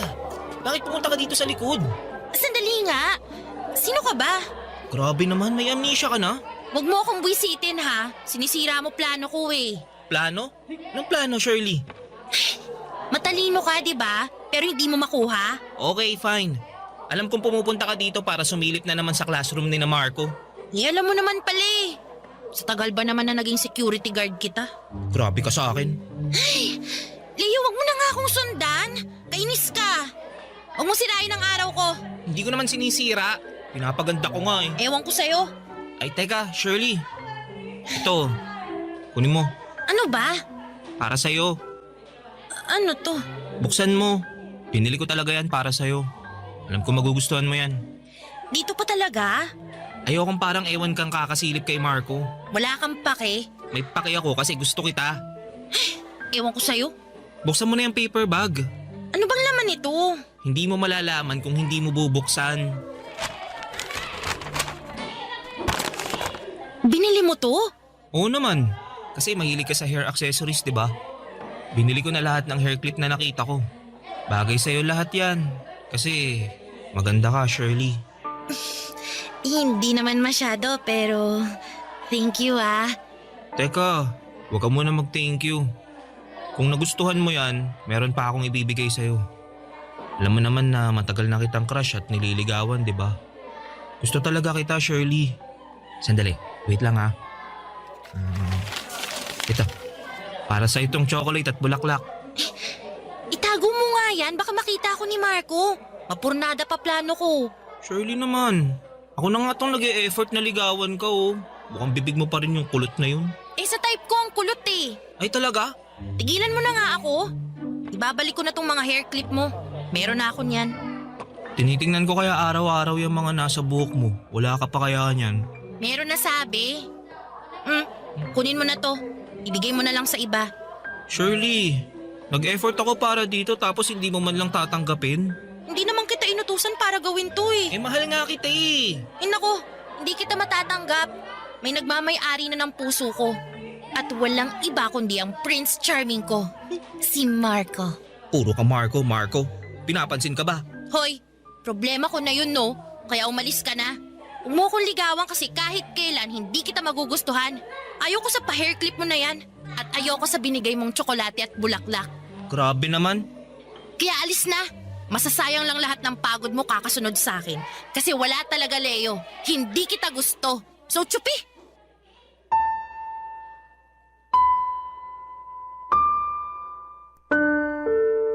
Alam kong mali ang ginawa ko sa kanya. Pero nang mga oras na yon ay hindi ko isinaalang-alang ang damdamin ni Leo. Pinapahalagahan ko lang ang sarili ko. Kaya hindi ako nagdalawang isip sa pagbasted ko sa kanya ng maraming beses. Kahit harap-harapan ko nang sinasabi sa kanya na hindi ko siya gusto, ay sige pa rin siya ng sige sa panliligaw. Walang kapaguran ang paghanga niya sa akin. Para sa kanya, Papa Dudut, ay darating din daw ang umaga na magugustuhan ko siya. Pero sa mga panahon na yon ay hindi ko talaga binigyang pansin ng mga sinasabi niya dahil focus ako sa goal ko, Papa Dudut. Ang mapasakin si Marco, ang maging girlfriend ni Marco. Hindi ako give up ang pag-asa na balang araw ay lilingon din siya. At hindi na lamang ako puro silip sa classroom nila at pag-flames para kalmahan ang sarili at paniwalain na magiging kami. Hindi ko rin maintindihan ang sarili ko, Papa Dudut. Marami namang nagkaka-crush sa akin. Lalo na si Leo na patay sa akin. Pero ako naman ay patay na patay kay Marco. Dalawa lang ang pagpipilian ko. Doon ba ako sa mahal ako o doon sa mahal ko? Siyempre nananaig pa rin ang pagmamahal ko kay Marco, Papa Dudut. Kaso isang araw ay nalaman ko na lamang na may iba na siyang mahal. May ibang babaeng nakakuha sa kanyang atensyon.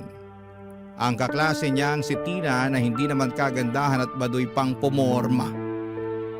Ang sakit sa dibdib ko nang silipin ko sila sa classroom at kitang-kita ng dalawa kong mga mata. Ang magkahawak nilang mga kamay, sina Tina at Marco.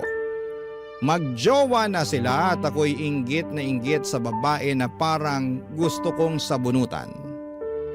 Pero sabi nga ng nakararami kapag jowa pa lang ay hindi pagmamayari ang bawat isa. So pwede pang maagaw.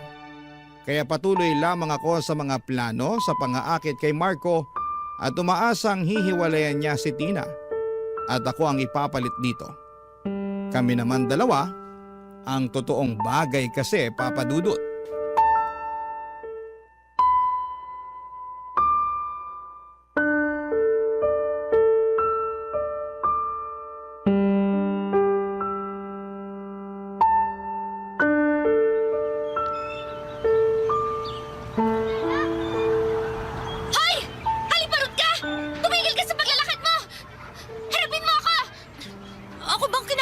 Mo?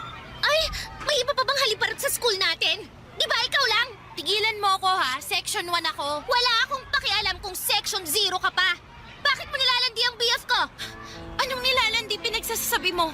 Tsaka, huwag mo nga ako sigawan, hindi ako bingi. Sinabi ni Marco na ikaw ang lumalapit sa kanya. Ano yung may pa, kung gusto mo ng tutor, kausapin mo lang ako. Handa akong tulungan ka kasi gusto ko maayos sa grades mo. Wow! Ibang level ka rin, ha? Ganyan ba ka-desperadang magka-jowa ang muse ng Section 1? Tigilan mo ako, Tina. Kung hindi, papa-guidance kita. Eh, di gawin mo. Hindi ako natatakot sa pag-guidance na yan. Gusto ko nga para magkaharap-harap tayo at sasabihin ko sa office kung gaano ka kalandi. Ah, ganon. Eh, di magharap tayo. Hindi ako natatakot sa tulad mo. Ako pa talagang hinahamon mo. Eh, ikaw lang naman ang haliparot na lumalandi sa BF ko.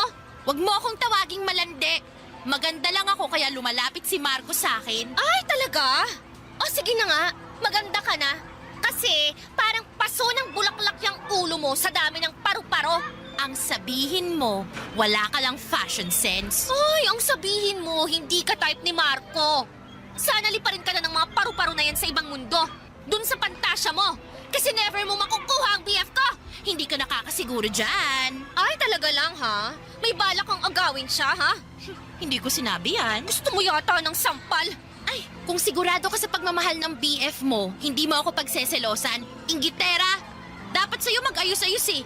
May boyfriend ka ngang gwapo, pero mukha ka namang namang palaka. Bawiin mo ang sinabi mo ah! Hindi ako mukhang palaka! Hindi! Ay, paano kung hindi ko babawiin? May magagawa ka. Tinugalit mo talaga ako ah! Tigilan mo si Shirley!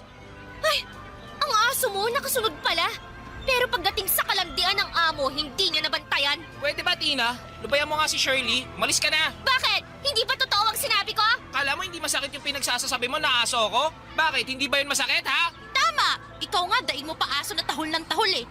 Sabi mo, BF mo si Marco. Nakuha mo na siya, pero insecure ka nga lang. Hindi ako insecure, no? Ayoko lang may langaw na umaali-aligid sa BF ko. Lumayo ka nga kay Shirley. Bakit ka ba nakikisali dito? Umalis ka na. Oo, naaalis ako. Naaalibadbaran ako sa inyo. Umalis ka na nga. Dami pa sinasabi. Ewan ko sa inyo. Okay ka lang ba, Shirley? Okay lang ako. Nangialam ka pa. Isa ka rin eh. Diyan ka na nga. Inis na inis ako sa araw na yon, Papa Dudut. Hindi lang kay Tina kundi pati na rin kay Leo. Pinapalala niya kasi ang sitwasyon at baka nga kailangan pa ni Marco or akalain pa ni Marco na kaming dalawa at hindi matutuloy ang gusto ko na kaming dalawang magkatuluyan. Gustong gusto ko talaga si Marco, Papa Dudut. Pero paano nga ba niya ako magugustuhan? Gagayahin ko si Tina na napaka-common ng styling? Iiwan ko na ba ang mga collections ko ng Jolina hair clips? Baka kung maging simple lamang ang fashion ko. At lilingon na sa akin si Marco ay makikita na niya ang kagandahan ko. Pero itong si Leo walang sawa pa ring umaaligid sa akin. Patuloy pa rin siya sa kakaligaw. Saan ba talaga ako? Doon ba ako sa mahal ko, sa tinitibok ng puso ko, sa crush na crush ko pero hindi naman ako crush? O pagbibigyan ko ba si Leo? Or huwag pansinin? Yun ang mga nasa isipan ko ng mga panahong yon.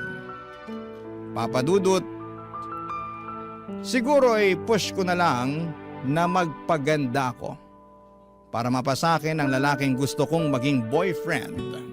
Barangay Love Stories. Barangay Love Stories. Alam po ninyo, Papa Dudut, sa kakasunod ni Leo sa akin at sobrang patay na patay nga niya sa akin, ay napag-isip-isip ko na baka pwede ko siyang bigyan ng pagkakataon para naman maranasan ko rin na magkaroon ng nobyo. Alam nyo pihikan ako. Kay Marco lang hindi. Pero hindi rin naman niya ako gusto. Mas gusto niya yung hindi kagandahan. Si Leo naman ay hindi kasing gwapo ni Marco pero cute pa rin nang titigan ko siya isang araw nang hindi niya ako pansin habang sinasagutan niya ang assignment namin sa physics. Siyempre magaling siya sa klase at advantage ko yon kasi kapag hirap ako sa mga assignments ay to the rescue talaga siya. Binibigyan ako ng sagot. Naisip ko na lamang kung si Leo ang magiging husband ko. For sure, may matino siyang trabaho. Pero erase. Hindi ko iniisip ang kasal-kasal. Hanggang boyfriend na siguro muna. Hanggang doon lang ang kaya ko. Para rin siguro makalimutan ko si Marco. Kaya isang araw ay pumayag ako makipag-date sa prom namin kay Leo, Papa Dudut.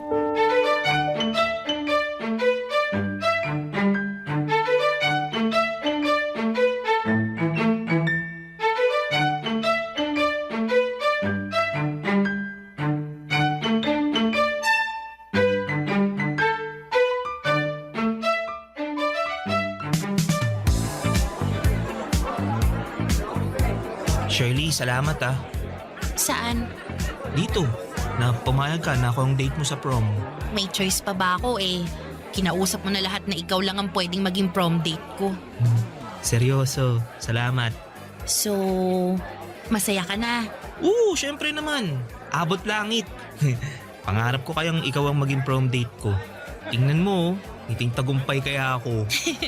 Wow, congrats! Shirley, this time, pwede ba tanggapin mo na? Tanggapin? Ang ano? Ito. Anong meron sa bag mo? Para sa'yo. Teddy bear? Bakit? Medyo na-trauma ako dun sa, alam mo na. Pero kung gusto mo ng bulaklak, bukas bibigyan kita. Ano ka ba? Wag na. Salamat dito May pangalan ba siya? Meron. Kaso baka ayaw mo eh. Bakit naman? So ano nang ang pangalan? Sasagutin ko yan kung sasagutin mo ko. Ano? Daya! Kaya nga hindi ako bumibitaw sa panliligaw sa iyo eh. Kasi gusto talaga kita. Sige na, sagutin mo na ako. Sige na nga, tayo na. Sandali. Tama ba yung narinig ko? Ulitin mo nga. Sabi ko, tayo na. Talaga? Oo. Yes! Yes! Salamat! Salamat, Kalaman! Salamat, Sandali! Salamat! Sandali, hindi ako makahinga. Grabe ka naman kumakayakap. Ay, sorry.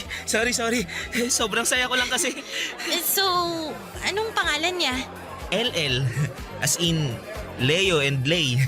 Parang tunog anak lang. Iba talaga sigurong nasa isip mo.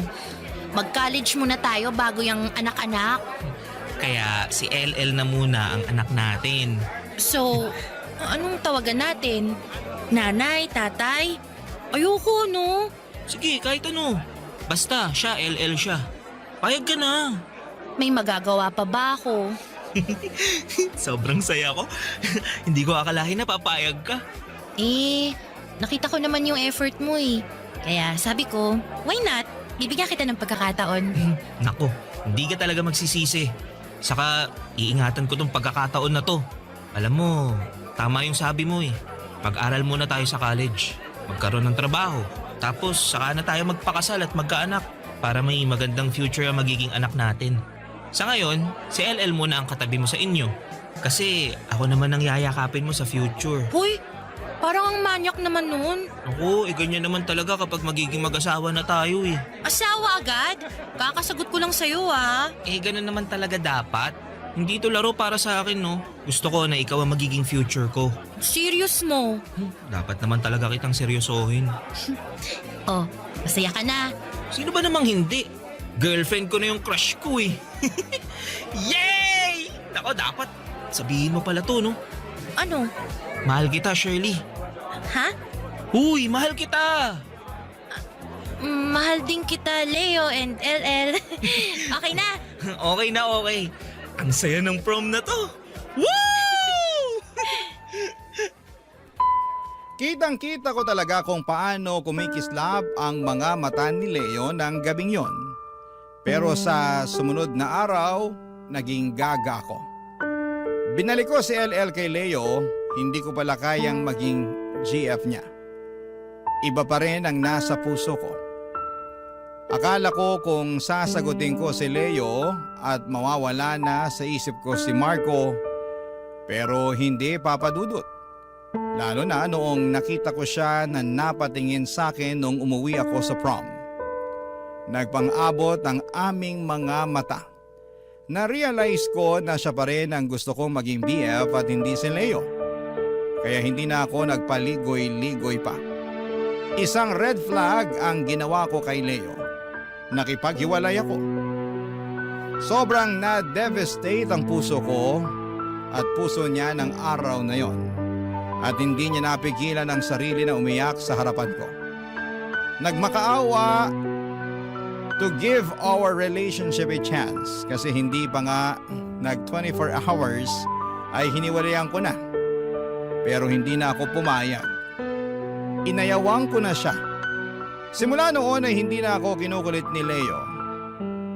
Iniiwas na niya ang mga mata niya sa akin at tinupad ang sinabi niyang hindi na niya ako guguluhin kung talagang walang chance na maging kami sa future. Araw-araw ay nakokonsensya ako pero pinangatawanan ko rin ang desisyon ko. Hanggang sa graduate kami ng high school. Dahil sa hindi pa rin mawala sa isipan ko si Marco, ako ang babaeng humahabol sa crush ko. Nag-enroll ako sa school kung saan nag-aral si Marco kasi hoping ako na kung single na si Marco one day ay baka mapapansin na niya talaga ako. At sa tagal kong naghintay, dumating ang araw na naghiwalay na nga sina Marco at Tina. Pwede na akong pumasok sa picture as GF kung bibigyan ako ng chance ni Marco Papadudut.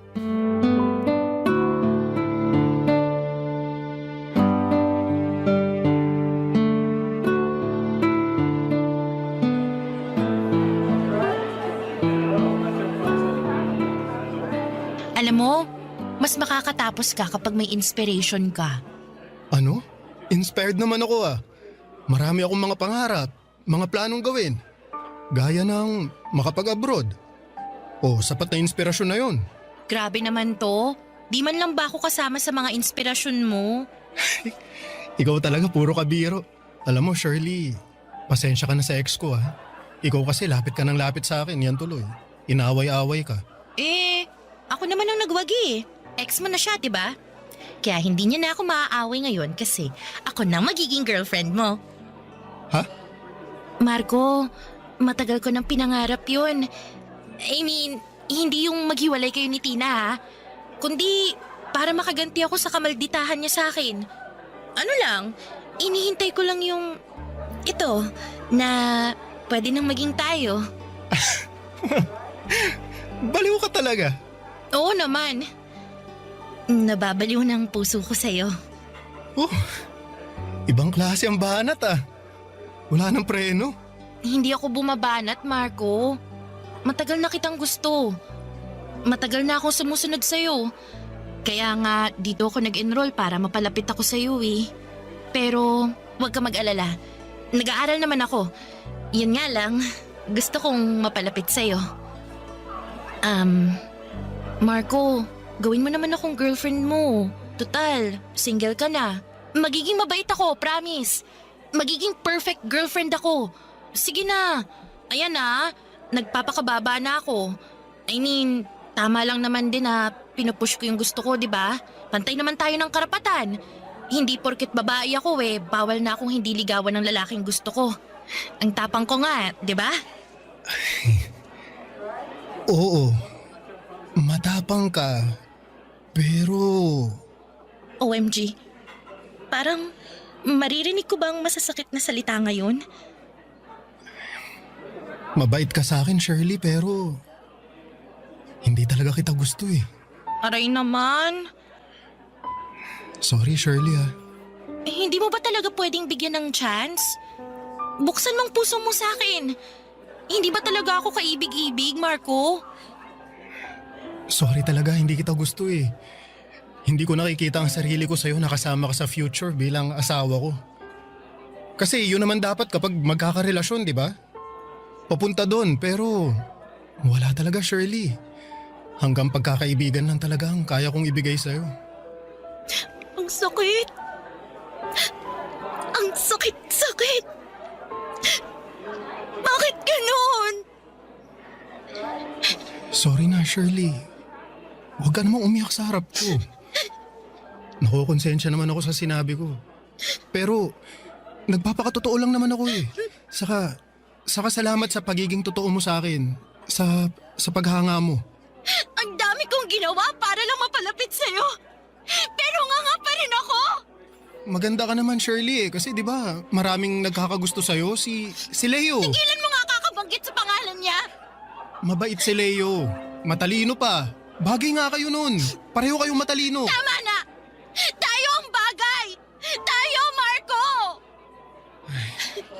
Nasabi ko na ang dapat kong sabihin. Saka, kahit kailan hindi kita pinaasa. Alam mo yan. Sorry talaga na hindi ko masusuklian ang paghanga mo sa akin. Nakakainis ka. Akala ko talaga magugustuhan mo ako kasi lahat talaga ginawa ko para sa'yo eh. Shirley, nagpapasalamat talaga ako para ron pero hindi kita pinilit na gawin yun. Ikaw pumili nun. Akala ko kapag ginawa ko yun magiging tayo na.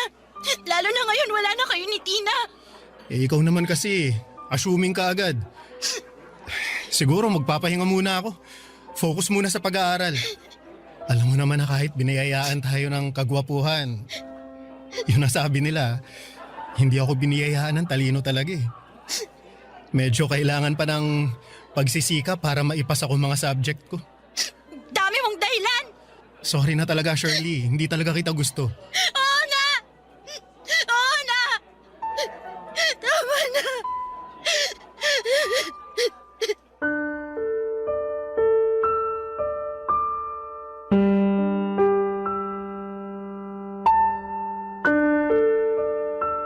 Papadudot, sobra akong nawasak sa mga oras na yon.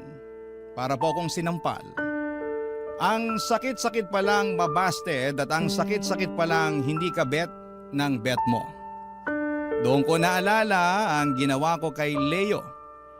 Sa dami niyang effort para lamang mapasagot ako ay hindi ko binigyan ng halaga yon. Ngayong nasa college na kami ay hindi na niya ako kinukulit pero mukhang nami-miss ko naman yon. Sa mga oras na yon ay napapaisip ako na doon na kaya ako sa taong mahal ako. Pero mahal pa rin ba ako ni Leo?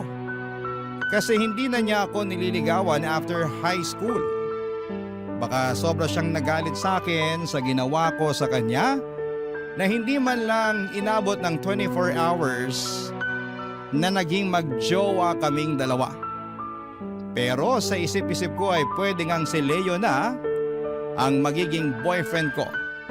Matalino, mabait, cute din naman, hindi amoy putok, at higit sa lahat ay mabibigyan ako ng magandang future kasi nakakatiyak ako na may maayos siyang trabaho dahil engineering ang kinuha niya. What if si Leo na lang talaga ang boyfriend ko? Baka mas maging masaya ako kapiling ang taong patay na patay sa beauty ko, Papadudot. Barangay Love Stories. Barangay Love Stories. Naisip ko, Papadudot, na lapitan na si Leo. Makipagbati sa kanya. Makipag-communicate kasi feel ko na along ay pinakawalan ako ang mahalagang tao sa buhay ko. Naalala ko na simula high school, walang bukang bibig si Leo kundi ako. Na super crush niya ako. Nako ang pakakasalan niya pagdating ng araw. Na magiging nanay ako ng mga magiging anak niya. Naalala ko rin lahat ng effort niya sa akin. Bawat Valentine's may parigalo pero hindi ko lang pinapansin. Araw-araw dati ay kinukumusta niya ako. Ayaw niya na may mamiss akong klase at assignments kaya tinutulungan niya talaga ako. Ganon pala talaga ako kamahal ni Leo. Pero makasarili ako. Hindi ko siya binigyan ng chance. Hindi ko sinaalang-alang ang damdamin niya noong after ng prom at hiniwalayan ko kaagad siya. Sa totoo lang ay mahal ko pala si Leo. Natakpan lang lahat dahil nga may parabang gusto akong patunayan na kaya kong mapaibig si Marco, Papadudot. Pero hindi pala. Hindi siya ang para sa akin at si Leo ang para sa akin. Kaya naman nakipag-communicate ako sa kanya hanggang sa nakipagkita na ako sa kanya, Papadudot.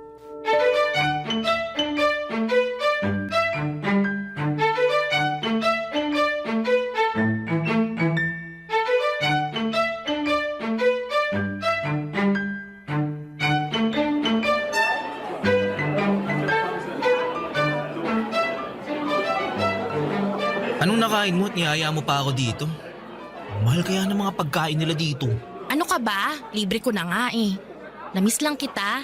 Uy, talaga? Oo naman. Iniiwasan mo kaya ako. Alam ko, ang sama-sama ako no. Oh, ikaw ang may sabi niyan ha. Totoo naman eh. Kaya nga humihingi ako ng sorry sa'yo. Ibig sabihin, peace offering tong dinner mo? Parang gano'n na nga. Okay na ako, sa totoo lang. Tanggap ko naman na eh. Kasi ilang beses kitang binasted at... Okay na yun, Shirley.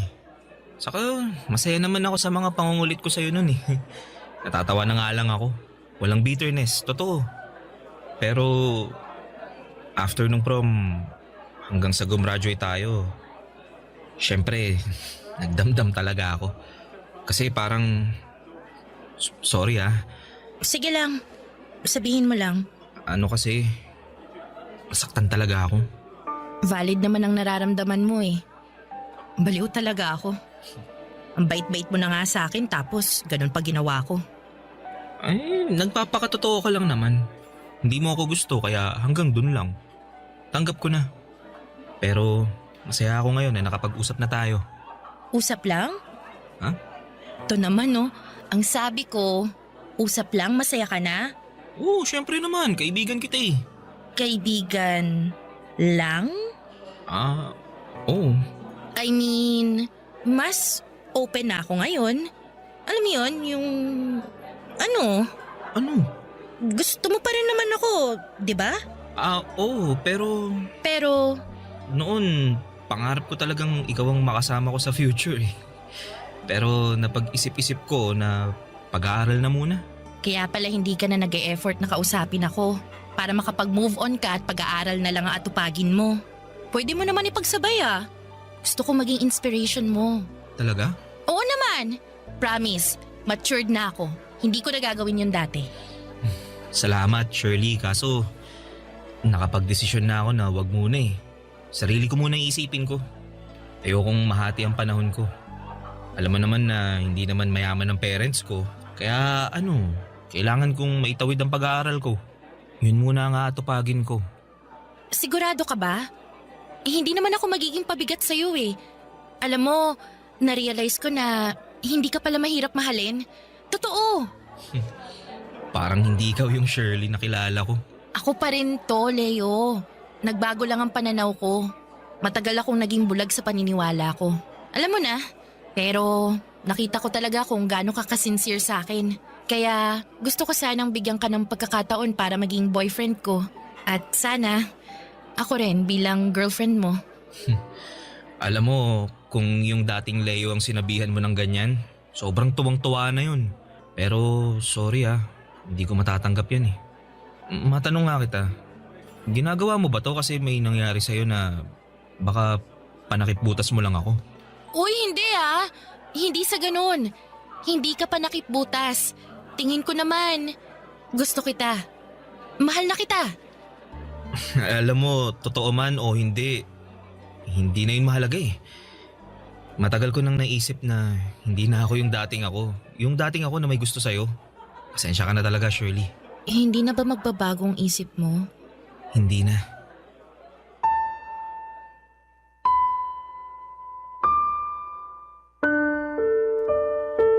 Papadudot, ang sakit pala talagang marinig na hindi ka mahal ng taong mahal mo.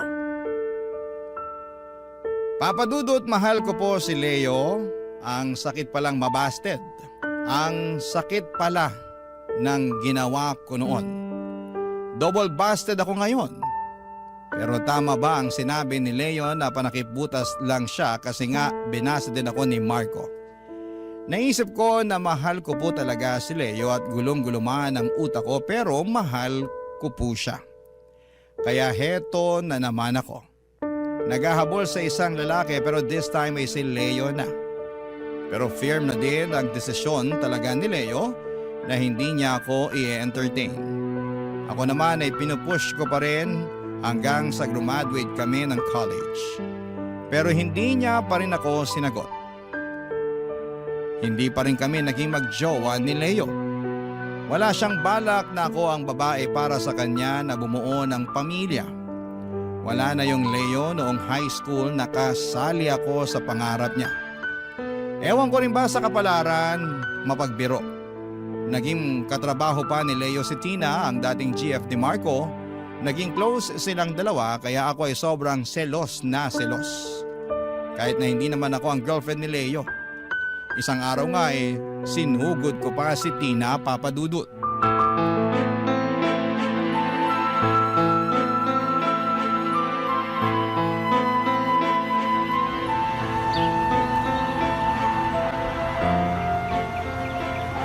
Tina, sandali.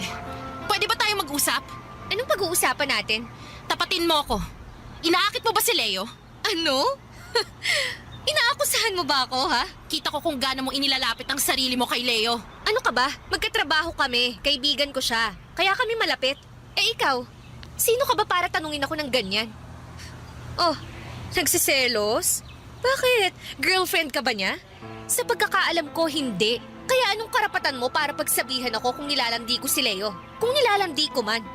Hoy, tigilan mo na nga yung kakaselos mo na wala sa lugar. Alam mo, panira ka sa buhay ko! Anong panira? Ah, gets ko na. Hoy, hindi ko sinisira ang buhay mo. Ikaw ang may hawak ng buhay mo. Tsaka, hindi ba wala na kami ni Marco? Matagal na. Bakit hindi mo ibuhos ang energy mo dun sa kanya? O baka lahat ng lalaking malapit sa akin, yun ang gusto mong punteryahin? Bang klase ka? Kung maldita ka! Ah! Bitiwan mo ang buhok ka! Nakakainis ka! Baliw ka! Baliw! Teka, ano nangyayari sa inyo? Tumigil na kayo! Tumigil na! Shirley, Tina, tama na yan! Pagsabihan mo yung babaeng yan, ha? Pinagseselosan ba naman ang pagiging close ko sa'yo? Kapal na mukha mo! Malandi ka kasi! Hindi ako malandi! Sino ba ang sunod ng sunod sa lalaki, ha? Ako ba? Ikaw! Inaakit mo sila! Pwede ba, Shirley? Tama na! Mag-usap nga tayong dalawa, Shirley. Liga, sumama ka sa akin. Saan tayo pupunta? Basta!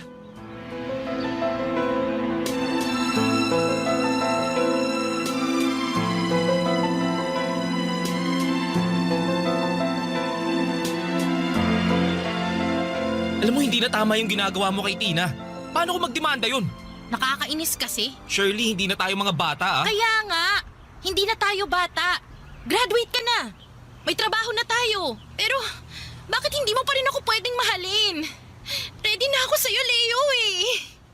Mahalin mo na ako. Hindi ganun kadali yun, Shirley. Eh, dati kaya mo. Tapos ngayon, hindi. Aaminin ko. Oo, mahal kita noon. Pero nagbago na ngayon eh. Nag-iiba ang gusto ng tao, lalo na hindi mo ako pinahalagaan noon. Alam mo yan. Kaya nga humihingi ako ng sorry. Ngayon, pinapahalagahan na kita. Mahal kita, Leo. Hindi ka lang panakip butas. Totoong mahal kita. Salamat sa pagmamahal mo, pero hindi ko kayang suklian yung nararamdaman mo para sa akin. Siguro kasi naramdaman ko noon na pinaglaruan mo lang ako. Kahit pinipilit kong sabihin sa sarili ko na wag nang isipin yun dahil bata pa tayo. Pero hindi mawala sa isip ko yun eh. Napatawad na kita.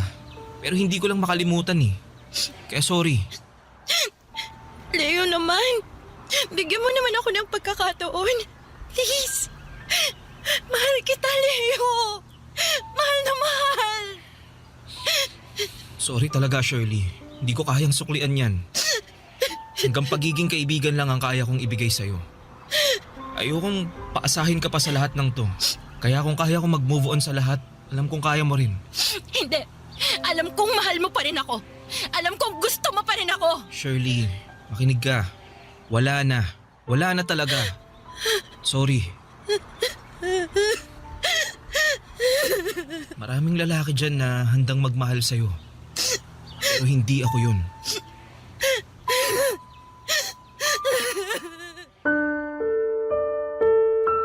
Hindi ko talaga makalimutan ang araw na yon. Sobrang bigat sa pakiramdam. Wala na talaga. Inayawan na ako ni Leo. Wala nang pag-asa pang maging kami. Kahit yung sinabi niyang may lalaking magmamahal sa akin ay hindi rin dumating, Papa Dudut. Siguro kinarma ko. Malaki ang naging kasalanan ko kasi pinaglaruan ko siya noon. Kung sana'y naging tapat lamang ako na wala talagang chance at hindi ko siya pinaasa ay iba sana ang naging takbo ng kapalaran naming dalawa. Maaring kami siguro ang magkasama hanggang ngayon. Kaso nga lang ay nabulag ako sa isang lalaki noon. Nabalitaan ko, Papa Dudut, na kinasal si Marco pero hindi ako nasaktan. Pero noong nabalitaan kong kinasal na si Leo ay sobrang iniyakan ko talaga, Papa Dudut. Mahal ko pala talaga si Leo. Sinayang ko ang lalaking mahal na mahal ako noong high school. Sa ngayon ay single pa rin ako. Single, 47 years old, tita, at baka forever tita na lamang ako. Hindi ko na mahabol ang grace period para maikasal pa ako. Matanda na. lumipas na ang kabataan ko. Ang inyong forever kapuso at kabarangay, Shirley. Anong say mo sa Barangay Love Stories na ito? Pagkwentuhan natin sa comment section yan. Ang mga kwento ng pag-ibig, kwento ng buhay at kwento ng pag-asa dito sa Barangay Love Stories. Love Stories.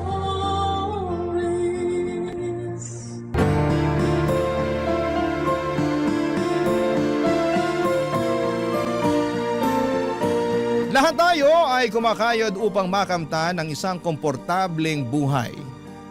May ilan naman na nakakamtan ang maginhawang buhay nang hindi ito pinaghihirapan. Ikaw, kabarangay, kaya mo bang tanggapin ang komportable na buhay kahit na hindi mo ito pinaghirapan?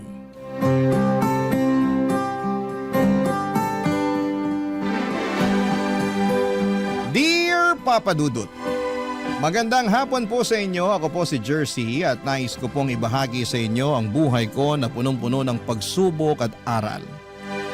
Fan na fan po ako ninyo, Papa Dudut. Taga Bacolod po ako at hindi ko po talaga pinapalampas ang Barangay Love Stories sa YouTube. Sigurado din po ako na marami kayong fans dito sa Bacolod at sana'y makapunta kayo dito one of these days. Gusto ko nga rin po palang magpasalamat sa inyo, Papa Dudut, sa saya na hatid ninyo sa amin sa pang-araw-araw. Patuloy ko pong ipagdarasal na sana'y makita ko po kayo ng personal.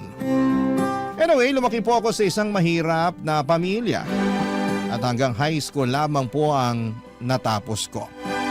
Dahil nga po sa hirap ng buhay ay isa lamang ang pangarap ko, ang umasenso at maging mayaman. Ngunit alam nating lahat na hindi ganon kadali ang yumaman. Easier said than done. Ika nga. Hindi na rin po ako nakapagkolehiyo at ilang taon pagkatapos kong makagraduate ng high school ay nagtrabaho ako sa isang kilalang resort dito sa Bacolod.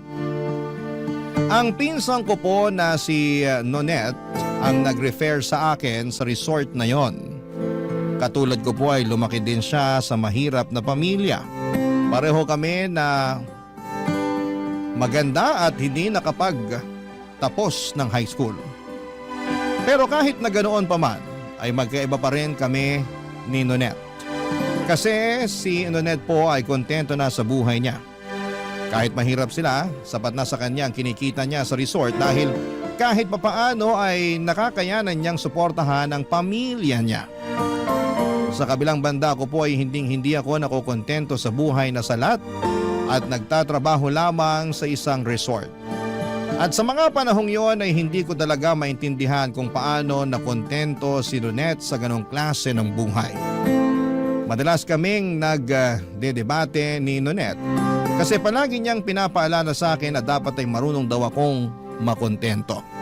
Pero ang lagi ko namang sinasagot sa kanya ay wala siyang mararating sa buhay kung makokontento lamang siya. Bagamat magkaiba kami ng pananaw ni Nonette, ay nagkakasundo pa rin po kami. Tuwing day off namin ay madalas kaming nag-iinuman. At sa mga break time naman ay palagi kaming nagchichikahan. Marami kaming pinag-uusapan.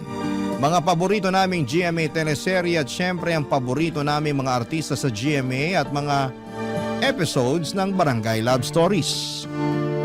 Lumipas ang ilang linggo at medyo nakaramdam kami ng pagod sa trabaho sa resort dahil holiday yon. At sobrang daming turista ang nagbabakasyon sa resort na pinagtatrabahuhan namin. Dahil sa sobrang pagod ay nag-decide kami ni Nonette na mag-inuman sa susunod na weekend.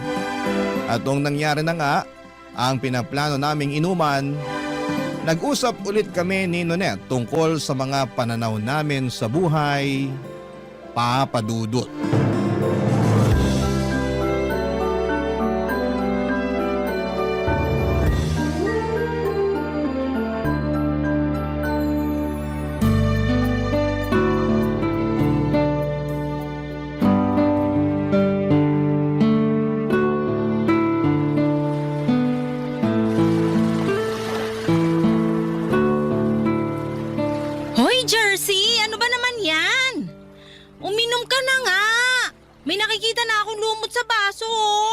Aloka ka, Nonet.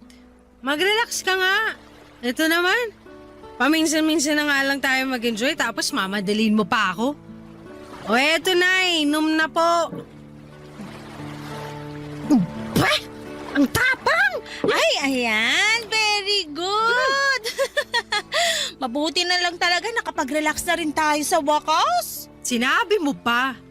Non-stop yung dagsaan ng mga guests sa resort. Ang totoo niyan, parang ayoko na nga bumalik dun sa resort eh.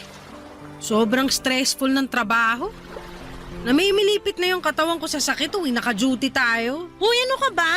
Magpasalamat ka na lang na may trabaho tayo. Ay nako, Nonet. Kaya hindi ka umaasenso eh. Ang bilis mo makontento. At ano namang masama doon, Aber? Ano ba? Wala ka bang ambisyon sa buhay? Ayoko tumanda na nagtatrabaho lang sa isang resort, no? Kung tutuusin, sobrang swerte na nga natin at may trabaho tayo kahit high school lang natapos natin eh. Bahala ka, basta ako gusto kong makapag-asawa ng mayaman. Gusto kong makapag-abroad, Nonet. Masyadong maliit ang Pilipinas para sa mga pangarap ko sa buhay. Ay, iba siya! So, anong balak mo? Magpapakasal ka sa AFAM para makaahon sa buhay, ganon? At ano namang masama dun? Alam mo, kung ako sa'yo, gayahin mo na rin ako. Ay, bahala ka dyan. Okay na ako sa buhay ko dito sa Pilipinas. Pwes, ibahin mo ko. Sayang lang ang mga beauty natin kung dito lang rin sa Pilipinas mabubulok. Gusto kong makapag-asawa ng taga-Italy o Spain, ganan. Ambisyosa ka talaga kahit kailan. Kung ambisyosa ako, ikaw naman gaga. Malulugmo ka lang sa hirap sa kagusto mong manatili sa Pilipinas. Hi, Jersey! Akala mo ba madali ang buhay abroad? Ang dami kaya nating kababayan na gustong-gusto na makauwi ng Pilipinas. Tapos ikaw dyan, kating-kati na makaalis ng Pilipinas? Pwes, ibahin mo ako. Kasi I am destined for greater things. Ewan ko sa'yo. O eto baso, uminom ka na lang dyan kasi baka may makita na naman akong lumot sa baso. O eto na.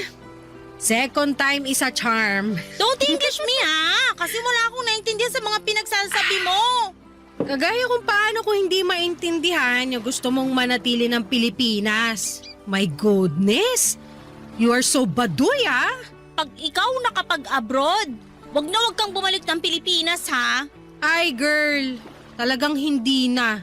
Hindi naman ako syunga para gustuhin pang bumalik dito kung sakasakali. Alam mo, di kita magets. Oo, lumaki nga tayo sa mahirap na pamilya at hindi tayo nakapagkolehiyo. Pero kahit papano, swerte ka pa rin naman kasi mabait naman yung mga magulang mo sa'yo. Pero Nonet, ako nagpapaaral sa dalawa kong kapatid. Di ko rin kasi mag-gets tong sina mama at papa. Anak-anak, tapos salat na salat naman sa buhay. Yung tabas ng dila mo! Kaloka ka! Sigurado ako na masasaktan sina tito at tita kung sakaling marinig nila yan. Masisisi mo ba ako? Aminin mo, alam mo sa sarili mo na may point ako. Anyway, kung hindi ako kayang bigyan ng komportableng buhay ni na mama at papa, pues, ako na mismo ang kakamit nun para sa sarili ko. Ay, mukhang may balak ka ha? So anong plano mo ngayon? Magde-dating site ako. Tumigil ka nga. Sayang lang sa oras yan.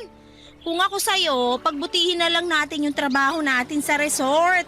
Malay mo, balang araw ma-promote tayo, di ba? Whatever, manang. Wala sa listahan kong magtagal sa resort na yun. Nako, kung hindi lang kita pinsan, sigurado kung hindi tayo magkakasundo. The feeling is mutual, manang Nonet. Minom ka na nga lang. O, eto baso. Hoy, ang daya mo ha. Kanina pa ako inom dito. Ang totoo niyan, medyo nahihilo na ako. Wait ka lang dyan. Kukuha lang ako ng tubig. Sobrang saya namin ni Nonet sa maliit na get-together namin sa beach noong araw na yon. At syempre hindi nawala ang mga palitan namin ng opinyon tungkol sa buhay. Matapos ang ilang linggo ay balik trabaho na naman kami sa resort. Si Nonet kahit na pagod ay patuloy pa rin sa laban. Samantalang ako ay ramdam ko na yung matinding burnout. Hindi ko maintindihan kung paano siya nakakapagtiis at nakakayanan ng trabaho namin sa resort. Sobrang nakakapagod kasi mag-serve ng drinks at pagkain sa mga bisita mula umaga hanggang gabi. Tapos kapag walang bisita ay maglilinis pa kami sa lobby at sa kusina ng resort.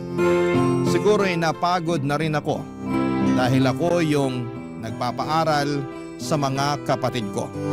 Hindi ko talaga maintindihan kung bakit may mga magulang na ang lakas ng loob magbuo ng pamilya. Pero hirap na hirap naman sa buhay.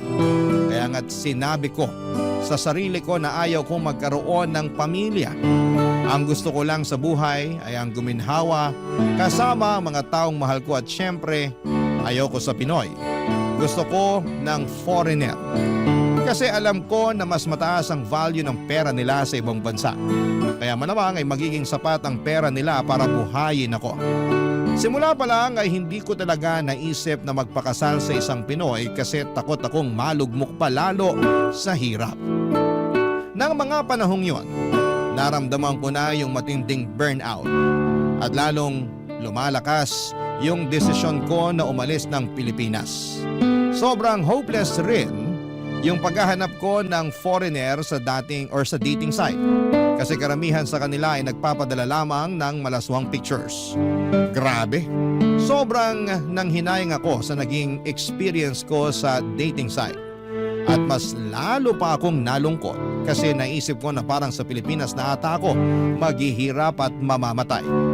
Hanggang sa isang araw may AFAM na guest ang nag-check-in sa resort at hiningi pa yung Facebook account ko. Naisip ko na baka siya na yung magbibigay sa akin ng buhay na matagal ko nang pinapangarap. Hindi ko na kailangang magtrabaho pa para lamang mapag-aral ang mga kapatid ko.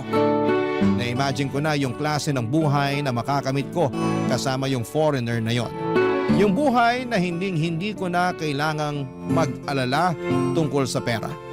Yung buhay na ang tanging problema ko na lamang ay kung gaano kalamig ang snow at kung ano ang susuotin ko.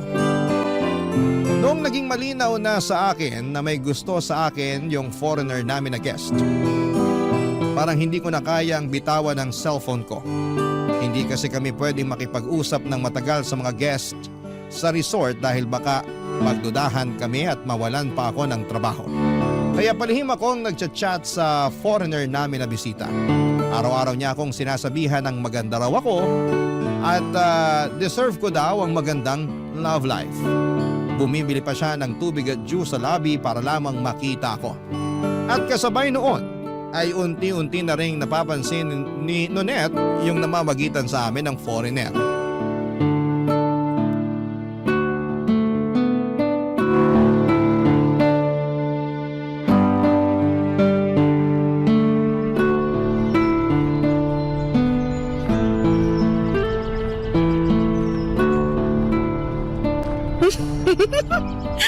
Ang sweet mo talaga.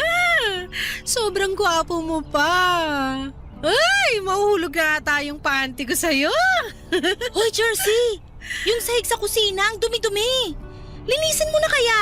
Patay tayo pag nakita ng boss natin yun. Ikaw nakaisip, di ba? Eh di ikaw ang gumawa. Kakaloka, utusan mo pa ako. Hoy, nilinis ko na yung 2 CR. At isa pa, ikaw ang naka-assign na maglinis ng kusina ngayon. At pwede ba mamaya ka na mag-cellphone? Pag tayo nawala ng trabaho, sinasabi ko sa'yo. Naku, tong babaeng to, oh. Inggit ka lang kasi may kachat ako. Ha? May nahanap ka ng kachat dun sa dating site na sinalihan mo? Hindi galing sa dating site to. Pero mas kabog. Halika rito. May bubulong ako sa'yo. Pero ipangako mong wala kang pagsasabihan, ha? Puro kakalokohan. Bakit? Ano ba kasi yun? Yung guest sa room 14, palagi nang nagchat-chat sa akin. Alam kong may gusto yung foreigner na yun sa'yo kasi palagi kanyang tinititigan. Pero Jersey, bakit umabot na sa chat? Sigurado ako masisisante ka pag nalaman ng boss natin to. Manahimik ka nga dyan, Manang. Wait lang, ha? I love you too. So sweet. Ang landi mo talaga? Mamatay ka sa inggit. Jersey, sa totoo lang, natutuwa ako para sa'yo. Kasi bilang pinsan mo, masaya ako na may love life ka kahit papano. Pero kasi, may tamang oras at lugar para dyan. Lalong-lalo na guest pa natin yung chinachat mo. Sumabay ka na lang kasi. Hindi naman ako mapapahamak kung hindi ka magsusumbong, di ba? Jersey, binigyan tayo ni boss ng salary increase nung nakaraang linggo. At kung ibabudget mo lang yung pera mo, sigurado ako na hindi ka mahihirapan. Yun na nga yun. Ayoko mag-budget. Bakit ako magtitipid kung may lalaki namang kayang ibigay sa akin ng lahat ng gusto ko with no limitations whatsoever, di ba? Mag-isip-isip ka nga. Hindi pa nag-iisang linggo simula nung nakilala mo yung foreigner na guest. Masaya ako na may nagpapakilig sa'yo, pero sana naman, kilalanin mo muna yung tao. Isa lang ang kailangan ko malaman, Nonet. At yun ay ang laman ng wallet niya. Ay, speaking of, alam mo ba na ang daming tig-1,000 sa wallet niya? Tapos ang dami-dami niyang credit card. So may sinasabi ko sa'yo yung sinasahod natin sa isang buwan, parang 1 oras niya lang ata kinikita. Ah, kaya naman pala kinikilig ka dyan. Kasi nakita mo na pala yung laman ng wallet niya. Huy! Aminin mo, gwapo rin naman siya, di ba? Sinasabi ko sa'yo, Nonet, hindi ko na to pakakawalan. Ay, wala ka na talagang ibang inisip kundi pera, ang magkaroon ng mayamang asawa at ang makapag-abroad. Kung gusto mong mabulok dito, be my guest. Pero wag ako. Bahala kang amaging dito. Hoy, naririndi na ako sa kaka-Ingles mo. Naluloka na ako sa'yo, ha? Bakit ba kasi hindi ka nalang makontento dito? Yung mga foreigner nga dito mismo sa Pilipinas nagre-retire kasi nagagandahan sila dito. Tapos ikaw naman nuknuka ng... ano nga ulit tawag nila dun? Yung mas sinusuportahan mo pa yung ibang bansa kaysa sa sarili mong bansa? Colonial mentality. Oo, yon. Ikaw yon. Ikaw na ikaw. Walang duda. Okay, sige, sabi mo eh. Ay, ayan, nag-chat na nga. Pakinggan mo, sabi niya, I want to meet you after your shift. Ay, perfect! This is it na talaga. My dreams are finally coming true. Ay, bakit di ka na lang kasi mag-focus sa pagpapaaral sa mga kapatid mo? Hello! Kung tutusin, hindi ko naman talaga obligasyon na pag-aralin sila, no? Responsibilidad yun ng mga magulang ko. Mabuti pa nga sa ibang bansa kasi may family planning yung mga tao doon. Pero dito sa atin, wala. Kaya tignan mo yung nangyari. Yung mga magulang ko nakaasa sa akin. Sobra ka naman. Kung tutusin, hindi nga nangihingi ng pera sa'yo sina tito at tita eh. Kahit matatanda na sila, kumakayod pa rin sila para lang matustusan yung pang-araw-araw nyo. Ganun pa rin yun. Sa akin pa rin nila inaasa ang pagpapaaral sa mga kapatid ko. Sukang-suka na ako sa ganung siste. Ang yaman ng mga magulang ko eh. Ang yaman sa mga responsibilidad na inatang sa akin. Deserve ko yung buhay na wala akong obligasyon. Yung akin lang lahat ng pera ko at wala akong tinutustusan na kung sino. Grabe ka naman. Hindi ba bukal sa kalooban mo yung pagtulong mo sa kanila? Hindi! At hindi na ako makapaghintay na makalabas ng Pilipinas. Sigurado ako na ibang-iba ang kultura abroad at hindi ko na mararanasan yung katoksikan dito sa Pilipinas kahit kailan. Hay nako, bahala ka na nga dyan. Ito-double check ko pa yung inventory natin. Mag-map ka dun sa kusina ha? At utang na loob, tigilan mo muna yung kaka-cellphone mo. Mamaya na yan pagkatapos ng shift natin. Alis na muna ako, maiwan na kita dyan. Inggitera!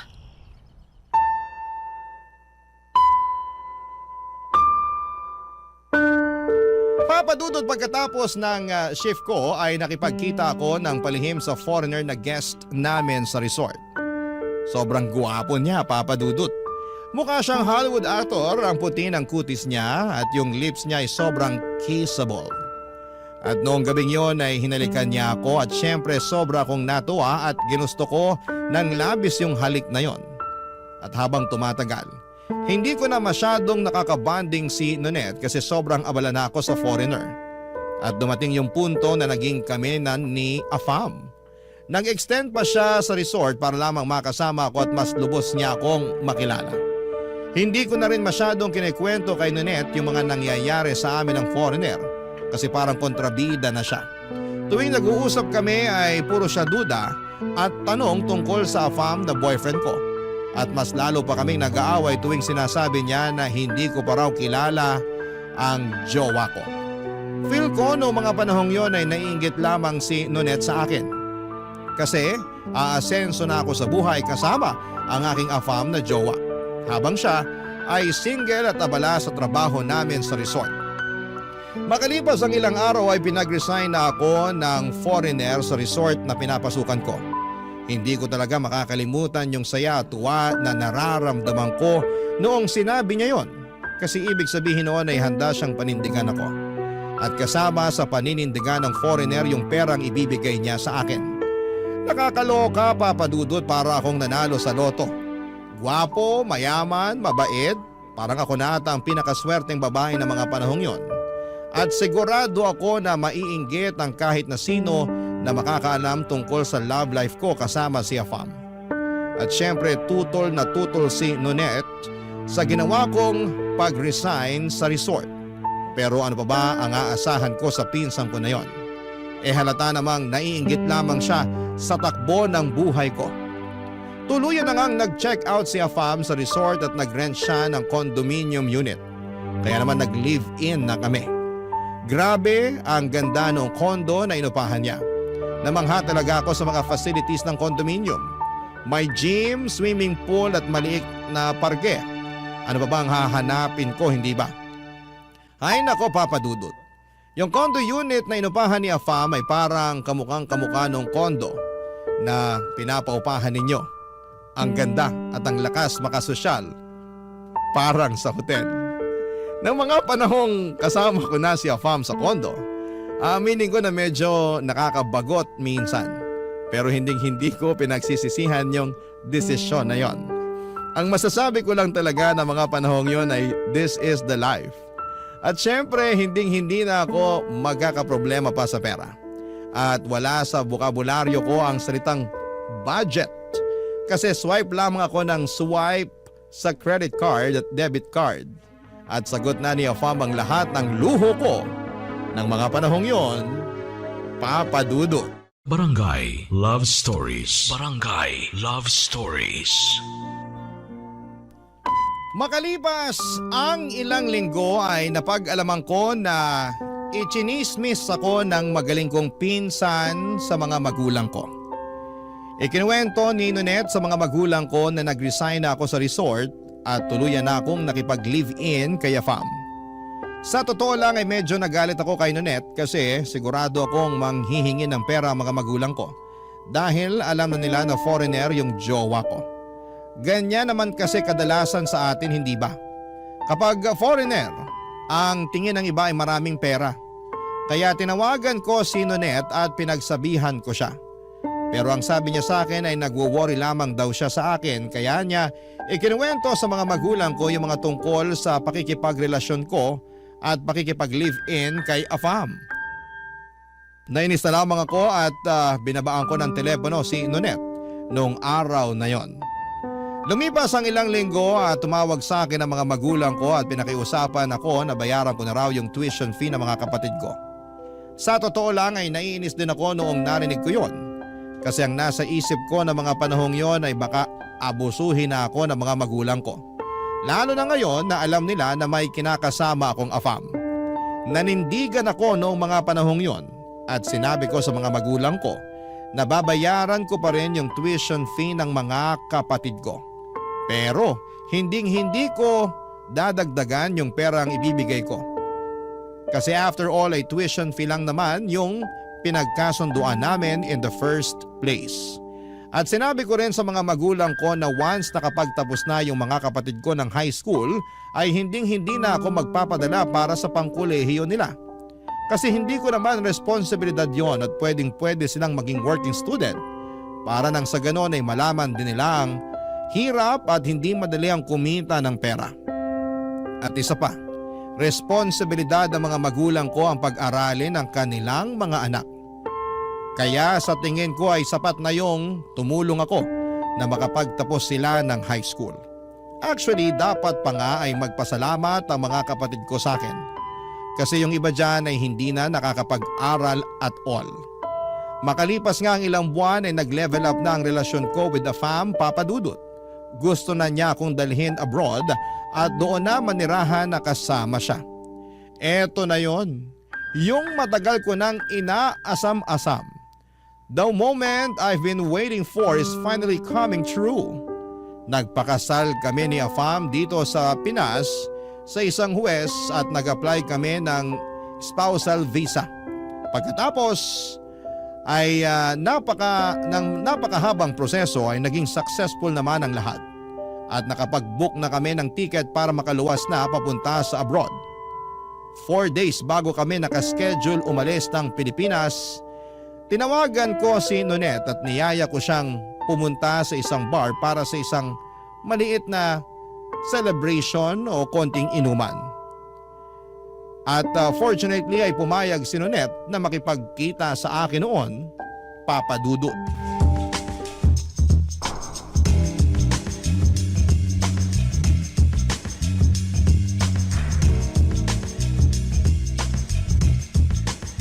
Hoy! Nonet! Dito! Dito yung table natin! Halika rito, dali! Jersey, kamusta ka na? Ikaw ang kumusta? Nakakaloka? Kamusta yung trabaho mo sa resort? Nakakabagot pa rin ba? Mabuti na lang talaga at nag-resign na ako doon. Anyway, ayan. Nag-order ako ng maraming pagkain. Tapos bumili ako ng 2 tower ng beer. It's party time! Inuman na! Ah, bakit? Para saan to? Anong okasyon? Actually, mamaya ako pa sana to sasabihin eh. Pero dahil nagtanong ka na, sige, sasabihin ko na sa'yo. Alis na kami ng Pilipinas 4 days from now! Amazing, di ba? Seryoso ka? Sino pa ba nakakaalam nito? Wala, ikaw lang. Ayoko kasi na mabati yung pag-alis namin kaya eto! Surprise! Grabe ka naman! Hindi ka nga nagpaalam sa mga magulang mo na aalis ka ng Pilipinas. Para saan pa? Una sa lahat, patuloy kong binabayaran yung tuition fee ng mga kapatid ko. At pangalawa, 24 na ako. Ano ba? Hindi ako katulad ng ibang tao dyan na matanda na pero nakaasa pa rin sa mga magulang. Ang toxic nun. Kilabutan ka nga sa mga pinagsasasabi mo, Jersey. Dapat nagpaalam ka pa rin sa mga magulang mo. Nonet, yung mga teenagers nga sa abroad, 18 years old pa lang bumubukod na sa mga magulang nila. Kaya hindi umaasenso ang Pilipinas eh. Tigilan mo yung pagkukumpara ng Pilipinas sa ibang bansa kasi magkaiba ang kultura natin sa kanila. Pero hindi ibig sabihin nun, pangit na yung kultura natin. Kalimutan mo na yung sinabi ko. Sorry, nakainom na kasi ako eh. Ano ba naman, ang tagal mo kasing dumating. Kaya inunahan na kitang uminom. Sige na, inom na. Ang dami pa nating ubusin oh. Sorry, pero wala ako sa mood uminom ngayon. Hello? Sinabi ko naman sa'yo na sa bar tayo magkikita, di ba? Tsaka isa pa, ano bang inaarte mo dyan? Meron ka ba ngayon? Sa totoo lang, hindi na ako natutuwa sa pinapakita mong asal. Nagbago ka na. Alam mo ba na sobrang nasaktan sina tito at tita nung pinamukha mo sa kanila na nagiging pabigat sila sa'yo? Tapos sinabihan mo pa daw sila na tigilan na nila yung kakaasa sa'yo? Nonet, sinabi ko lang naman sa kanila na wala silang mapapala sa akin kahit may foreigner na ako. Kasi ayoko naman na gawin nilang ATM yung asawa ko, no? Alam mo mismo sa sarili mo na simulat sa pool yung pag-aaral lang ng mga kapatid mong hinihingi nilang tulong sa'yo. At sa tingin mo, okay lang yon? Alam ko na matagal ka ng maldita. Pero hindi ko inaasahan na may mas lalala pa pala. Ang laki ng pinagbago mo. Hoy, kung tutuusin, kasalanan mo lahat ng to. Kasi ikaw mismo ang nag-chismis sa mga magulang ko yung tungkol sa pakikipagrelasyon ko sa isang foreigner. Tinatanong nila ako kung kamusta ka na raw kasi hindi ka na raw nagre-reply sa mga text nila. Malamang, pagkatapos mo ba naman sabihin sa kanila na nakikipagrelasyon ako sa foreigner, I'm sure manghihingi ng pera yung mga yun. Akala ko noon ambisyosa ka lang, pero hindi. Nuknukan ka rin pala ng yabang. Ngunit wag mo kong simulan. Inimbitahan kita dito to have a good time, hindi para sermonan ako. Sorry pero awang-awa na ako kina tito at tita. Matatanda na sila, dapat hindi mo sila tinatrato ng ganon. What's the big deal? Nandiyan naman yung mga kapatid ko para alagaan sila. Tama na yan, Nonet. Nasabi ko sa'yo, kaya na nila yun. Makapagsalita ka, parang di ka nila anak ka. Alam mo, Nonet, sa totoo lang, sana hindi na lang nila ako naging anak. Hey! Jersey! Sana man lang makipagkita ka at magpaalam ka ng maayos sa mga magulang mo bago ka umalis ng Pilipinas. Kahit yun na lang. Maawa ka naman sa kanila. May mas malalaki akong plano sa buhay. Ang target ko ngayon, magkaroon ng resident visa at patatagin ang relasyon naming mag-asawa. Bibisita na lang ako dito kapag naging residente na ako abroad. Bahala ka. Teka, saan ka pupunta? Hindi pa nga natin nauubos yung mga in-order ko. Uuwi na ako. Sana maging masaya ka sa piling ng asawa mo sa ibang bansa. Ba't nagagalit ka, ha? Kasi sobrang baluktot ng pangangatwiran mo at hindi ko na kayang umupo dito habang pinapakinggan kang minamalit ang mga magulang mo. Sabi ko na eh. Matagal ka nang naiinggit sa akin kasi nagawa ko mag-resign sa buwisit na resort na yon. Habang ikaw, wala kang choice kundi magpatuloy sa trabaho mo ron. Pasensya ka, Nunet. Pero hindi ko kasi hawak ang tadhana. Hindi ko kasalanan kung sa ating dalawa mas pinalad ako kaysa sa'yo. Sige, laitin mo pa ako at baka makalimutan ko na pinsan kita. Inimbitahan kita dito kasi gusto ko na mag-enjoy tayo bago ako umalis. Pero sa pinapakita mo sa akin ngayon, pinagsisisihan ko pa na niyaya kitang uminom. Bahala ka sa buhay mo. Wait lang! Sayang naman yung in-order kong pagkain. Gusto mo ba ipa-take out ko na lang sa waiter? Total, alis ka na rin naman. Pakidaan na lang sa bahay namin. Ibigay mo kina mama at papa yung ipapa-take out ko. Ba't mo ba iutos sa akin? Ikaw mismo magbigay sa kanila. Ay, wag na pala. Kasi baka atakihin lang sina tito at tita pag nakita nila kung gaano kagaspang yung ugali mo. Dali-daling umalis si Nonet palabas ng bar ng gabing yon, Papa Dudut. Pinabalot ko na lamang lahat ng pagkain at inuwi ko na lamang. Grabe yung tampo sa akin ni Nonet ng gabing yon. At ang tanong na bumangon sa isipan ko noong mga panahong yon ay, bakit hindi kaya or hindi kaya ng pinsang ko na maging masaya para sa akin? Pero hindi ko na pinilit na hanapin pa ang sagot sa tanong na yon. Kasi mas gusto ko na lamang na mag-focus sa bagong buhay ko. 4 days later ay iniwan na namin yung maganda na kondo na inuupahan ng asawa ko at umalis na kami ng Pilipinas. Hindi ko na po i-mention kung taga saan ang asawa ko pero ang masasabi ko lamang ay sobrang ganda ng lugar.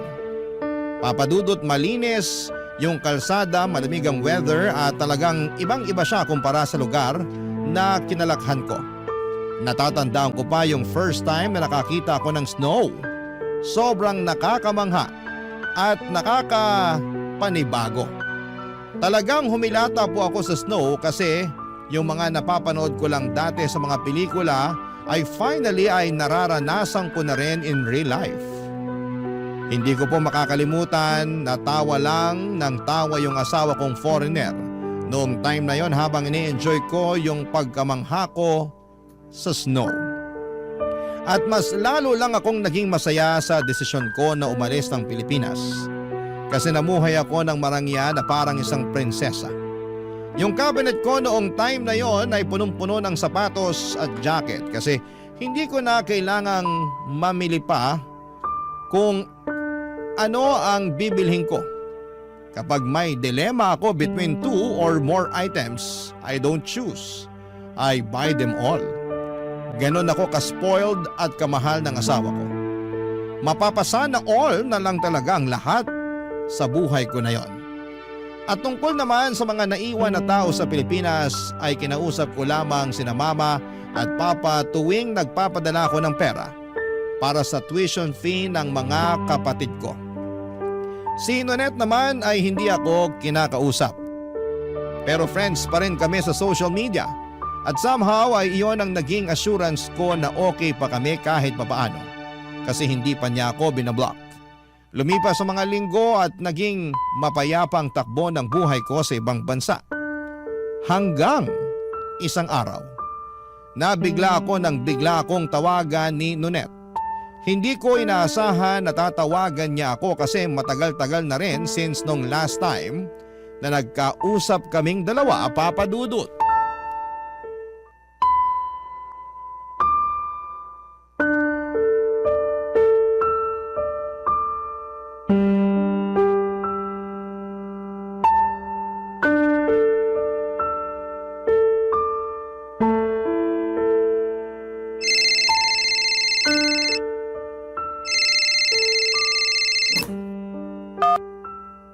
Hello?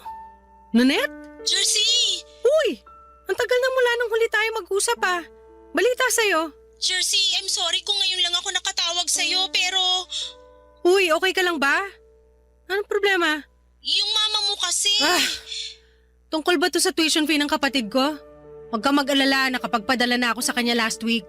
Pero kinlaro ko na hindi ko dadagdagan yung pera kasi yung tuition fee lang naman yung sagot ko eh. Wala nang iba. Sa totoo lang, Dapat nga magpasalamat pa sila sa akin na sagot ko pa rin yung tuition fee ng mga kapatid ko. Kasi alam mo ba na dito, kahit high school student pa lang, nagtatrabaho na yung mga bata.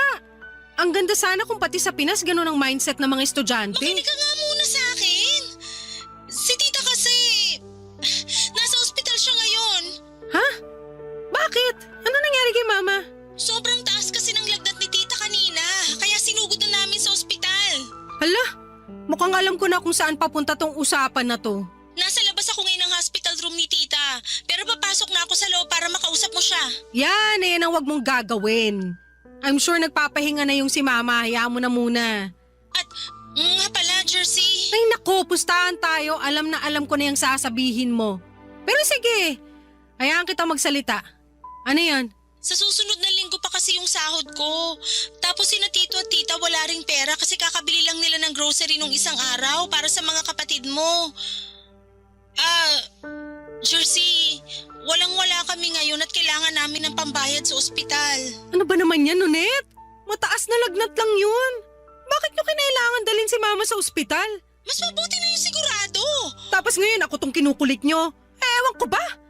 FYI lang hindi porket nakatira ako abroad, ibig sabihin nun pinupulot ko na lang ang pera. Utang na loob! Yung mama mo pinag-uusapan natin dito. Ganun na ba katigas ang puso mo para pag-isipan mo kami ng masama? Hindi mo ako masisisi kasi yan naman talaga yung gawain ng mga kamag-anak na naiiwan sa Pilipinas, diba? Yung manghingi ng pera sa kamag-anak nila na nagtatrabaho abroad at yung humilata na lang habang nag-aantay ng pasalubong. Naririnig mo ba ang sarili mo? Nakapag-abroad at nakapag-asawa ka lang ng foreigner, nagkakaganyan ka na? Sabihin mo na kung anong gusto mong sabihin pero hindi mo may tatanggi na may point yung pinagsasasabi ko. Siguro kung nandito ka lang sa Pilipinas, kanina pa kita sinampal. Subukan mo at ihilahin ko yung buhok mo hanggang sa makalbo ka. Wala ka ng pag-asa. Sarili mong mga magulang pinagsasalitaan mo ng ganyan.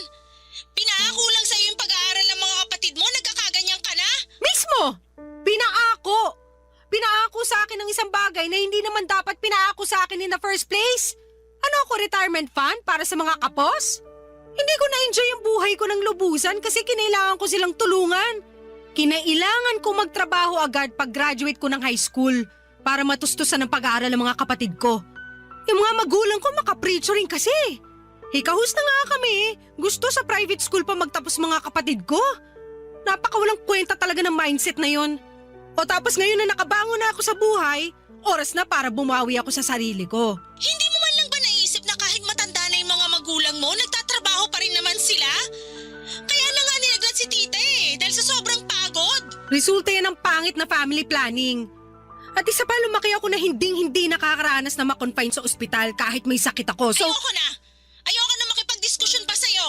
Sumasakit lang yung dibdib ko tuwing naririnig ko yung mga pinagsasasabi mo. Halatang halata na hindi ka na magbabago. Pero huwag kang mag-alala. Ako na bahala kay tita. Maghahanap na lang ako ng paraan para mabayaran yung bill namin sa ospital. Hindi na kami hihingi ng kahit anumang tulong na galing sa'yo. Sana lang talaga hindi ka gambalain ng konsensya mo. Sarili mong nanay ayaw mong tulungan. Ibang klase ka rin naman. maniwala ka sa akin, makakatulog ako ng mahimbing sa gabi kasi namumuhay ako ng payapa dito na walang inaabalang tao, Nunet. Kayo lang naman tong gumagambala sa akin eh.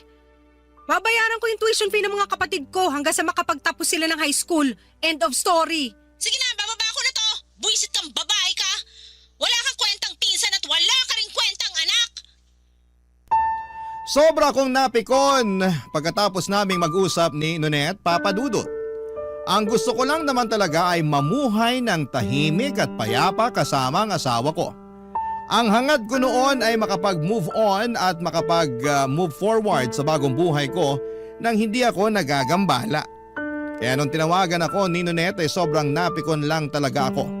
Kasi parang ang tingin ko sa mga tao sa paligid ko, hinahabol lamang ako dahil alam nilang foreigner ang asawa ko. Gaya nga po ng nabanggit ko kanina ay lumaki po ako na salat sa buhay. At hindi ko po makakalimutan kung paano yinurakan yung pagkatao ko. Lalo na noong bata pa lamang ako.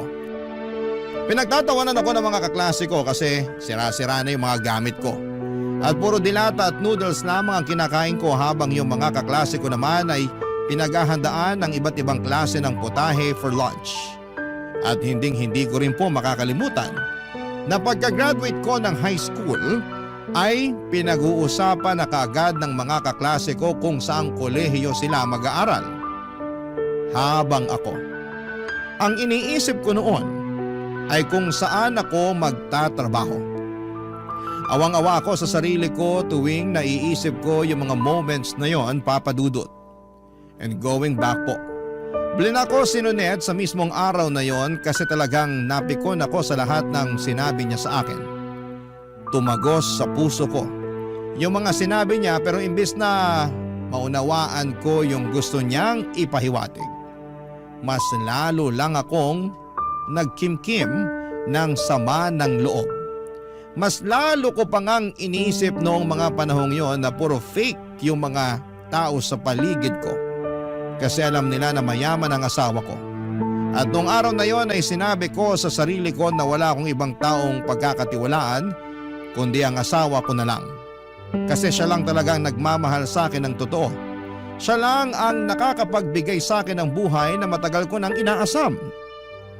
At siya lang ang nagpaparamdam sa akin na mahalaga ako dahil sa mga bagay na naibibigay niya sa akin. Pagkatapos kong i-block si Nonet, akala ko noon ay magiging matiwasay na ang buhay ko sa wakas. Kasi wala na pong aabala sa akin. Ang tanging kailangan ko na lamang gawin ay bayaran ang tuition fee ng mga kapatid ko. Pero hindi ko alam na may isa palang pagsubok na darating sa buhay ko. Isang araw, Papa Dudut, ay bigla na lamang nanlamig sa akin ang asawa kong foreigner. Lumalayo siya tuwing natutulog kami at hindi na ako masyadong kinakausap. Sobra po ako nabigla at nabahala sa bago niyang pag-uugali. Tuwing tinatanong ko naman siya kung may problema ba siya ay nagiging agresibo siya at minsang naninira pa ng mga gamit. Natatakot po ako tuwing galit siya. Kaya naman hinahayaang ko na lamang siya at kinakausap ko na lamang siya kapag halata na sa mukha niya na kumalma na siya. Sobrang hirap po ng mga panahong yon kasi hindi ko maintindihan kung ano ang nangyayari at kung anong dahilan ng pagiging magagalitin niya at pagbabago niya. Barangay Love Stories. Barangay Love Stories. Habang tumatagal, Papa Dudut, ay mas lalo kong nararamdaman na lumalabo ang pagsasamahan namin ng asawa ko. Ang mas mahirap pa sa lahat ay nasa ibang bansa ako at wala akong matatakbuhan. Lahat ng mga kakilala ko ay nasa Pilipinas at wala akong nagawa kundi ang solohin ang lahat ng sakit at kalungkutan. Nagpapasalamat na lamang talaga ako na hindi ako sinasaktan ng asawa ko, pero aaminin ko na durog yung emotional at mental health ko. Kasi hindi ko na alam kung kailan siya magiging agresibo at galit ulit. Mabuti pa yung bagyo kasi at least may warning tayong natatanggap mula sa Pag-asa bago pa man ito maglandfall. Pero yung galit ng asawa ko wala pong warning. Bigla na lamang nagla-landfall at pakiramdam ko na mga panahong yon ay para ako yung shock absorber niya. Ako yung tumatanggap at nagko-consume ng galit at bigat ng loob niya. At ang pinakamasaklap sa lahat ay hindi niya sinasabi sa akin kung bakit nagbago ang pag-uugali niya. Talagang masakit kasi parang wala akong ideya kung anong nangyayari at kung anong dahilan ng lahat ng ito. At siguro ang pinakamasaklap sa lahat, Papa Dudut, ay hindi na ako ini-spoil ng asawa ko. Hindi na siya nagbibigay ng pera at hindi na niya pinapahiram ang credit card niya sa akin. Sinisigawan niya ako at nagwawala tuwing sinasabi ko sa kanya na may gusto akong bilhin. Parang lahat ng mga bagay na dati niyang ginagawa para sa akin ay bigla na lamang nawala. At simula na mangyari yon ay hindi na ako nagsalita pa. Naglilinis na lamang ako sa bahay at parang isang routine na lamang na tinatanggap ko. Pakiramdam ko ay para akong nawala ng halaga sa kanya, Papa Dudut. At ang masakit pa ay hindi ko alam kung anong dahilan ng lahat ng ito. Tuluyan na pong nagbago ang lahat Noong isang araw, habang nagva-vacuum ako ng bahay ay nakatanggap pa ako ng tawag mula sa Facebook account ni Mama. Sobra po ako nabigla sa mga nangyari noong sinagot ko yung tawag na yon. Ang bilis ng mga pangyayari to the point na hindi ko pa talaga na-absorb ang lahat ng mga nangyari sa usapan na yon. Parang bigla na lamang sumabog ang lahat at ako'y nahulog sa isang sitwasyon na hindi ko po inaasahan, Papa Dudut.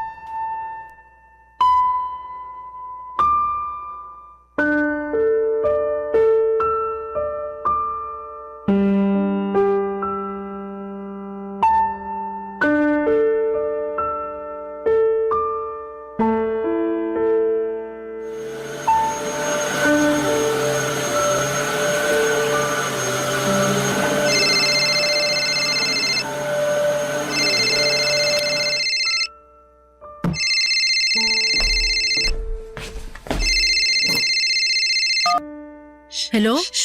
Ma? Jersey! Teka lang, sino to? Jersey! Sino neto? Nonet!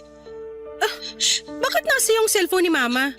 At bakit ka naman napatawag? Ano na naman ang kailangan mo sa akin? Wala akong kailangan sa'yo! So bakit ka nga napatawag? The last time I check, hindi tayo bate. At bakit mo pinakikailaman yung cellphone ni Mama, ha? Umuwi ka na nga, Nonet. Akala mo ba hindi ko napapansin na palagi mo nang kasama si Mama at Papa? Masyado kang bida-bida eh. Makinig ka muna sa akin! Oras kong sinasayang mo. Magsalita ka na. Jersey! Si tita kasi...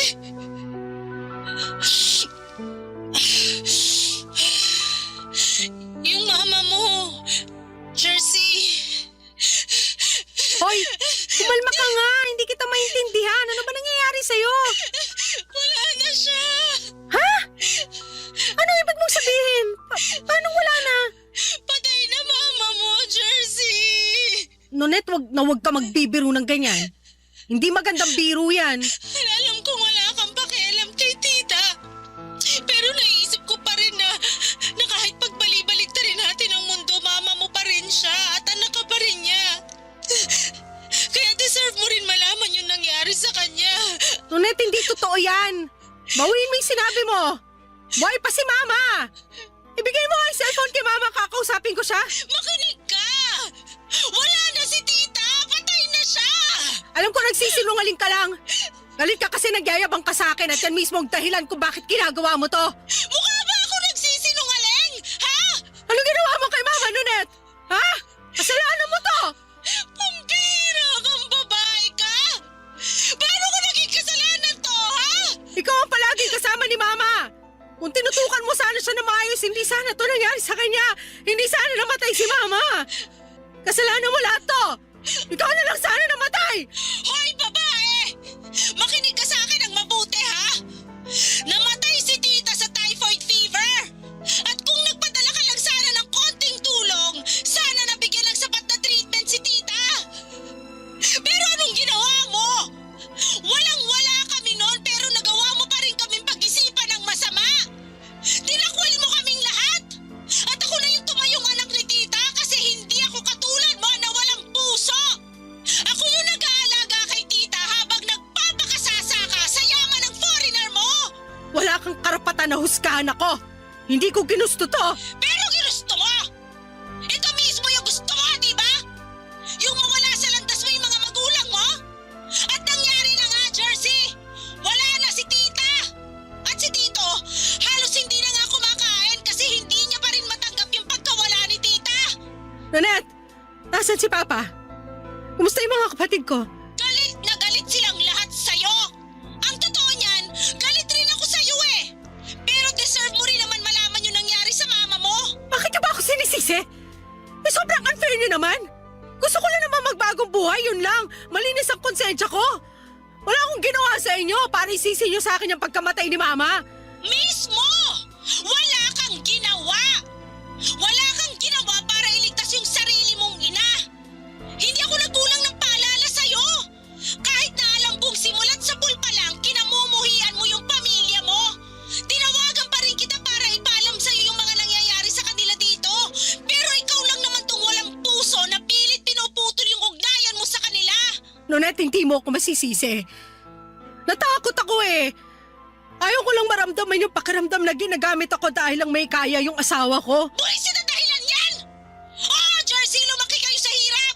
Hindi ka nabigyan ni na tito at tita ng komportable na buhay, pero ni minsan, hindi ka nila minaltrato! Wala silang ginawa sa'yo para kamuhian mo sila ng ganito katindi!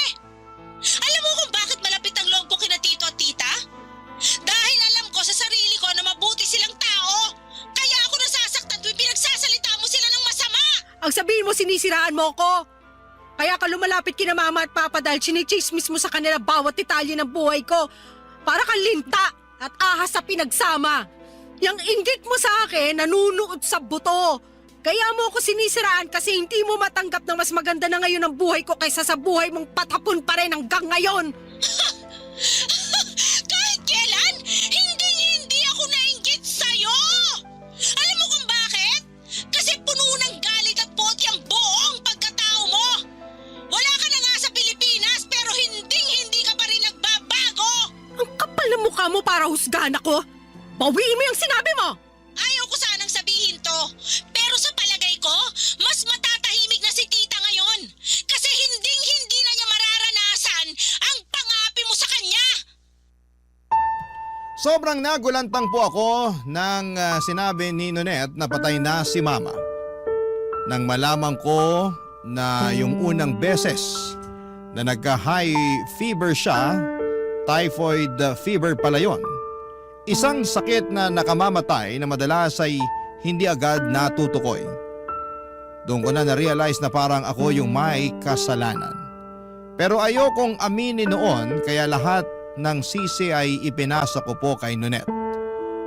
Pero habang tumatagal ay naisip ko na naging sakim at madamot ako.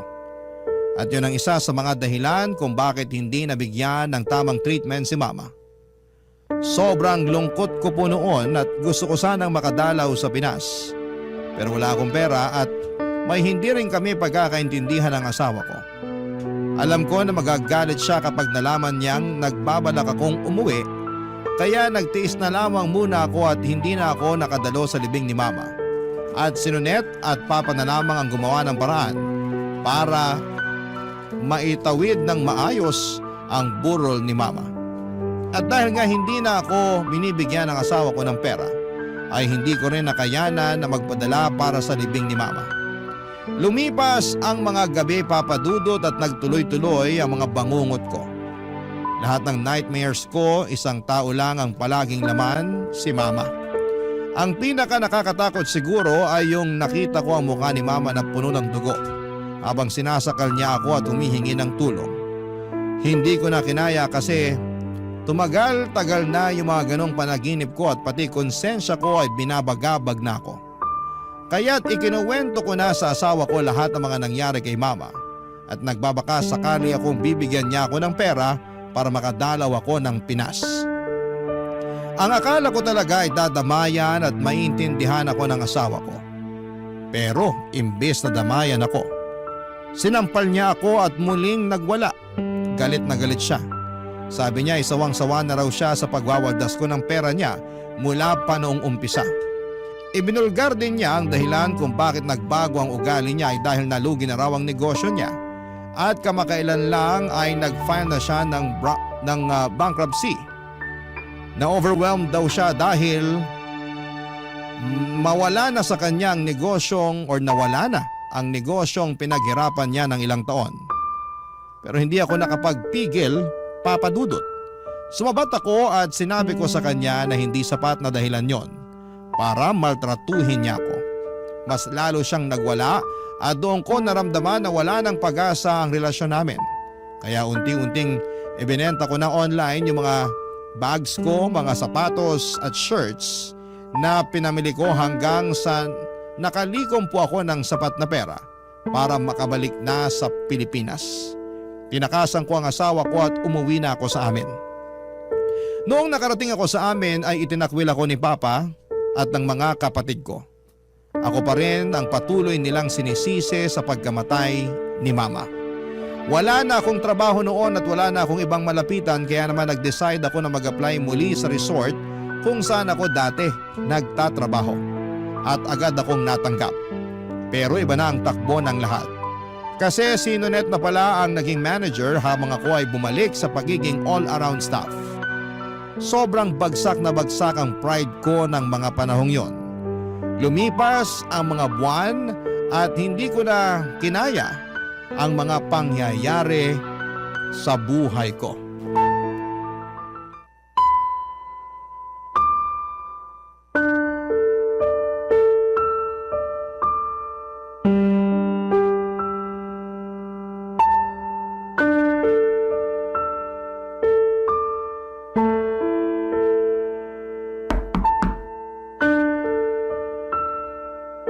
Pasok! Oh, Jersey, ano kailangan mo? Nanette, ito na nga pala yung resignation letter ko. Oh, Sandali lang. Bakit ka naman magre-resign? Napapasahod ka naman namin na maayos At isa pa, kulang tayo sa staff ngayon. nakahanap na kasi ako ng bagong trabaho. May hindi kasi nasabi sa akin. Anong totoong dahilan? Ba't biglaan tong resignation mo? Nakahanap na nga kasi ako ng bagong trabaho. Yung totoo, Jersey. Gusto mong malaman kung bakit ako magre-resign, ha? Hindi kasi katanggap-tanggap para sa akin na manager ka na habang ako, ganun pa rin yung posisyon ko dito. Naglilinis, nagsuserve. Ayoko yung pakiramdam na pinagmamastan mo ko habang ginagawa ko yung mga trabahong sabay pa nating ginagawa dati. Nabubwisit ako tuwing nakikita kita araw-araw at ilang buwan kong tinis yun. Pero hindi ko na talaga kaya. Teka nga lang. Kung makapagsalita ka, bakit parang ako yung sinisisi mo? Hindi ko naman kasalanan kung ba't dito ka uli sa resort nag-apply Kaya nga ako alis, di ba?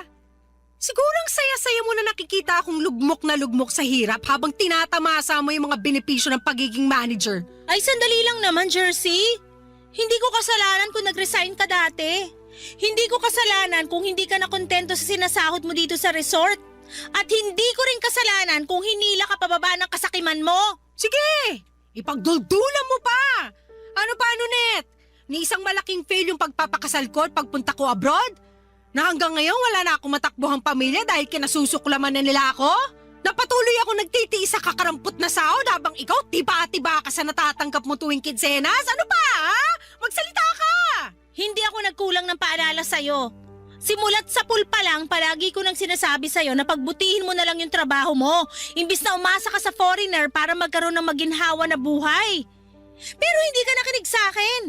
At higit sa lahat, nagbulag-bulagan ako sa lahat ng pang-iinsulto mo sa akin. Eh di ikaw na! Ikaw na yung madiskarte. Ikaw na yung masipag. Ikaw na yung magaling. Ikaw na lahat. Ang galing mo, Nonet! Ang galing-galing mo! Panalo ka na, champion! Alam mo, hindi naman sana issue yung pagkakaroon mo ng foreigner eh. Hindi sana naging issue yung pag-abroad mo kung naging humble ka lang sana. Pero wala, pinamukha mo sa amin na ikaw tong mas nakaaangat dahil nagkaroon ka lang ng asawa na foreigner. Tingnan mo nga naman, who would have thought na malulugi pala ang negosyo ng asawa mo? Sandali lang. Nasabi ko nga na naghiwalay kami ng asawa ko. Pero wala akong pinagsabihan tungkol sa pagkalugi ng negosyo niya. Saan mo nalaman yan, ha? Paano mo nalaman? Sinearch ko online yung pangalan ng asawa mo at kalat na kalat sa internet kung paano nalugmok ang negosyo niya dahil pinangsugal at pinambisyo niya lang yung majority ng income niya. Wala kang karapatan para busisiin yung personal kong buhay. Labas yan sa trabaho mo. Hindi ko intensyon na usisain yung buhay ng asawa mo. Pero bilang manager, kailangan ko mag-background check sa mga empleyado ko para siguruhin na maganda ang takbo ng workplace ko. Workplace mo? Yabang mo naman. Parang kailan lang naglilinis ka lang naman ng CR dito At parang kailan lang pinagyayabang mo sa amin na mas nakakataas ka, pero bilugang mundo. Pero anyway, aaminin ko na kulang talaga kami sa staff ngayon at kailangan ka namin dito. I'm sorry kung nasasaktan ko na yung feelings mo ngayon. Buti naman at alam mo. Sorry talaga, nadala lang ako ng emosyon ko. Siguro kasi hanggang ngayon naalala ko pa rin kung paano mo ako pinag-isipan at pinagsalitaan ng masama.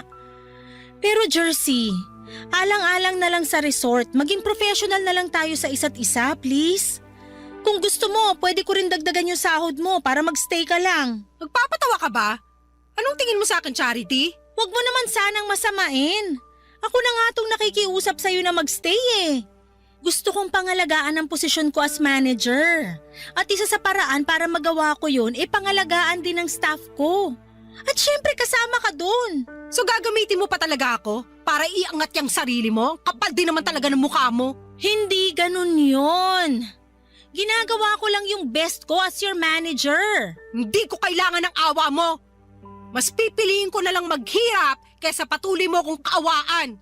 Tanggapin mo na yung resignation ko. Hindi ko na kailangan ng trabahong to. At mas lalong hindi na kita kailangan.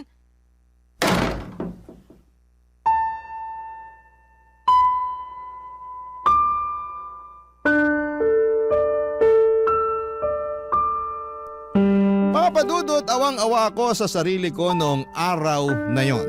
Parang hindi ko matanggap na ang posisyon ko ngayon ay under sa management ng isang tao na dati ko pang minamaliit. At ang pinakamasakit ay ayaw na ayaw ko na nararamdaman kong kinakawawa ko. Siguro ay marami sa atin ang ayaw na makaramdam ng ganitong klase ng emosyon, hindi ba? Kaya siguro nagbitaw ako ng mga maanghang na salita kay Nonet noong nag-resign ako kasi sobrang naapektuhan yung pride ko. Pero mapaglaro ang tadhana, Papadudot, kasi hanggang ngayon, pakiramdam ko ay nasa ilalim pa rin ako ng gulong. Ayoko pong sabihin kung anong trabaho ko ngayon, baka mabash po ako ng mga kabarangay natin, pero sabihin na lang po natin na mas mababa na ang posisyon ko at ang sahod ko kumpara noong nasa resort po ako nagtatrabaho. Grabe po yung naging experience ko sa buhay. Para siyang roller coaster, mabilis at nakakahilo. Pero sa ngayon ay mas natutunan ko ng pahalagahan yung maliit na bagay. Hanggang ngayon ay naaalala ko pa yung takot at trauma tuwing nagagalit at nagwawala ang dati kong asawa na Afam. Hindi man ako mayaman ngayon pero at least wala na akong kinakatakutan at mas malaya na akong nakagagalaw. Sa ngayon po ay naghahanap ako ng murang abogado kasi bala ko nang ipaanal ang kasal namin para makapagsimula ulit ng panibagong buhay. Sa totoo lang ay hindi ko po alam kung saan ko huhugutin ang perang kinakailangan ko. Pero pagsisikapan ko po yun. Wala na po akong contact sa ex-husband ko pero friends kami sa Facebook at nakita ko na may bago na siyang partner. Sa totoo lang ay gusto ko na sanang i-chat yung babae niya para bigyan siya ng warning tungkol sa ex ko pero pinipilit ko na lamang na mag-move on. Itong bahagi lang po ng buhay ko ang nais kong i-share sa inyo, Papadudot. Maraming salamat po sa pakikinig at makakaasa po kayo na susulat ako sa inyong muli.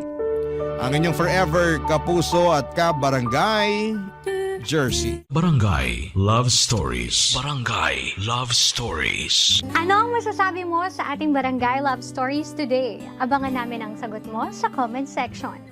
Nagustuhan ng iyong napakinggan? Ituloy yan via live stream sa www.gmanetwork.com/radio.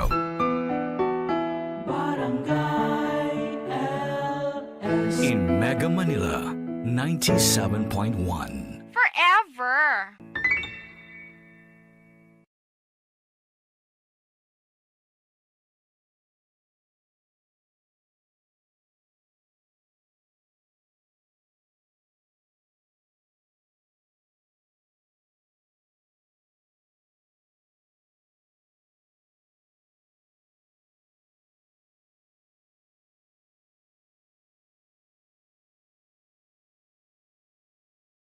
Ang mga kwento ng pag-ibig, kwento ng buhay at kwento ng pag-asa dito sa Barangay Love Stories. Love Stories. Masarap balikan ang kwento ng una nating pagmamahal.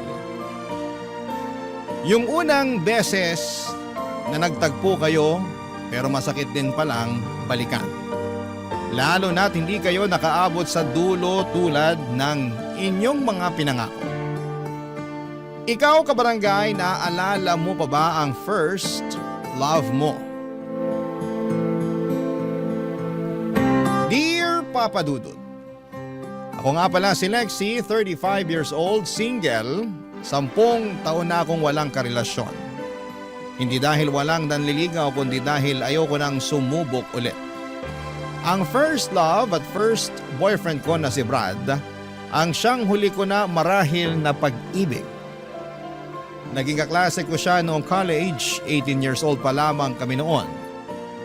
Sa ganong edad na rin kami nagkamabutihan at nagkaroon ng relasyon. Iba talaga ang first love kapag binabalik-balikan mo. Ang sarap sa pakiramdam na malasap, yung unang kilig at unang yakap mula sa kanila. Pero marahil yun din ang pinakamasakit. Lalo't hindi mo mapaghahandaan at maikukumpara ang pakiramdam oras na matapos na kayong dalawa. Kaya siguro after ni Brad ay hindi na ako nagkaroon ulit ng karelasyon. Natakot na akong masaktang muli, Papa Dudut. Sa paglipas naman ng panahon ay nakalimutan ko na rin si Brad. Naging busy na rin kasi ako sa trabaho at ibang bagay na nagbibigay sa akin ng saya. Tulad ng hiking at camping tuwing day off ko. Kasama ko madalas ang kabatch ko noong college at best friend ko na si Jam. May karelasyon na si Jam pero nasa ibang bansa. Kaya madalas pa rin kaming magkasamang dalawa at marami pa rin kaming oras para magbonding. Isa sa bonding namin ay yung buong araw kami sa bahay ng bawat isa. Tamad day lang. Walang ibang ginagawa. Nakahilata lang habang passive na nanonood ng telebisyon o nakikinig sa radyo sa inyo, Papa Dudut, habang nagpapapak ng mga junk foods at ibang comfort food namin.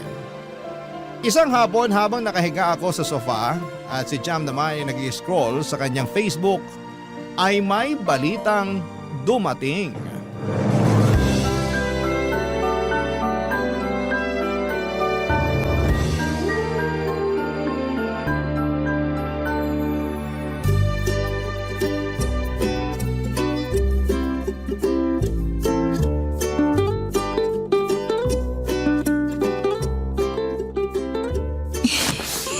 Lambot talaga nitong sofa mo, Jam.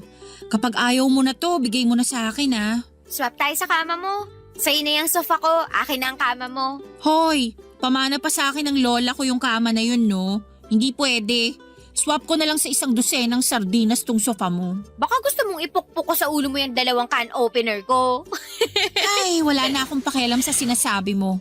Sobrang relaxing nitong pwesto ko. Sige, galit-galit muna tayo. Mag-scroll lang muna ako sa Facebook ko. Okay. OMG! Mag-scroll ka lang dyan. Huwag ka nang maingay. Magpa-power nap ako eh. Lexi! Ano yun? Lexi! Ano nga? Engaged na si Brad!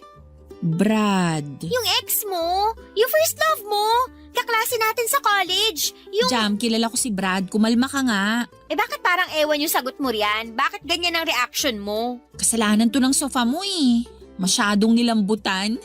Okay ka lang? Obvious ba? So, hindi? Lapit ba ako sa'yo? Damayan kita? Ha? Para saan? Kasi ang sakit kaya kapag nalaman mong nakahanap na ng the one yung one great love mo. First love ko lang si Brad. Sobra ka namang mag-assume na siya yung one great love ko. Hindi ba? Kasi sa pagkakaalam ko, ilang taon mo siyang iniyakan. Nung nalasing ka at nag-relapse, sabi mo siya ang greatest love mo. At ipapaalala ko lang sa'yo ha, 10 years na, pero hindi ka pa rin nakahanap ng kapalit ni Brad dyan sa puso mo. Handa kong ipagpalit si Brad sa sofa mo, girl. Nagpapanggap kang okay, no? Bakit naman ako magpapanggap na okay? Eh hindi naman na kailangan kasi okay na okay ako. Kaya please, hayaan mo na lang ako mag-power nap. Sige, kung yan ang makakatulong sa'yo para hindi maramdaman ng pain mula sa engagement ng first boyfriend mo, go lang! Hay naku, Jam! Naka-move on na ang lahat sa amin, ikaw na lang ang hindi pa. Kasi alam mo naman na naging president ako ng fans club nyo nung college tayo, no?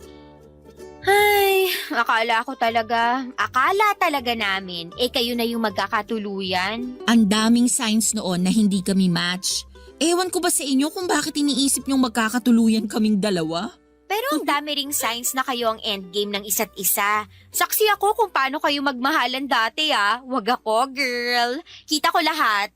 Ramdam ko ang pagmamahalan yung dalawa ni Brad. Sagad sa buto.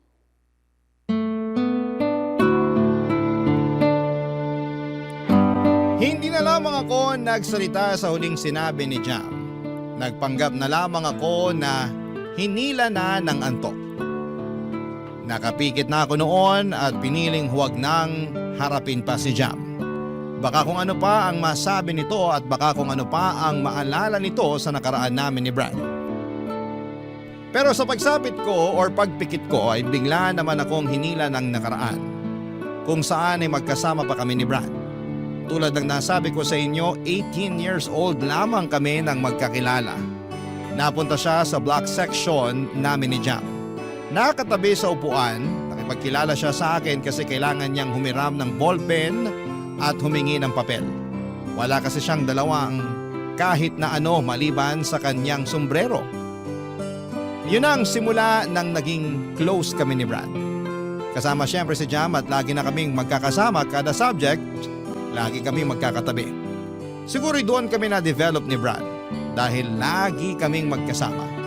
Mas nakikita ko nang malapitan ang gwapo niyang mukha, makinis at palangiti siya. Habang ako naman ay hindi makatingin sa kanya sa tuwing tumititig siya sa akin at sinasabihan ako ng maganda. Lagi niyang pinapansin ang namumula kong tenga.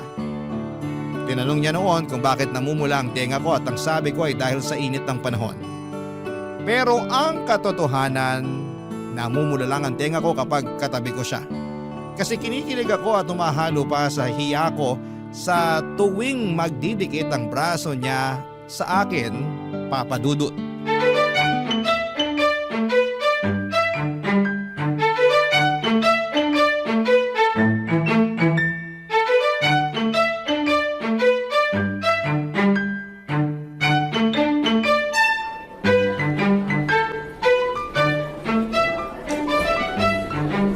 Grabe, ang hirap nung quiz kanina. Kulang na lang ma-stroke ako sa first question. Grabe si Ma'am Cruz. Walang patawad magpaputok ng ugat sa ulo. Ayos naman ah. Hindi naman ganun kahirap. Hindi ka lang siguro nag-review.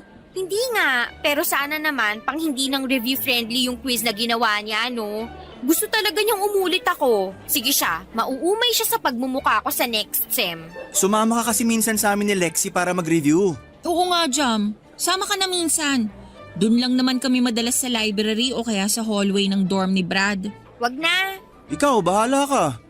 Kung gusto mo mag-hello ulit sa mukha ni Ma'am Cruz next sem, huwag kang sumali sa pagre-review namin ni Lexi. Hahanap na lang ako ng ibang review group. At bakit ayaw mo sa amin? Matino naman kami ah. DL nga tong si Brad eh. Eh kasi naman, pwede ko bang sabihin? Pa-suspense pa. Bakit nga? Kasi naman pag magkasama kayong dalawa, nakakalimutan niyo na ako. Ha? Anong sinasabi mo dyan? Wag nang magmaang-maangan, no? Kita ko sa pamumula ng tenga mo ngayon na kinikilig ka. Hoy, namumula ang tenga ko dahil sa init ng panahon. Girl, December ngayon, malamig. Microwave mo lang ang mainit. Best friend mo ako, kaya alam ko na kapag namumula ang tenga mo, dahil kinikilig ka kay Brad. Subukan mo itanggi, babagsak ka sa algebra sa finals. Oh, diba? Na-choke ka ngayon dyan. Ewan ko ba sa inyong dalawa? Obvious naman na nagkakagustuhan na kayo pero wala pa rin umaamin. Hoy Brad, ikaw ang lalaki, mag-first move ka na. Parang ewan naman tong si Jam. Di nabulol ka ngayon kasi true ang sinasabi ko. Ganito na lang ha, iiwan ko muna kayo para magkaaminan na. Binuksan ko na ang pinto para sa inyo, pumasok na lang kayo. Bye! So, ano na? Ang loko ni Jam, no? Pero, hindi naman siya mali. Anong ibig mong sabihin? Mukhang alam na ng lahat pero tayo na lang yung hindi. Ha? Ano? Hindi ko alam kung gets mo ang sinasabi ko o ayaw mo lang unawain. Nabigla naman kasi ako kay Jam. Pero gets mo naman yung nangyayari sa atin bago pa man magsalita si Jam, di ba?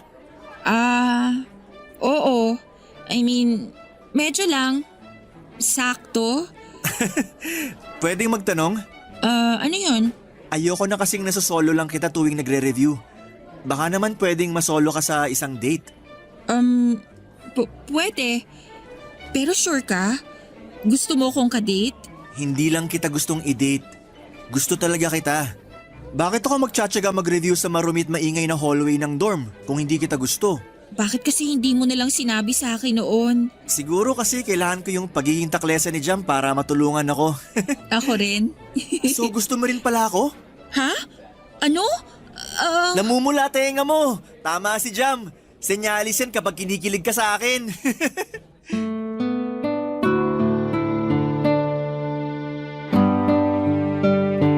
Papadudot, hindi na ako nakatanggi sa sinabi ni Brad. Totoo naman kasi, bakit pa ako magdi-deny? Sinumbong na ako ng tenga ko.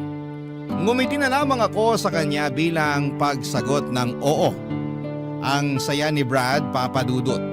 Napatalon pa ito at ang first date namin nangyari noong hapon na yon. Sa isang maliit na kainan lang malapit sa campus namin. Bihirang estudyanteng pumupunta roon dahil pangmatanda raw ang mga bentang pagkain. In-order namin ang large size special bibingkang bigas at dinuguan na may siling labuyo. Para sa amin, mas perfect na i-partner ang dinuguan sa bibingka kesa sa puto. Na-enjoy namin ang araw na yon. Pinicturean pa ni Brad ang pagkain namin at nag-selfie kami at pinost niya sa Facebook niya. Ang mga nakakita, Papadudot, ng post ni Brad na yon ay kinantsawang kami. Lahat sila'y natuwa dahil finally daw ay umamin na kami sa isa't isa. Nagbiro pa yung iba at sinabing nagpustahan pa sila na sa huli ay magiging kami rin. Nangunguna sa pang-aasar noon si Jam. Ano pa bang inaasahan namin siya yung tulay namin ni Brad, Papadudot. Malaki ang pasasalamat namin kay Jam. Dahil kung hindi dahil sa kanya, Papadudot, ay hindi kami magkakaaminan sa nararamdaman namin. Higit sa lahat ay hindi matutupad ang first date namin. Ang first date na nauwi sa first relationship namin ni Brad. Walang kasing saya ang unang relasyon at ang unang pag-ibig. Lalo na't maswerte kong natagpuan yon kay Brad. Pero tulad ng ibang first love, hindi rin naman kami pinalad na magkatuluyan. Papadudot. Barangay Love Stories. Barangay Love Stories. Sa paglilikot ng utak ko pabalik sa nakaraan, ay hindi ko maiwasang makaramdam ng kirot sa puso ko.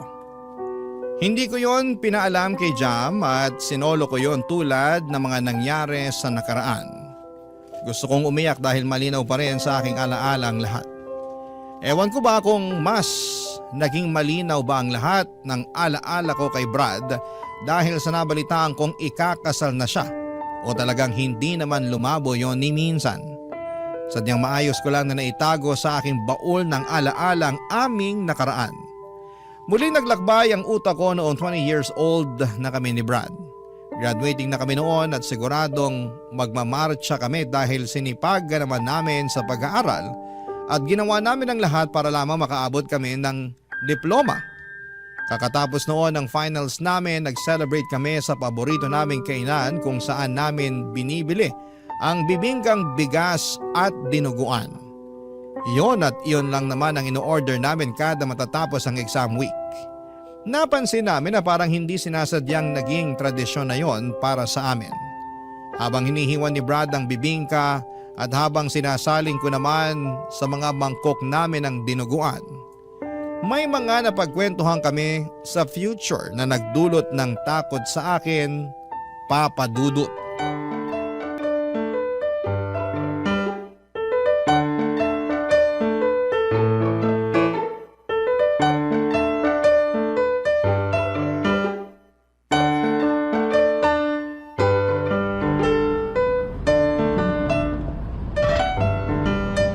Pakidurog mo ng maigi ang siling labuyo ha. Kailangan ko ng anghang sa dila ko ngayon. Bakit naman? Grabe yung panlalamig ng dila ko kanina sa exam natin. Parang na-mental block ako bigla. Etos ka. Ikaw, mami-mental block? Ang talino mo kaya palagi. Na-mental block nga ako kanina. Seryoso. Ewan ko rin. Siguro dahil sa tuloy-tuloy na puyat. O paano mo naman nalagpasan yung pagka-mental block mo? Tiningnan lang kita. Bolero? Dudurugin ko naman tong labuyo eh. Hindi mo na kailangan bilugin yung ulo ko, no? Seryoso nga. Kanina nung pinagpapawisan na ako sa kaba, tumingin lang ako sa'yo. Tapos ang kalmado mo lang na sumasagot ng exam. Kumalma ako bigla. Tapos hindi pa ako nakontento. Bigla akong inimagine ang future natin. Future natin? Oo. Hindi mo ba nai-imagine ang future nating dalawa? Paano mo ba nai-imagine ang future natin? Simple lang. Dalawang versions yun eh. Yung unang version ng future natin, andito tayo sa lungsod. May mga trabaho tayo na malaki ang sahod. Nakatira tayo sa pinakamataas na floor sa isang sikat na kondo. Kita natin sa gabi ang lahat ng liwanag ng buong syudad. May 2 malaking kwarto yung kondo natin. Isa sa atin at isa naman para ron sa kambal natin. Tapos mag-aaral sila sa private school. Excited nga akong makita habang suot nilang bagong plancha na uniform nila eh. Ang cute lang. Tapos ihahatid ko sila sa school kasama ka. Tapos magkakape muna tayo sandali. Alone time natin. Pagkatapos ng kape, ihahatid na kita sa trabaho mo. Ako naman ang susunod. Yung version 2? Mas simple yun ha. Naisip ko sa probinsya tayo maninirahan. Magnenegosyo tayong 2. Kukuha tayo ng modern kubo na merong 3 kwarto. Isa sa atin, isa sa kambal natin, at ang isa naman bakante. Magagamit lang yon kapag may bisita tayo o kapag magkaaway tayo. Kasama rin pala sa ini-imagine yung away natin. Kaya nga 3 yung kwarto, di ba? Tapos meron tayong hardin. May mga tanim tayong gulay at saka may mga alaga rin tayong mga manok, bibe at kambing. Kapag nakaluwag-luwag, bibili tayo ng baka na pwede nating gatasan para sa mga bata. Wala tayo halos kapitbahay. Mahina ang signal para hindi tayo lagi nakatutok sa mga cellphone natin. Tapos meron akong tricycle na ipanghahatid sa mga bata sa school. Okay lang sa akin kahit sa public school sila mag-aaral. Basta cute yung uniform nila. Importante yun. Tapos, uwi ako sa'yo para magkape naman tayo sa balkonahin natin. Kaharap natin ang hardin natin at malakas ang hangin. Ay, simpleng buhay sa probinsya. Yun ang version 2. Detalyado naman palang naiisip mo para sa future natin eh. Ikaw ba? Anong naisip mo para sa future natin? Ako? Pansin ko parang kinakabahan ka habang nagkukwento ako sa future natin. Okay ka lang ba? Ayaw mo ba ng mga ganong usapan? Hindi naman. Kaya lang hindi mo ako nakikita na kasama mo sa future? Hindi ah. Kung meron man akong siguradong nakapinta sa future ko, ikaw yun. Pero ano? Pero tayong 2 lang nandun. Madilim ang paligid pero magkasama tayo. Walang mga anak, walang bahay, walang trabaho. Basta tayong 2 lang. Ewan ko kung bakit ganun pero… Shhh! At ayos lang yon. Ang importante kasama mo ko. Kahit saan pa yan. Kahit tayong 2 lang. Basta andun ako at ikaw. Bakit ang swerte ko sa'yo? Kasi tinutumbasan ko lang kung gaano ako kaswerte sa'yo. Halos maiyak ako sa sinabi ni Brad, Papa Dudut. Niyakap ko siya dahil sa panginginig ko. Hinalikan niya ang ulo ko para mapakalma. Sinabi niyang wala akong dapat na ipangamba. Dahil sisiguraduhin niyang magkasama kami hanggang sa pagtanda. Doon ako kumalma, Papa Dudut. Doon ko naramdaman na sigurado na talaga ako. Sigurado ang puso ko na siya na ang kasama ko hanggang sa dulo. Hindi ako magagaya sa mga magulang ko, lumaki sa chaotic or magulong pamilya. Ang mga magulang ko ay walang araw na hindi sila nagtalo at nagsakitan. Lahat yon ay pinakita nila sa harapan ko. Hindi nila ako itinago sa kwarto habang nag-aaway sila o pinalabas man lang. Sinadya nilang makita ko ang sakitan nila para pumili ako kung sino ang aking kakampihan. Napaka-unfair na makita yon ng isang bata. At kapag nag-aaway sila, ako ang nadadamay. Hindi ako nakakakain o nakakapasok sa school dahil mas inuuna nila ang sarili nilang mga issue. Kaya natuto akong maging independent sa paglaki ko. At lagi akong takot sa tuwing nakakaramdam ako na may gusto na ako sa isang tao. Agad kong nilalayuan dahil biglang nagpa-flashback ang gulo ng mga magulang ko noong bata pa lamang ako kapag may nagugustuhan ako. Maliban na lang syempre kay Brad. Siya lang ang nakapagbura ng mga pangit na ala-ala na yon. Kaya sa kanya ako sumugal. Kaya nga hanggang sa makagraduate na kami at makahanap ng trabaho kami pa ring 2. Magkasama rin noong nagsisimula sa mababang posisyon sa trabaho hanggang sa ma-promote kami at maging kabilang sa mga boss ng pinagtatrabahuhan namin. Kaka 25 years old lang namin noon. At tulad ng dati, sinelebrate namin ang achievement na yon sa pamamagitan ng pagkain ng paborito naming bibingkang bigas at manghang na dinuguan, Papa Dudut.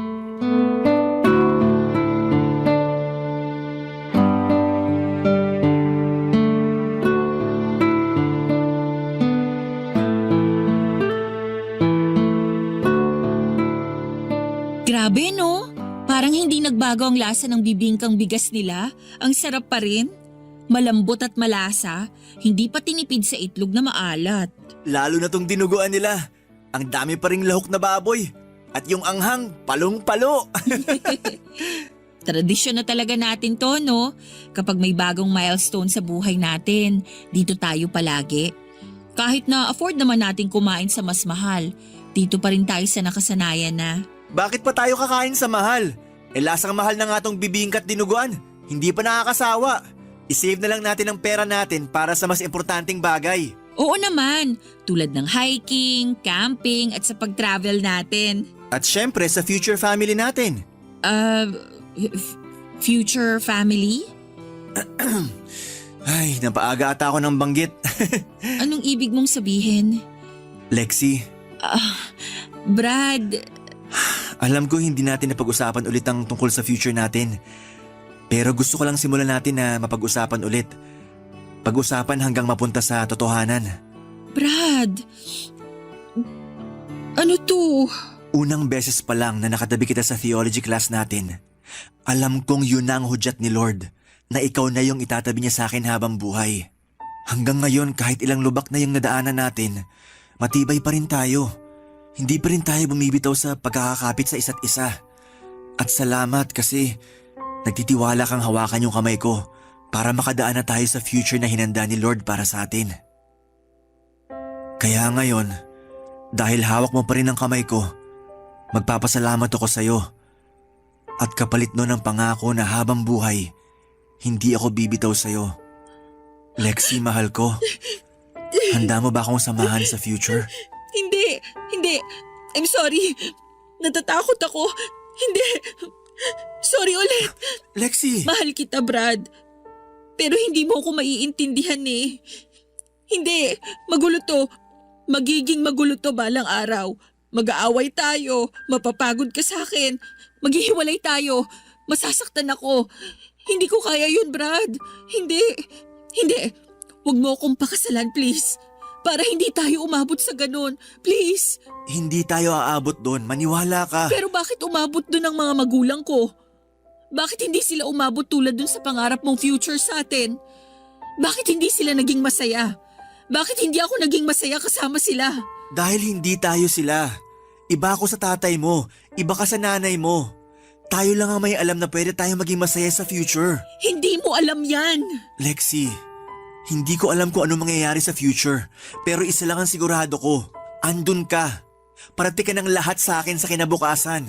At kahit anong mangyari, sisiguruhin kong hindi tayo magagaya sa mga magulang mo. Magtiwala ka lang sa akin. Mamahalin kita hanggang masiguro kong hindi ka na matatakot ulit na silipin ng future. Kasi andito na ako eh. Paano kung hindi mag-workout? Paano kung mag-workout tayo? Paano kung sabay tayong magkakaroon ng puting buhok at rayuma sa tuhod? Ayaw mo bang maranasan yun? Gusto. Ikaw ang magdidesisyon kung aabot tayo ron. Kaya... Oo. Sabay tayong magkakaroon ng rayuma at puting buhok.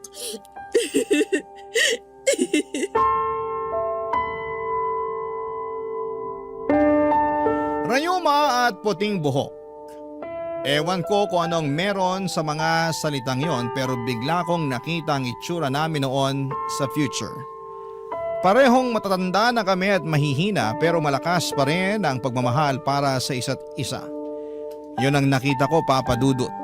Kung dati madilim at tanging kami lang ang magkasama. Pero nagkaroon ng kulay ang future namin sa paningin ko. Simple, payapa at masaya. Yon ang tatlong pakiramdam na nakasulat sa aming kinabukasan. At yon ang pinagdasal kong mangyari nang pumayag ako sa wakas na pakasalan si Brad. 6 na buwan lang ang hinintay namin para maikasal. Ganon lang kaiksi ang preparasyon sa pag-iisang dibdib namin ni Brad. Hindi namin pinatagal yon dahil gusto lang namin ang simpleng kasal sa paborito naming simbahan. Kasama ang mga importanteng tao sa buhay namin, ganap na 4:00 ng hapon. Isang makulimlim na Sabado, kompleto na ang mga bisita. At nakaabang na sa labas habang nagkwekwentuhan. Si Brad nasa loob na ng simbahan at nagtatanggal ng kaba. Pero halata sa mukha ang saya, ako na lang ang hinihintay pero hindi ako dumating. Pinili kong hindi sumipot sa araw kung kailan pinangako ko ang habang buhay kay Brad.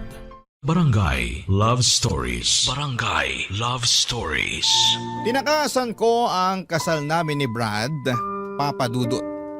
Sa kwarto pa lang ng hotel kung saan ako nagstay ay kita na ang saya sa mukha ko. Wala na akong ibang gustong mangyari noon kundi ang makita na si Brad at makasama na siya sa panghabang buhay. Pero ginulo lahat ng yon ng mga magulang ko. Sinugod ako ng nanay ko sa kwarto para isumbong ang tatay ko at nahuli raw niyang may ka-text na ibang babae ang tatay ko. At imbes na magpaliwanag, nagalit ito at saka sinakal at sinampal ng ilang ulit si nanay. Nakita kong nagdurugo na ang gilid ng labi ni nanay dahil sa bigat ng sampal ni tatay. Pinaretouch ko ng makeup niya sa makeup artist ko para hindi mahalata ang pangingitim ng basag niyang labi. Lumabas ako saglit para tawagan si tatay. Nang sinagot ni tatay ang tawag ko ay galit itong sinumbong ang pagiging bungangera ng nanay ko. Sinabi niyang hindi na raw siya pupunta sa kasal ko kung dadalo rin si nanay. Mamili raw ako sa kanilang dalawa kung sino ang makakasama ko sa altar. Papadudot ng hina akong tinapos ang tawag. Hindi ko na alam ang nangyari basta pumasok ako sa loob ng kwarto at saka kinuha ang wallet ko. Hindi naman ako pinansin ni nanay dahil abala ito sa pag-uutos sa makeup artist sa dapat na gawin. Hanggang sa nakita ko na lamang ang sarili kong bumaba ng hotel at pumara ng taxi. Habang suot ang trahe de boda, naghatid ako sa isang bus terminal patungo sa dagat. Wala akong pakialam noon kung pinagtitinginan ako ng mga tao sa paligid. Marami ang nagtataka, Papa Dudut, kung anong nangyari sa akin. Ako bang tumakas sa kasal o ang aking mapapangasawa? Walang nakakaalam, isa man sa kanila. Nang makarating na ako sa dagat, ay napaluhod na lamang ako at saka umiyak. Biglang nagbalik ang takot ko sa future na dati namang nawala na. Bakit kailangang mangyari yon? Bakit kailangang makaramdam ulit ako ng takot, Papa Dudut?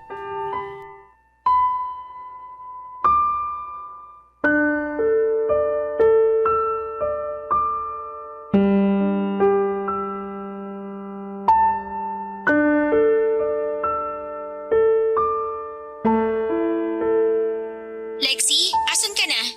Somewhere. Please, sabihin mo sa akin kung nasaan ka. Susunduin kita. Huwag ka matakot. Normal ang wedding jitters. Hindi to wedding jitters, Jam. Please, Lexi. Halika na rito sa simbahan. Hahawakan ko ang kamay mo hanggang mawala ang kaba mo, okay? Trabaho ko yun bilang maid of honor mo, di ba?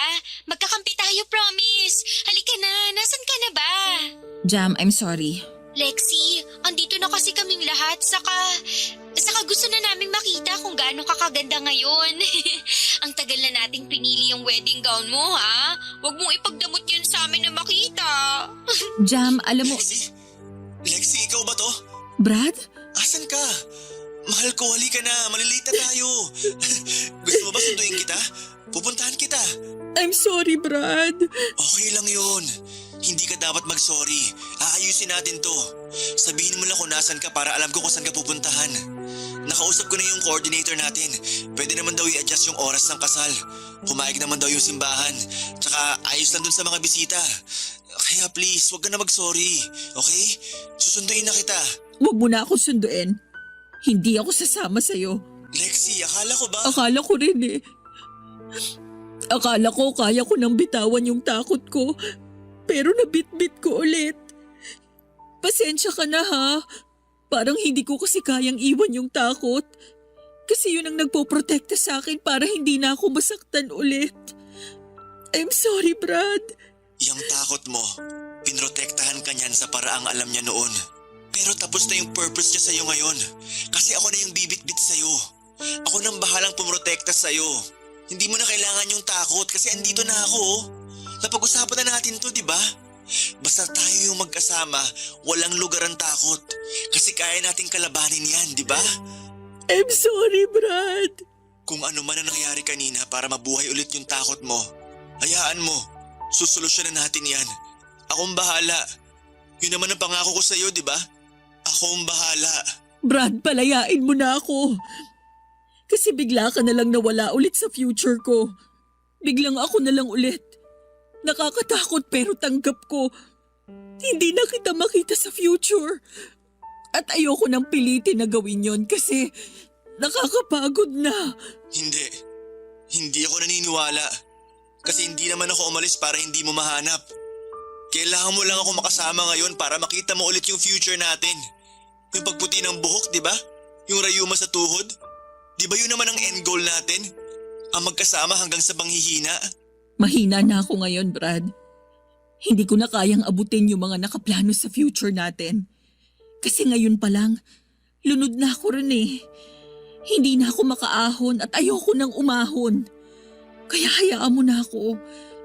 Hindi ako ang dapat mong makasama sa future mo kasi hindi kita deserve. Hindi ko kayang makita yung nakikita mo. At sorry ulit kasi sinubukan ko naman eh. Pero wala talaga. Nawala lang talaga. I'm sorry, Brad. Hindi. Hihintayin kita rito. Alam ko may tapang pa rin sa puso mo. Hindi yan puro takot.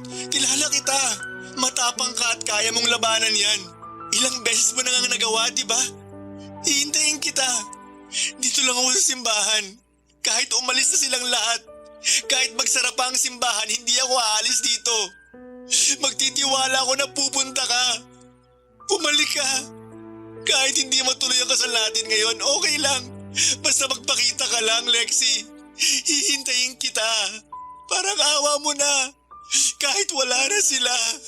Huwag mo nang paguri ng sarili mo, Brad. Huwag ka nang maghintay. Tama na. Maawa ka naman sa sarili mo. Hindi ako ang para sa'yo.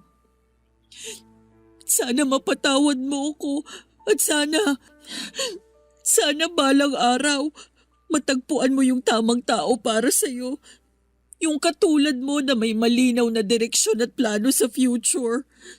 Hindi katulad ko na malinaw lang ang takot. I'm sorry, Brad. I'm sorry. Hindi halos matapos ang iyak ko noon, Papa Dudut. Tuloy-tuloy lang ang pagbagsak ng luha kahit ayoko na at pagod na. Sa dulo ng puso ko ay merong sumisigaw at sumakay na ako ng bus at bumalik sa piling ni Brad. Pero mas nang ibabaw ang sigaw ng takot. Mas malakas ang sinasabi nitong huwag na akong aatras. Iyon daw ang tama at kailangan ko siyang palayain. Mas pinaniwalaan ko ang sigaw na yon. Kaya ang sakit ay nagtuloy-tuloy at ang bigat ay mas naramdaman ko. Sa pagdaan ng mga araw ay hindi na ako muling nagparamdam kay Brad. Hinanap niya ako pero pinili kong magtago. Hanggang isang araw ay hindi na ito nagparamdam muli, Papa Dudut. Napakasakit. Pero kailangan ko pong tanggapin. Hindi na kami nakapag-usap na dalawa at lumipas na ang 10 taon saka ko natanggap ang isang masakit na balita. Ikakasal na siya. Hindi ba't yun naman ang hiniling ko para sa kanya? Ang mahanap niya ang tamang babaeng pakakasalan niya. Dapat ay maging masaya ako pero bakit ang sakit pa rin kapag inaalala ko? Huminto na ako sa pagbalik sa nakaraan. Para na naman akong nalulunod. Parang kahapon lang nangyari ang lahat base sa sobrang lalim na sakit na nararamdaman ko. Hindi ko alam kung ano ang gagawin ko noon. Dinampot ko ang cellphone ko at tinawagan ang isang pamilyar na numero na hindi ko kailanman binura sa cellphone ko. Ang number ni Brad. Nanginginig akong nagdasal na sana'y hindi pa rin siya nagbago ng numero. At tila pinakinggan naman ang aking kahilingan at ilang segundo lang ay sinagot na yon ng pamilyar na boses, Papa Dudut.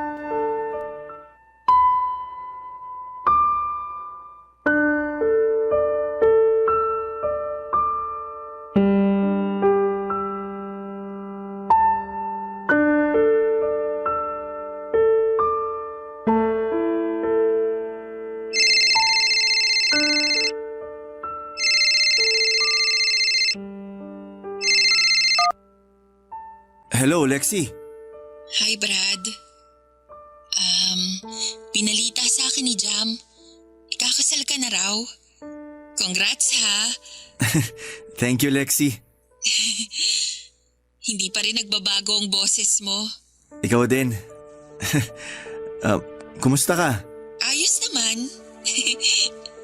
Nakakaraos pa rin sa buhay. Mabait pa rin ang Diyos sa akin. Sana sa'yo rin. Sobrang bait ng Diyos sa akin. Puro lang ako pasasalamat ngayon, sa totoo lang. Halata naman. Pasensya na kung medyo inistalk ko yung Facebook mo, ha? Para lang masiguro na totoo yung sinabi sa akin ni Jam na ikakasal ka na raw. Okay lang yon. Nagawa ang Facebook para maging updated tayo sa buhay ng isa't isa. Lalo yung mga taong hindi na natin nakakasama. Lexi, huwag mo sanang masamain, ha? Bakit napatawag ka pa? Sa totoo lang, hindi ko rin alam eh. Nung nakita ko yung announcement ng kasal nyo, bigla kong naalala yung noon. Yung sa atin? Oo. Sorry kung hindi tayo nag-workout. Sorry kung hindi ko natupad yung pangako ko na tatanggalin ko yung takot mo sa future. Hindi mo naman obligasyon na tanggalin yung takot ko eh. Trabaho ko yun. Ako dapat ang gumawa nun. Sorry din kung nagmukhang ikaw ang responsable sa takot ko noon, ha. Pasensya na talaga. Sobrang dilim lang talaga noon. Naiintindihan kita. Noon pa man. Tumawag ako kasi sa totoo lang. Gusto ko lang ding maisara na yung chapter ng naging relasyon natin. Kasi kung magiging totoo ko ngayon sa'yo, hindi ko pa naisasara ng maayos yung libro natin eh. Kaya siguro palagi akong hinahabol ng multo ng nakaraan natin. Laging mabigat. Laging nakakatakot. Closure. Kung yan na magpapapanatag sa loob mo at makakawala ng takot mo sa next chapter ng libro mo, ng buhay mo, sige. Huwag mo sana itong mamasamain, ha? Wala na akong balak na humabol sa'yo, kaya huwag kang mag-alala. Inosente lang ang tawag na to. Wala akong ibang plano kung hindi magpasalamat sa'yo sa pagsubok mo na makitang kasama mo ko sa future mo. Noon, minsan, hindi madaling magplano ng future kasama ako, pero sa'yo ang swabe lang. Ang bilis ko lang ma-imagine kung ano yung magagandang plano mo sa atin. Noon, kaya lang kasi mas naniwala ako dun sa pinipintang future ng takot ko. Yung walang tayo, yung matatapos tayo. Sorry kung hindi naging enough yung assurance ko sa'yo, ah. Sinubukan ko naman. Akala ko matatalo ko yung nararamdaman mong takot pero aaminin ko, sumabay na rin akong maging mahina tulad mo. Natakot na rin ako kasi parang hindi ko kaya na mag-isa na lang na lumalaban para sa na-drawing kong future natin. Noon, hindi naman pwedeng ako lang ang magkukulay nun kasi mas masaya kung kasama kita habang ginagawa yon. Pero duwag ako. At tama ka. Nahila kita sa kaduwagan na yon. I'm sorry.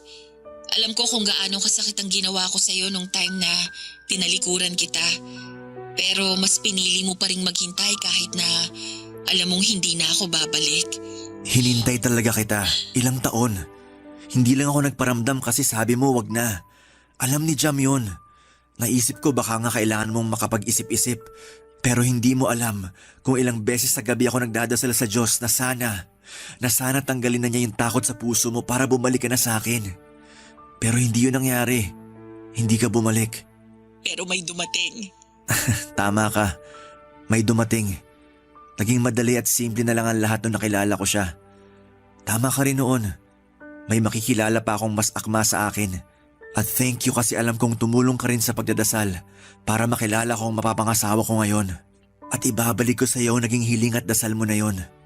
Hinihiling ko na balang araw kapag handa ka na at wala nang takot, makilala mo na sana yung lalaki na magpapakita sa iyo na masarap magkaroon ng puting buhok at rayuma sa tuhod kasama ang tamang tao.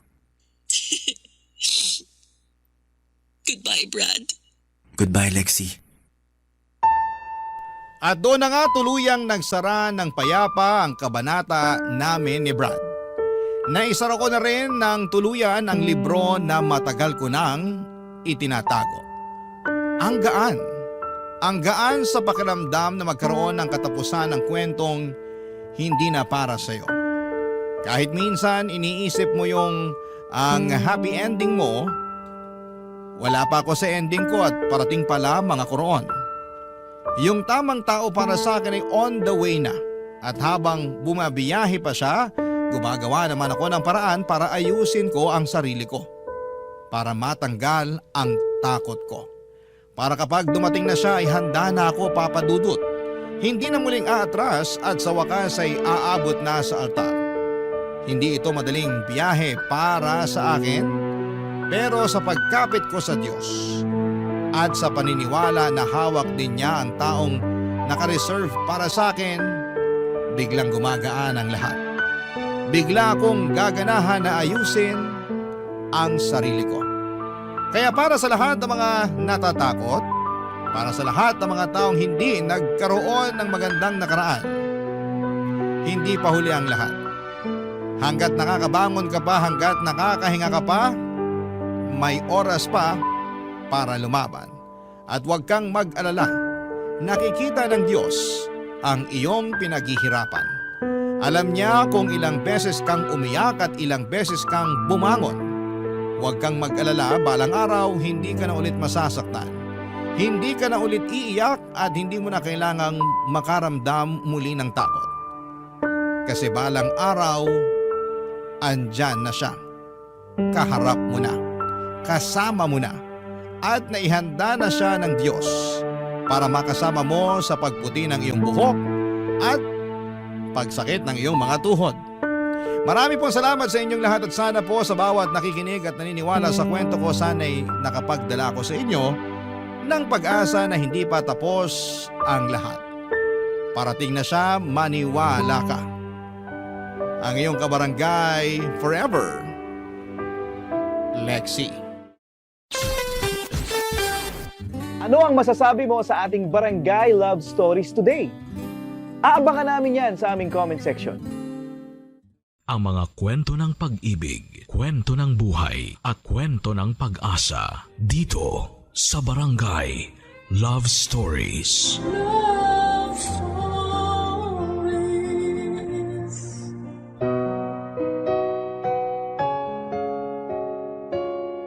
Aminado ang letter sender natin ngayon na si Joanna na matatakotin siyang tao. Pero sa kabila nito ay mas pinili niyang manirahan ang mag-isa sa isang apartment kung saan ay inakala niya ay matatahimik siya. Pero dumating ang araw na ang mapag-isang mundo ni Joanna ay nabulabog noong napagtanto nitong sa kanilang apartment ay hindi pala siya nag-iisa. Ano ang nakatagong kwento sa likod ng mga anino na kanyang nakikita? Sabay-sabay nating alamin dito lamang sa mga kwento ng pag-ibig, buhay at pag-asa sa nangungunang Barangay Love Stories. Dear Papa Dudut,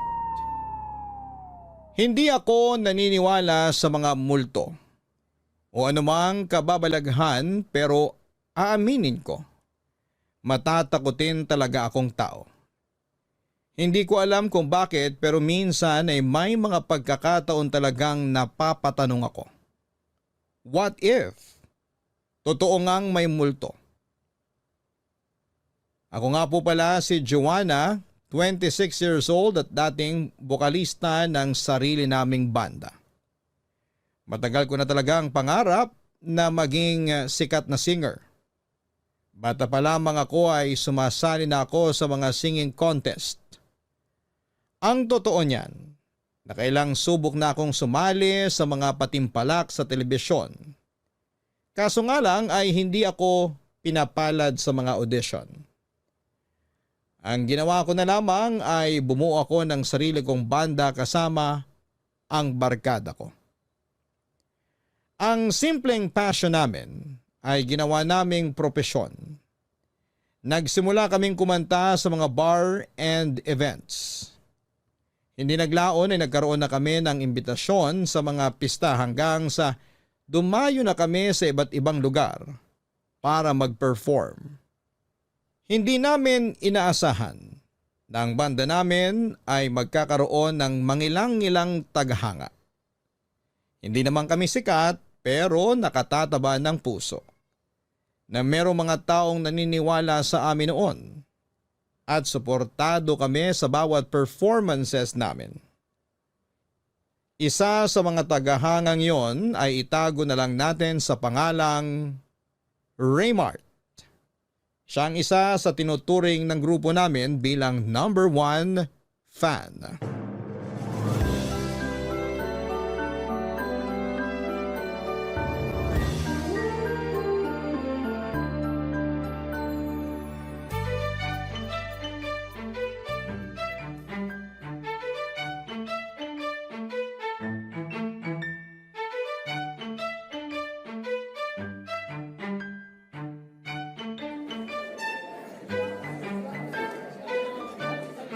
Joanna! Joanna, pwede pa picture? Oo naman, halika. 1, 2... Salamat! Walang anuman. Wala na kayong ibang gig pagkatapos nito?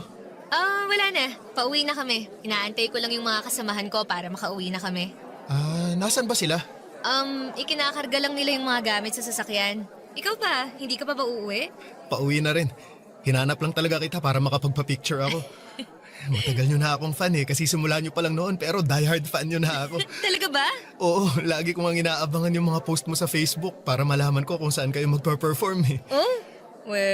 Anong pangalan mo sa Facebook ha? Raymart, inad na kita noon kaso hindi mo pa ina-accept yung friend request ko Mag-iisang taon na rin siguro yun. Hala, sorry.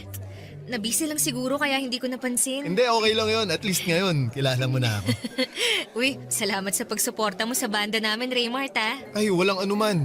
Kahit hindi ako umiinom, nagpupunta talaga ako sa mga bar para lang panoorin kayo. Grabe, sobrang dedicated mo naman. Ano namang nagustuhan mo sa banda namin? Ang ganda ng boses mo Kakaiba, rakista na rakista talaga ang dating.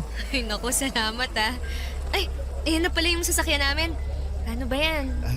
Sige, uuwi na rin ako. Mag-iingat kayo ha. Ikaw rin. Nice meeting you. Salamat ulit. Hoy, Joanna, sino yun? Kakilala mo? Fan natin. Nakipag-picture lang tsaka nakipagkwentuhan. Pamilyar kasi sa akin yung lalaking yun San ko nga ba siya nakita? Naalala ko na. Siya yung laging nanonood sa atin. Yung nakatayo lang sa sulok na parang serial killer. Grabe ka naman. Pero yun nga yung sabi niya. Lagi raw niya tayong pinapanood. Uy, wag ka. Number 1 fan daw natin siya. Pero medyo weird siya. Weird? Bakit mo naman nasabi? Kung saan-saan ko siya nakikita Papunta na sa stalker level. Ayaw mo ba nun? Lagi siyang present sa mga gig natin. Hindi lang naman siya sa mga gig natin present Kaya siya pamilyar sa akin kasi lagi ko siyang nakikita kung saan man tayo magpunta. Kahit nga nagkakape lang tayo sa labas, nakikita ko siya. Nakatayo lang sa malayo eh. Ang creepy! Masyado ka namang judgmental.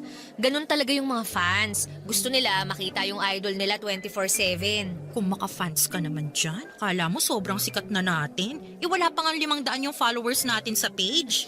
Karamihan pa nga dun mga kaibigan at kamag-anak lang. Basta ang mahalaga, may nakaka-appreciate na sa atin. Maging masaya ka na lang na may natatawag tayong fan. Ikaw talaga napaka-ungrateful mo. Anong ungrateful doon? Maingat lang ako, no? Mas maganda na yung walang fan kaysa magkaroon ng supporter na mukhang psycho. Huy, yung bunganga mo Grabe ka sa tao, hinusgahan mo agad. Basta ako, masyado siyang creepy para sa akin. Baka mamaya hindi mo alam, may sarili ka na palang altar sa bahay niya, no? Ikaw talaga, Maiko. Tara na nga, para makauwi na tayo. Uy, creepy alert! Sa mga sumunod pa naming gig ay mas naging mapagmasid na ako. At tama nga ang mga sinabi ni Micah. Lagi ngang present si Raymart sa bawat performances namin kahit saang lugar pa ito. Pero hindi katulad ng normal na tagahanga, si Raymart ay palagi lang nasa likod o di kaya'y nasa sulok. Tahimik na nakatayo sa dilim at nanonood. Hindi ako judgmental na tao, pero aminado ako na noong mga panahong yon ay medyo creepy na rin ang tingin ko sa kanya dahil sa mga pinagsasabi ni Micah. Ganon pa man ay patuloy ang naging pagsuporta sa amin ni Raymart. At dahil magkakilala na kami ay hindi na siya nahihiyang lumapit sa akin tuwing natatapos ang performance namin.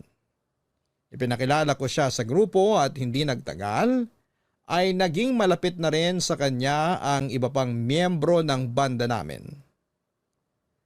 Unti-unti ay napalitan din ang naging unang tingin namin kay Raymart. Kung tutuusin, na-misinterpret lang ni Micah ang ugali nito. Mahiyaing tao si Raymart na medyo may nerdy personality. Pero sa kabila noon ay lumalabas siya at nakikihalubilo sa mga tao para lamang mapanood niya kami. Dahil lagi namang present si Raymart sa bawat ganap ng banda, ay inampun na namin siya at parang naging miyembro na rin siya ng aming grupo. Pero sa hindi may paliwanag na pagkakataon, sa pagdating ni Raymart sa buhay ko ay siya ring simula ng mga kababalaghang nangyari sa aking mundo.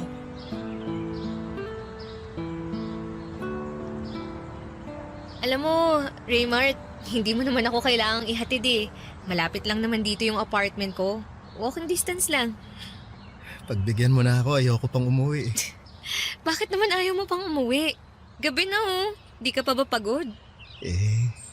Ngayon ko lang kasi naranasang magtagal sa labas. Ine-enjoy ko pa. Ha? Anong ibig mong sabihin? Noon kasi palagi lang akong nasa bahay. Pagising sa umaga hanggang sa pagtulog ko, yung bahay na lang talaga yung naging mundo ko. Totoo ba? Bakit naman? Di ako lumalabas kasi wala rin naman akong gaanong kaibigan. Pero simula nung naging kaibigan ko kayo ni Micah, ngayon ko lang na-experience yung pamamasyal at pagtampay sa mga kainan. Masarap pala sa feeling. Oo naman. Masaya yung lagi mong kasama yung mga taong nagpapasaya sa'yo.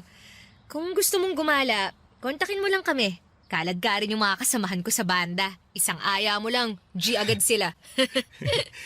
Salamat. Ay, dito na yung apartment ko. Ito na ba yun? Ang bilis naman. Sabi sa'yo walking distance lang yung apartment ko mula sa pinuntahan natin.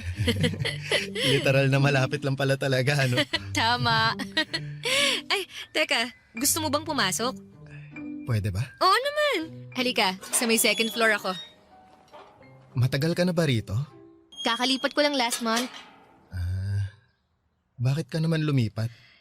Para mas malapit sa mga bar. Hindi na ako mahihirapang mag-commute. Di ba may sasakyan naman yung kasama mo? Pwede ka namang magpahatid sa kanya. Sus, tamad yun mag-drive. Tuwing nagpapahatid ako iniirapan ako nun. Palibhasa, pa-south kasi silang lahat. Ako lang yung malayo kaya nasasayangan din siya sa gas. Ako na lang yung lumipat para sa iisang direksyon na lang kami uuwi lahat. Ganun pala yon. Doon tayo sa may 204.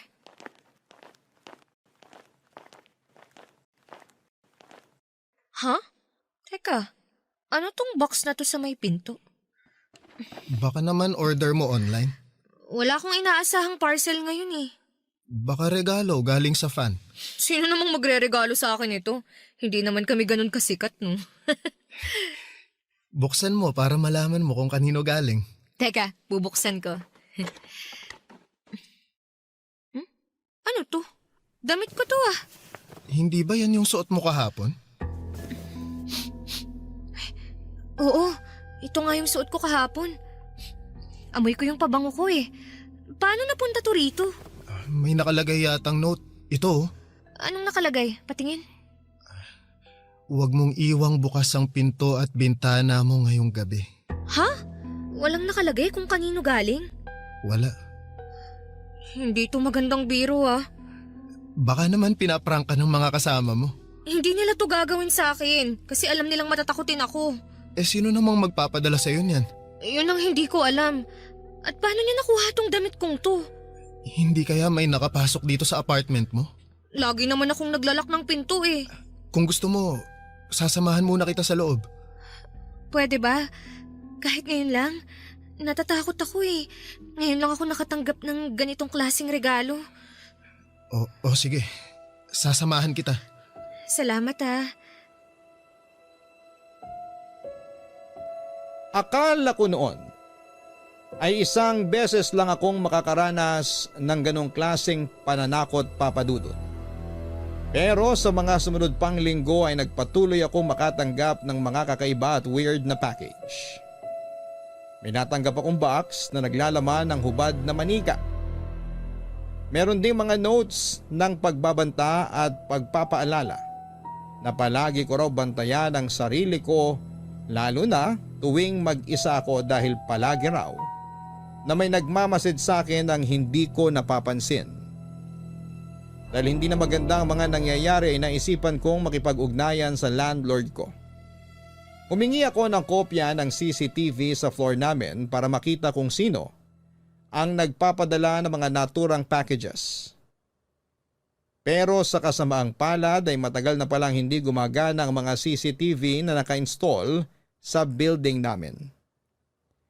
Dahil sa takot ay palagi ako nagpapasama sa mga bandmate ko tuwing mag-isa ako sa apartment. Kapag busy naman sila ay wala akong choice kundi ang magpasama kay Raymart.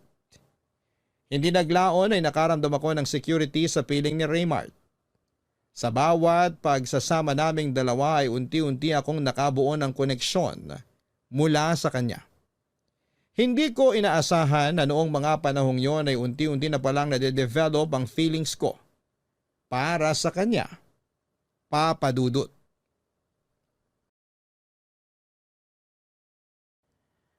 Tuwing umuwi ako galing sa labas, nagkaroon na ako ng trauma kapag nakakakita ako ng package sa tapat ng pintuan ko. Nakakainis isipin na natatakot na akong umuwi sa sarili kong pamamahay. Para hindi mabaliw ay si Raymart na ang nagpresentang mag-check ng apartment bago ko umuwi para maalis sa mga bagay na maaaring mas magpalala pa sa nararamdaman kong kapraningan. Napansin kasi nito na nagsimula na akong maging balisa at kabado sa mga maliliit na bagay. Ipinagkatiwala ko kay Raymart ang apartment sa pamamagitan ng pagbibigay ng spare key sa kanya. Sa ganung paraan ay madodouble check nitong ligtas ang apartment ko bago ako umuwi. Kahit papaano, sa tulong ni Raymart ay unti-unti ko ring naibalik ang sarili ko sa dati. Ang nakapagtataka lang, Papa Dudut, sa aming magbabanda, ako lang ang nakakatanggap ng ganong klaseng regalo. Ganon pa man ay pinilit ko na lamang na ipagsawalang bahala ang lahat dahil apektado na ang buong mental health ko noong mga panahong yon at ayoko nang palalain pa ito. Sa mga sumunod na buwan, sinubukan kong ligawan ni Raymart at dahil napakalapit na rin ang loob ko sa kanya, ay sinagot ko po siya.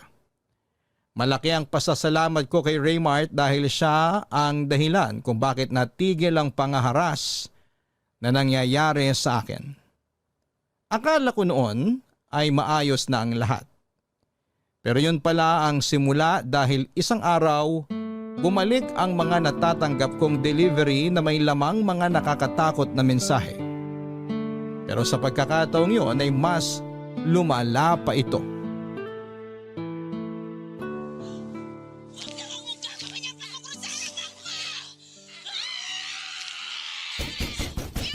Ayan na yata yung in-order nating pagkain online. Pero ba't ganun? Hindi man lang siya tumawag. Baka walang load. Pero ang weird wala namang umaakyat dito para mag-deliver ng pagkain. Usually, ako yung bumababa para kunin yung order kong pagkain eh. Baka pinaakyat na lang ng guard sa baba. Oh well, mas maganda na yun kaysa kanina pa ako gutom, di ba? Hindi na kailangang bumaba. Sandali, kukunin ko lang yung order. Ako na. Mamili ka na dyan ng next movie na papanoorin natin. Okay, sige.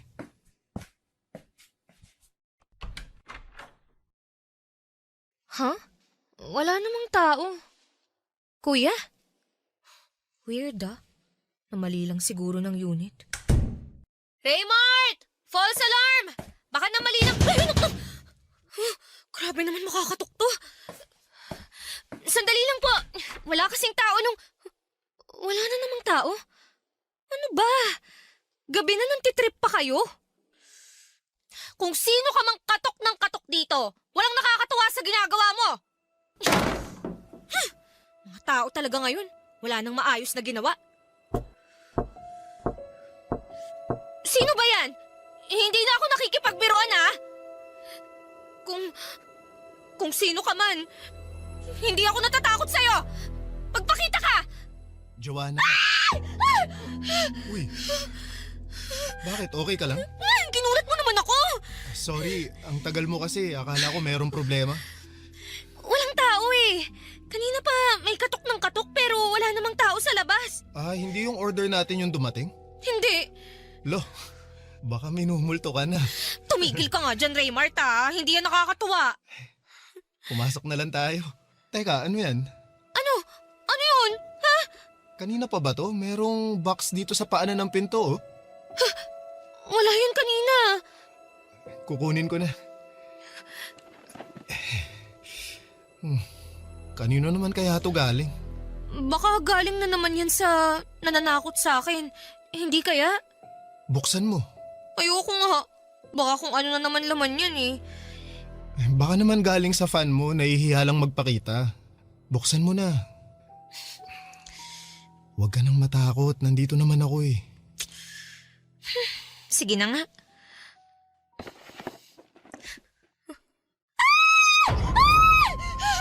Ano yan? Tama ba tong nakikita ko? Manika? Parang voodoo doll? Oo, parang ganito yata yung ginagamit ng mga mangkukulam, di ba? Oo, may buhok pa, tsaka ano to? Ginupit na kuko? Ayoko na! Kinikilabutan na talaga ako. Halika na, pumasok na tayo. O sige, mauna ka na, ililigpit ko lang to. Huwag mong ipasok yan, ha? Itapon mo sa labas! Oo, sige. Hintayin mo ako. Magla ka ng pinto, ha?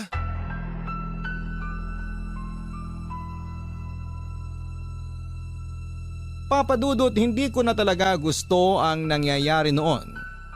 Kaya kinabukasan ay agad kong kinausap ang landlord ko tungkol sa nangyari. Ayon sa kanya, bantay sarado raw ng gwardya ang mga pumapasok sa apartment building namin. Kaya imposibleng galing sa labas ang taong nananakot sa akin. Malamang ay pinagtitripan lang ako nung mga kaibigan ko. Nung hingin ko sa kanya ang kopya ng CCTV sa hallway ay wala siyang naibigay. Dahil matapos ang reklamo ko ay hindi pa rin pala niya napapaayos ang sirang CCTV. Hindi ko alam kung may dalabang kababalaghan ng manikang dumating sa apartment ng gabing yon. Pero pagkatapos noon ay parabang nagbago na ang tingin ko sa paligid. Pakiramdam ko bawat kilos ko kahit nasaan man ako ay tila ba may nagmamasid sa akin. Kahit natutulog, kumakain o naliligo. Parang may mga matang nakatingin sa akin. Nung minsan ngang nag-perform kami sa isang probinsya habang sinusuyod ko ng tingin ng mga taong nanonood sa amin ay isang malaking anino. Ang naaninag ko sa hindi kalayuan na nagbigay sa akin ng matinding kilabot. May pagkakataon pa noon na habang mag-isa lamang ako sa apartment. May mga naririnig akong kalabog sa ibang parte ng apartment na para bang may kasama ako sa bahay kahit na mag-isa lamang ako. At may mga oras din na nakakarinig ako ng pagbukas ng pintuan habang mahimbing akong natutulog na hindi ko noon masyadong pinapansin dahil akala ko'y nananaginip lamang ako. Isang gabi, lumabas ako ng apartment para bumili ng pagkain sa convenience store. Pagbalik ko ay nagimbala ko sa nadatnang ko sa apartment, Papa Dudut.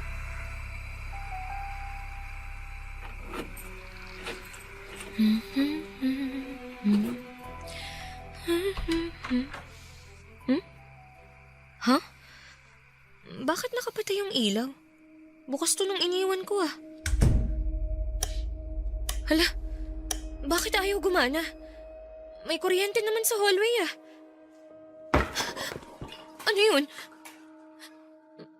May tao ba dyan? Hello? Hello?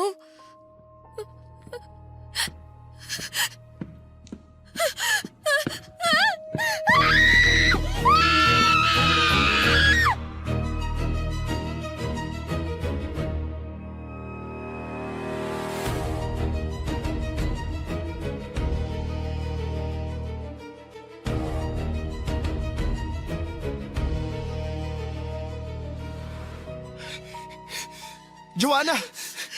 Nabasa ko yung message mo kaya nagpunta agad ako rito sa apartment mo. Okay ka lang ba? Hindi! Hindi ako okay, Raymart! Ano ba yung nangyari? Hindi ko maintindihan yung message mo sa akin eh. Yan! Diyan sa apartment ko! May tao sa loob! May tao? Sino? Hindi ko alam! Lumabas lang ako para bumili ng pagkain tapos magpasok ko. Nakapatay na yung mga ilaw. Tapos may nakita akong anino sa loob. Eh bakit nakapatay yung ilaw? Hindi ko nga alam! Bakit ba ang dami mong tanong? Hindi ka pa ba pumapasok ulit? Hindi pa! Wala pang lumalabas dito sa apartment mo simula kanina? Wala rin! So ibig sabihin, kung totoo ang nakita mo, nandito pa sa loob yung taong yon? Malamang. Gusto mo i-check ko ulit? Oo, pero sasama ako sa'yo. O sige, halika na. Bakit kaya walang ilaw? Buksan mo nga flashlight ng phone mo. Sandali lang. Ayan, nakabukas na. Raymart, natatakot ako. Joanna, nasaan yung circuit breaker ng apartment mo? Nandito sa may gilid. Kaya naman pala wala kang ilaw eh. Nakababa yung circuit breaker.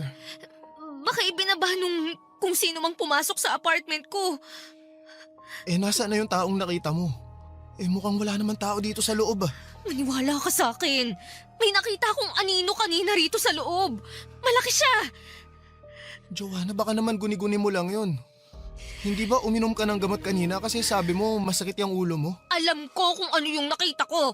Eh nasaan siya ngayon? Hindi ko alam. Baka lumabas siya sa bintana. Tingnan mo yung bintana, nakabukas oh. Tatalon siya mula sa second floor? Eh ang daming tao sa baba. So anong gusto mong palabasin? Gawa-gawa ko lang to. Hindi naman sa ganun, pero... Umalis ka na. Joanna naman. Salamat sa pagsama sa akin, Raymart. Siguro nga, guni-guni ko lang yun. Okay na ako. Sasamahan na kita. Hindi na! Papadudot, kinausap ko si Micah tungkol sa mga nangyari. At ang agad niyang bungad sa akin, baka si Raymart lang daw ang may pakana ng lahat. Dahil nagumpisa lang naman daw ang mga kakaibang nangyari mula nang makilala ko si Raymart. Papadudot, matapos ang pag-uusap namin ni Micah, ay hindi ako nakatulog ng gabing yon. Sobrang daming tumatakbo sa isipan ko ng mga oras na yon.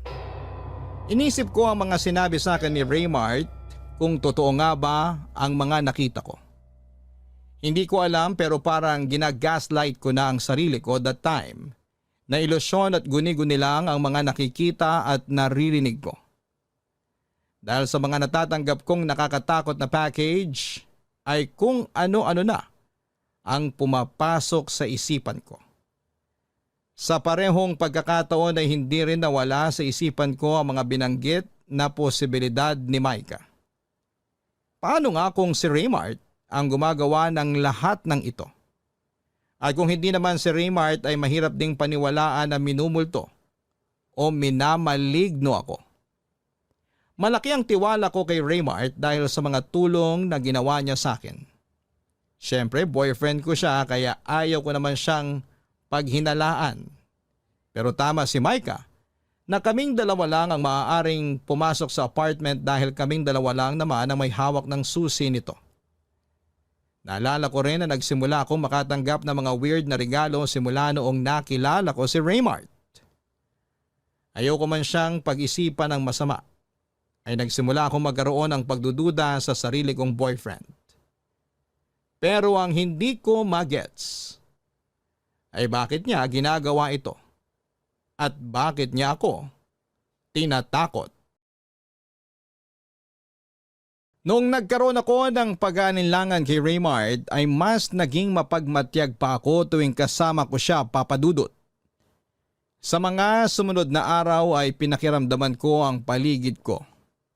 At sa hindi inaasahang pagkakataon ay wala akong naramdamang anumang kababalaghan. Wala akong mga iyapak na naririnig, mga kalabog at nangyayaring pagbukas ng pintuan at bintana. Pero tuwing dumadalaw si Raymart sa apartment o tuwing kasama ko siya, doon lang nagsisimulang maging weird ang paligid. Noong panahong yon ay mas lalong lumaki ang paniniwala ko na baka si Raymart nga ang gumagawa ng lahat. Para mapatunayan kung tao nga ba talaga o maligno. Ang nagbibigay pasakit sa akin ay ako na mismo ang nag-install ng CCTV sa sarili kong apartment. Maliban kay Micah ay wala nang ibang nakakaalam na naglagay ako ng CCTV sa apartment. Hindi ko ito pinaalam kay Raymart para makita ko kung siya ba talaga ang gumagawa ng lahat ng pananakot sa akin. Sa tulong ng landlord ko ay nagpakabit kami ng 2 CCTV sa apartment.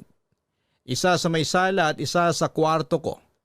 Sa mga sumunod na araw ay nagantay ako ng kababalaghan. Pero ang nakapagtataka, kung kailan may CCTV na ay saka naman walang nangyari, Papa Dudut. Mas napanatag ang loob ko noong nagkaroon ng CCTV sa apartment dahil nagkaroon ako ng chance na malaman kung ano ba talaga ang totoong nangyayari. Pero simula noon ay biglang tumigil ang panggugulo sa akin. Hanggang sa isang gabi kung kailan komportable na ako at wala ng takot ay biglang may gumimbal sa tahimik kong gabi.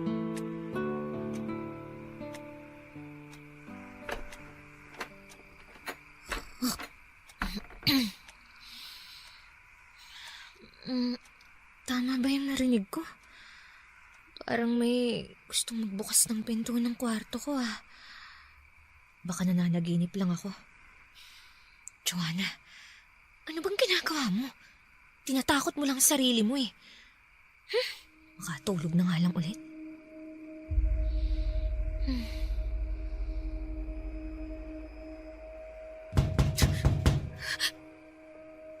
Sino yan? Raymart? Ikaw ba yan? Raymart, kung ikaw yan, hindi ako nakikipagbiruan sa'yo. Raymart, alam kong ikaw yan. Akala mo hindi ko alam tong ginagawa mo? Pagod na ako sa trip mong to, ha? Nasaan na yung phone ko? Tatawagan kita. Akala mo maluloko mo ko.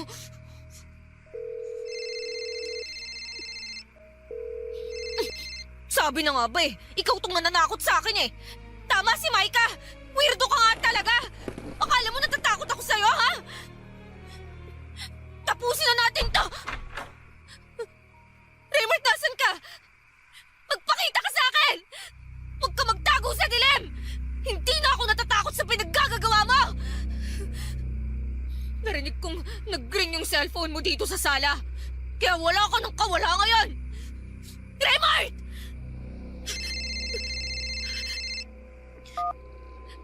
Hello, Micah? Sabi na gising ka pa eh. Nakita ko kasing online ka sa Messenger. Online ako kasi may tinawagan ako. Tama yung hinala mo. Si Raymart na yung nananakot sa akin. Raymart? Anong ibig mong sabihin? Nandito siya ngayon sa apartment ko. Nagtatago. Girl, okay ka lang? Kaalis lang namin sa bar. Kasama namin ngayon si Raymart. Actually, papunta na nga kami dyan sa apartment mo ngayon. Ano? Tinatawagan kita kasi dadaan kami dyan. Nawawala kasi yung phone ni Raymart. Nagbabaka sakali siya na naiwan niya dyan yung cellphone niya nung nagpunta kami dyan kanina. Nandito nga yung cellphone niya.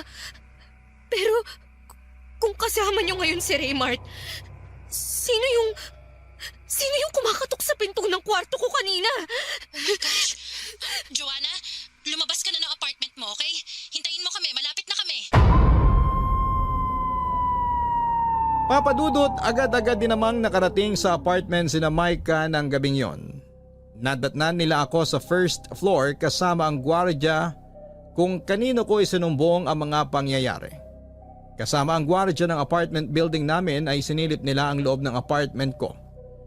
Pero wala silang nakitang tao doon. Pero kapansin-pansin ang isang masangsang na amoy na hindi ko napansin kanina. Nagulat na lamang kami noong nalaman namin kung saan nanggagaling ang amoy na yon. Mula ito sa isang box na nakalagay sa ilalim ng kama ko. Sa loob nito ay isang patay na daga ang nakalagay. Nakahiwalay ang ulo nito at inuuod na. Nang gabing ding yon ay tumawag si Micah sa pulis para i-report ang pangyayari. Agad naman silang dumating para i-check ang apartment. Dahil walang nanakaw na gamit at wala naman silang nakitang forced entry sa apartment ko, ay hindi nila ito pwedeng ituring na trespassing or unlawful entry. Lalo na't wala ring nakitang tao sa loob ng apartment ko maliban na lamang sa mga narinig ko at sa patay na daga na nakalagay sa isang kahon. Ganon pa man, ay nilagay nila sa blotter report ang pangyayari bilang suspicious activity. Kapag may patunay na raw kami na may pumasok nga sa apartment ko ay pwede namin itong i-report agad na siyang nakakadismaya dahil alam ko sa sarili kong may tao sa loob ng apartment ko ng mga oras na yon. Nag-install ka ng CCTV, di ba? Na-check mo na ba yun? Oo nga. Hindi ko pa na-check yung CCTV. Sigurado ako, nakuna nun yung mga pangyayari. Teka, sandali. Nag-install ka na CCTV? Oo. Gusto kong hulihin kung sino yung taong pumapasok ng apartment ko. Bakit hindi mo sinabi sa akin? Kasi... Kasi isa ka sa mga suspecha namin. Ano? Ako? Hindi ko naman talaga alam kung sino na yung pagbibintangan ko eh. Kaya lahat pinagsususpetsahan ko. Pero ako? Na sarili mong boyfriend? Wala ka bang tiwala sa akin, Joanna? May tiwala ako sa'yo. Pero nagsimula kasi ang lahat ng to simula nung nagkakilala tayo eh. Hindi ko yun magagawa sa'yo. Alam ko. Kaya sorry. Ganito, check na lang natin yung CCTV para malaman na natin yung totoo.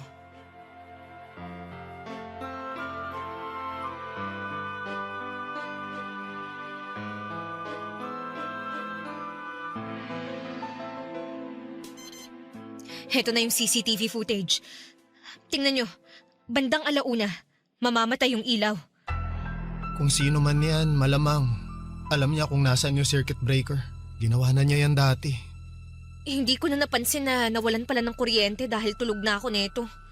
Teka, bakit may kuha pa ng CCTV kung wala ng kuryente? Battery operated yung in-order ko online. Ang problema, wala siyang night vision kaya hindi ganong clear yung video. Teka, tingnan nyo. May gumagalaw. papunta siya sa kwarto ko. Tao ba yan? Parang ang laki niya masyado. Uy, tapos parang wala siyang ulo. Hindi. Baka naman dahil lang sa quality ng video. Ang tagal pala niyang nakatayo sa tapat ng kwarto ko. Pero tingnan niyo, sa CCTV siya nakatingin. Oh my gosh! Nakatingin siya sa atin! Ay, kinikilabutan ako! Ano? Naniniwala na kayo sa akin? Patayin mo na yan! Yan ang dapat ipakita mo sa pulis para maniwala sila sa'yo. Hindi yan multo. Tao yan. Siya na ba yan? Hindi ko alam! Diyan lang kayo. Ako na magbubukas ng pinto.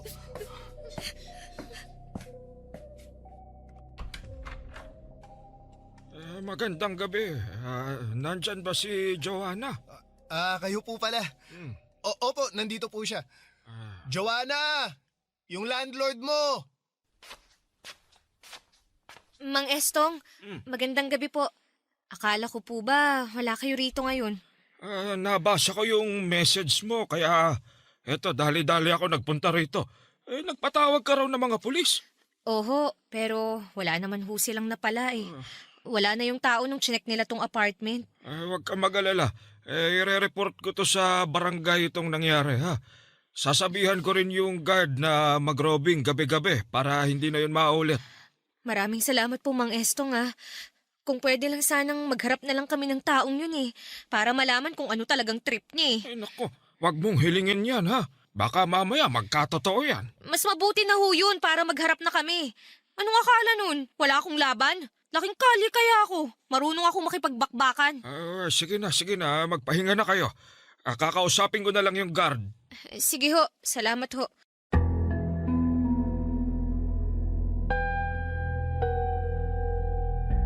Papa Dudut.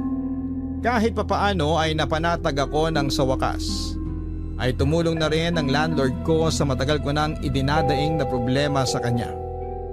Sa katunayan ay siya na mismo ang nagpalit ng lock ng pintuan ng apartment ko. At nang mga panahong yon ay sinigurado ko na ako lang ang may hawak ng susi. Hindi ko ibinigay kanino man ang spare key nito. Tuwing gabi ay may mga tanod na ring nagroronda sa lugar namin. Nag-aabang na mga taong pakalat-kalat pagsapit ng madaling araw. Na-report na rin namin sa pulis ang CCTV footage na nakuha ng gabing may pumasok sa apartment ko. Kahit may kaunting tampo pa sa akin si Raymart noon dahil isa siya sa mga taong pinaghinalaan ko, ay nag-offer siyang magstay pansamantala sa apartment ko para masamahan niya ako. Humingi naman din ako kaagad ng tawad sa kanya, Papa Dudut, dahil pinagdudahan ko siya. Akala ko noon ay magiging maayos na ang lahat. Naging mapagmatsyag na ang mga tao sa paligid ko matapos kumalat ang balita na may taong nanloob ng apartment ko. Kasama ko naging bantay ang mga kapitbahay ko pati na rin ang mga tao sa apartment building namin. Umasa ako na matatakot nang bumalik ang kung sino mang nananakot sa akin. Pero nagkakamali ako, Papa Dudut. Kakatapos lang ng gig namin noon, nagkayayaan ng grupo na magkaroon ng kaunting inuman para i-celebrate ang anibersaryo ng pagkabuo ng banda namin. Inabot kami ng hanggang 1:00 ng madaling araw. Noong natapos ang kasiyahan ay nauna akong inihatid sa apartment namin. Dahil hindi umiinom si Raymart ay siya ang naging designated driver ng grupo. Kaya kinailangan din niyang ihatid sina Micah at naiwan akong mag-isa sa apartment. Pagka-uwi ay agad ako naligo at habang nasa banyo, narinig ko ang pagbukas ng pintuan ng apartment ko. Hindi ko yon gaanong pinansin sa pag-aakalang si Raymart lamang yon. Nagpatuloy ako sa paliligo dahil gusto ko nang magpahinga ng mga oras na yon. Pero napagtanto ko na parang masyado naman yatang mabilis si Raymart sa paghatid kina Micah, gayong 4 na katao ang kinakailangan niyang ihatid. Doon ako nagsimulang kabahan, Papa Dudut. Pagbukas ko ng pinto ng banyo ay kinilabutan ako nang sinalubong ako ng kadiliman. Bukas ang ilaw noong pumasok ako ng banyo, pero paglabas ko ay nakapatay na naman ang lahat ng ilaw. Sa pagkakataong yun ay ramdam ko na hindi lamang ako mag-isa sa apartment. Raymart? Ikaw ba yung pumasok? Raymart! Pabukas naman yung ilaw oh. Bakit ka nagpatay ng ilaw? Magandang gabi, Joanna. Ay! Sino ka? Hindi ikaw si Raymart! Joanna, ito na yung pinakahihintay mo. Gusto mo akong makita, hindi ba? Nandito na ako. Sino ka ba? Ano ba kasing kailangan mo sa akin? Bakit mo ba ako ginugulo? Matagal kong hinintay ang araw na to. Natutuwa akong malaman na gusto mo rin pala akong makita. Teka, Mang Estong? Kayo yung pumapasok dito sa apartment ko? Ako nga, matagal na kitang pinagnanasaan eh. Matagal na akong nanggigigil sa'yo. Kung hindi lang dumating sa buhay mo yung hinayupak mong boyfriend, akin ka lang dapat eh. Ano? Handa ka na ba? Sandali lang! Huwag kang lalapit sa akin! Sisigaw ako! Sumigaw ka kung gusto mo. Walang tao ngayon sa kabilang unit. Nagbakasyon sila. Mas maganda yung sumisigaw ka. Mas lalo kong ginaganahan. Umalis ka na! Darating na si Raymart anumang oras! Talaga? Sa tingin mo, kaya kang ipaglaban ng boyfriend mong yon? Parang awa niyo na! Tantanan niyo na ako! Ako na lang ang piliin mo, Joanna. Kaya kitang buhayin. Matagal na kitang mahal. Kaya iwan mo na yung walang kwenta mong nobyo. At sumama ka na lang sa akin. Nababaliw na kayo! May asawa't anak na kayo! Pero mas gusto ko yung bata na katulad mo. Mas makinis. Mas sariwa. Kakadiri kayo! Naririnig niyo ba yung pinagsasasabi niyo? Halika na. Paliligayahin kita. Kung lalapit sa akin! Tulong! Matiwan mo ako! Tulong! Tulungan niyo ako! Matiwan mo ako! Tulong! Tulungan niyo ako!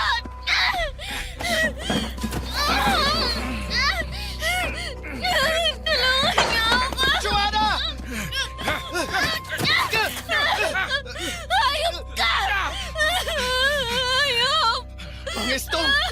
Anong ginagawa mo sa girlfriend ko? Isa ka pa! Kontrabida ka sa buhay namin ni Joanna!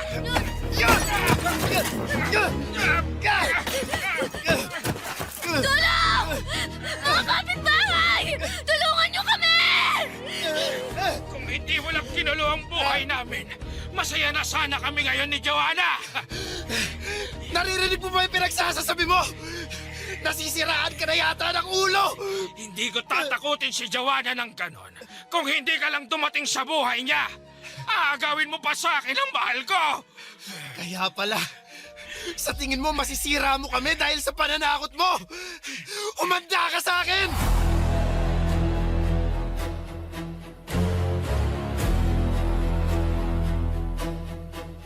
Papadudot agad na dinampot ng mga pulis si Mang Estong matapos sa mga pangyayari ng gabing yon. Hanggang ngayon, nakatatak pa rin sa isipan ko ang itsura niya na parang nababaliw na siya. Ang hinala ng mga tao ay dahil gumagamit ito ng ipinagbabawal na gamot kaya siya nagkakaganon. Sa pagsisiyasat ng mga pulis ay nakumpiska nila ang isang flash drive. Sa bahay nito laman ang mga video ko habang natutulog. Doon lang namin napagtanto na tuwing mahimbing akong natutulog ay pumapasok si Mang Estong sa kwarto ko para kunan ako ng video. Kaya pala alam ng taong pumapasok sa apartment na may naka-install na CCTV sa loob dahil si Mang Estong ang mismong nagkabit noon. At dahil siya ang landlord namin, meron din siyang duplicate key ng apartment. Ganon din noong nagpalit ako ng lock dahil siya rin ang nagpalit noon. Nagsampa ako ng kaso laban kay Mang Estong. At pagkatapos noon ay umalis na ako mula sa apartment na tinitirhan ko. Habang naghahanap ng malilipatan ay pansamantala akong nanatili sa lugar ni Raymart. Ang akala ko noon ay magiging maayos na ang lahat, Papa Dudut. Nakahinga na ako dahil sa wakas ay nahuli na ang taong nambubulabog sa tahimik kong buhay. Pero hindi pa pala doon natatapos ang kalbaryo ko. Dahil noong nanirahan ako sa bahay ni Raymart, ay isang katotohanan ang aking natuklasan.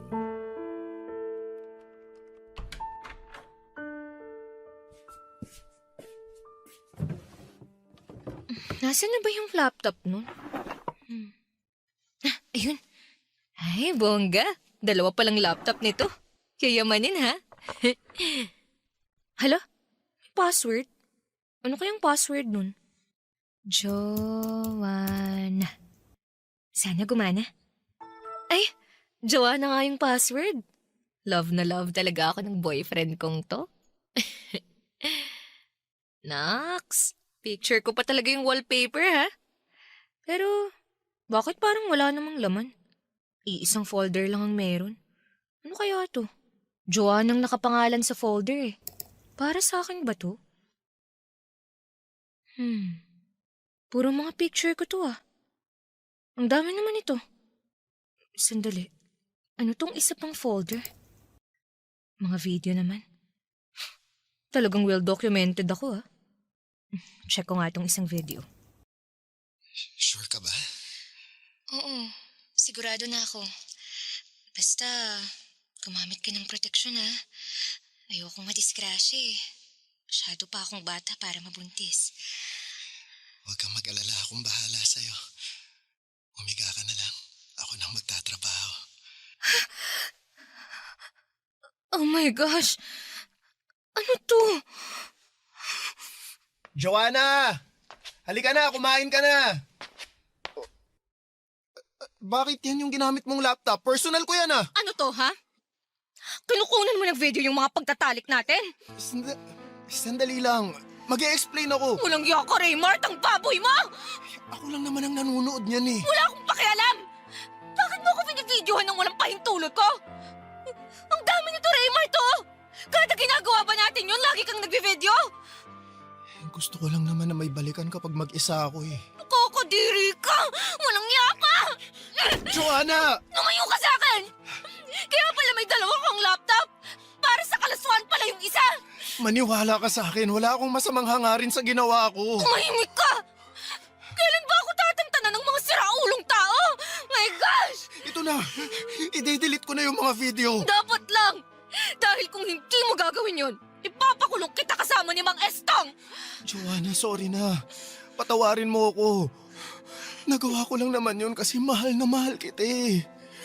Araw-araw kitang namimiss. Kapag busy ka, lagi kong pinapanood yung mga video natin. Itiwan mo ako! Kinikilabutan ako sa'yo! Pare-pareho kayong lahat, mga manyakis! Joanna, sandali lang. Saan ka pupunta? Aalis na ako rito! At baka kung ano pang gawin mo sa akin!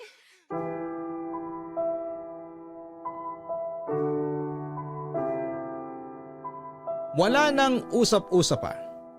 Agad ako nakipaghiwalay kay Raymart, Papa Dudut. Matapos kong masigurado na wala na siyang kopya ng mga video naming dalawa ay hindi na ako nakipagkita pa sa kanya. All those time, tama pala ang hinala ni Micah na may kakaiba nga kay Raymart. Yun pala, katulad ni Mang Estong ay obsessed din pala siya sa akin sa puntong bawat galaw ko ay meron akong video ni Raymart. Ilan pa sa mga napanood ko na nakasave sa laptop nito ay ang palihim niyang pagkuha ng video sa akin habang nagbibihis ako. Meron ding video habang naliligo ako. At para makalimutan ang mga masasamang pangyayari sa punto ng buhay kong yon, ay nagpakalayo-layo na ako. Tumigil ako sa pagbabanda at naghanap ng ibang trabaho. Dahil sa mga nangyari ay nagkaroon ako ng trust issues sa mga lalaking dumarating sa buhay ko. Dahilan na hanggang ngayon ay hindi pa ako nagkakaroon ng boyfriend kahit na 3 taon na ang nakakalipas. Ang ipinagpapasalamat ko na lamang ngayon ay tahimik ang buhay ko na pribado at wala ng taong nanggugulo.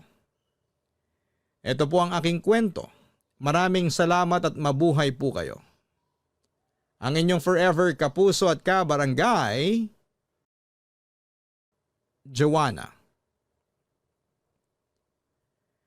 Sa mundo ngayon, mahalagang maging mabuting tao. Pero mas mahalaga ang maging maingat. Hindi lahat ng taong mabait o palakaibigan ay dapat agad na pagkatiwalaan. May mga pagkakataon na ang tila simpleng pakikitungo ay may mas malalim na dahilan na minsan ay nauuwi sa karahasan. Mga kabarangay, lagi tayong makinig sa ating kutob. Obserbahan natin ang kilos ng mga taong nasa paligid natin. At kilalanin muna nating mabuti ang mga tao bago natin sila papasukin sa ating mundo. Hanggang sa muli, ako po ang inyong si Papa Dudut sa mga kwento ng pag-ibig, buhay at pag-asa. Sa Barangay Love Stories number 1. Barangay Love Stories. Barangay Love Stories. Ang tindi ng Barangay Love Stories na to Hindi mo aakalaing talaga, literal na plot twist ang ending. Eh ikaw, anong akala mong ending sana? I-share mo na yan sa aming comment section.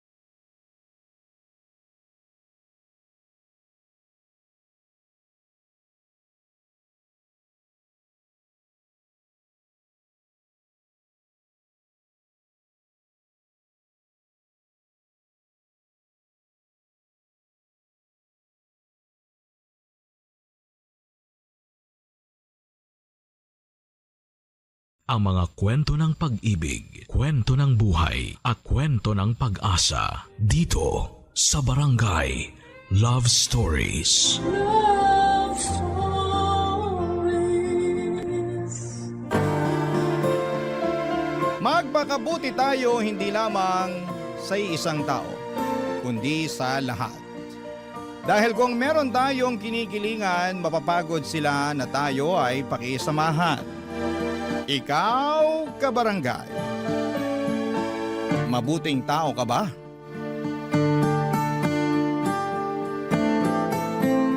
Dear Papa Dudut, naranasan nyo na bang mapunta sa isang sitwasyon kung saan ay nasadla kayo ng husto?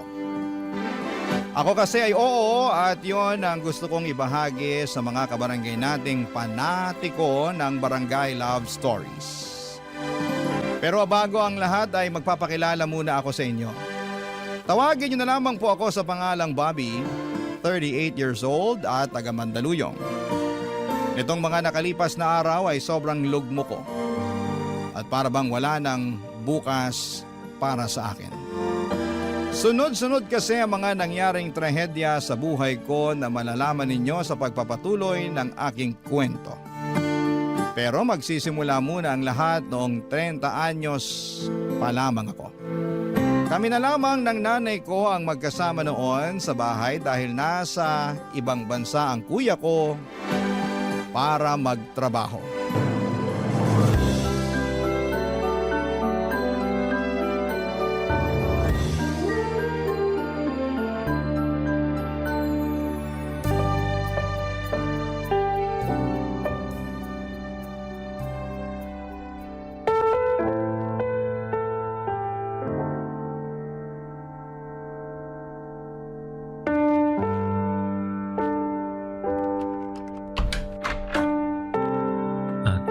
Nay?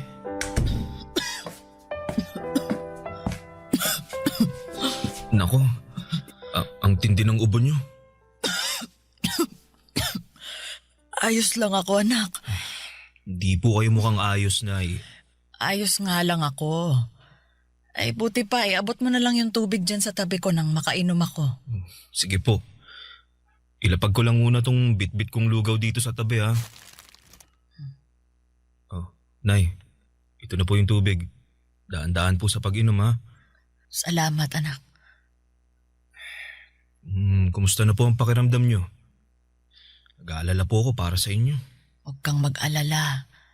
Ayos na naman ang pakiramdam ko eh. Hindi na ako mainit. Tingin ko bumaba na ang lagnat ko pero inuubo pa rin ako. Kaya nga pinagluto ko po kayo ng lugaw at dinala ng gamot para makainom na kayo pagkatapos kumain eh. Kaya lang, wala naman akong panlasa. Parang ayaw ko tuloy kumain. Ay, kahit konti lang po, Nay. Para makainom na kayo ng gamot. Ano pa nga ba? O siya, kakain na ako. Yan. Very good po kayo, Nay. Very good ka dyan. Ano ako, bata? Di ba ganyan din naman kayo nung bata ako. Sinasabihan niyo akong very good kapag kumakain ako, lalo pag may sakit ako. Kaya ako naman na magsasabi niyan sa inyo ngayon. Sa bagay. Sinasabi ko nga sa'yo yun nun. Ang bilis talaga ng panahon, no? Dati-rati kayo ng kuya mo ang inaalagaan ko. Ngayon, kayo naman ang nag-aalaga sa akin. Kaibahan lang, nasa malayo ang kuya mo kaya ikaw lang ang mag-isang nag-aasikaso sa akin, anak. Matanong lang kita, no? Ano po yun? Hindi ka ba napapagod na alagaan ako? Nay naman, bakit naman po ako mapapagod? Nanay ko po kayo. Wala naman. Naisip ko lang kasi dapat sa edad mong yan may sarili ka ng pamilya.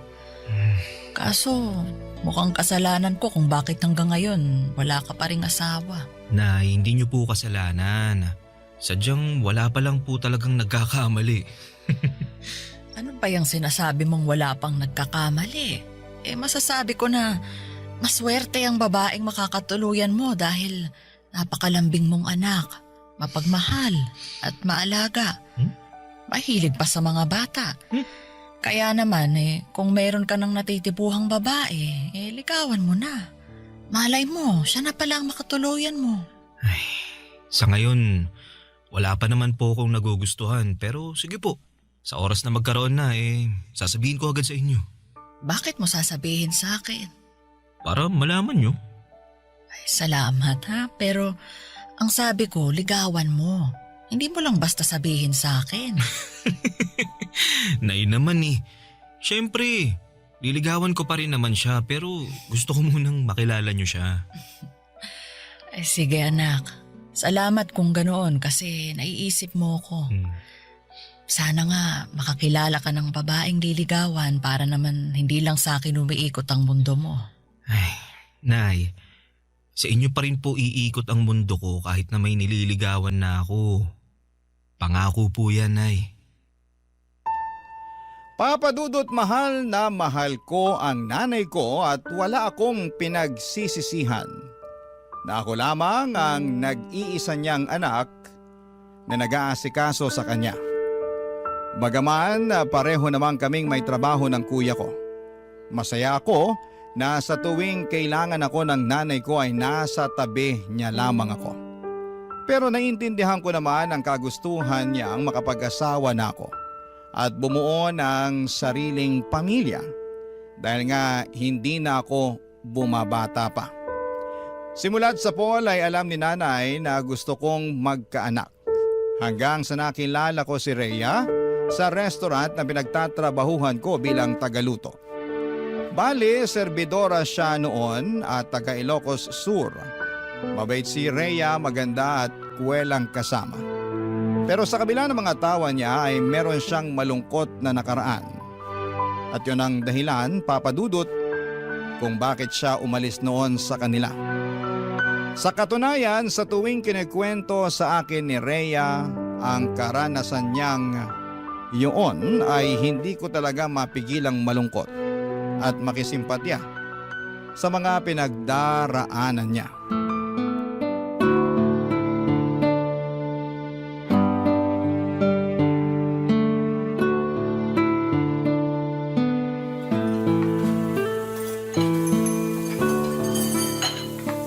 Kaya ayun, nangako ako sa sarili ko na magsisika para umasenso sa buhay.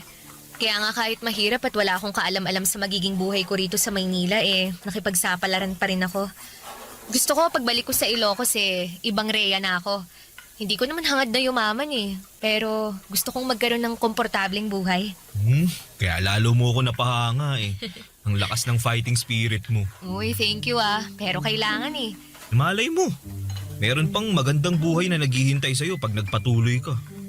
Ay, sana nga meron. Pero ewan ko. Minsan, hindi ko pa rin mapigilang mawalan ng pag-asa. Lalo't parang ang layo-layo ko pa rin sa mga pangarap ko. May iba ka pa bang pangarap bukod sa mabigyan ng maayos na buhay yung mga magulang mo sa probinsya? Gusto ko rin makakilala ng lalaki na magiging katuwang ko sa buhay. Yung mamahalin ako at aalagaan. At magkakaanak, syempre.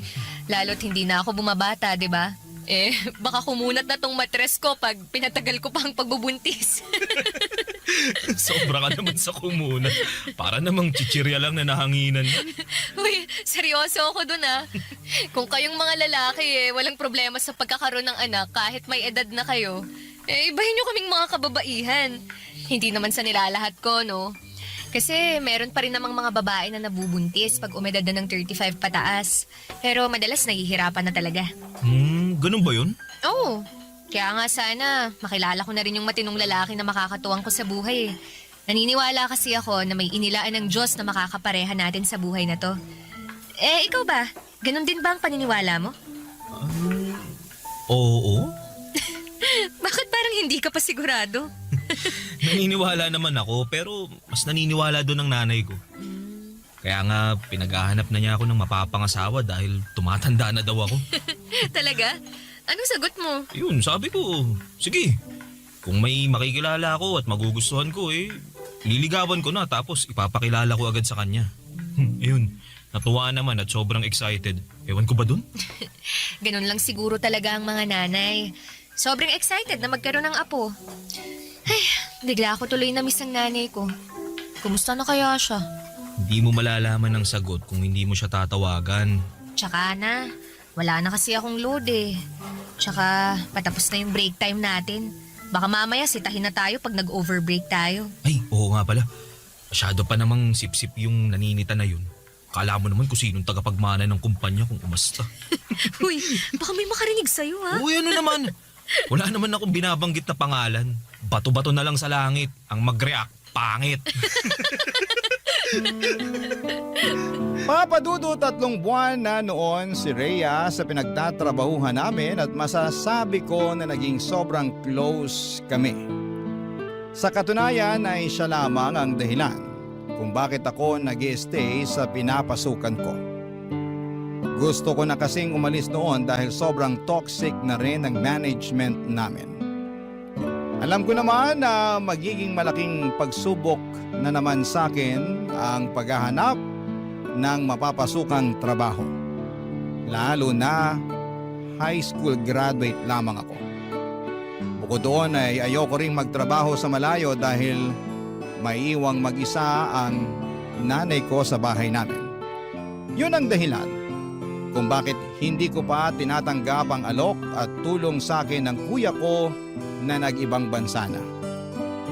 Hindi nga nagtagal ay nagtapat ako ng pag-ibig kay Rhea at sinagot naman niya ako, Papa Dudut. Kasunod noon ay nabuntis ko siya, kaya lalo ako nagkaroon ng dahilan upang hindi na umalis ng Pilipinas. Barangay Love Stories. Barangay Love Stories. Papa Dudut, dahil sakto lamang ang kinikita ko sa aking trabaho ay wala pa akong sapat na ipon. Kaya naman, tinira ko muna sa bahay namin si Rhea. Winelcome naman siya doon ni nanay at sa katunayan ay sobrang sayangan ng nanay ko noong nalaman niyang magkakaapo na Magkakapo na siya at palagi niyang hinihimas ang tiyan ni Rhea at kinakausap ang magiging anak namin. Bagay na kinagigiliwan naman namin ang kinakasama ko. Naging maayos naman ang pagsasama naming tatlo sa isang bubong. Hindi rin issue sa kuya ko na magkaroon ako ng anak pero nilinaw niya na si nanay na lang daw ang susustentuhan niya. Naintindihan ko naman yon dahil hindi naman niya pinupulot ang pera sa abroad. Kaya nga sinabi ko sa sarili ko na magsisikap ako sa pagtatrabaho para makaipon ng pera, Papa Dudut.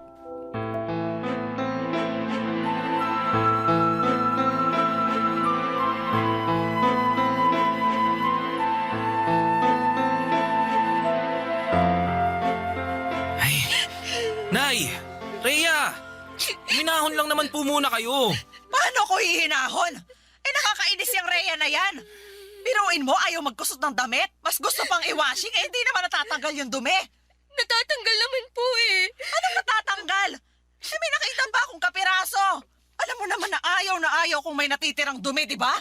Saka bakit ka ba gamit ng washing machine kaya tuloy lalong lumalaki yung konsumo natin sa kuryente? Bakit ko po hindi gagamitin? Sayang naman. Nakatenga lang dun sa solo ko. Tsaka isang beses lang naman nagwa-washing sa isang linggo At para na rin mapabilis yung trabaho ko. Buti sana kung tinutulungan niyo akong maglaba hindi naman. Kung kaya lang ng likod ko, sana hindi ko na inasa ang paglalaba sa'yo. Bakit? Likod niyo ba ang maglalaba? Ay! Lintik na babae ito! Hoy, Bobby! Magsabihan mo nga yung kinakasama mo. Abalang masyado sumagot sa akin napakawalang galang. Mahal, huwag mo naman sagutin ng ganun si nanay. Bakit hindi? Sumusobra na siya. Ang dami niyang reklamo. Hindi na nga nagpapasalamat sa akin. Bakit ako magpapasalamat sa paglalaba mo? Responsibilidad mo yan kasi kinakasama mo na ang anak ko. Nay, huwag na po muna kayong sumabat dyan. Buti pa, mag-uusap muna kami ni Rhea. Liga, mahal. Doon tayo sa kwarto. Buti pa nga nakausapin mo yung babae na yan. Iyak ng iyak. Wala naman akong ginagawang masama sa kanya. Parang pinagsabihan ko lang Ay.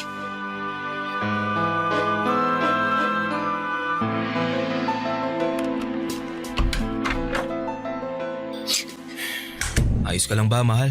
Mukha ba akong ayos? Sumusobra na talaga yung nanay mo. Akala mo kung sino? Ikaw naman. Pagpasensyahan mo na lang si nanay. Masyado lang talagang mitikulosa yun, lalo na sa kalinisan Nung kalakasan pa nun, halos araw-araw naglilinis yun ng bahay.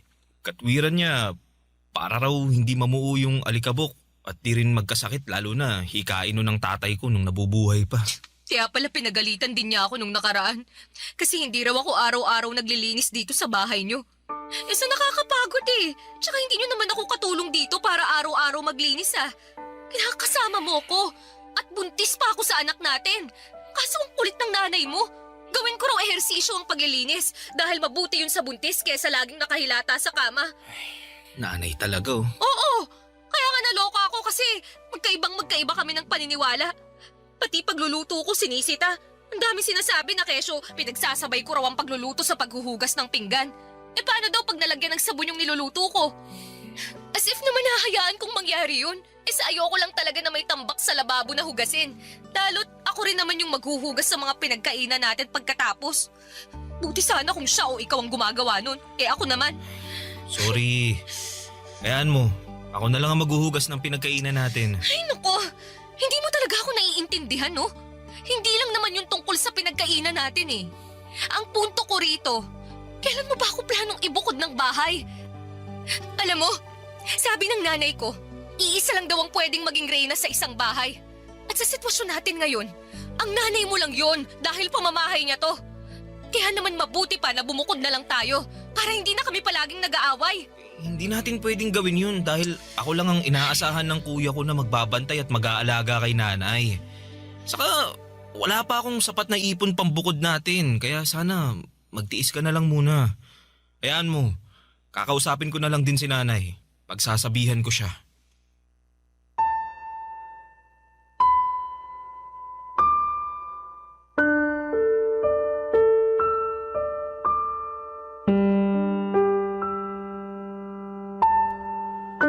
Papa Papadudot naiintindihan ko naman ang pinanggagalingan ni Rhea. At kahit na gustuhin ko na siyang ibukod ng tirahan ay hindi ko naman magawa dahil nga maiiwang mag-isa ang nanay ko. At ayoko ring mangyari yon kasi ako lamang ang inaasahan ni Kuya na magbabantay at mag-aalaga sa kaisa-isa naming magulang. Kaya naman sinabihan ko na lamang si Rhea na magtiis dahil hindi rin naman ibang tao ang nanay ko. Nakita ko naman na sa abot ng makakaya ni Rhea ay hinabaan niya ang kanyang pasensya. Pinakisamahan niya ng maayos ang nanay ko. Hindi rin naman sila palaging nag-aaway. May mga pagkakataon din na may pinagkakasunduan sila. Kaya naman masayang masaya ako. Hindi nga nagtagal, Papa Dudut, pinanganak na nga ni Rhea ang baby namin. At masasabi ko na isa yon sa mga pinakamasayang sandali ng buhay ko. Ngunit doon pa lang pala magsisimula ang pinakamalaking pagsubok na pagdadaanan namin.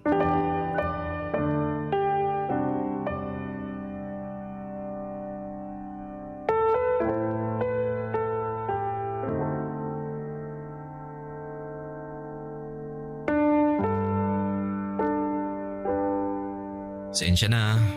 Yan ang muna mabibigay ko. Dami ko kasing kaltas. Mga reklamo ng customer, ganun. Ha? Bakit nagre-reklamo sila? Di raw masarap ang luto ko. Ganito, ganyan. Kaya nga lagi akong pinagagalitan ng bisor natin.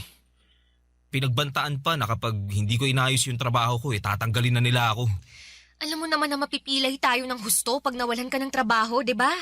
Ilang buwan pa lang din ang baby natin. Tapos ang dami pa nating gastos pag nagkakasakit siya. Ano ba kasing nangyayari sa'yo? Yung dating issue mo pa rin ba sa bisor natin? Oo. Masyado kasi siyang pabida. Napipikon na ako. Alam ko na pabida talaga yon kasi nakatrabaho ko rin naman dati. Pero matuto ka pa rin magtimpi. Kasi sa pikon mong yan, trabaho mo naman yung maaapektuhan. Tandaan mo na hindi ka pwedeng mawalan ng pinagkakakitaan. Dahil ikaw lang yung kumakayod sa atin. Tapos marami rin tayong gastusin sa anak natin. Oo, yun na nga eh. Pakiramdam ko, di na tayo nakakausad dahil sa nangyayari. Napapagod na ako pero wala akong karapatan na magpahinga. Kung pagod ka, mas pagod ako. Dahil hindi lang anak natin ang inaasikaso ko. Inaalagaan ko rin yung nanay mo na may pagkamaldita kung minsan. Bakit? Nag-away na naman ba kayo ni nanay? Hindi ko na siya pinatulan. Pero ngumalngal na naman sa akin nung nakaraan. Tungkol saan daw? Sobrang tigas daw kasi nung patatas sa niluto kong chicken curry. Hindi raw niya makagat. Nung tininidor ko naman, malambot naman eh. Yun pala, hindi lang niya nasuot yung pustiso niya. Kaya ang ending, dinurog ko na lang yung patatas para makain niya. Pero ang dami pa rin sinabi, nakakarindi. Pagpasensyahan mo na lang si nanay. Alam mo naman na matanda na yun eh. Ganun ba talaga kapag matanda? Nagiging reklamador na wala sa lugar? Hindi ko alam pero tatanda rin naman tayo eh. Ilagay na lang natin yung sarili natin sa sapatos ni nanay. Ay nako, basta ako. Hindi ako magiging toxic na matanda kagaya ng nanay mo. Sobra ka naman sa nanay ko. Kaya nga gusto ko nang bumukod na tayo eh. Para wala nang problema. Pangako, hindi mo na ako maririnig magreklamo tungkol sa nanay mo. Di ba? Nag-usap na tayo tungkol sa bagay na yan. Ay nako, oo nga pala. Ayaw mong bumukod kasi ayaw mong iwanan ng nanay mo. Bla bla bla bla bla. Diba? Ewan ko ba naman sa'yo at naisip mo na naman yan. Kita mo ngang hirap na hirap pa tayo sa pera. Pag nandito tayo, mas makakatipid tayo sa pagbabayad ng renta. Nakatipid nga tayo sa pagbabayad ng renta. Pero mukhang mapapagastos ka sa akin pag tumagal-tagal ang pananatili ko rito at pakikisama dyan sa nanay mo. Ha? Teka, anong ibig mo sabihin? Kasi baka ipasok mo na lang ako sa mental dahil nabaliw na ako noon. Rhea naman eh. Seryoso ako doon, Bobby. Ay nako, kawawa naman ako. Papadudot naging sakitin ang anak namin kaya naglabas-masok kami sa ospital. Dahil sa nangyari ay nagkautang-utang ako sa kuya ko, makabili lamang ng gamot para sa anak namin. Yun din ang dahilan kung bakit naghigpit kami ng sinturon. Dahil sa liit ng sweldo ko at sa laki ng gastos, para sa pangangailangan ng anak namin ay wala na halos matira sa akin. At yun nga ang pinag-ugatan ng away namin ni Rhea.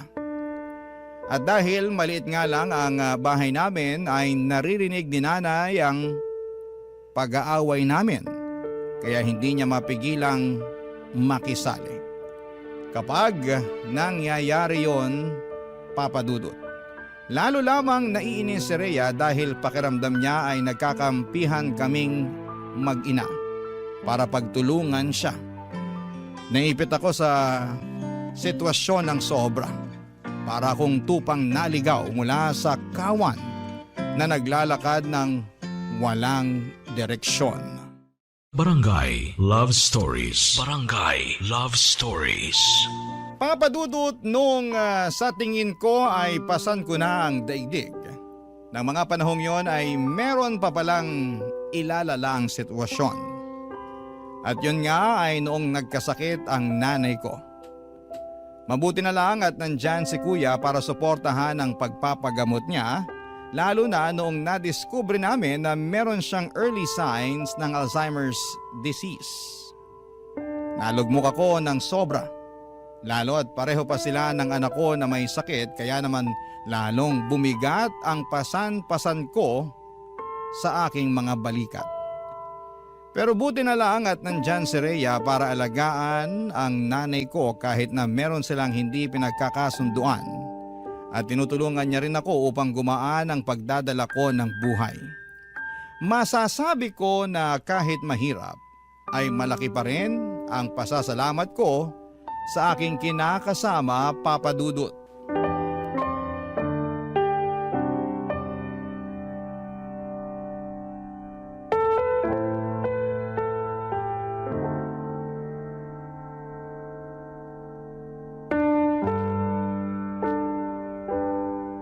Dahil sa sabay na pagkakasakit ni nanay at ng anak natin, napag-isip-isip ko na tanggapin na yung alok na tulong ni kuya para makapagtrabaho ko sa ibang bansa. Ano? Aalis ka? Oo, sana. Wala talaga akong mapapala kung dito lang ako magtatrabaho sa atin. Tsaka di ba, gusto mo na maghanap ako ng ibang mapagkakakitaan na mas malaki ang sweldo? Ito na yun. Oo nga, pero iiwan mo talaga ako rito sa nanay mo? Anong ibig mo sabihin? Anong ibig kong sabihin? Hindi pa ba halata na pag umalis ka maiiwan ako rito para alagaan ng nanay mo habang inaalagaan ng anak natin? Konting sakripisyo lang naman. Anong konting sakripisyo pinagsasasabi mo? Nagsakripisyo na ako, Bobby. Inalagaan ko na ang nanay mo, pero baka nakakalimutan mo na may sakit siya. Mas mahirap na siyang alagaan kaysa sa anak natin dahil minsan nagiging bayolente na siya. Ilang beses na niya kaya akong nasaktan, pero binabaliwala ko lang kasi nga may sakit siya. Alam ko naman yun, kaya nga nagpapasalamat kami ni kuya kasi nandyan ka hindi pa lang talaga namin kayang kumuha ng ibang magbabantay at mag-aalaga kay nanay. Kaya ako na lang, kasi nakakalibre kayo sa akin, ganon. Naman sa ganun, Rhea. Totoo naman Napakakuripot niyang kuya mo. Manong man lang kumuha siya ng ibang tao na mag-aalaga sa nanay niyo. Kasi nanay niyo naman yan Hindi ko naman nanay yan. Nanay ko nga dun sa probinsya may sakit din pero hindi ko magawang alagaan. Buti sana kung wala tayong anak, Bobby. Pero alagain din yun. Tapos ngayon aalis ka. Iiwan mo ako rito mag-isa, ha? Anong gusto mong gawin ko? Manatili rito tapos araw-araw tayo mag-aaway dahil maliit lang ang sweldo ko. Akala ko pa naman gusto mong umasenso tong pamilya natin. At ngayon na may pagkakataon na tayo na makaluwag-luwag, ganyan ka naman umasta. Imbis na suportahan mo ako, mas inuuna mo pang bilangin yung paghihirap mo. Hindi ako nagbibilang ng paghihirap ko, ha? Hindi raw. Sa inyo nakikita ko Kasi yun ang gusto mong tingnan. Ni minsan ba? Pinasalamatan mo ako sa pag-aasikaso ko sa nanay mo at sa anak natin kahit na pagod na ako. Hindi naman, di ba? Kasi para sa inyo ng kuya mo, responsibilidad ko na alagaan yung nanay nyo dahil nakatira ako sa pamamahay nyo. Yun nga ang rason kaya gustong-gusto ko nang bumukod tayo. Kaya lang atrasado ka naman dahil sa nanay mo. Nanay ko ang pinag-uusapan natin dito, Hindi siya ibang tao kaya magdahan-dahan ka sa mga sinasabi mo tungkol sa kanya. Wow naman, ha? Nakaka-touch naman na napakabuti mong anak sa nanay mo. Pero hindi ka naman mabuting kinakasama. Bawiin mo yung sinabi mo! Ayoko nga! Bakit ko babawiin? Totoo naman lahat ng yon. Buti pa dyan ka na. Saan ka pupunta? Sa kwarto. Matutulog na kasi baka bigla pang bumangon yung nanay mo at makisali sa away natin. Magkakampihan lang kayo. Kawawa naman ako sa inyo.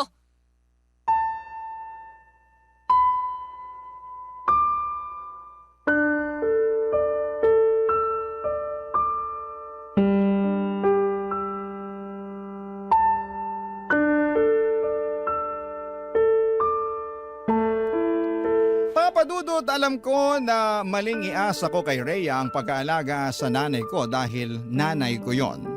Ako ang anak noon kaya ako dapat ang gumagawa ng mga bagay na yon. Pero pare-pareho kaming pupulutin sa kangkungan kung hindi ako magsasakripisyo sa ibang bansa. Kaya nga kahit masakit sa akin na mapalayo sa mga mahal ko sa buhay ay tiniis ko. Nagpakabingi ako sa iyak ni Rhea at pagtutol niya na umalis ako dahil desidido akong ituloy ang pag-abroad ko. Natuloy nga ako sa ibang bansa sa tulong ni Kuya at masasabi ko na malaki ang pag-a-adjust na ginawa namin ni Rhea. Palagi kaming nag-uusap sa video call kahit na magkaibang oras sa mga bansa na kinakaroonan namin. Nagbabalitaan at nagkukumustahan at laging sinasabi ng kinakasama ko kung gaano na siya kapagod sa pag-aalaga kay nanay at sa anak namin tapos ay nami-miss pa niya ako. Pero ang sagot ko lamang ay kaunting tiis na lamang muna. Hanggang sa dumalang na lamang ang pag-uusap namin dahil naging busy na ako sa pagtatrabaho. Makalipas nga ang 3 taon ay natapos na ang kontrata ko pero imbes na bumalik sa Pilipinas ay nag-extend ulit ako sa pagtatrabaho ko. Bagay na pinagtalunan namin ng matindi ni Rhea. Gusto na niya kasi akong umuwi at magtrabaho na lamang sa Pilipinas dahil nga sa hirap na siya sa pag-aalaga sa nanay ko na noong mga panahong yon ay lumalala na ang sakit. Pero natakot akong umuwi sa Pilipinas para magsimula ulit. Kaya nanatili lamang ako sa abroad. Makalipas nga ang maraming taon ay nakaramdam na ako ng kapaguran at pagkamis sa mga minamahal ko sa buhay. Doon ko naisip na gusto ko nang umuwi para makasama ang nanay ko at ang aking mag-ina. Ngunit iba ang nadatnan ko sa aking pagbabalik sa Pilipinas.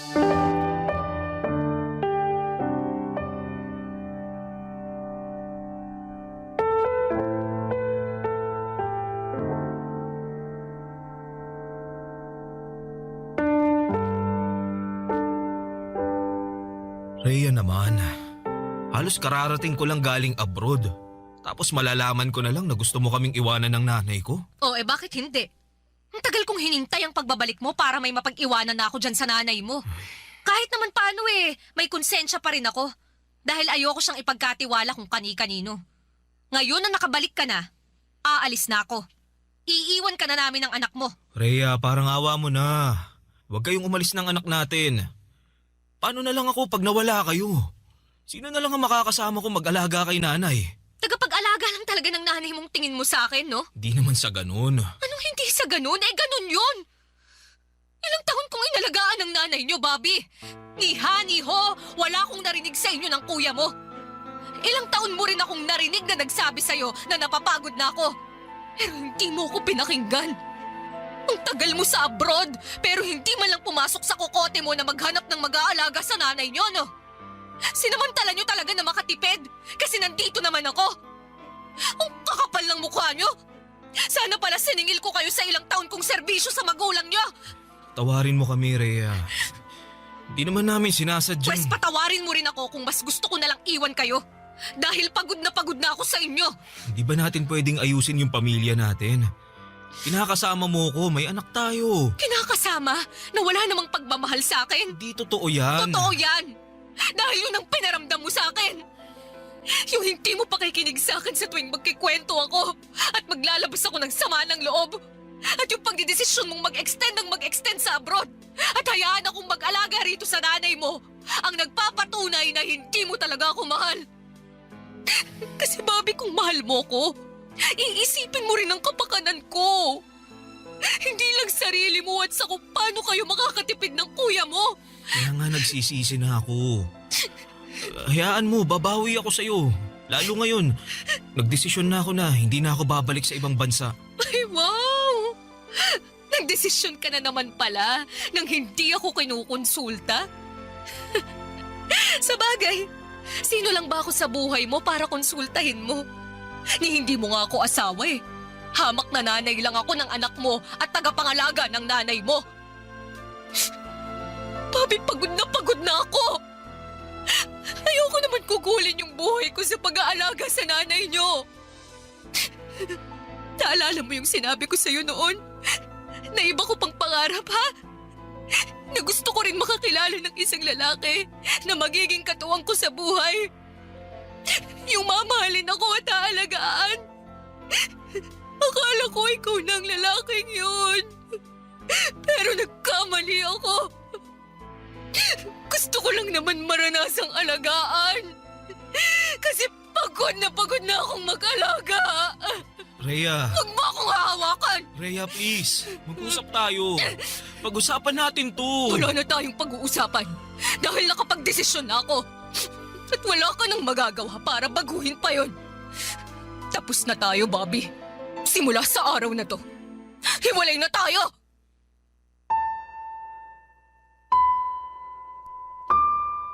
Papa Dudut, wala akong nagawa noong nag-alsabalutan na si Rhea at tuluyan nang umalis sa bahay namin kasama ang aming anak. Hindi ko na sila napigilan pa lalo at kasabay noon ay nagwala si nanay kaya kinakailangan ko siyang intindihin. Durog na durog ang puso ko dahil sa pangyayaring yon, lalo na at hindi yun ang tagpong inaasahan kong dadatnan pag uwi ko sa Pilipinas.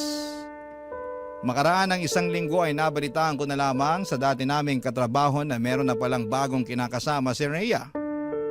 Galit na galit ako. Pero naisip ko na baka yung taong yun lang din ang nasa tabi niya noong mga panahong wala ako at hindi siya pinakikinggan. Kaya nga mas lalo lamang akong nasaktan at sumama ang loob sa aking sarili. Kasalanan ko talaga kung bakit ako iniwan ni Rhea. Akala ko, Papa Dudut, ay wala nang isasakit pa ang nangyari sa buhay ko. Pero neto lamang Hunyo ng taong ito ay biglang namatay ang nanay namin. At kahit na ilang buwan na ang lumipas ay hindi pa rin ako makausad. May mga gabi na lagi akong nagdarasal. At hindi na sana magising sa umaga ako para hindi ko na rin maramdaman yung matinding sakit na halos pumilas sa libu-libong piraso ng aking puso. Pero kahit na gano'n ang mga nangyari ay nananatili pa rin akong buhay. Umaasa na lamang ako na balang araw ay makakausad ako at makakaahon sa lusak na aking kinakasadlakan.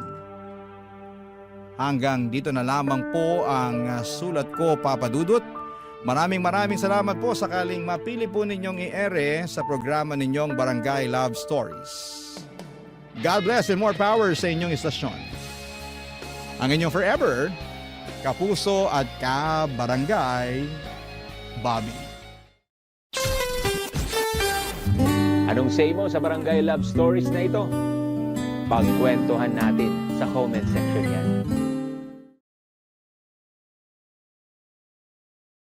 Ang mga kwento ng pag-ibig, kwento ng buhay at kwento ng pag-asa dito sa Barangay Love Stories. Love Stories.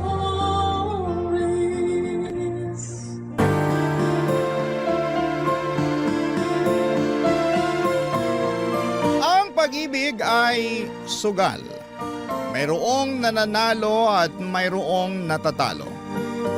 Pero siguraduhin natin na hindi udyok ng kapusukan at pagiging desperado ang bawat taya na gagawin natin. Ikaw, kabarangay, sumugal ka na ba sa pag-ibig? Dear Papa Dudut, sa loob ng ilang taon kong pamamalagi sa mundong ito, ang akala ko ay kilala ko na ang aking sarili. Pero totoo rin pala ang kasabihan na nagbabago ang nararamdaman ng tao at hindi yon isang kasalanan. Yan kasi ang eksaktong pinagdaanan ko. Kaya nagawa ko ang isang desisyon na naghatid sa akin sa kasalukuyang estado ng buhay ko na siyang gusto ko namang ibahagi sa inyo. Sumulat ako sa Barangay Love Stories upang magsilbing aral sa iba ang aking kwento. Ako nga po pala si Charlie. 35 years old, taga Caloocan at dating OFW sa Taiwan. Sa ngayon ay meron akong tindahan at bigasan na nagsisilbing aking hanap buhay. 10 taon din ako sa abroad bago ako nag-decide na bumalik sa Pilipinas taong 2023 dahil gusto ko nang bumuo ng sariling pamilya. Pero pinagtawanan lang ako ng aking mga kamag-anak at ilang malalapit na kaibigan dahil kilala nila akong bakla. Out loud and proud, Papa Dudut.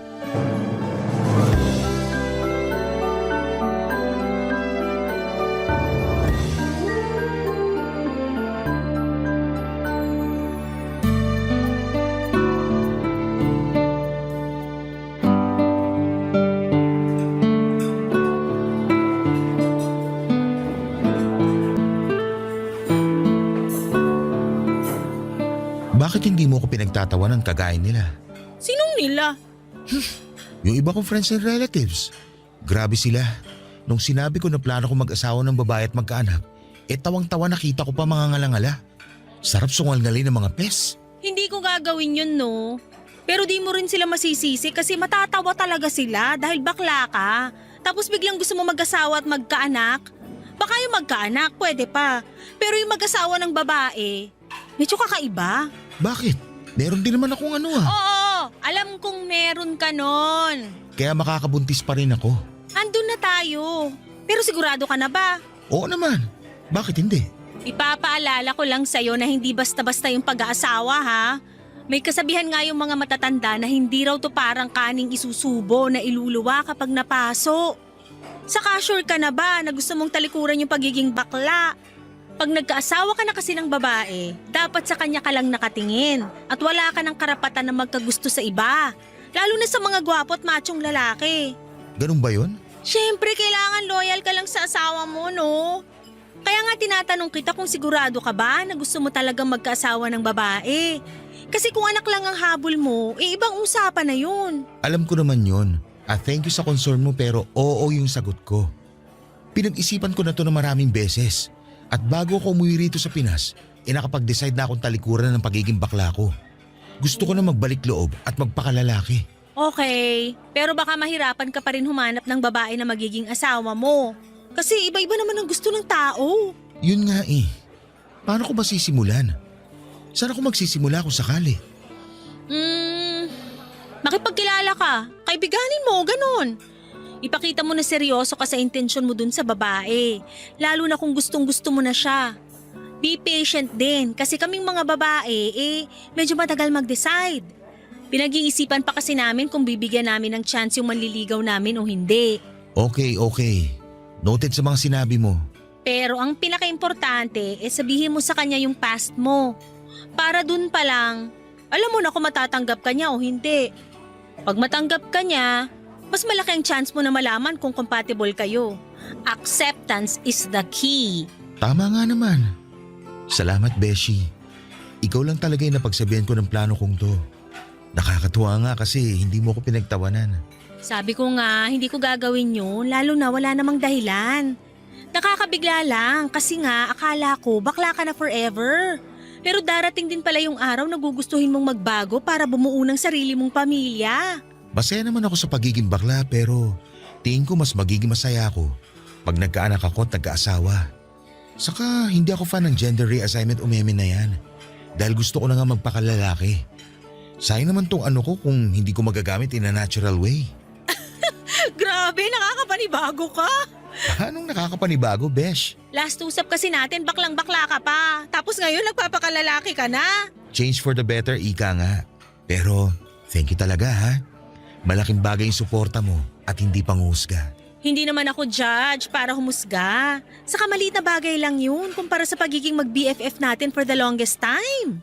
Kaya wala yun.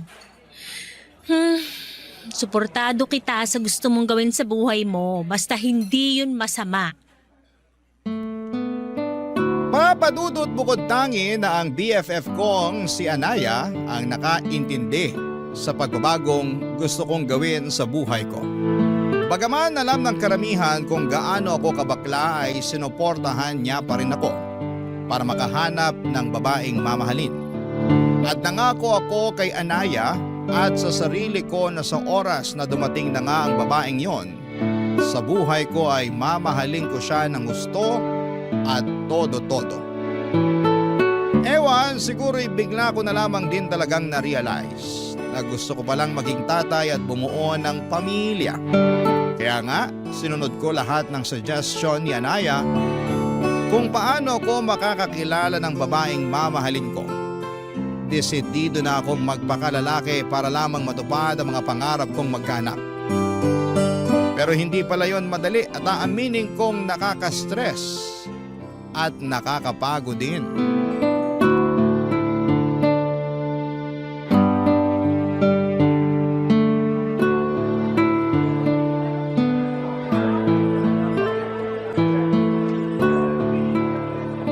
Oh, tapos? Nag-meet kayo? Oo, kaya lang na-realize ko na hindi ko pala siya gusto. Bakit naman? Mas malaki pa katawan kaysa sa akin eh. Baka mabugbog naman ako nun at mabalian ng leeg pag nag-away kami. Hoy, hindi naman siguro. Anong hindi siguro? Ramdam na ramdam ko yung pagiging dominante niya nung magkasama na kami. Bigla tuloy ako lumambot na ewan.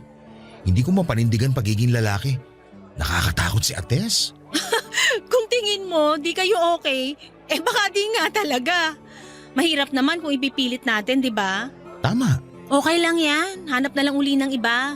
Yun nga yung ginawa ko tapos may nakausap kagad ako sa Facebook. Ay wow, ang bilis! Siyempre. Tapos, ano nangyari? Kamusta pag-uusap nyo? Okay naman. Nagja-jive kami tapos feeling ko na-fall na ako kaya lang. Pagkalipas na 1 linggo, inutangan na ako. Ay, kaloka yan! Partida, hindi pa kami nagkikita. Pinautang mo ba? Oo, kasi marupok ako. Ayun lang. Nagbayad naman ba? Yun nga, hindi pa. Pero nangako naman na babayaran kaya lang nangutang ulit sa akin. Ayun, binlock ko na. Ayoko nang ganun na akala mo may patagong pera. Kahit naman ako, ayoko ng ganyan. Di ba? Grabe, hindi pala madaling makipagkilala at makahanap ng matinong babae online. Mukhang lahat may sapak sa utak. Aray ko naman. O bakit? Tinamaan ka no? Kunti, pero iba naman ako sa kanila. Ay oo. Siyempre ibang-iba ka talaga sa mga babae nakadate ko no? Sige nga, paano ako naiba sa kanila? Dali. Teka lang, titigan muna kita para masagot ko ng on point yung tanong mo. Game na ha? Eme lang yun. Huwag mo na sagutin. Saka huwag mo na nga akong titigan. Naiilang ako eh. Ay grabe naman siya sa naiilang. Hindi ka naman siguro matutunaw sa titig ko no? Hindi nga, pero wag na. Sino-joke lang din kita. Okay, fine. Pero ano pa bang gagawin ko para makakilala ng mapapangasawang babae? Sinunod ko naman yung mga payo mo sa akin kaso wala pa rin eh. Diba, sabi ko rin, be patient. Sabi mo nga. Yun muna gawin mo tapos ituloy mo yung pakikipagkilala. Saka wag lagi online. Pwede ka rin mag-join ng community ng mga hilig mong gawin. Halimbawa, running, walking, cooking, and baking. Poetry, mountain climbing. Kahit nga pag-jump rope may group na sa Facebook eh. Makipagkaibigan ka dun. Malay mo dun mo mahanap yung babaeng para sa'yo. Alam mo, tama ka. Lagi naman akong tama. Ay wow, confident yan? Sarili ko nga lang kakampi ko most of the time tapos aawain ko pa. Hindi ko naman sinabing awayin mo sarili mo ah. Eme lang. Ay nako, puro ka eme. At ikaw naman parang di na mabiro. Huwag mo masyadong seryosohin mga trip ko. Paano kung gusto ka tang seryosohin? Ha? Wala. Sabi ko maganda ka pala. Ay, ba't ngayon mo lang nalaman yan? FYI, matagal na akong maganda. Alam ko naman yun. Pero noon kasi syempre mas maganda ako sa'yo. Baklang to? Sinong bakla? Walang bakla rito ha. Lalaki na ito. Oo nga pala, di ka na nga pala bakla. Sorry naman. Eme lang din. Buti pa, order na lang tayo ng drinks. Treat ko. Iyan ang gusto ko sa'yo, galante! Papadudot habang nagsasalita si Anaya at kino-comfort niya ako ay bigla na lamang akong natulala habang nakatitig sa kanya. And for some reason ay napangiti ako kasi nakita ko na meron pala siyang dimple sa pisngi. Nagulat na nga lang ako noong tapikin niya at gisingin sa pagde-daydreaming ko. Ewan ko ba, pero gandang-ganda ako sa BFF ko ng araw na yon. Sa kabila ng lahat ay alam kong imposible na makagustuhan kami kasi in a relationship na si Anaya. At malamang ay na-appreciate ko lang yung concern, sincerity at dedication niya na makahanap ako ng babaeng makakamatch. At kung papala rin ay magugustuhan at mapapangasawa na rin. Alam ko na suntok sa buwan ang gusto kong mangyari. Pero naniniwala ako kay Anaya na magtatagumpay pa rin kami. Napasabi na lamang ako ng mabuti na lamang at naging BFF ko siya. Dahil napaka-optimistic niyang tao, Papa Dudut. Barangay Love Stories. Barangay Love Stories. Papa Dudut, nagkamali ako. Noong inakala kong hindi ako magkakagusto kay Anaya dahil nakita ko na lamang ang sarili ko na hindi na interesado sa paghahanap at pakikipagkilala sa ibang babae dahil sa kanya. Mas gusto ko na lamang na siya ang kausapin at kinikilig ako sa tuwing lumalabas kami para magkita at mag-update ng mga ganap namin sa buhay. Posible pala yun, no? Yung ma-inlove ka sa best friend mo. Pero uulitin ko na hindi na pwede dahil in a relationship na si Anaya sa boyfriend niya for 5 years. Nakilala ko na rin naman yung lalaki na yon once sa video call kasi nasa Taiwan pa ako noong naging sila. Okay naman yung guy, gwapo, mestizo pero hindi katiwa-tiwala ang mukha. Hindi naman sa panghuhusga.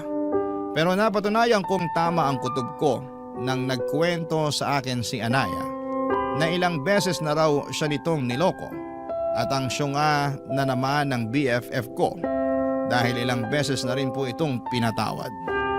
At nung araw nga na yon na muli kaming magkita at napakwento na naman si Anaya ng problema niya.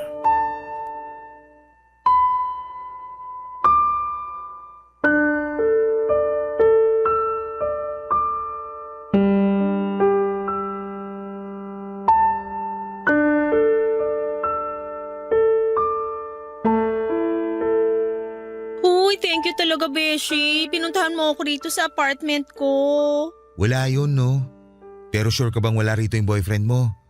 Kasi kung nagtatago siya dito sa bahay nyo, lumabas-labas na siya para mapangahan ko. Sumusobra na siya sa ginagawa niya sa'yo, ha? Wala talaga siya rito kahit halughugin mo pa yung buong apartment namin. Nasaan ang ungas na yon? May team building sila sa Tanay for 2 days. Pero di ako sure kung totoo yung sinasabi niya. Malay ko ba, baka gawa-gawa lang niya yun kasi gusto niya lang makasama yung babae niya. At pinayagan mo naman? Oo. Boba ka pala eh. Anong magagawa ko? Maayos naman yung paalam niya. Maayos nga pero hindi mo alam kung nagsasabi siya ng totoo. Ganun na nga. Kung ako sa'yo, nagsakit-sakitan ako para hindi na siya umalis. Ayoko namang gawin yun, no? So, mas gusto mo na patuloy saktan niya sarili mo at magpakatanga sa lalaking yon? Anong magagawa ko mahal ko? Saka kasalanan ko naman kasi masyado akong pakialamera eh. Sinilip ko kasi yung phone niya, ayun. Nabasa ko pa tuloy yung recent convo nila ng babae niya sa messenger. Tapos wala ka man lang ginawa? Wala. Hinayaan ko lang sila. Ay, boba ka nga talaga. Ayoko na kasing mag-away kami uli ng boyfriend ko nang dahil lang doon. Huling away namin, kamuntik na niya akong hiwalayan, kaya nadala na ako. Kung ako sa'yo, matagal na ako nakipaghiwalay sa kanya. Buti sana kung hindi ito yung unang beses na niloko ka niya. Baka maintindihan ko pa siya at pinatawad ko siya. Day, hindi dapat nakaregister sa Anli ang pagpapatawad. Magising ka nga sa kabubuhan mo sa lalaking yun. Ay, ewan ko. Di ko rin maintindihan sarili ko. Parang tanggap ko naman na hindi yung sitwasyon namin. At alam ko kung paano ako makakaalis pero di ko ginagawa. Siguro kasi natatakot ako na baka di na ako makahanap ng kagaya niya. Ang tagal na rin namin eh. Mas matakot ka kung makahanap ka pa ng kagaya niyang manluloko at manipulative. Saka, aanin mo yung tagal ng relasyon niyo kung puro sakit naman ang ulong binibigay niya sa'yo. No wonder napapanot ka na sa stress. Seryoso? Napapanot na ako? Joke lang, pero malapit na. Ha? Alam mo na nga broken-hearted na yung tao pero gino-joke time mo pa ako. Sorry na. Pero ano ba magagawa ko ginusto mo naman yan. Dapat nga sa mga oras na to, hiwalay na kayo eh. Pero hindi pa rin eh. Hindi ko kasi talaga kayang makipaghiwalay. Mahal na mahal ko eh. Masyado ka lang nabubulagan. Mabuti pa, mag-inuman na lang tayo. Wala akong alak dito. Ako nang bahala, bibili ako sa labas. May malapit na convenience store dyan, di ba? Oo, meron. Samahan mo na rin ng mga sitsirya at saka shawarma. Gutom na ako. Baka mabilis ako malasing. Ako nang bahala. Inom tayo para mailabas mo lahat-lahat ng sama ng loob mo. Para kahit paano gumaan yung pakiramdam mo. Yun na lang maitutulong ko sa'yo saka syempre yung presence ko. Basta, andito lang ako. Iyakan mo, kwentuhan mo, paglabasan mo ng sama ng loob. Thank you talaga, Beshi. Hulog ka ng kisame. Che! Papadudot bukal naman sa puso ko noong i-comfort ko si Anaya. At totoo rin ang galit ko para sa boyfriend niya. Pero loyal sa cheater niyang karelasyon ng kaibigan ko. Kaya masarap din siyang tuktukan sa ulo. Sa kabila ng lahat alam kong hindi na muna tungkol sa akin ng lahat dahil kailangan ako ni Anaya para samahan siyang umiyak at magmukmok. Doon ko na siya niyayang mag-inom para lalo niyang mailabas ang kanyang nararamdaman.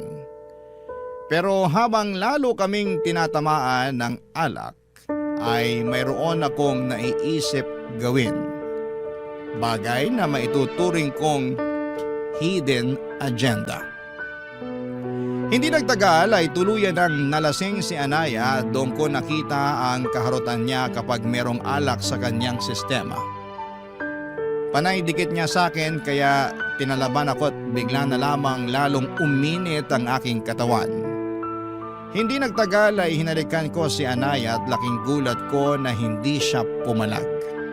Tapos ay lumalim ang mga halik na yon.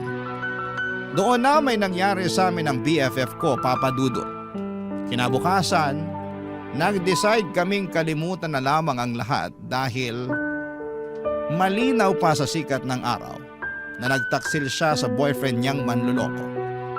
Kahit na anong paliwanag ko kay Anaya na ayos lamang yon dahil cheater naman ang boyfriend niya, ay pinagdiinan pa rin niya sa akin na ayaw niyang tumula dito. Aaminin kong nakaramdam ako ng konsensya sa ginawa namin pero hindi naman ako nagsisisi dahil mahal ko na rin naman si Anaya. Pero wala na akong nagawa noong humingi siya ng space para makapag-isip-isip. Hinayaan ko na lamang siya at pinagpatuloy ko ang pakikipagkilala sa ibang mga babae. Pero makalipas lang ang 3 linggo ay tinawagan ako ni Anaya at pinapunta niya ako sa apartment niya, Papa Dudut.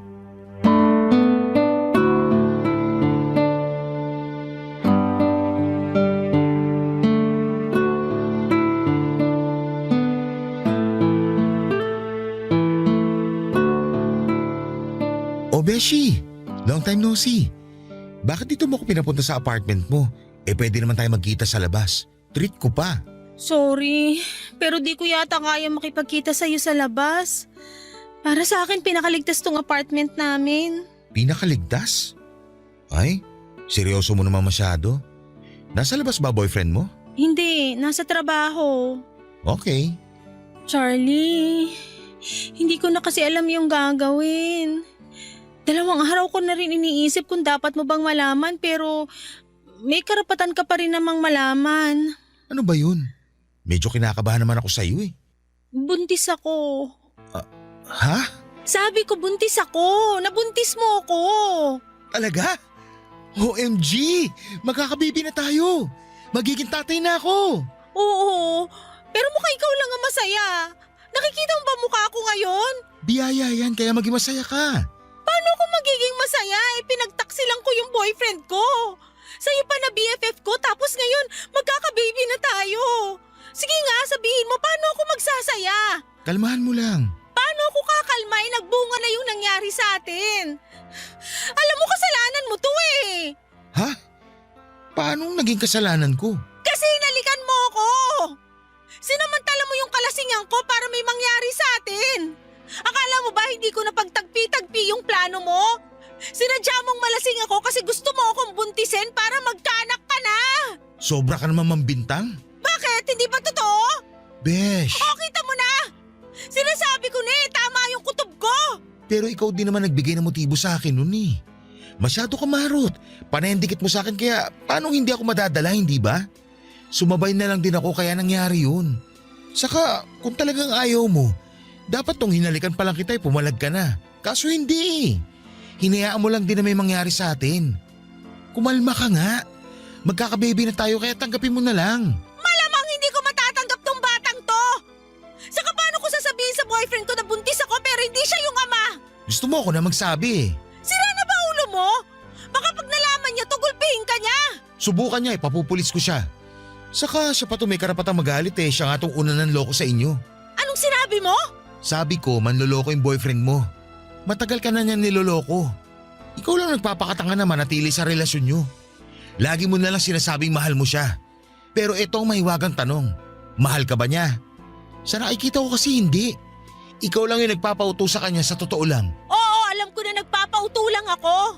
Alam ko na lahat yan. Di mo na kailangang isampal sa mukha ko. Pero choice ko pa rin naman na hindi siya hiwalayan kahit na paulit-ulit niya akong niloloko. Tawagin mo na akong boba o kung ano pang gusto mong itawag pero wala akong balak makipaghiwalay sa kanya. O anong plano mo ngayon sa anak natin? Hindi ko alam. Naguguluhan ako. Kasalanan mo talaga lahat to eh. Siguro nga may kasalanan ako pero andyan na yan eh. Nakabuo na tayo. At alam mo na gustong gusto kong magkaanak, hindi ba? Oo. Pero hindi ko naman nakalain ako yung mabubuntis mo. Magkaibigan tayo, Charlie. Bakit ako pa? Bakit mo ako tinalo? Alam mo namang may boyfriend na ako at kahit na gaano pa siya kamanloloko, ayokong ibalik sa kanya yung ginagawa niya sa akin. Hindi ko na alam gagawin ko. Masisiraan na ako ng ulo.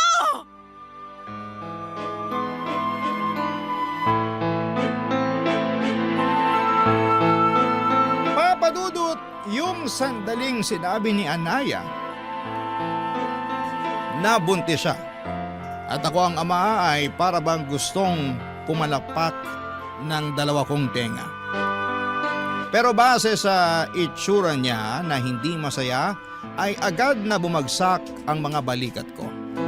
Hindi kasi yon ang reaksyon na gusto kong makita sa kanya.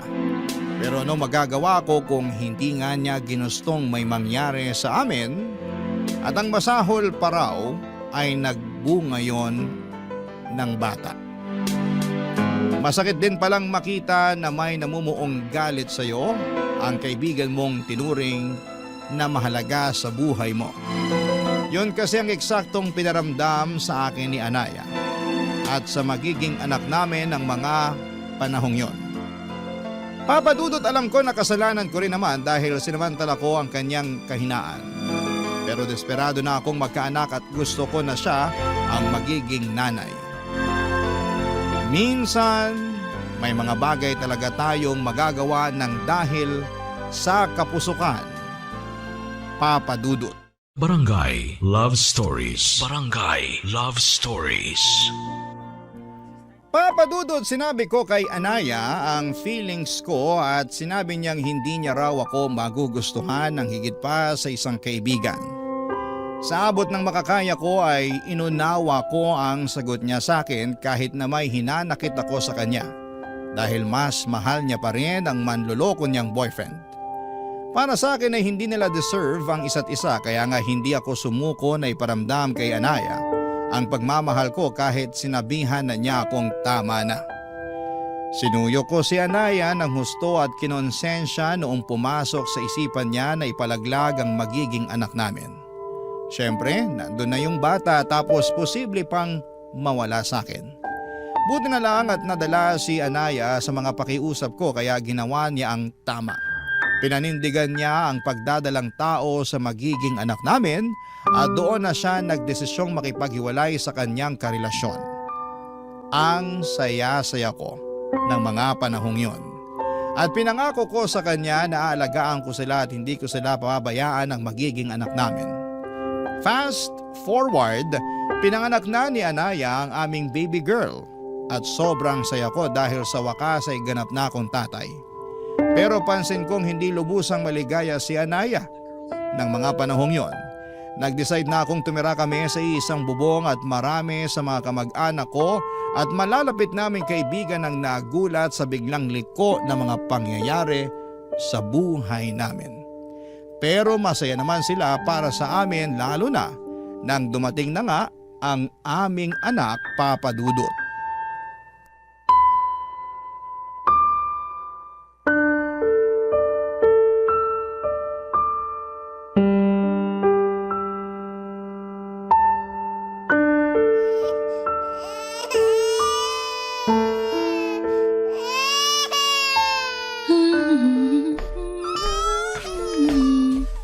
Uy, Anaya! Ano ba yon? Mamaya kabagin to kasi napasukan na ng maraming hangin sa tiyan. Kanina pa yata umiyak yung baby natin pero hindi mo lang mabuhat. Anong kanina pa? Kargahin ko nga muna si Kakaiyak lang baby yan, para no? tumahan. Wala ka kasi rito kaya makapambintang ka, wagas. Wala ako rito kasi nandun ako sa kusina at busy ako sa pagluluto ng hapunan natin. Saka hindi naman sobrang laki nitong bahay natin para hindi ko marinig pag umiyak si baby. Kaya hindi ako nang bibintang para sa kaalaman mo. Oh, edi sana kanina ka pa pumunta rito para patahanin yung anak mo kung kanino mo pa naririnig na umiiyak. Ganun lang yung kasimple. Pinapakomplikado mo. Pinakikiramdaman ko pa kasi kung may gagawin ka. Pero wala eh. Inuuna mo pa yung… Teka, ano ba yung ginagawa mo? Nagmo-mobile games ka ba? Oo, paki mo ba? Nakasilent naman ah. Last time di ba sinita mo na ako na masyadong maingay? Naiistorbo yung tulog ng batang yan? Bakit ba ganyan ka magsalita? Ano na naman bang mali sa pagsasalita ko? Lahat na lang sinisita mo eh. Paano hindi ko sisitahin eh lumalabas na wala kang pagmamahal sa anak natin? Baka nakakalimutan mo na anak mo rin tong batang to. Sa'yo siya nang galing. Hindi ko nakakalimutan yun, no? Paano ko makakalimutan eh hanggang ngayon sariwa pa rin yung hiwa ko sa tiyan ng dahil sa batang yan? Nakakadiri kung alam mo lang. Anong nakakadiri pinagsasabi mo dyan? Nakakadiri yung sugat ko sa tiyan. Tapos ang sakit-sakit pa pag nagkikikilos ako ng husto, kaya paano ko mamahalin yung anak mo? Eh sa tuwing nakikita ko yan, naalala ko lang lahat. Naalala ko kung paano mo ako pinagsamantalahan noon kaya nagkahiwalay kami ng boyfriend ko. Lahat yun bumabalik pag nakikita ko yung anak mo. Kaya hindi ko siya kayang mahalin katulad ng gusto mong mangyari. Kung galit ka pa rin, sa akin na lang. Huwag naman sana sa anak natin na wala namang kasalanan. Hanggang ngayon ba naman hindi ka pa rin makamove on? Mahal na mahal mo talaga yung ex mo, no? Oo! At wala ka ng pake! Meron akong pake. Kasi kami ng anak mo ang kasama mo ngayon. Bakit ba hindi mo na lang tanggapin yung buhay natin? Na tayo na yung magkasama. Na meron tayong anak at sariling pamilya. Saka nangako ko sa'yo na hindi ko kayo pababayaan ng anak natin. Hindi ba sapat yun para mahalin mo ako kahit konti? Sinubukan ko naman. Pero hindi ko talaga kaya, lalo pag nakikita kita, naalala ko na pinlano mo lahat to.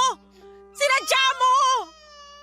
Kung bakit naman kasi sa dinami-dami ng babae, ako pa talaga yung ginawan mo ng ganon. Magkaibigan tayo, di ba? Dapat inisip mo man lang yon kung hindi mo naisip yung mararamdaman ko. Kaya nga pinagsisisihan ko na at sinusubukan kong bumawi sa'yo at sa anak natin. Bigyan mo lang ako ng pagkakataon. Patutunayan ko sa'yo na karapat-dapat ako kesa dyan sa ex mo manloloko. Ewan ko, pero hindi talaga kita kayang mahalin.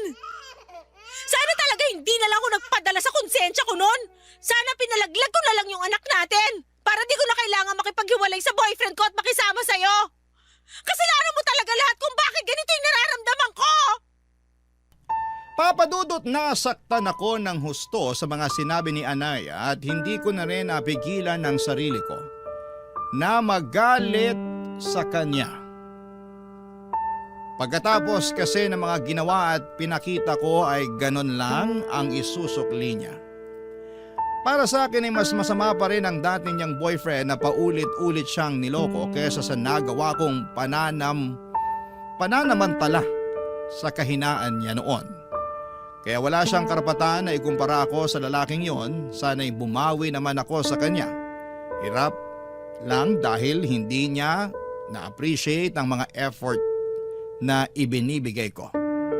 Sa kabila ng lahat ay patuloy kong sinuyo si Anaya upang mapamahal siya sa akin, pero natatabunan ng responsibilidad ko bilang tatay ang atensyon na dapat ay ibinibigay ko para sa kanya. Hindi niyo ako masisisi at ayaw naman niya kasing asikasuhin ang anak namin. Napansin ko na lamang na malamig ang pakikitungo niya sa baby namin simula nang pinanganak niya ito. Pero pinalagpas ko lamang yon hanggang sa sumapit ang first birthday ng anak namin. Kaya lang ilaking gulat ko nang nakita ko ang ex-boyfriend niya sa mga bisita. Yun pala, in-invite siya ni Anaya, Papa Dudut.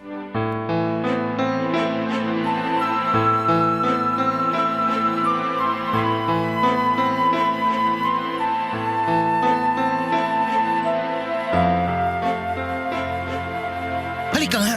Halika! Mag-usap tayo dito! Jelly! Bitiwan mo nga ako! Bakit nandito yung manlolokong ex-boyfriend mo? Tinatanong ba yan? E di inimbitahan ko siya? Bakit ginawa mo yun i-birthday to ng anak natin? Wala naman kasi kung kaibigan o kakilala na pwedeng imbitahin kundi siya lang. Saka sabi mo ayos lang din naman na mag-imbita ako, di ba? Kaya bakit ka nagagalit dyan?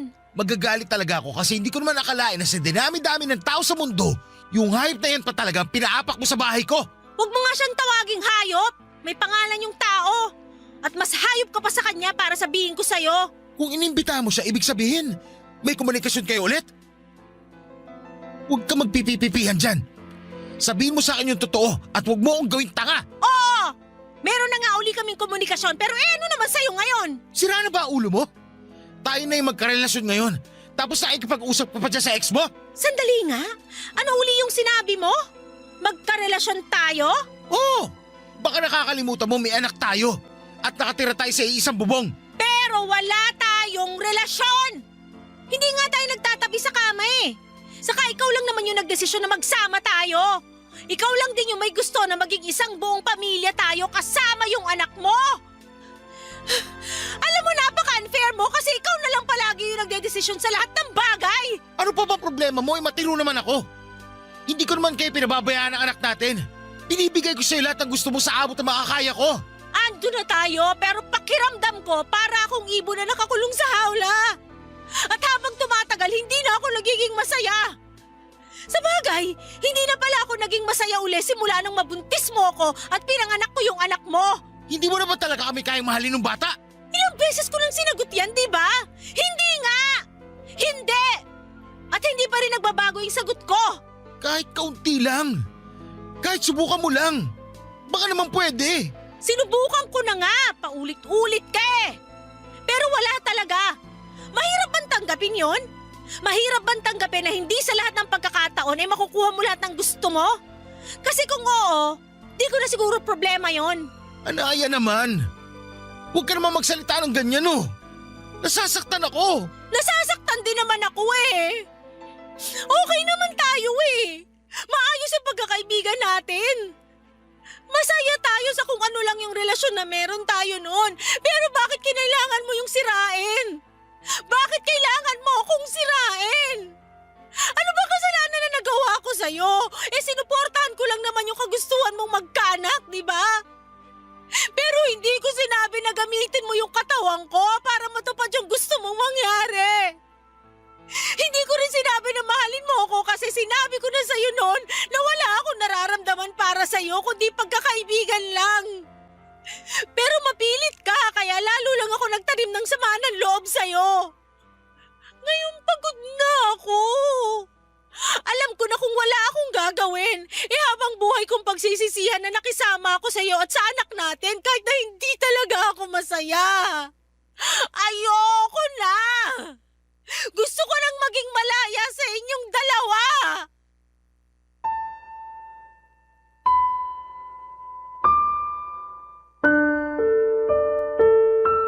Papa Dudut, sobrang sakit marinig ng mga sinabi ni Anaya sa totoo lang. Para yung kutsilyo na tumusok sa puso ko ng libu-libong ulit. At wala na lang akong nagawa kundi ang umiyak ng mga panahong yon. Pinatapos lang namin ang birthday party ng baby namin at saka nag-alsa balutan si Anaya. Sinabi niya sa akin na ayaw na niyang tumira kasama sa amin ang anak niya. Noong tinanong ko kung saan siya pupunta ay hindi niya sinagot. Pero malakas ang kutob ko na sasama na siya sa ex-boyfriend niya. Kaya kahit masakit at masama ang loob ko ay hinayaan ko na siya. Papadudot, pagod na po akong ipaglaban ang nararamdaman ko para kay Anaya. Gayong ilang beses niya na ring sinabi na hindi niya ako kayang mahalin. At sapat na sigurong pinatunayan ko sa kanya na kaya ko siyang isalba laban sa manloloko niyang ex-boyfriend. Pero sa huli ay mas pinili niya pa rin ito. Ang lungkot-lungkot ko ng mga panahong yon pero alam ko na bunga lamang din yon ng kapusukan ko. Hindi lang pagkakaibigan namin ni Anaya ang nawala kundi pati na rin si Anaya na mahal ko. Sa kasalukuyan ay magkasama kami ng anak ko na namumuhay. At kahit na challenging ang maging tatay at nanay ay masasabi ko na masaya at kontento po ako sa buhay.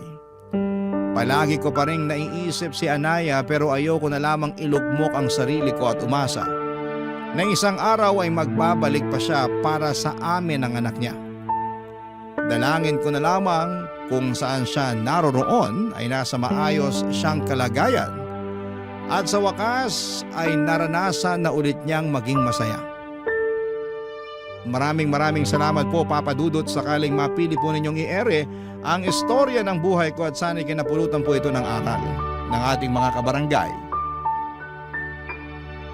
Lalo na yung mga mapupusok dyan sa pag-ibig. God bless and more power po sa Barangay Love Stories. Ang inyong kapuso at kabarangay forever, Charlie. Ano ang masasabi mo sa ating Barangay Love Stories today? Aabangan namin yan sa aming comment section.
Ang mga kwento ng pag-ibig, kwento ng buhay at kwento ng pag-asa dito sa Barangay Love Stories. Love Stories.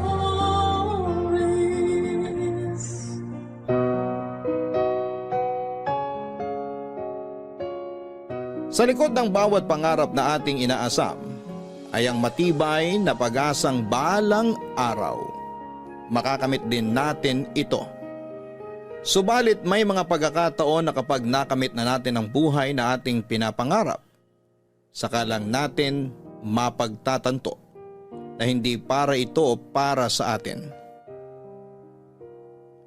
Diyan iikot ang kwento ng ating letter sender ngayong araw na tawagin na lang natin sa pangalang Acela. Ano nga ba itong kanyang pinapangarap at bakit niya ito muntik ng pagsisihan? Sabay-sabay nating alamin ang kwento ni Acela dito lamang sa mga kwento ng pag-ibig, buhay at pag-asa sa nangungunang Barangay Love Stories. Dear Papa Dudut, magandang tanghali po sa inyo. Ako po si Acela. 35 years old, isang ina at isang asawa na matagal nang gustong makaranas ng totoong pagmamahal mula sa sarili kong pamilya. Ang buhay ko noon ay mayahalin tulad ko sa isang ibon na nakakulong sa hawla. Dati naman po akong malaya. Lahat ng gusto ko ay nagagawa ko, pero simula noong kinasal ako at nagkaroon ng anak ay parabang bigla na lamang akong naputulan ng pakpak. Nauwi ang buhay ko sa ganong klaseng kapalaran dahil lang sa isang pagkakamali. Isa itong pagkakamali na nangyari dahil sa pagiging inosente at labis na pagmamahal para sa isang maling tao. Ginusto ko naman ito noon, pero dumating ako sa puntong labis ko na itong pinagsisisihan. Matagal na panahon na simula noong nakaramdam ako ng tunay na kasiyahan. Maganda ang buhay ko noon, Papa Dudut. May masaya akong pamilya, kumpleto at walang kaproble-problema. Mayroon din akong maayos na trabaho at napapaligiran ako ng tapat at maasahang mga kaibigan. One of the boys ako noong bata pa lamang ako. Halos lahat ng mga kaibigan ko ay puro lalaki. Ang tawag nga sa barkada namin noon ay Kubo Boys. Dahil lagi kaming tambay noon sa isang kubo sa lugar namin pagkatapos ng klase. May mga pagkakataon noon na inaabot pa kami ng madaling araw na nagkwekwentuhan sa kubo na yon.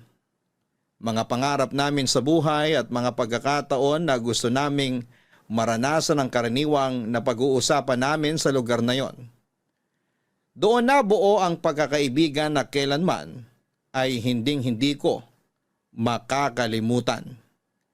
5 kaming magbabarkada at ako lang ang nag-iisang babae sa grupo namin. Pero noong tumanda na kami at nagkaroon ng kanya-kanyang buhay, unti-unti ring nagkalayo ang landas naming 5. May isa na nanirahan sa ibang lugar, may isang nagtrabaho sa abroad, may isa namang pumanaw na. Ang tanging natitira na lang noon sa lugar namin ay ako at si Greg.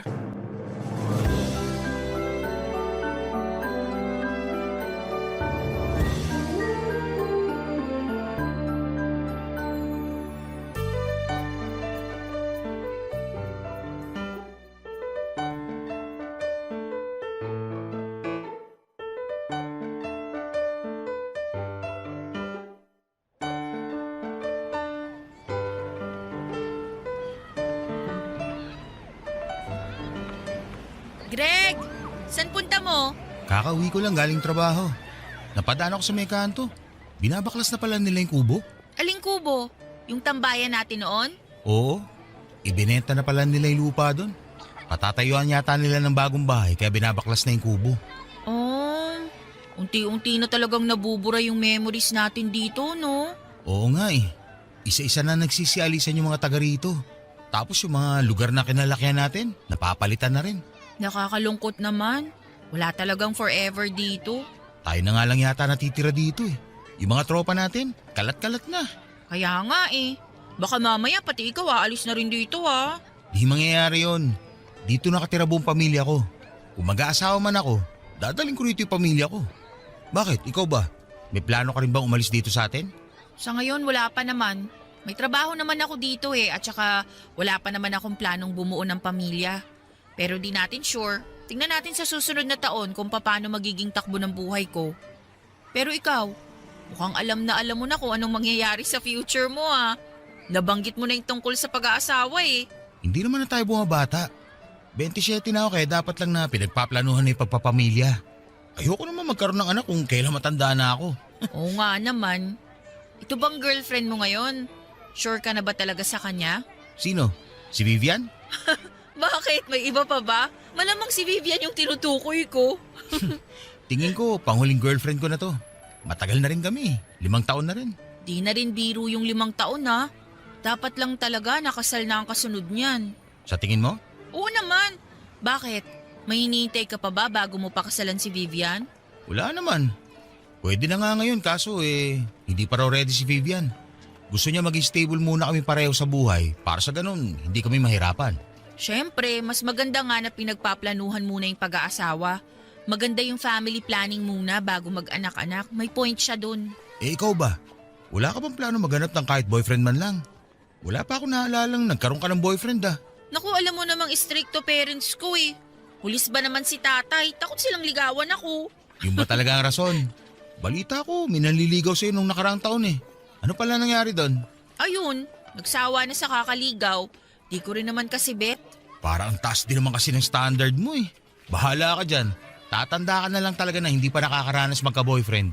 Sa hindi ko type yung nanliligaw sa akin Mahirap din namang ipilit.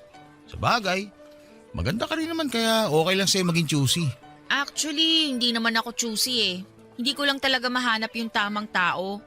Yung crush ko kasi noon, take na ngayon. Aba, sino crush yan? Kakilala ko ba? Ay, hindi mo kilala. Huwag mo nang kilalanin. At saka malabong maging akin yung taong yun. Bakit mo naman nasabi? Una, may long-term girlfriend na siya. Pangalawa, di niya ako gusto. Kapatid lang ang turing niya sa akin Saklap naman noon. Hindi niya nakikita kung anong klaseng babae yung pinakawalan niya. Sabihin mo yan sa sarili mo.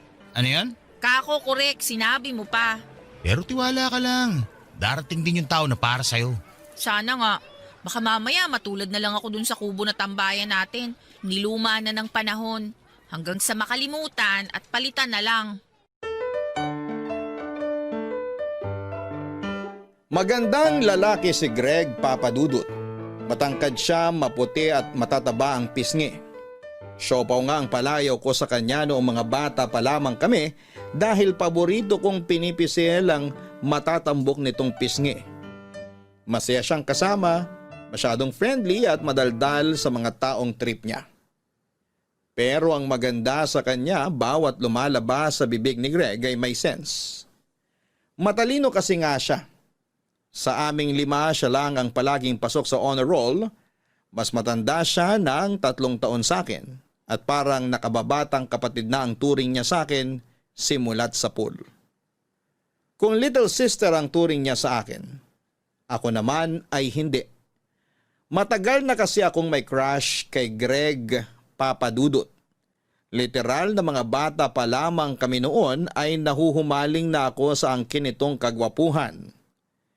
Pero hindi lang yon ang nagustuhan ko sa kanya. Medyo bad boy din kasi siya noon. Pasaway at sakit sa ulo. Pero ang lahat ng ito ay nababawi naman niya dahil matalino siya at hindi niya napapabayaan ang pag-aaral niya. Yun ang isang bagay na nagustuhan ko sa kanya. Astig pero malambot ang nilalaman ng kanyang puso. Sa tagal ng pagkakaibigan namin ni Greg, never kong inamin sa kanya na may gusto ako sa kanya. Ayoko kasing asarin nila ako lalo't ako ang laging inaasar ng barkada namin bilang ako lang ang nag-iisang babae. Saka isa pa ay strong ang personality na ipinapakita ko sa kanila noon. Hindi pasok sa binuo kong ugali ang pag-amin na may crush ako sa isa sa mga kaibigan ko. Kaya kinimkim ko na lamang ng matagal na panahon ang nararamdaman kong yon. Isa pa ay alam ko naman ang mga tipong babae ni Greg. Malayong malayo sa itsura ko at patunay nito ang ilang mga naging girlfriend niya na minsan na ring napasok sa barkadahan namin katulad ni Vivian.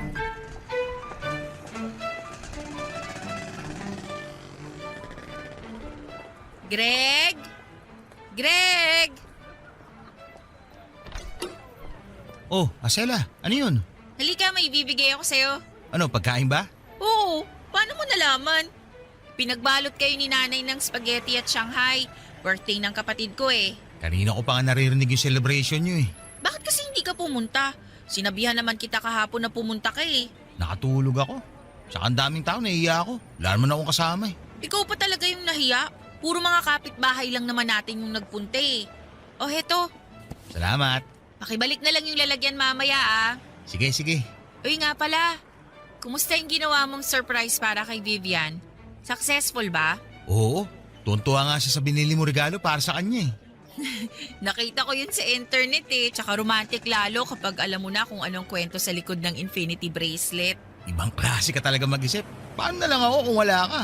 Ewan ko ba kung bakit wala ka man lang romantic side? Kalalaki mong tao pero hindi ka marunong magpakilig ng babae. Ang corny kasi.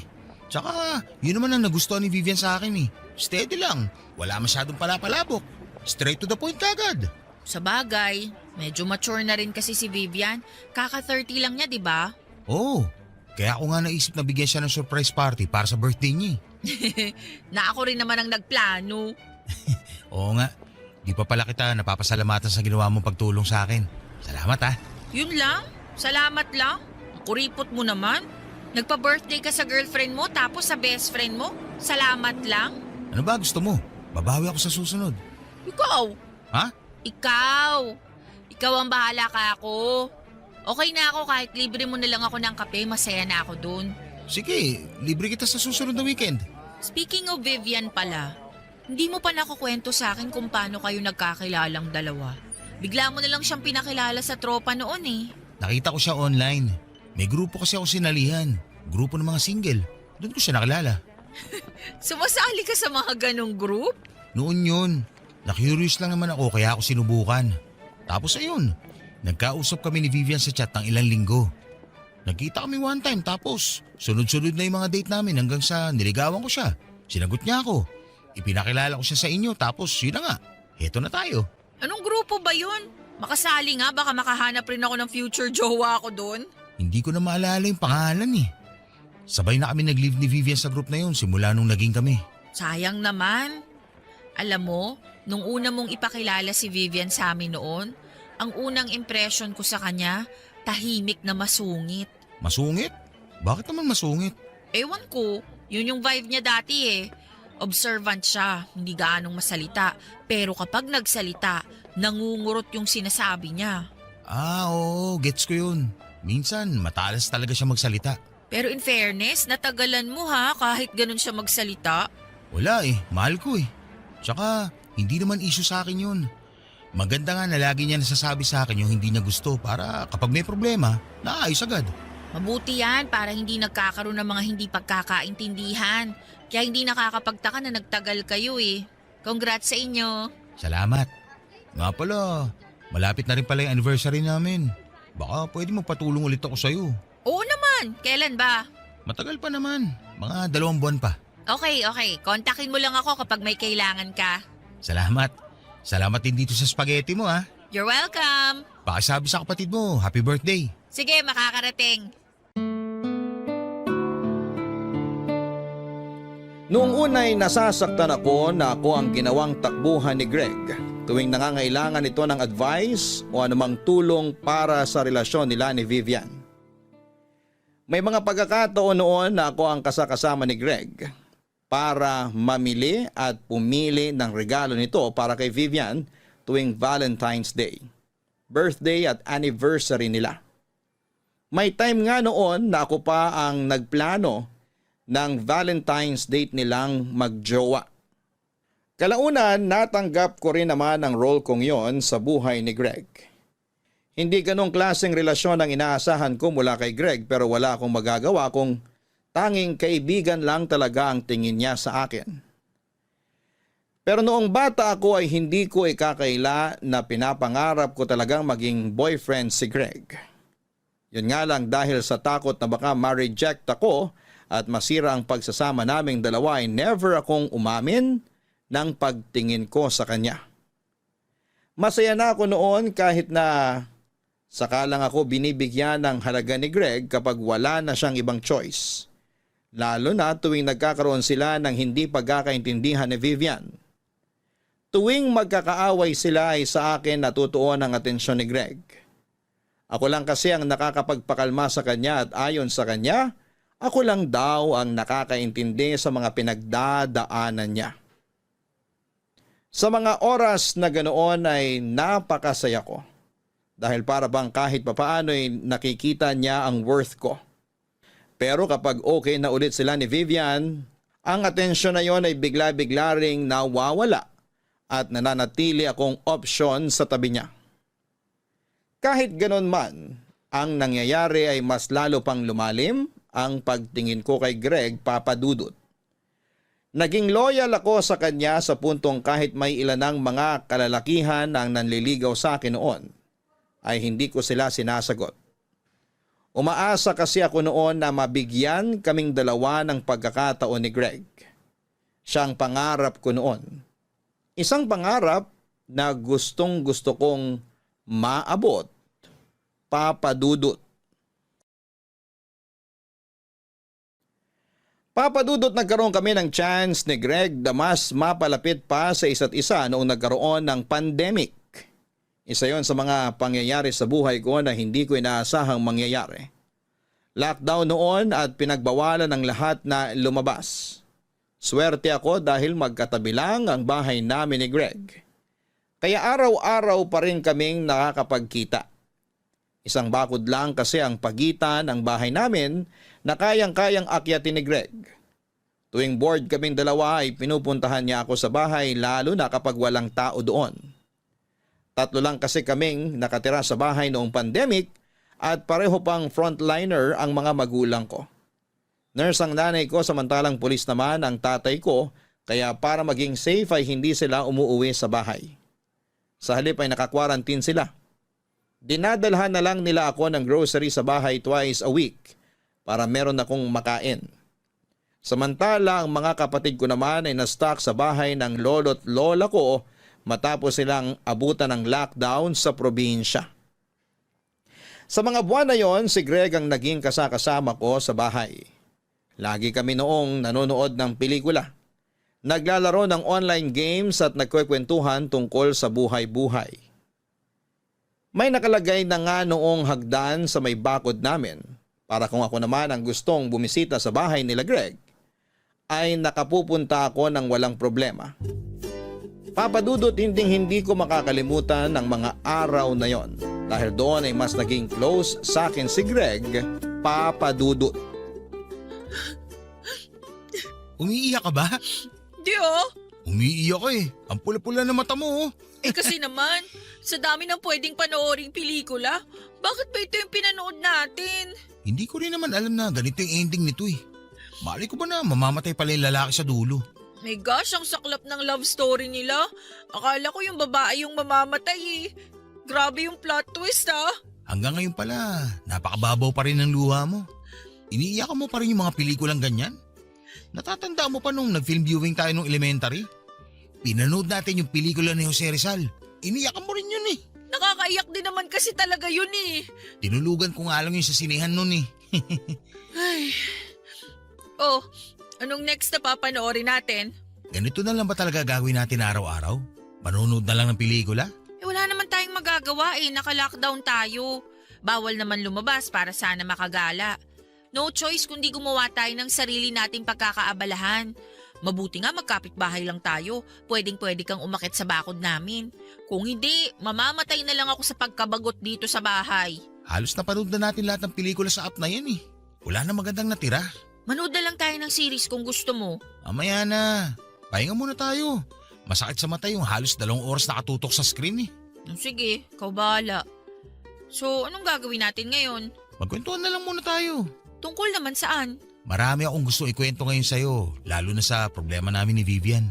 Bakit? Anong problema niyo ni Vivian? Nag-aaway na naman ba kayo? Simula nung nagka-pandemic, wala naman kaming ibang ginawa kundi mag-aaway. Ano na naman bang pinag-awayan ninyo? Tungkol daw sa pagre-reply ko ng mabagal. Inaabot daw ako ng mahigit 1 oras bago ko ma-replyan ng mga chat niya. Ha? Para yun lang? Kaya nga eh. Buong araw na nga kami magkausap eh. Maliit lang ng konti sa pag-reply, galit agad. Ano gusto niya? Oras-oras kami magka-chat. Miss ka lang siguro nun ng sobra kasi nga matagal na kayong hindi nagkikita. Oo, alam ko yun. Pati rin naman siya, miss ko na rin eh. Pero hindi ba pwedeng magpahinga muna kami mula sa pagchat-chat? Di ba pwedeng kumain, maligo, matulog? Hindi naman oras-oras hawak ko phone ko eh.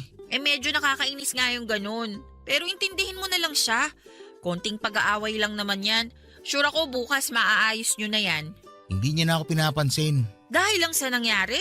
Nagkasagutan kasi kami. May mga nasabi ako sa kanya na dinamdam niya. Ano ba yung sinabi mo? Sinabi ko kasi nakakasawa na siya. Na lumalabas na yung totoong ugali niya. Na kung pwede, tigilan muna niya ako kahit isang araw lang. Grabe ka naman. Alam ko, hindi ko naman sinasadyang sabihin yun sa kanya eh. Nadala lang ako sa bugso ng damdamin. Ngayon, ilang araw niya na ako hindi pinapansin. Pero ang tagal nyo nang magkasama. Dito pa ba masisira yung relasyon ninyo? Yun na nga problema eh. Ang tagal na namin magkasama. Ngayon lang kami naging ganito. Magkaiwalay, hindi nagkikita. Ibang-iba tong sitwasyon namin kumpara noon. Paano ko siya masusuyo kung hindi ko siya mapuntahan? Bigyan mo na lang siguro ng ilan pang araw. Intindihin nyo na lang ang isa't isa. Mahirap mag-adjust ng ganito. Long distance ba naman kayo? Kaya malaking adjustment talaga yun. Sana nga lang talaga wag siya mag-isip ng kung ano-anong bagay. Bakit? Pinag-iisipan ka ba niya ng masama? Sinabi niya na may iba na raw akong kausap kaya mabagal ako mag-reply. Naku, patay tayo dyan. Meron ba? Wala. Siyempre naman wala. O wala naman pala. Patunayan mo na lang sa kanya na wala ka talagang kausap na iba. Ikaw lang naman palagi kong kasama eh. Wala nang iba. Huwag siyang mag-alala sa akin, Kamo, kasi safe na safe ka sa akin.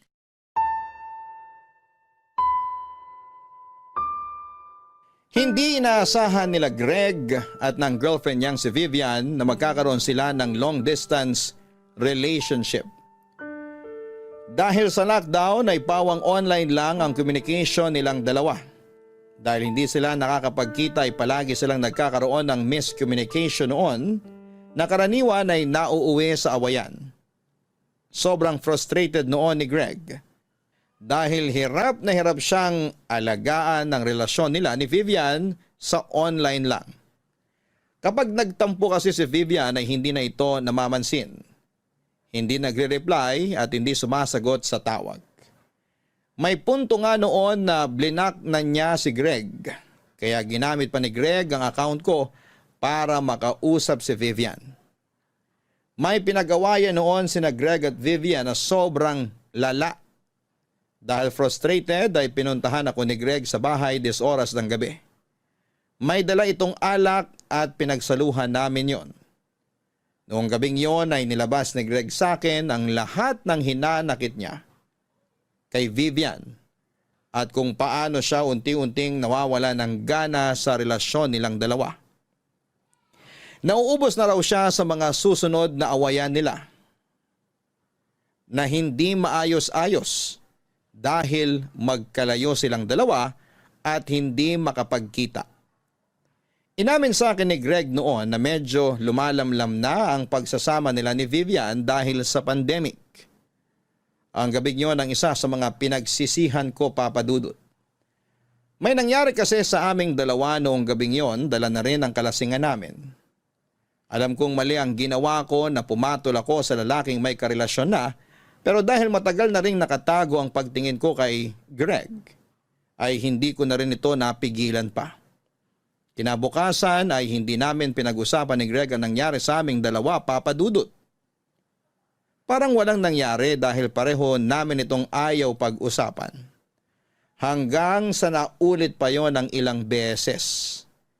May pagkakataon noon na nagigilty ako sa ginagawa namin pero sa parehong pagkakataon ay nabulag ako ng pangarap kong mapasakin si Greg. Kaya hinayaan ko lamang yon. Hanggang sa lumipas ang ilang buwan, isang balita ang gumimbal sa aming dalawa, Papa Dudut. Knock-knock!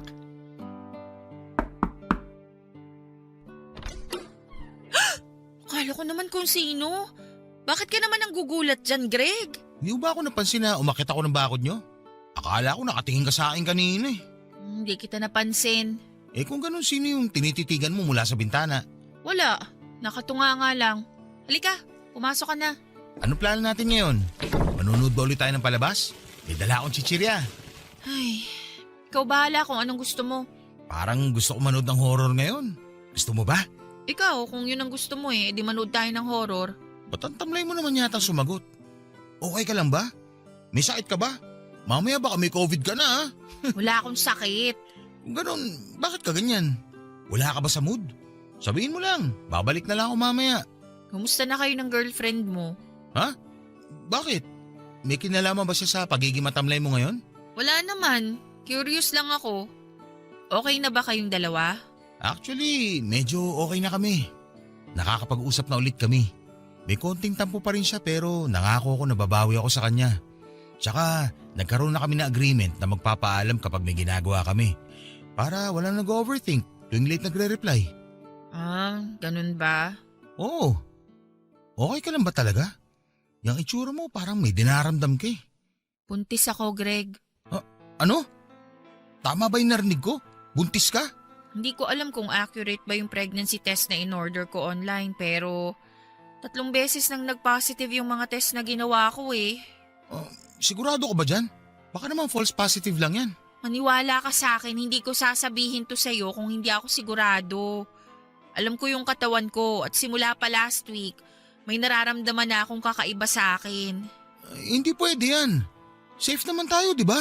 Gumagamit naman ako ng proteksyon. Paano ako mabubuntis? Hindi ko rin alam.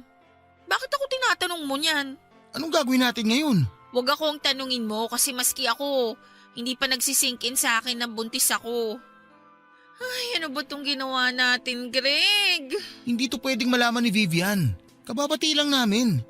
Kapag nalaman niya may nangyari sa atin, mas lalo masisira yung tiwala niya sa akin. Yun talaga yung pinoproblema mo? Eh paano naman ako? Anong gagawin natin kapag nalaman ng mga magulang ko na nabuntis mo ko? Huwag mo na lang muna ipaalam sa kanila. Hindi naman sila umuwi rito, di ba? Pero hanggang kailan? Malalaman nila na buntis ako kasi hello, lalaki tong tiyan ko. Lalo na si nanay, nurse yun. Huwag muna tayo magpadalos-dalos.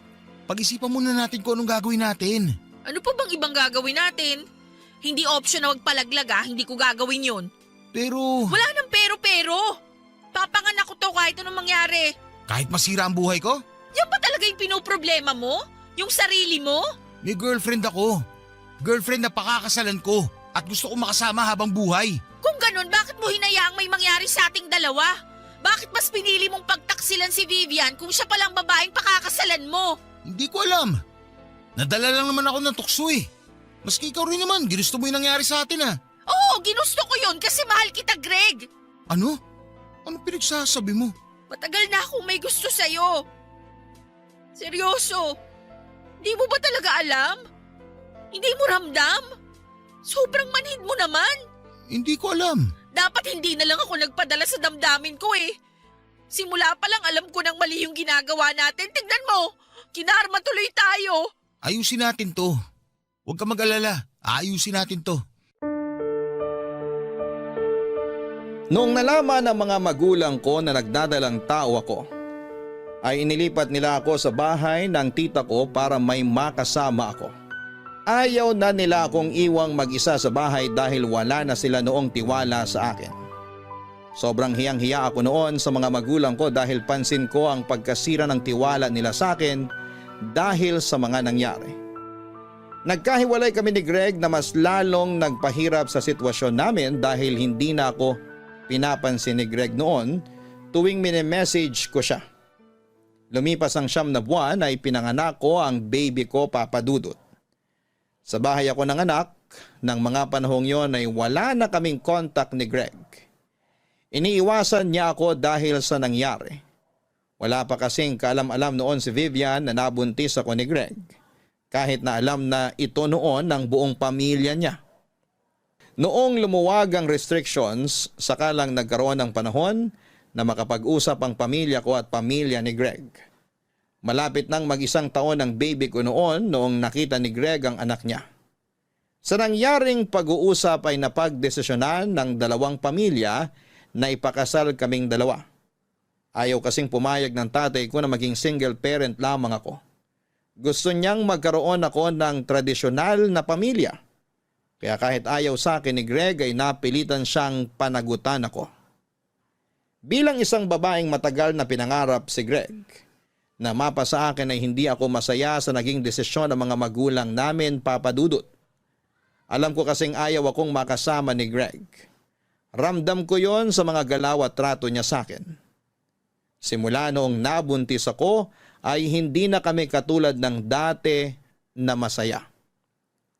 May pader nang namamagitan sa aming dalawa simula noong nagbunga ang pagkakasala namin. At yon ang isa sa mga bagay na hindi ko masikmura. Ang kamuhian ako ni Greg. Hindi nagtagal ay nalaman din ni Vivian ang nangyari. Hindi nagdalawang isip ang babae na hiwalayan agad si Greg. Hindi ako nakaligtas sa mga paninirang ginawa sa akin ni Vivian sa social media noon. Binansagan niya akong ahas, mga agaw, at kung ano-ano pa. Wala naman akong karapatang lumaban noon dahil alam kong ako ang nasa mali. Totoo na inagaw ko siya. Totoo na sinira ko ang relasyon nila ni Greg. Totoo na nagkasala ako at sobrang down ko noon dahil pakiramdam ko ay galit sa akin ang lahat ng tao. Sa totoo lang ay okay lang naman sa akin na itaguyod kong mag-isa ang anak ko. Hindi ko hinangad na pakasalan ako ni Greg dahil lang may anak kami. Hindi ko gustong agawin siya kay Vivian. Pero dahil ayaw ng tatay ko na masira ang pangalan niya ay pinilit niyang buuin ang pamilya namin ni Greg. Sa takot ay hindi na nakapalagpas si Greg. Ikinasal kaming dalawa at sa isang iglap ay nagkaroon ako ng pamilya pagkatapos ng pandemic.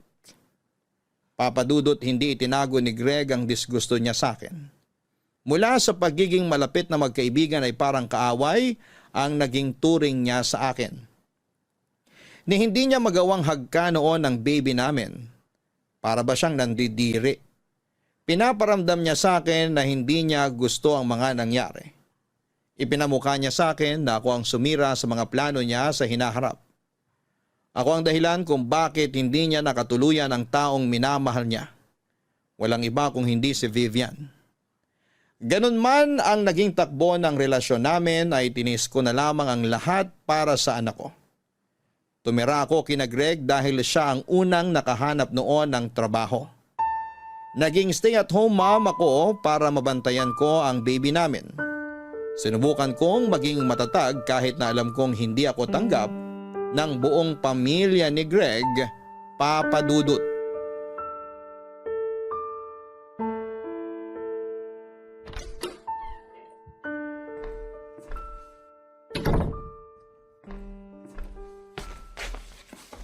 Greg! Nandito ka na pala. Kumustang trabaho? Maayos naman. Halika, kumain na tayo. Sakto kakapainit ko lang ng ulam. Kumain na ako sa labas. Kumain ka sa labas? Di ba sinabi ko sa'yo na magluluto ako ng hapunan? Dinessage ako nila mama. Sakto nasa labas sila kanina kaya doon na kami nag-dinner. Ha? Sumama ka sa kanila? Nagpaalam naman yata sila sa'yo eh. Ba't parang gulat na gulat ka?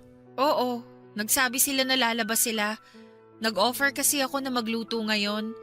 Alam mo naman na ayaw nila sa akin eh. Ang hindi ko lang inaasahan, pati ikaw. Ganun din pala ang gagawin mo sa amin ng anak mo. Anong pinagsasabi mo dyan? Hindi mo napapansin kung paano ako tratuhin ng pamilya mo? Kung ituring nila ako, parang napakalaking kasalanan yung nagawa ko na hindi nila ako matanggap-tanggap. Lahat napapansin nila. Tapos ngayong ako yung nag-offer na magluto, kakain sila sa labas? Ang dami mo namang arte. Natural lang naman na kumain sila sa labas. Matagal na namin ginagawa yun. Nakakainsulto lang. Kasi aware naman sila na ipagluluto ko sana sila. Pero okay lang sana yun eh. Kung ayaw nila akong saluhan, sige lang. Pero ikaw? Ikaw na asawa ko. Alam mo na magluluto ako ngayon pero mas pinili mong kumain sa labas? Ano ba kasi inaasahan mo mangyari? Tinanggap ka na nga namin dito sa bahay, di ba?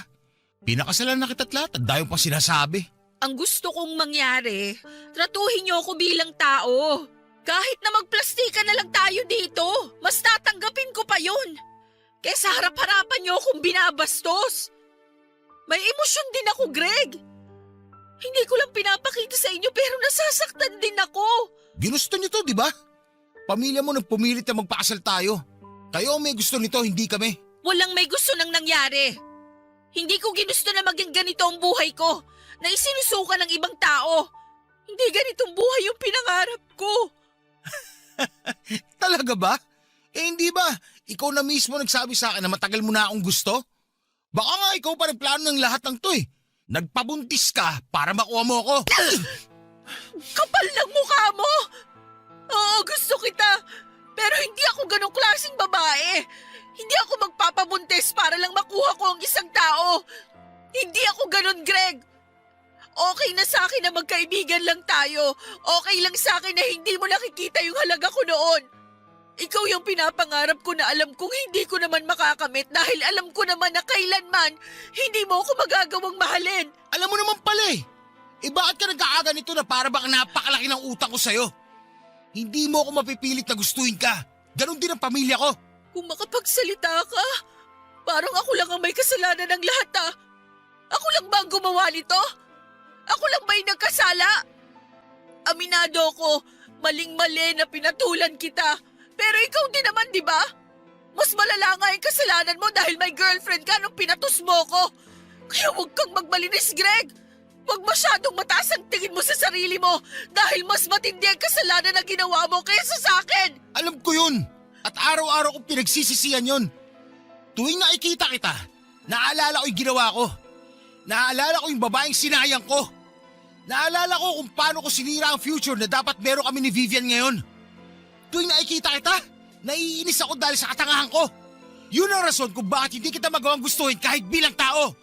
Ikaw ang nagpapaalala sa mga kasalanan ginawa ko. Kung ganun, bakit mo ako pinakasalan? Bakit mas pinili mong makita ako araw-araw kahit na ayaw mo naman pala? May magagawa ba ako kung tatay mo na yung nagsalita? Anong laban ko sa polis? Mamaya papatay pa ako niyan eh. Hindi ganun ang tatay ko. At kung iniisip mo na ginusto ko ring mapasok sa ganitong sitwasyon, hindi. Kaya ko buhayin ang anak ko ng mag-isa. Ang hindi ko kaya ay ang wala siyang kilalanin na ama. Kaya sa gustuhin man natin o hindi, mananatili ako rito para sa anak natin. Para may kilalanin siyang pamilya. Papadudo tuwing nasa trabaho si Greg. Nagpupunta ako sa bahay namin kasama ang baby ko para lumayo sa mga biyanan ko. At least sa amin ay tanggap ako at hindi ako minamaliit. Kapag nasa bahay ako ay may pagkakataon akong makapagpahinga dahil nag-aagawan ang mga kapatid ko na alagaan at bantayan ang pamangkin nila. Saka na lang ako bumabalik kapag umuuwi na si Greg. Hindi nagustuhan ng mga biyanan ko ang mga ginagawa kong yon. Sinabihan nila ako na tinatakasan ko lang ang trabaho ko sa bahay nila. Inaasahan kasi nila, Papadudot, na ako ang gagawa ng lahat ng mga gawaing bahay mula sa pagluluto, paglilinis at paglalaba kahit na dapat ang inaalagaan ko lang doon ay ang anak ko at ang asawa kong si Greg. Wala na akong pakialam noon kahit na ano pang sabihin nila. Tuwing nakakatapos ako ng gawaing bahay ay nagpupunta na ako sa bahay namin para makaiwas sa stress. Noong napansin ni Greg ang ginagawa ko ay kinausap niya ako na huwag ilayo ang bata sa mga lolo at lola nito. Pero sinagot ko rin naman si Greg na hindi ko gagawin yon kung hindi sana nila pinaparamdam sa akin ang disgusto nila. Masyado kasi silang obvious na ayaw nila sa akin. Ipinaalala ko kay Greg na kaya kong buhayin ang sarili kong anak mag-isa at kapag hindi nagbago ang turing nila sa akin, ay hindi na ako babalik pa sa bahay nila. Nahimasmasan si Greg matapos ko siyang i-real talk, Papadudot. Dahil after ng pag-uusap namin yon ay biglang nagbago ang ugali nito. Umayos na ang pakikitungo nito sa akin kahit naramdam kong napipilitan lamang siya. Mas maganda na yon kaysa noon na harap-harapan ang pambabastos nila sa akin na palaging nakikita ng anak ko. Nang mga time na yon ay tanggap ko na kailanman ay hindi talaga ako magagawang mahalin ni Greg, Papadudot. Pinilit ko na lang natanggapin ang katotohanan yon. Ang mahalaga ay buo at magkasama kaming pamilya. Sa sumunod na taon ay umayos ang pagtira ko sa bahay nila Greg. Nakita ko kung paano naging masaya ulit si Greg pero sa pagkakataong yon, nalaman kong hindi pala ako ang nagpapasaya sa kanya, kundi ibang babae, Papadudot. Greg, halika. Maupo ka na dyan at kumain ka na ng agahan para makapasok ka na sa trabaho. Salamat. Mukhang maaga ka ngayon ah. Una ako na yung traffic. Total, may oras ka pa naman.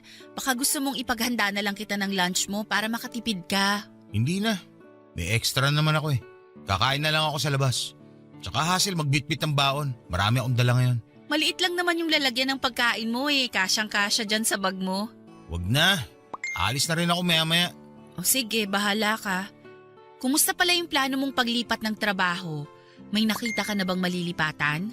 Aha? Anong aha? Ha? Ano ulit yung sinabi mo? Di ba plano mong lumipat ng trabaho? Tinatanong kita kung kumusta na. May nahanap ka na bang malilipatan? Okay lang naman. Paanong okay? Greg! Oh? Kinakausap kita. Kanina ka pa dyan sa cellphone mo. Sino ba yung kausap mo? At di mo man lang ako masagot ng maayos. Kumakain tayo Pwede bang bitawan mo muna yung cellphone mo? Sinasagot naman kita. Wala pa akong nahanap na bago malilipatan. Kaya hindi muna ako magre-resign sa trabaho ko. Ayan, nasagot ko na. O ano, may tanong ka pa? Para ka namang reporter dyan, ang dami-dami mong tanong.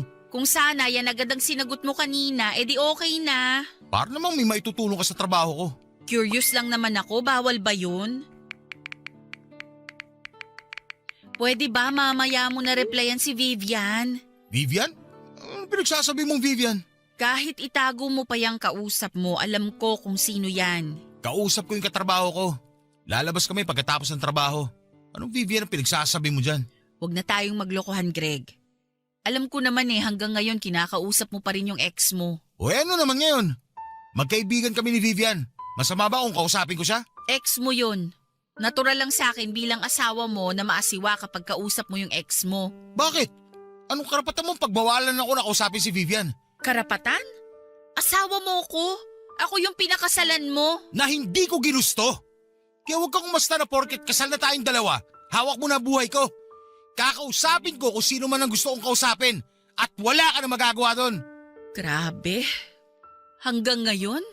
Nagbubuhay binata ka pa rin? Yun yung buhay na inagaw mo sa akin. Ah, talaga ba? Hanggang ngayon ako pa rin ba yung sinisisi mo sa nangyari sa atin? Ako lang? Ako lang yung may kasalanan kung bakit tayo nauwi sa ganitong sitwasyon? Ako lang talaga? Ang galing naman. O sige, ako na yung masama. Ako na yung sumira ng buhay mo. Pero tandaan mo, napilitan ka man o hindi, ako na ang asawa mo ngayon.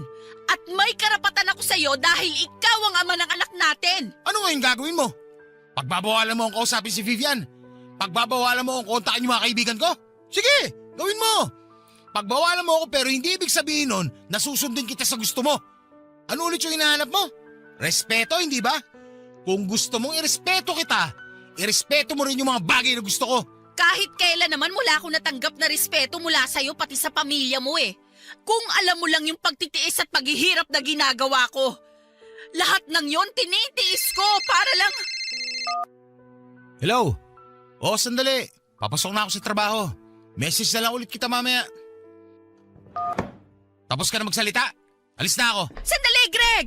Nag-uusap pa tayo! Greg!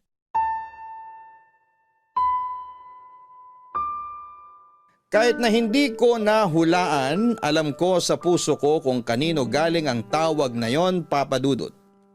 Walang iba kundi mula kay Vivian. Ilang beses ko nang nahuli si Greg na kausap si Vivian. May mga pagkakataon na nasisilip ko sa cellphone niya ang notification ng message ni Vivian. Pati tuwing tumatawag ito at kitang-kita ang malaki nitong pangalan sa caller ID. Ni hindi man lang niya pinalitan ang pangalan nito. Nang gabing yon ay wala akong ibang ginawa kundi ang umiyak. Alam ko na hindi talaga ako mahal ni Greg, pero masakit pa rin para sa akin tuwing pinaparamdam niya sa akin na hindi talaga niya ako gusto.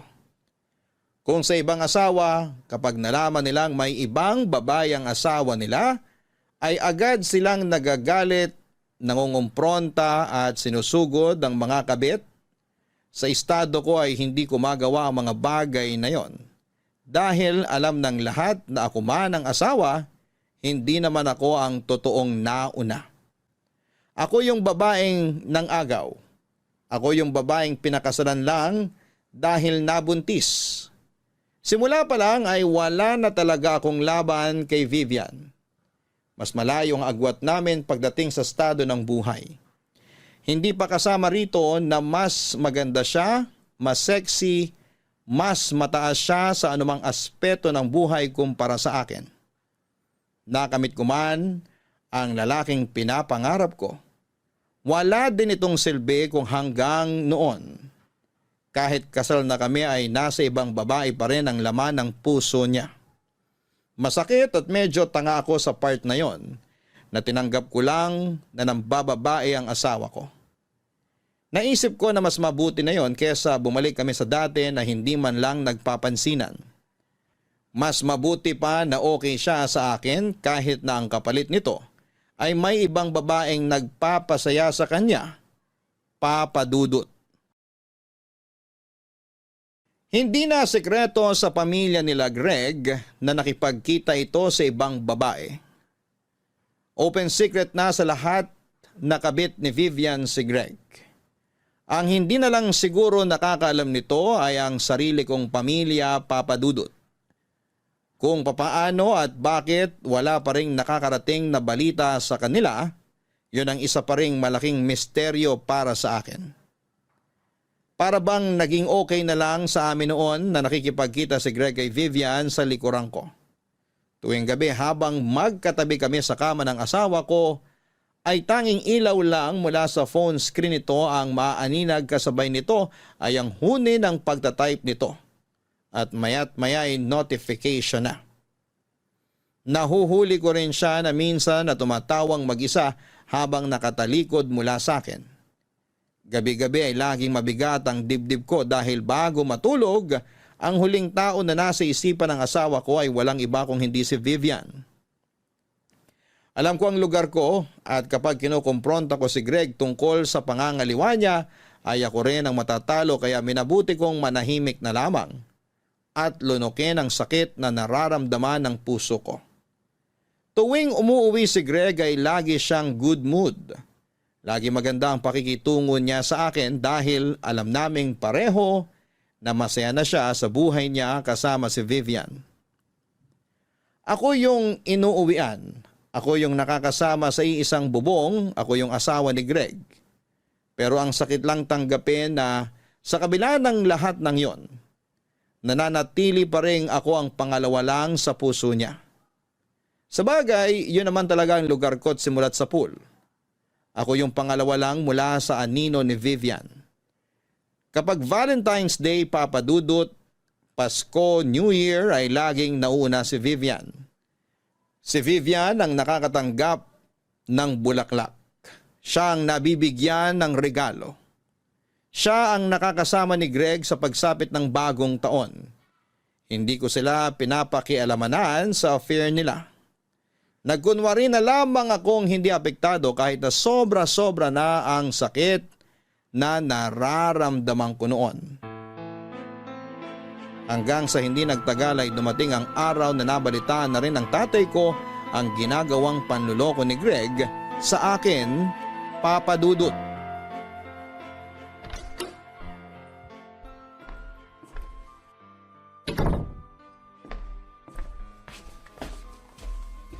Greg! Mabuti nakauwi ka na. Kanina pa kita hinihintay. Huwag ka lumapit sa akin! Greg! Bakit nandito ka ba?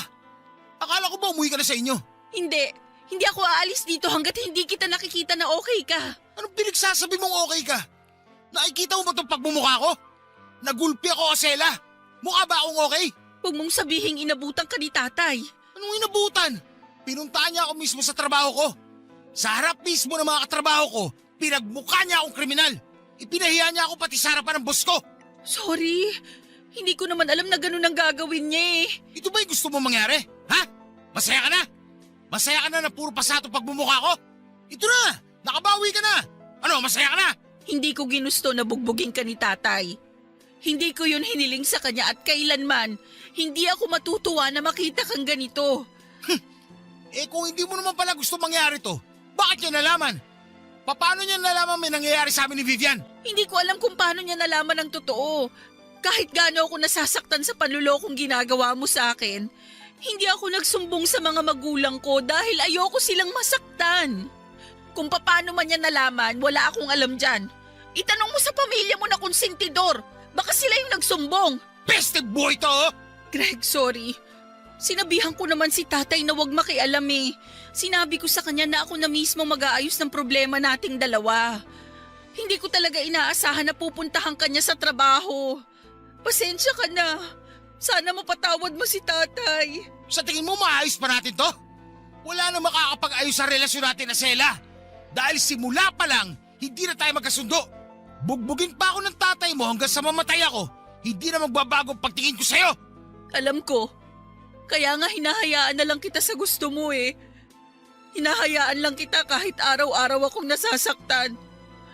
Tuwing gabi bago matulog, ang bigat-bigat ng dibdib ko pag nakikita kitang sobrang saya.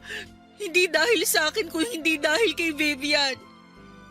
Alam mo kung gaano kasakit para sa isang tao na makitang ibang taong nagpapasaya sa mahal niya? Oras-oras ko yung dinaranas, Greg. Pero kahit na alam kong never mo akong mamahalin, nagstay pa rin ako. Nandito pa rin ako sa tabi mo. Tinitiis lahat para sa anak natin. Alam ko na hindi mo ako mahal. Alam ko na kahit anong gawin ko, hindi ko makukuha ang pagmamahal mo kay Vivian. Alam ko yon. Pangalawa lang ako sa puso mo at tatanggapin ko yon para sa anak natin. Mabuti, alam mo! Halika na, may yelo sa ref. Lagyan natin ng yelo yung pisngi mo para hindi mamaga. Huwag na! Kailangan ko na mag-impake. Empake? Bakit? Para saan? Aalis mo na ako rito hanggat hindi humuhupa yung init ng ulo ng tatay mo. Huwag mo nang gawin yun. Ako nang bahalang makipag-usap kay tatay. Hindi mo nga siya napigilan, siguro na ako sa trabaho ko eh. Maniwala ka, kakausapin ko siya. Asela, binantaan ako ng tatay mo na papatayin ako kapag nakita niya pang magkasama tayo. Pero paano ang anak mo? Paano kung hanapin ka niya? Anong sasabihin ko sa kanya? Ikaw nang bahala. Magrason ka. Sabihin mo, nagtatrabaho ako sa malayong lugar. Basta, kung ano man ang maisip mo, ikaw nang bahala. Alam na ba to ng mga magulang mo? I-message ko na lang sila kapag nakalis na ako. Saan ka titira? Ba't ba ang dami mong tanong? Kaya ko ng sarili ko, Sela. Matanda na ako. Hindi ko kailangan ng concern mo. Problemahin mo na lang yung sarili mo. Kailan ka babalik? Di ko alam. Maiwan na kita. Mag-ayos pa ako ng gamit. Sandali lang. Tutulungan na kitang mag-ayos ng gamit mo.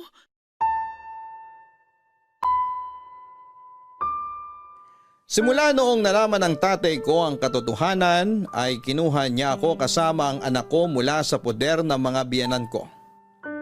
Doon ay tuluyan nang nasira ang tiwala ng pamilya ko sa pamilya ni Greg. Kung gusto nilang makita ang bata ay kinakailangan silang mismo ang magpunta sa bahay. Pero hindi na yon nangyari, Papa Dudut. Kayang-kaya ni Greg na talikuran ang sarili niyang anak para sa one true love niya.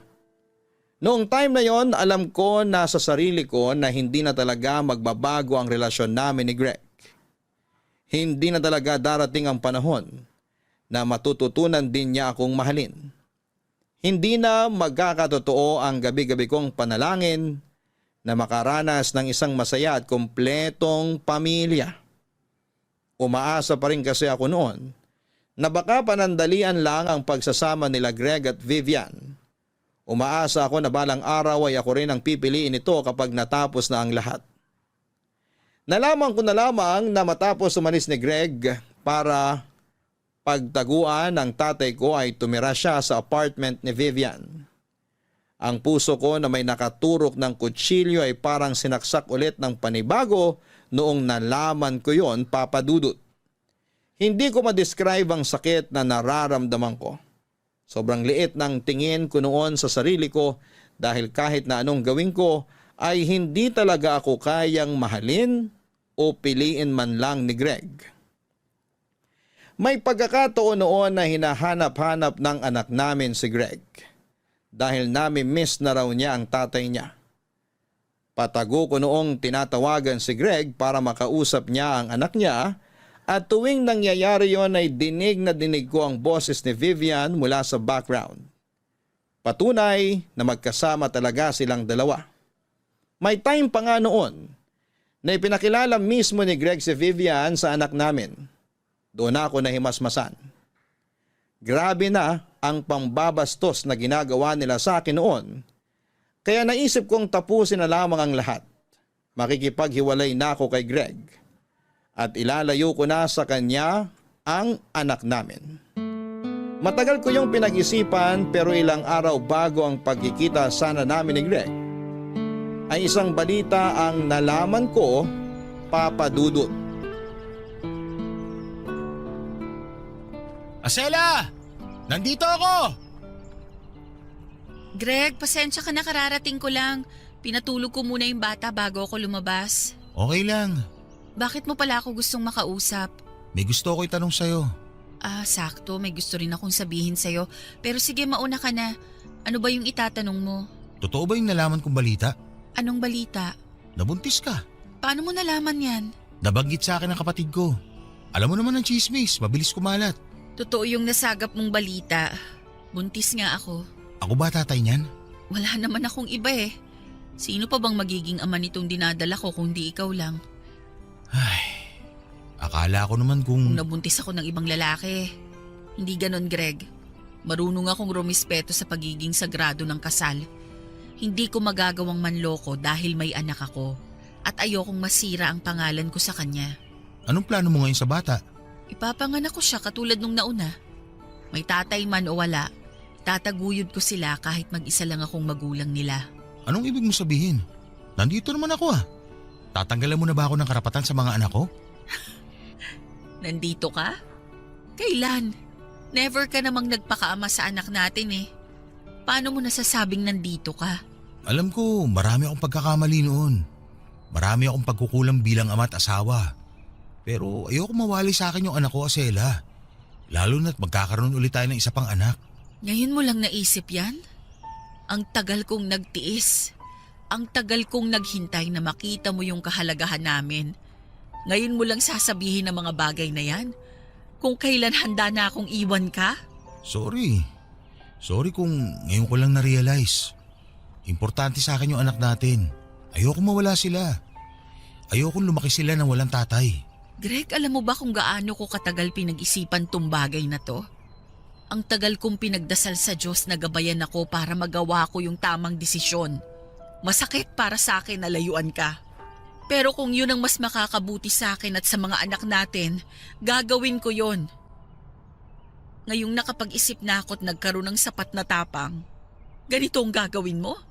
Sasabihin mo sa akin na hindi mo kami kayang mawala sa buhay mo? Hindi ba ikaw mismo yung umalis? Iniwan mo kami? Yun ang totoo, Asela. Bigyan mo ako ng second chance. Patutunayan ko sa iyo yung totoo. Paano si Vivian? Hanggat kasama siya sa buhay natin, hindi kita matatanggap. Oo, mali yung ginawa ko na ako yung nang-agaw. Pero matagal na panahon na yun. Kasal na tayo. Magkakaroon na tayo ng pangalawang anak. At kung hanggang ngayon, hindi mo pa rin siya mapakawalan sa puso mo, mas mabuting siya na lang ang piliin mo kaysa sa amin. Iiwan ko siya. Tatapusin ko na kung ano man meron kami ni Vivian. Bigyan mo lang ako ng ilang araw para ayusin tong buhay ko. Pangako, ibibigay ko na sa inyo ang buong atensyon ko. Please, Asela. Patunayan mo muna na magbabago ka na. Ibalik mo yung tiwala ko sa'yo bago kita tanggapin sa buhay namin. Oo, gagawin ko yun, promise. Sana nga gawin mo. Sana totoo na to. Sana sa pagkakataong to, ako naman yung subukan mong mahalin. Magsimula ulit tayo. Subukan nating ayusin tong pamilya natin. Sige na, mauna na ako, Greg. Ihahatid na kita. Hindi na. Kaya kong umuwing mag-isa. Ayusin mo na yung kailangan mong ayusin. At kapag ready ka na, mag-usap na lang tayo ulit. Salamat. Sana mapatawad mo ako sa lahat ng kasalanang nagawa ko sa'yo. Sana may puwang pa rin ako dyan sa puso mo kahit ilang beses na kitang sinaktan. Alam kong mahirap paniwalaan itong mga pinagsasabi ko ngayon. Pero nung nalaman kong magkakanak ulit tayo, doon ko lang talaga napagtanto na hindi na ako binata. May 2 bata nang nakasalalay at umaasa sa akin. Hindi ko pwedeng talikuran yung responsibilidad ko na yun sa kanila. Katulad ng sinabi ko, ayusin mo muna yung issues mo bago ka bumalik sa amin. Mauna na ako.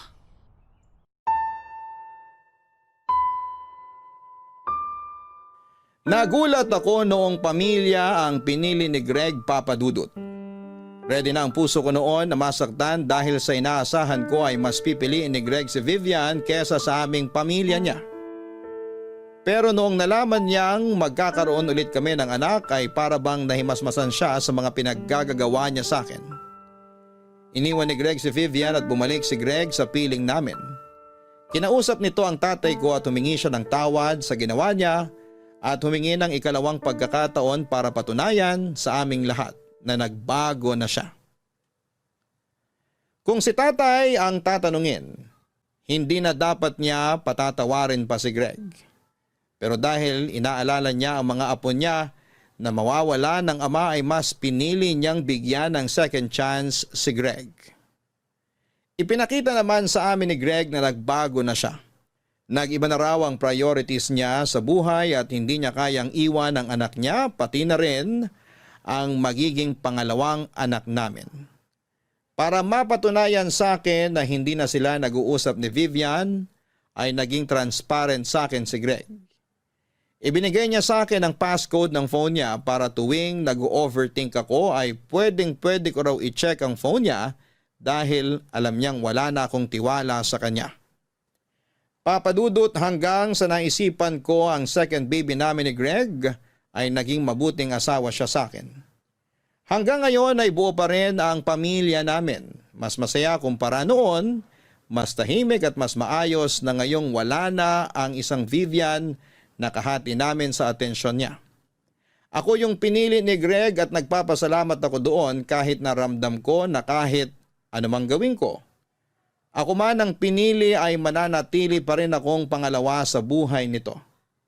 Wala na akong magagawa doon, ang mahalaga ay patuloy siyang nagpapakaama sa mga anak namin. Dito na po natatapos ang kwento ko, Papa Dudut. Maraming salamat at pagpalain po sana kayo ng Diyos. Ang inyong forever kapuso at kabarangay, Acela. Hindi madali ang magpatawad lalo na kung puso na ang nabasag. Pero mas mahirap ang mabuhay sa galit habang ang pamilya ay unti-unting nawawasak. Kung pinili mo magpatawad at muling magbukas ng pintuan ay gawin mo ito hindi dahil nakalimot ka sa sakit, kundi dahil pinili mong unahin ang pagmamahal para sa sarili mong pamilya. Hanggang sa muli, ako po ang inyong si Papa Dudut sa mga kwento ng pag-ibig, buhay at pag-asa sa Barangay Love Stories number 1. Barangay Love Stories. Barangay Love Stories. Kwentuhan naman tayo dito sa comment section. Ang mga kwento ng pag-ibig, kwento ng buhay at kwento ng pag-asa dito sa Barangay Love Stories. Love Stories.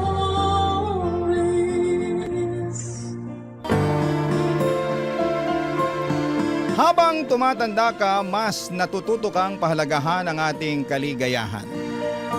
At minsan ay dumarating ang pagmamahal sa pinaka hindi inaasahang oras at pagkakataon. Pero handa ka bang magmahal ng taong mas bata sa iyo ng maraming taon? Dear Papa Dudut, ang sabi nila minsan daw ang tao tumatanda ng paurong. Nakagagawa ng mga desisyon na walang ibang iniisip kung hindi ang mga sarili nila.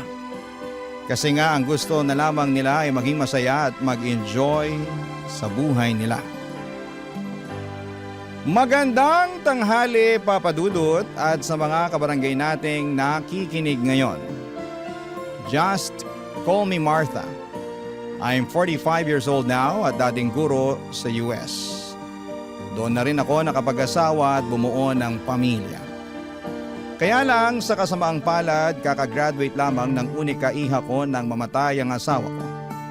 At nang magkaroon ng trabaho ang anak ko ay nag-decide na akong umuwi na lamang ng Pilipinas at magtayo ng sariling negosyo. Maayos ang buhay ko sa lumipas na mga taon.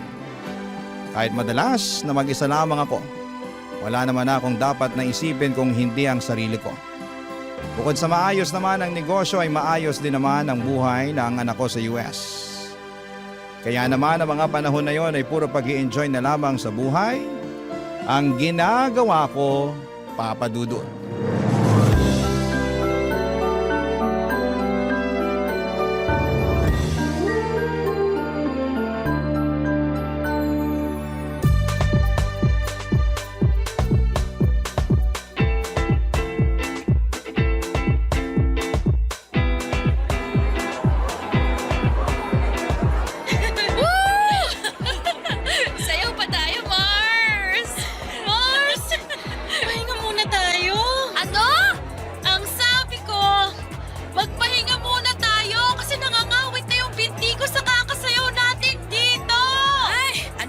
ganyan, Mars?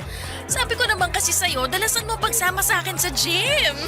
Gagawin ko talaga nang maabutan ko naman yung kaseksihan mo. Pero sa ngayon, umupo muna tayo kasi sumasakit na talaga yung mga kasukasukan. Ay nako, tara na nga dun sa table. Grabe, Mars! Ang taas pa rin talaga ng energy mo no hanggang ngayon. Hindi may de-deny na hawak mo pa rin yung title na Queen of the Dance Floor. Ay nako, maka-Queen of the Dance Floor ka naman dyan. Totoo naman, Mars. Aba, tinalo mo pa sa pagsasayaw yung mga bagets na humahataw sa dance floor kanina. Ay, mga kulang kasi sila sa exercise, kaya ang bilis nilang mapagod. Kung kasing sipag mo lang talaga ako mag-exercise, nako, baka magkasing sexy pa rin tayo hanggang ngayon. Naalala ko tuloy ng mga kabataan natin. Nagbibilang pa tayo ng mga nanliligaw sa atin. Pero, ikaw ang palaging nananalo dahil hindi hamak na mas maraming nagkakagusto sa'yo. Sino ba naman kasing hindi magkakagusto sa Campus Muse at Queen of the Dance Floor ng batch natin? Ay naku, matagal naman na yun, Mars. At matagal na rin lumipas ang kagandahan ng kabataan natin. Ay, Mars, teka. May nakatingin dito. Papalapit! Hi ladies. Free cocktails nga pala para sa inyo. Wow! Free cocktails! Anong meron, Pogi? May special promo kasi kami tonight para sa mga best dancers sa floor kanina. Ay, kasama ba talaga ako dyan? O para sa kaibigan ko lang yan? Hoy, Lani, ano ba yung sinasabi mo? Nakakahiya naman sa kanya. Baka mamaya kung anong isipin eh. Naku, ayos lang yon, miss. Magaling ka naman talagang sumayaw kanina. I'm Jeric nga pala, isa sa mga DJ sa resto bar na to. Ah! Oo, alam ko! Alam mo? Ibig sabihin, kilala mo na siya? Ay, hindi ko siya kilala, pero alam kong DJ siya. Kanina ko pa kasi siya nakikita na tumitingin sa'yo mula dun sa pwesto niya sa booth. Alam mo, Mars, kanina ka pa humihirit ng ganyan ha. Nakakaya na talaga dito kay Jeric. Jeric, pagpasensyahan mo na tong kaibigan ko ah. Ganyan lang talaga yung kakulit. Ayos lang, miss. I'm Martha nga pala at siya naman si Lani. Nice meeting you, ladies. I guess it's time for you to enjoy the drinks and the night. Thank you ulit dito sa cocktail na binigay mo ha. You're welcome, Martha. See you later. Tama ba yung narinig ko, Mars? Tinawag ka niyang Martha! Ano namang problema doon? Ayun naman talagang pangalan ko. Wala man lang miss, ma'am, o madam. Martha talaga? Ang FC ha? Alam mo, Mars, malakas ang kutob ko na type ka ng bagets na yan. Ay, grabe ka naman mag-isip, Mars. Nagbigay lang ng cocktail, type na kaagad ako. Eh, bakit naman hindi?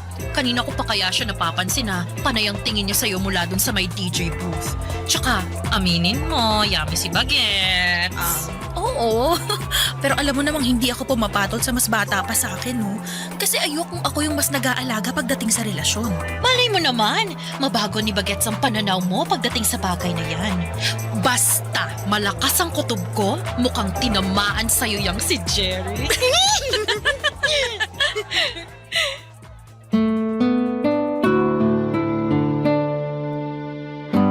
Papadudot akala ko ay doon na matatapos ang pag-uusap namin ni Jeric dahil umuwi na rin kami noon ni Lani. Pero ang hindi ko inaasahan ay yung makatanggap ako ng tawag mula sa kanya kinabukasan. Kinuha niya raw ang number ko kay Lani nang magkita sila sa may labas ng restroom. Matagal din kaming nag-usap noon sa tawag at ang dami ko na agad nalaman tungkol sa kanya. Dahil may pagkamadaldal pala siyang tao. Nakwento niya na bunso pala siya sa 5 magkakapatid. Siya na lamang ang walang asawa dahil lahat ng mga kapatid niya ay may kanya-kanya ng pamilya. Madalas ng araw siyang tinutokso kapag may family gathering.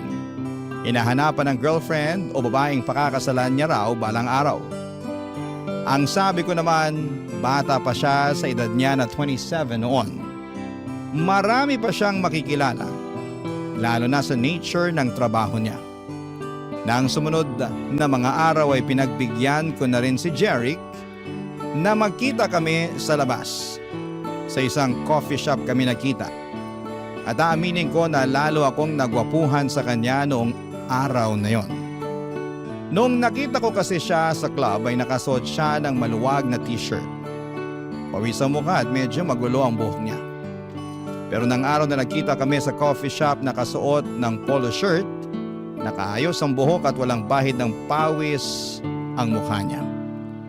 Napaka-komportable ng pakiramdam ko noon, nakausap at kasama ko siya.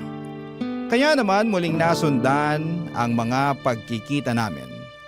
Mas naging close pa kaming dalawa hanggang sa tumatambay na rin siya noon sa bahay ko para manood ng movie Papa Dudut.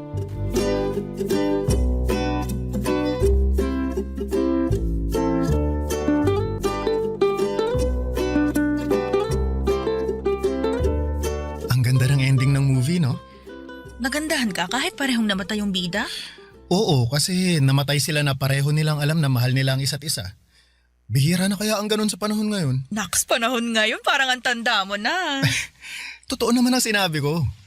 Bihira na mangyari yung mamahalin mo ang isang tao hanggang kamatayan mo. Sa bagay, may punto ka naman. Iba na rin kasi talagang generation ngayon, ano? Karamihan sa mga tao, hindi na sineseryoso ang relasyon. O ay, mag-ice cream ka na muna. Thank you, Martha. Mukhang masarap to, ah. Ay, oo, favorite ko talaga tong ube na flavor. Dito nga palaging nasisira ang diet ko eh. Ay, hindi mo naman kailangang mag-diet kasi hindi ka naman mataba. Hey, akala mo lang yun kasi palaging maluwag ang mga damit na sinusuot. Uy, ang sexy mo kaya nung gabi sa club kung saan kita unang nakita. Maka-sexy ka naman dyan. Party dress kasi yun kaya medyo fit sa katawan ko. Bagay talaga sa'yo kasi lalong lumabas ang kaseksihan mo. Martha, may gusto nga pala akong itanong. Ano yun? Kaya ba hindi ka na nakipagrelasyon mula nung mamatay ang asawa mo? Kasi takot kang hindi seryosohin ang magiging karelasyon mo. At sino namang nagsabi sa'yo niyan? Si Lani? Hindi, hula ko lang yun. Bakit? Totoo ba? Alam mo, hindi naman ako takot pumasok sa relasyon. Siguro sabihin na nating sadyang masaya lang ako sa buhay na meron ako ngayon. Wala ka bang namimiss o hinahanap sa buhay na meron ka nung may asawa ka pa? Kaya naman ang ano? Gaya ng taong magpapasaya at magpapakilig sa'yo araw-araw.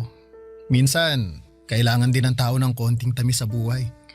Kung gusto ko ng tamis sa buhay, anytime pwede naman akong bumili ng ice cream na kagaya nitong hawak ko ngayon, ano? Hindi naman matamis na pagkain ang tinutukoy ko eh. Teka. Jeric! Bakit mo ako hinalikan? I'm sorry.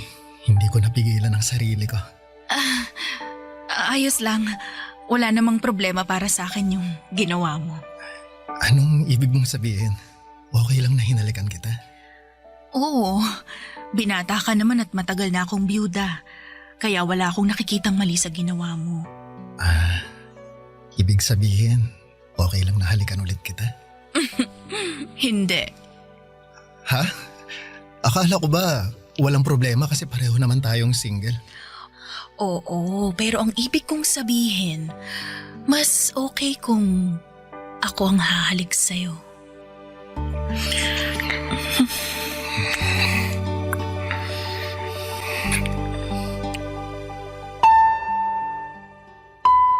Papa Dudut, hindi talaga ako attracted sa mga lalaki na mas bata sa akin. Never ako nag-entertain kapag alam ko na mas matanda ako. Ayoko kasi na ako ang nagdadala, pero iba ang charm ni Jeric. Kahit halos doble ang edad ko sa kanya ay nakita ko na medyo matured na siyang mag-isip at magsalita. Alam ko rin naman na hindi pera ang habol niya sa akin dahil may kaya rin siya sa buhay. Walang ibang responsibilidad kung hindi ang sarili niya. At ramdam ko na maganda ang intensyon niya para sa akin. Ayun nga lang ay hindi ko alam kung ano na ba ang estado ng relasyon namin noon. Pero ayos lang naman sa akin kasi wala pa rin sa isipan ko na pumasok sa seryosong pakikipagrelasyon. Ang mahalaga sa akin noon ay nag-e-enjoy ako sa kung ano ang meron sa aming dalawa ni Jeric, Papa Dudut. Barangay Love Stories. Barangay Love Stories. Papadudot na uwi rin po sa relasyon ang namamagitan sa amin ni Jeric. Siya mismo kasi ang humingi ng label at assurance sa aming dalawa. Gusto niya raw kasi na masiguradong wala ng ibang lalaki ang aaligid sa akin. Kahit nga ang kaibigan kong si Lani ay kinikilig noon sa aming dalawa ni Jeric. Sinabi niya na mukhang seryoso daw sa akin si Jeric. Inamin ko naman noon sa kanya ang katotohanan na hindi ako seryoso sa kung ano man ang meron sa amin ni Jeric. Oo, masaya at nag-i-enjoy ako sa company niya. Lalo na at first time kong makipagrelasyon sa mas bata sa akin. Pero wala talaga sa isipan ko na seryosohin ang kung ano man ang namamagitan sa aming dalawa. Pakiramdam ko rin naman noon, Papa Dudut, ay nasa stage si Jeric ng pag-i-explore. Kasama na ang pakikipagrelasyon sa mas matanda sa kanya. Ramdam ko na pareho kami ng hinahanap sa isa't isa. Gusto lamang naming mag-explore at mag-enjoy. At natagpuan namin yon sa isa't isa noon, Papa Dudut.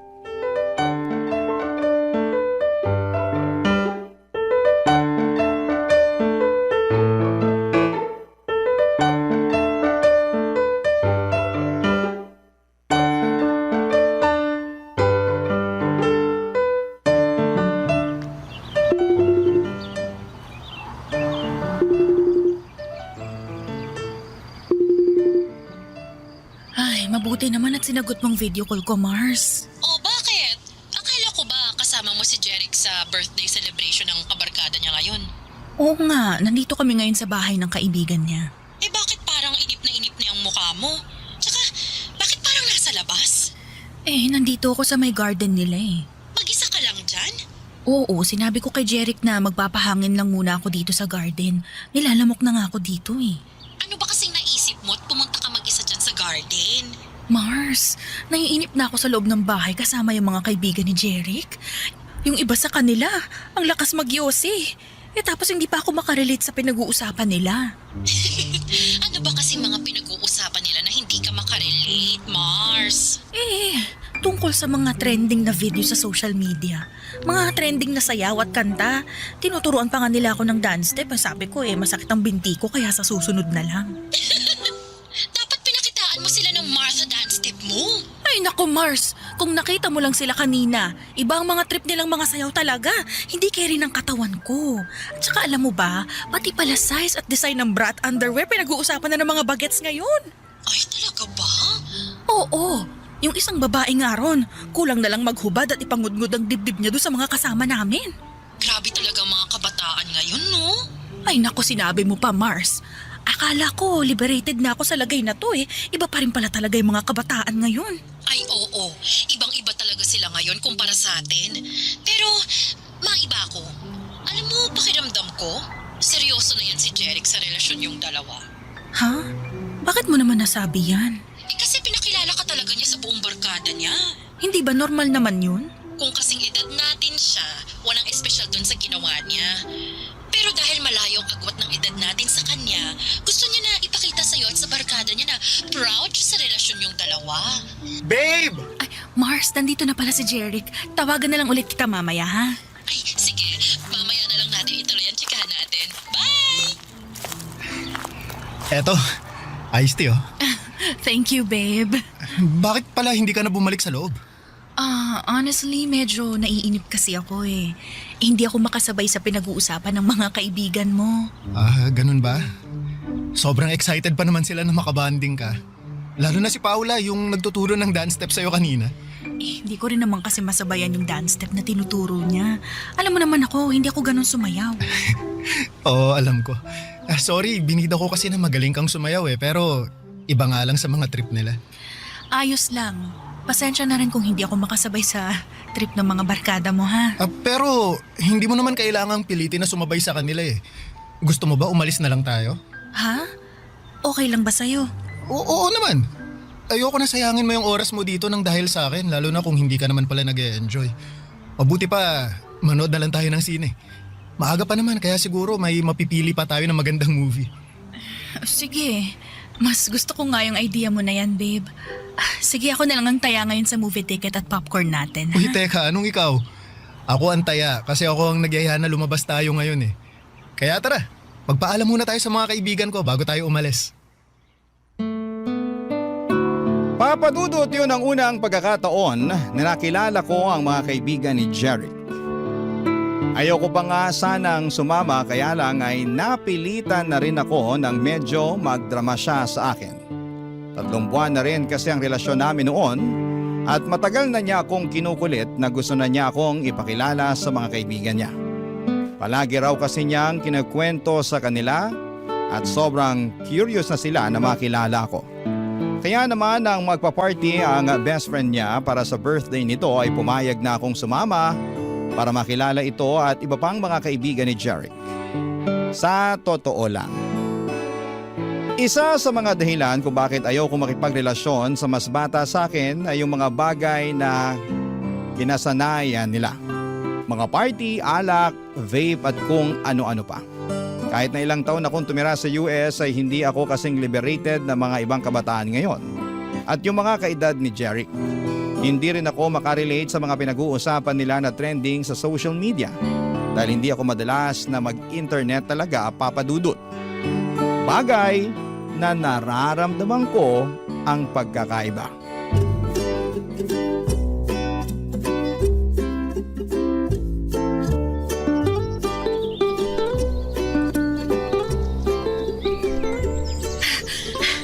Sandali lang, babe. Pahinga muna tayo sa pagtakbo. Medyo hinihingal na kasi. O sige babe, sakto. Upo tayo dun sa may waiting shed. Eto, bottled water. Thank you, babe. Pahinga muna tayo ng ilang minuto dito. 2 kilometers na lang naman ang kulang natin eh. Ano? 2 kilometers pa? Oo, konti na lang yun kasi naka 3 kilometers na tayo. Mamatay-matay na nga ako sa katatakbo natin kanina eh. Pwede naman nating mas magalan ng takbo mamaya para matapos mo yung running workout natin ngayon. Sige. Ang mahalaga naman matapos ko kahit hindi ganun kabilis, tama ba? Oo, kahit lakad takbo pa ang gawin natin mamaya. Yan talagang gagawin ko kasi baka hindi na ako makapag-gym bukas. Pero alam mo, ang galing mo nga babe. Dati 1 kilometer pa lang tumitigil ka na kaagad sa pagtakbo.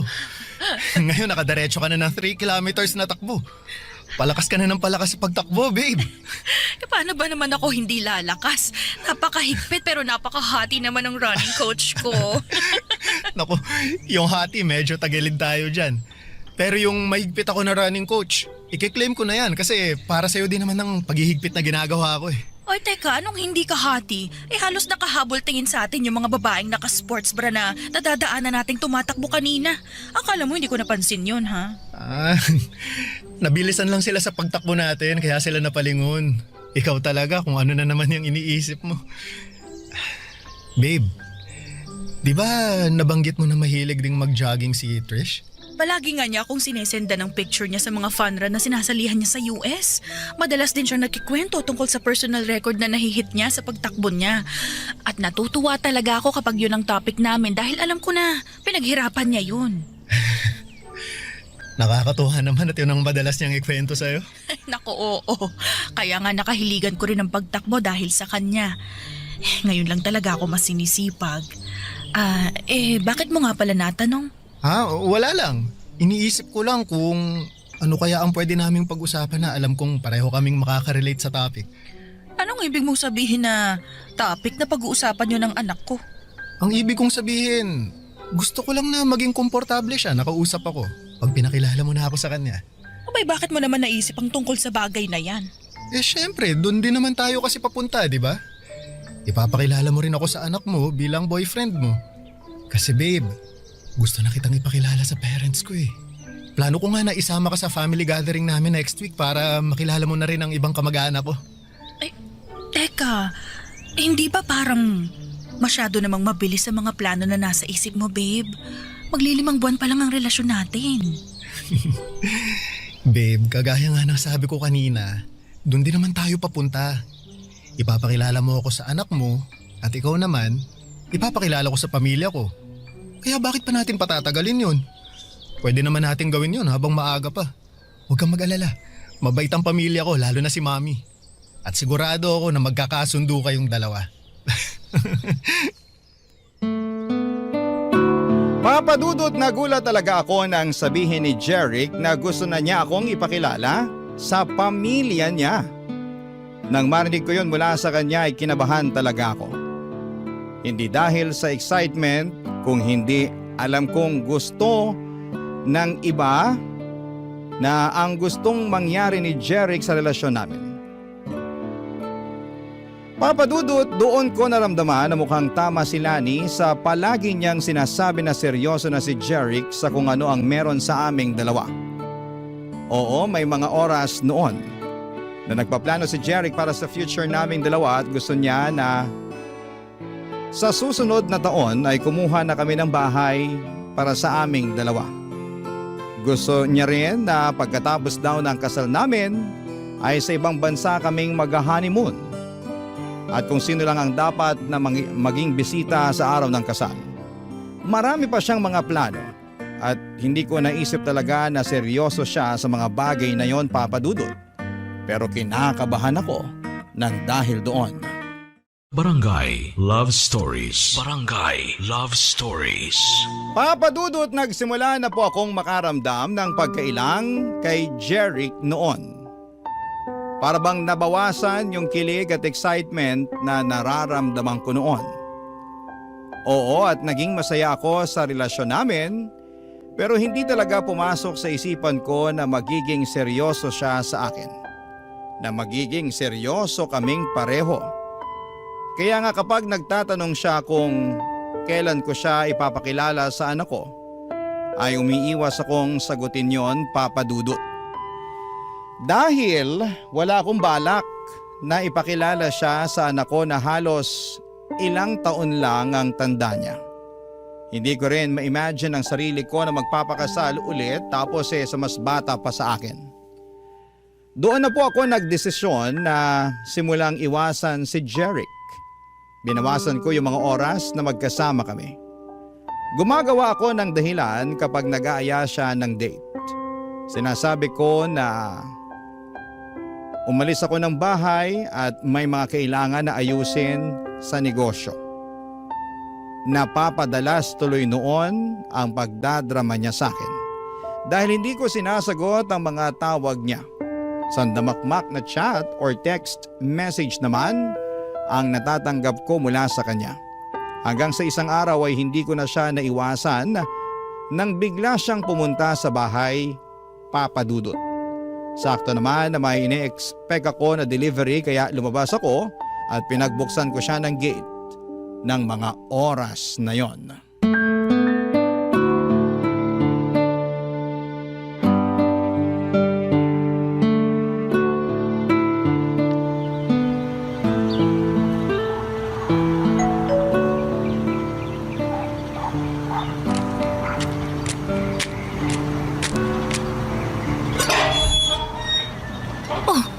Jeric, ikaw pala yung nag-doorbell.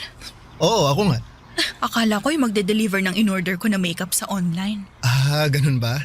Baka parating na rin yun mamaya. Pero mabutit pinagbuksan mo na ako ng gate, babe. Pasensya ka na. Madalas din kasi akong wala dito sa bahay. Ayos lang yun. Sabi mo nga, may inaasikaso kang mga papeles na may kinalaman sa negosyo mo. Ganun na nga.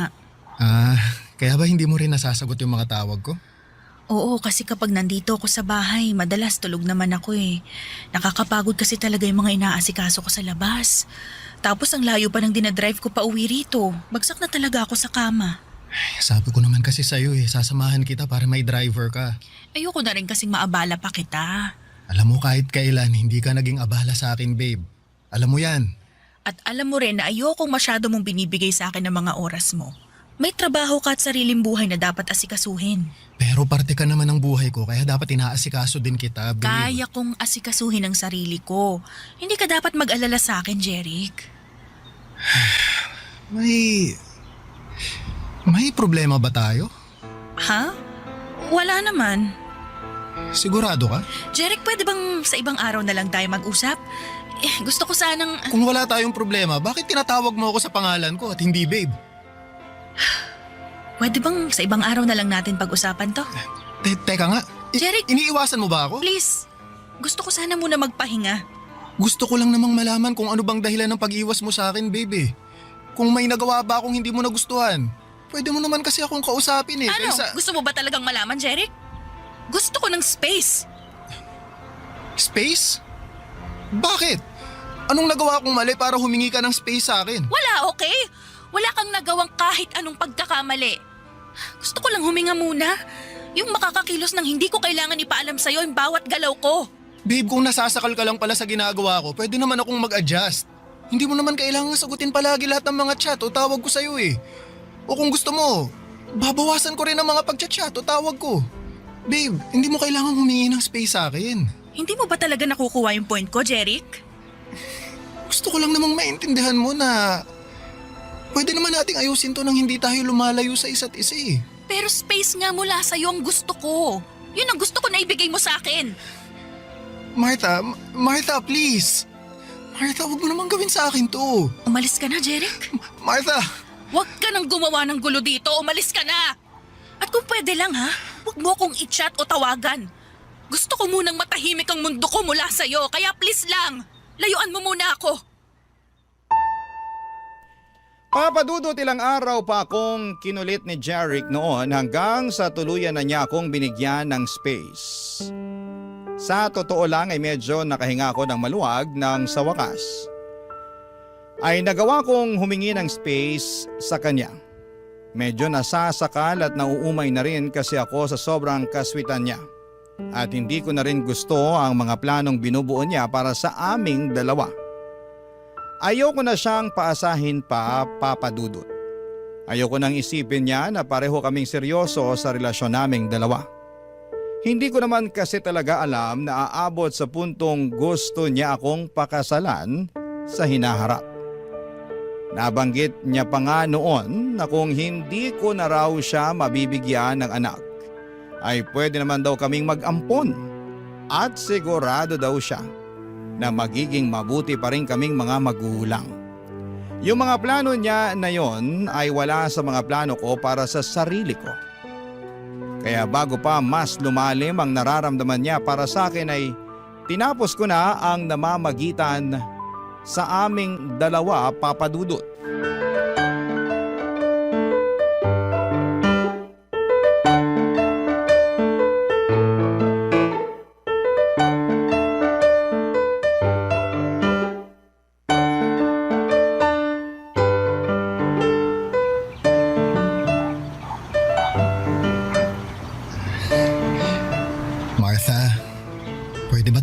mag-usap? Mars, hintayin na lang kita sa parking para makapag-usap muna kayo ni Jeric. Sige, Mars. Tungkol saan pa bang gusto mong pag-usapan natin, ha, Jeric? Siyempre. Jeric, hindi pa ba malinaw sa'yo ang lahat? Ang alin ba, Martha? Humingi ka lang naman ng space sa akin, di ba? At binigay ko yun sa'yo. Siguro naman oras na para ayusin na natin tong dalawa. Wala na nga tayong dapat ayusin. Hindi mo pa rin ba talaga nakikita yun? Pero ano ba talagang nagawa akong mali, Martha? Bakit bigla na lang gusto mo nang tapusin ang relasyon nating dalawa? Dahil alam kong wala nang patutunguhan tong ginagawa natin. Itong relasyon natin. Paano walang patutunguhan? Martha, seryoso ako sa'yo. Alam mo yan. Mahal kita. Mahal na mahal. Hindi kita mahal. Anong sabi mo? I'm sorry, pero kailangan na nating tapusin ang lahat sa ating dalawa. Sorry kasi nakikipag-break ka na talaga sa akin? Sorry kasi hindi mo ako mahal? O sorry kasi kahit kailan hindi mo naman talaga ako minahal? Martha, minahal mo naman ako, di ba? Sabihin mo sa akin. Minahal mo ako, di ba? Baka naman pwede nating subukan na ayusin to. Promise, mas magiging maayos din akong boyfriend sa'yo. Susunod ako sa lahat na sasabihin mo. Ibibigay ko sa'yo lahat ang gusto mo. Martha, please. Nagmamakaawa ako sa'yo. Huwag mo naman gawin sa akin to. Jeric, I'm sorry talaga pero hindi ko na kayang ituloy pa yung relasyon nating dalawa. Ano bang kailangan kong gawin? Gusto mo bang lumuhod ako sa harap mo? Eto! gagawin ko para lang balikan mo ako. Ito! Jeric, ano ba? Huwag kang lumuhod. Intindihin mo na lang sana yung desisyon ko. Ayoko na mas masaktan pa kita kaya ginagawa ko to. Mahal kita, Martha. Hindi ko kaya mawala ka sa akin. Hindi ko kaya. Please naman. Please ayusin naman muna natin to. Sorry, Jeric. Pero wala na talagang pwedeng ayusin sa ating dalawa. Sorry. Taalis na ako. Kailangan ko na rin umuwi. Martha, mahal kita. Mahal na mahal kita. Parang awa mo na. Huwag mo akong iwan, Martha. Martha!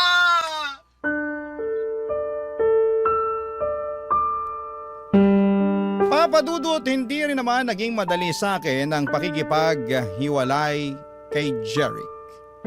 Kahit paano ay naging espesyal siya sa akin at aaminin ko na napakilig niya rin talaga ako. Para kung bumata ng 10 taon ng mga panahon na magkarelasyon kaming dalawa. Wala siyang ibang pinaramdam sa akin kung hindi puro kilig at saya lamang. Siguro kung nakilala ko siya noong kabataan ko at pareho kami ng edad ay baka siya na ang nakatuluyan ko. Pero hindi ngayon na gusto ko na lamang mag-enjoy sa buhay na mag-isa. Hindi rin kagad sumuko noon si Jeric, Papa Dudut. Sinubukan niya pa rin gumawa ng paraan para magkabalikan kami. Sa kabila ng ilang ulit na pagtataboy ko sa kanya, may ilang beses pa siyang pumunta sa bahay para subukan na kausapin ako. Pero hindi na ako lumalabas para harapin siya. Kinukulit niya si Lani na tulungan siyang makausap ako at may isang beses na pumunta siya sa bahay na lasing at sumisigaw sa labas. Napilitan akong lumabas para kausapin siya. Halos sumagulhol ulit siya at nagmamakaawa na balikan ko siya. Hindi ko na rin tuloy napigilan ang sarili ko na maluha noon dahil sa awang nararamdaman ko. Hindi ko naman talaga gustong paasahin at saktan si Jeric noon. Gusto ko lamang na mag-enjoy sa buhay at maging masaya. At kahit ramdam ko kung gaano kaseryoso sa akin si Jeric ay hindi ko na siya pwedeng paasahin pa. Dahil alam ko na magkaiba kami ng pananaw sa buhay. At sa bandang huli mas masasaktan ko lamang siya. Nagigilty pa rin ako hanggang ngayon pero umaasa na mahahanap na ni Jeric ang babaeng masusuklian ng tama ang pagmamahal niya. Hanggang dito na lamang po ang sulat ko at salamat po sa pagbibigay ng oras sa pagbabasa ng aking sulat. Ang inyong forever, kapuso at kabarangay, Martha. Anong say mo sa Barangay Love Stories na ito? Pagkwentuhan natin sa comment section yan.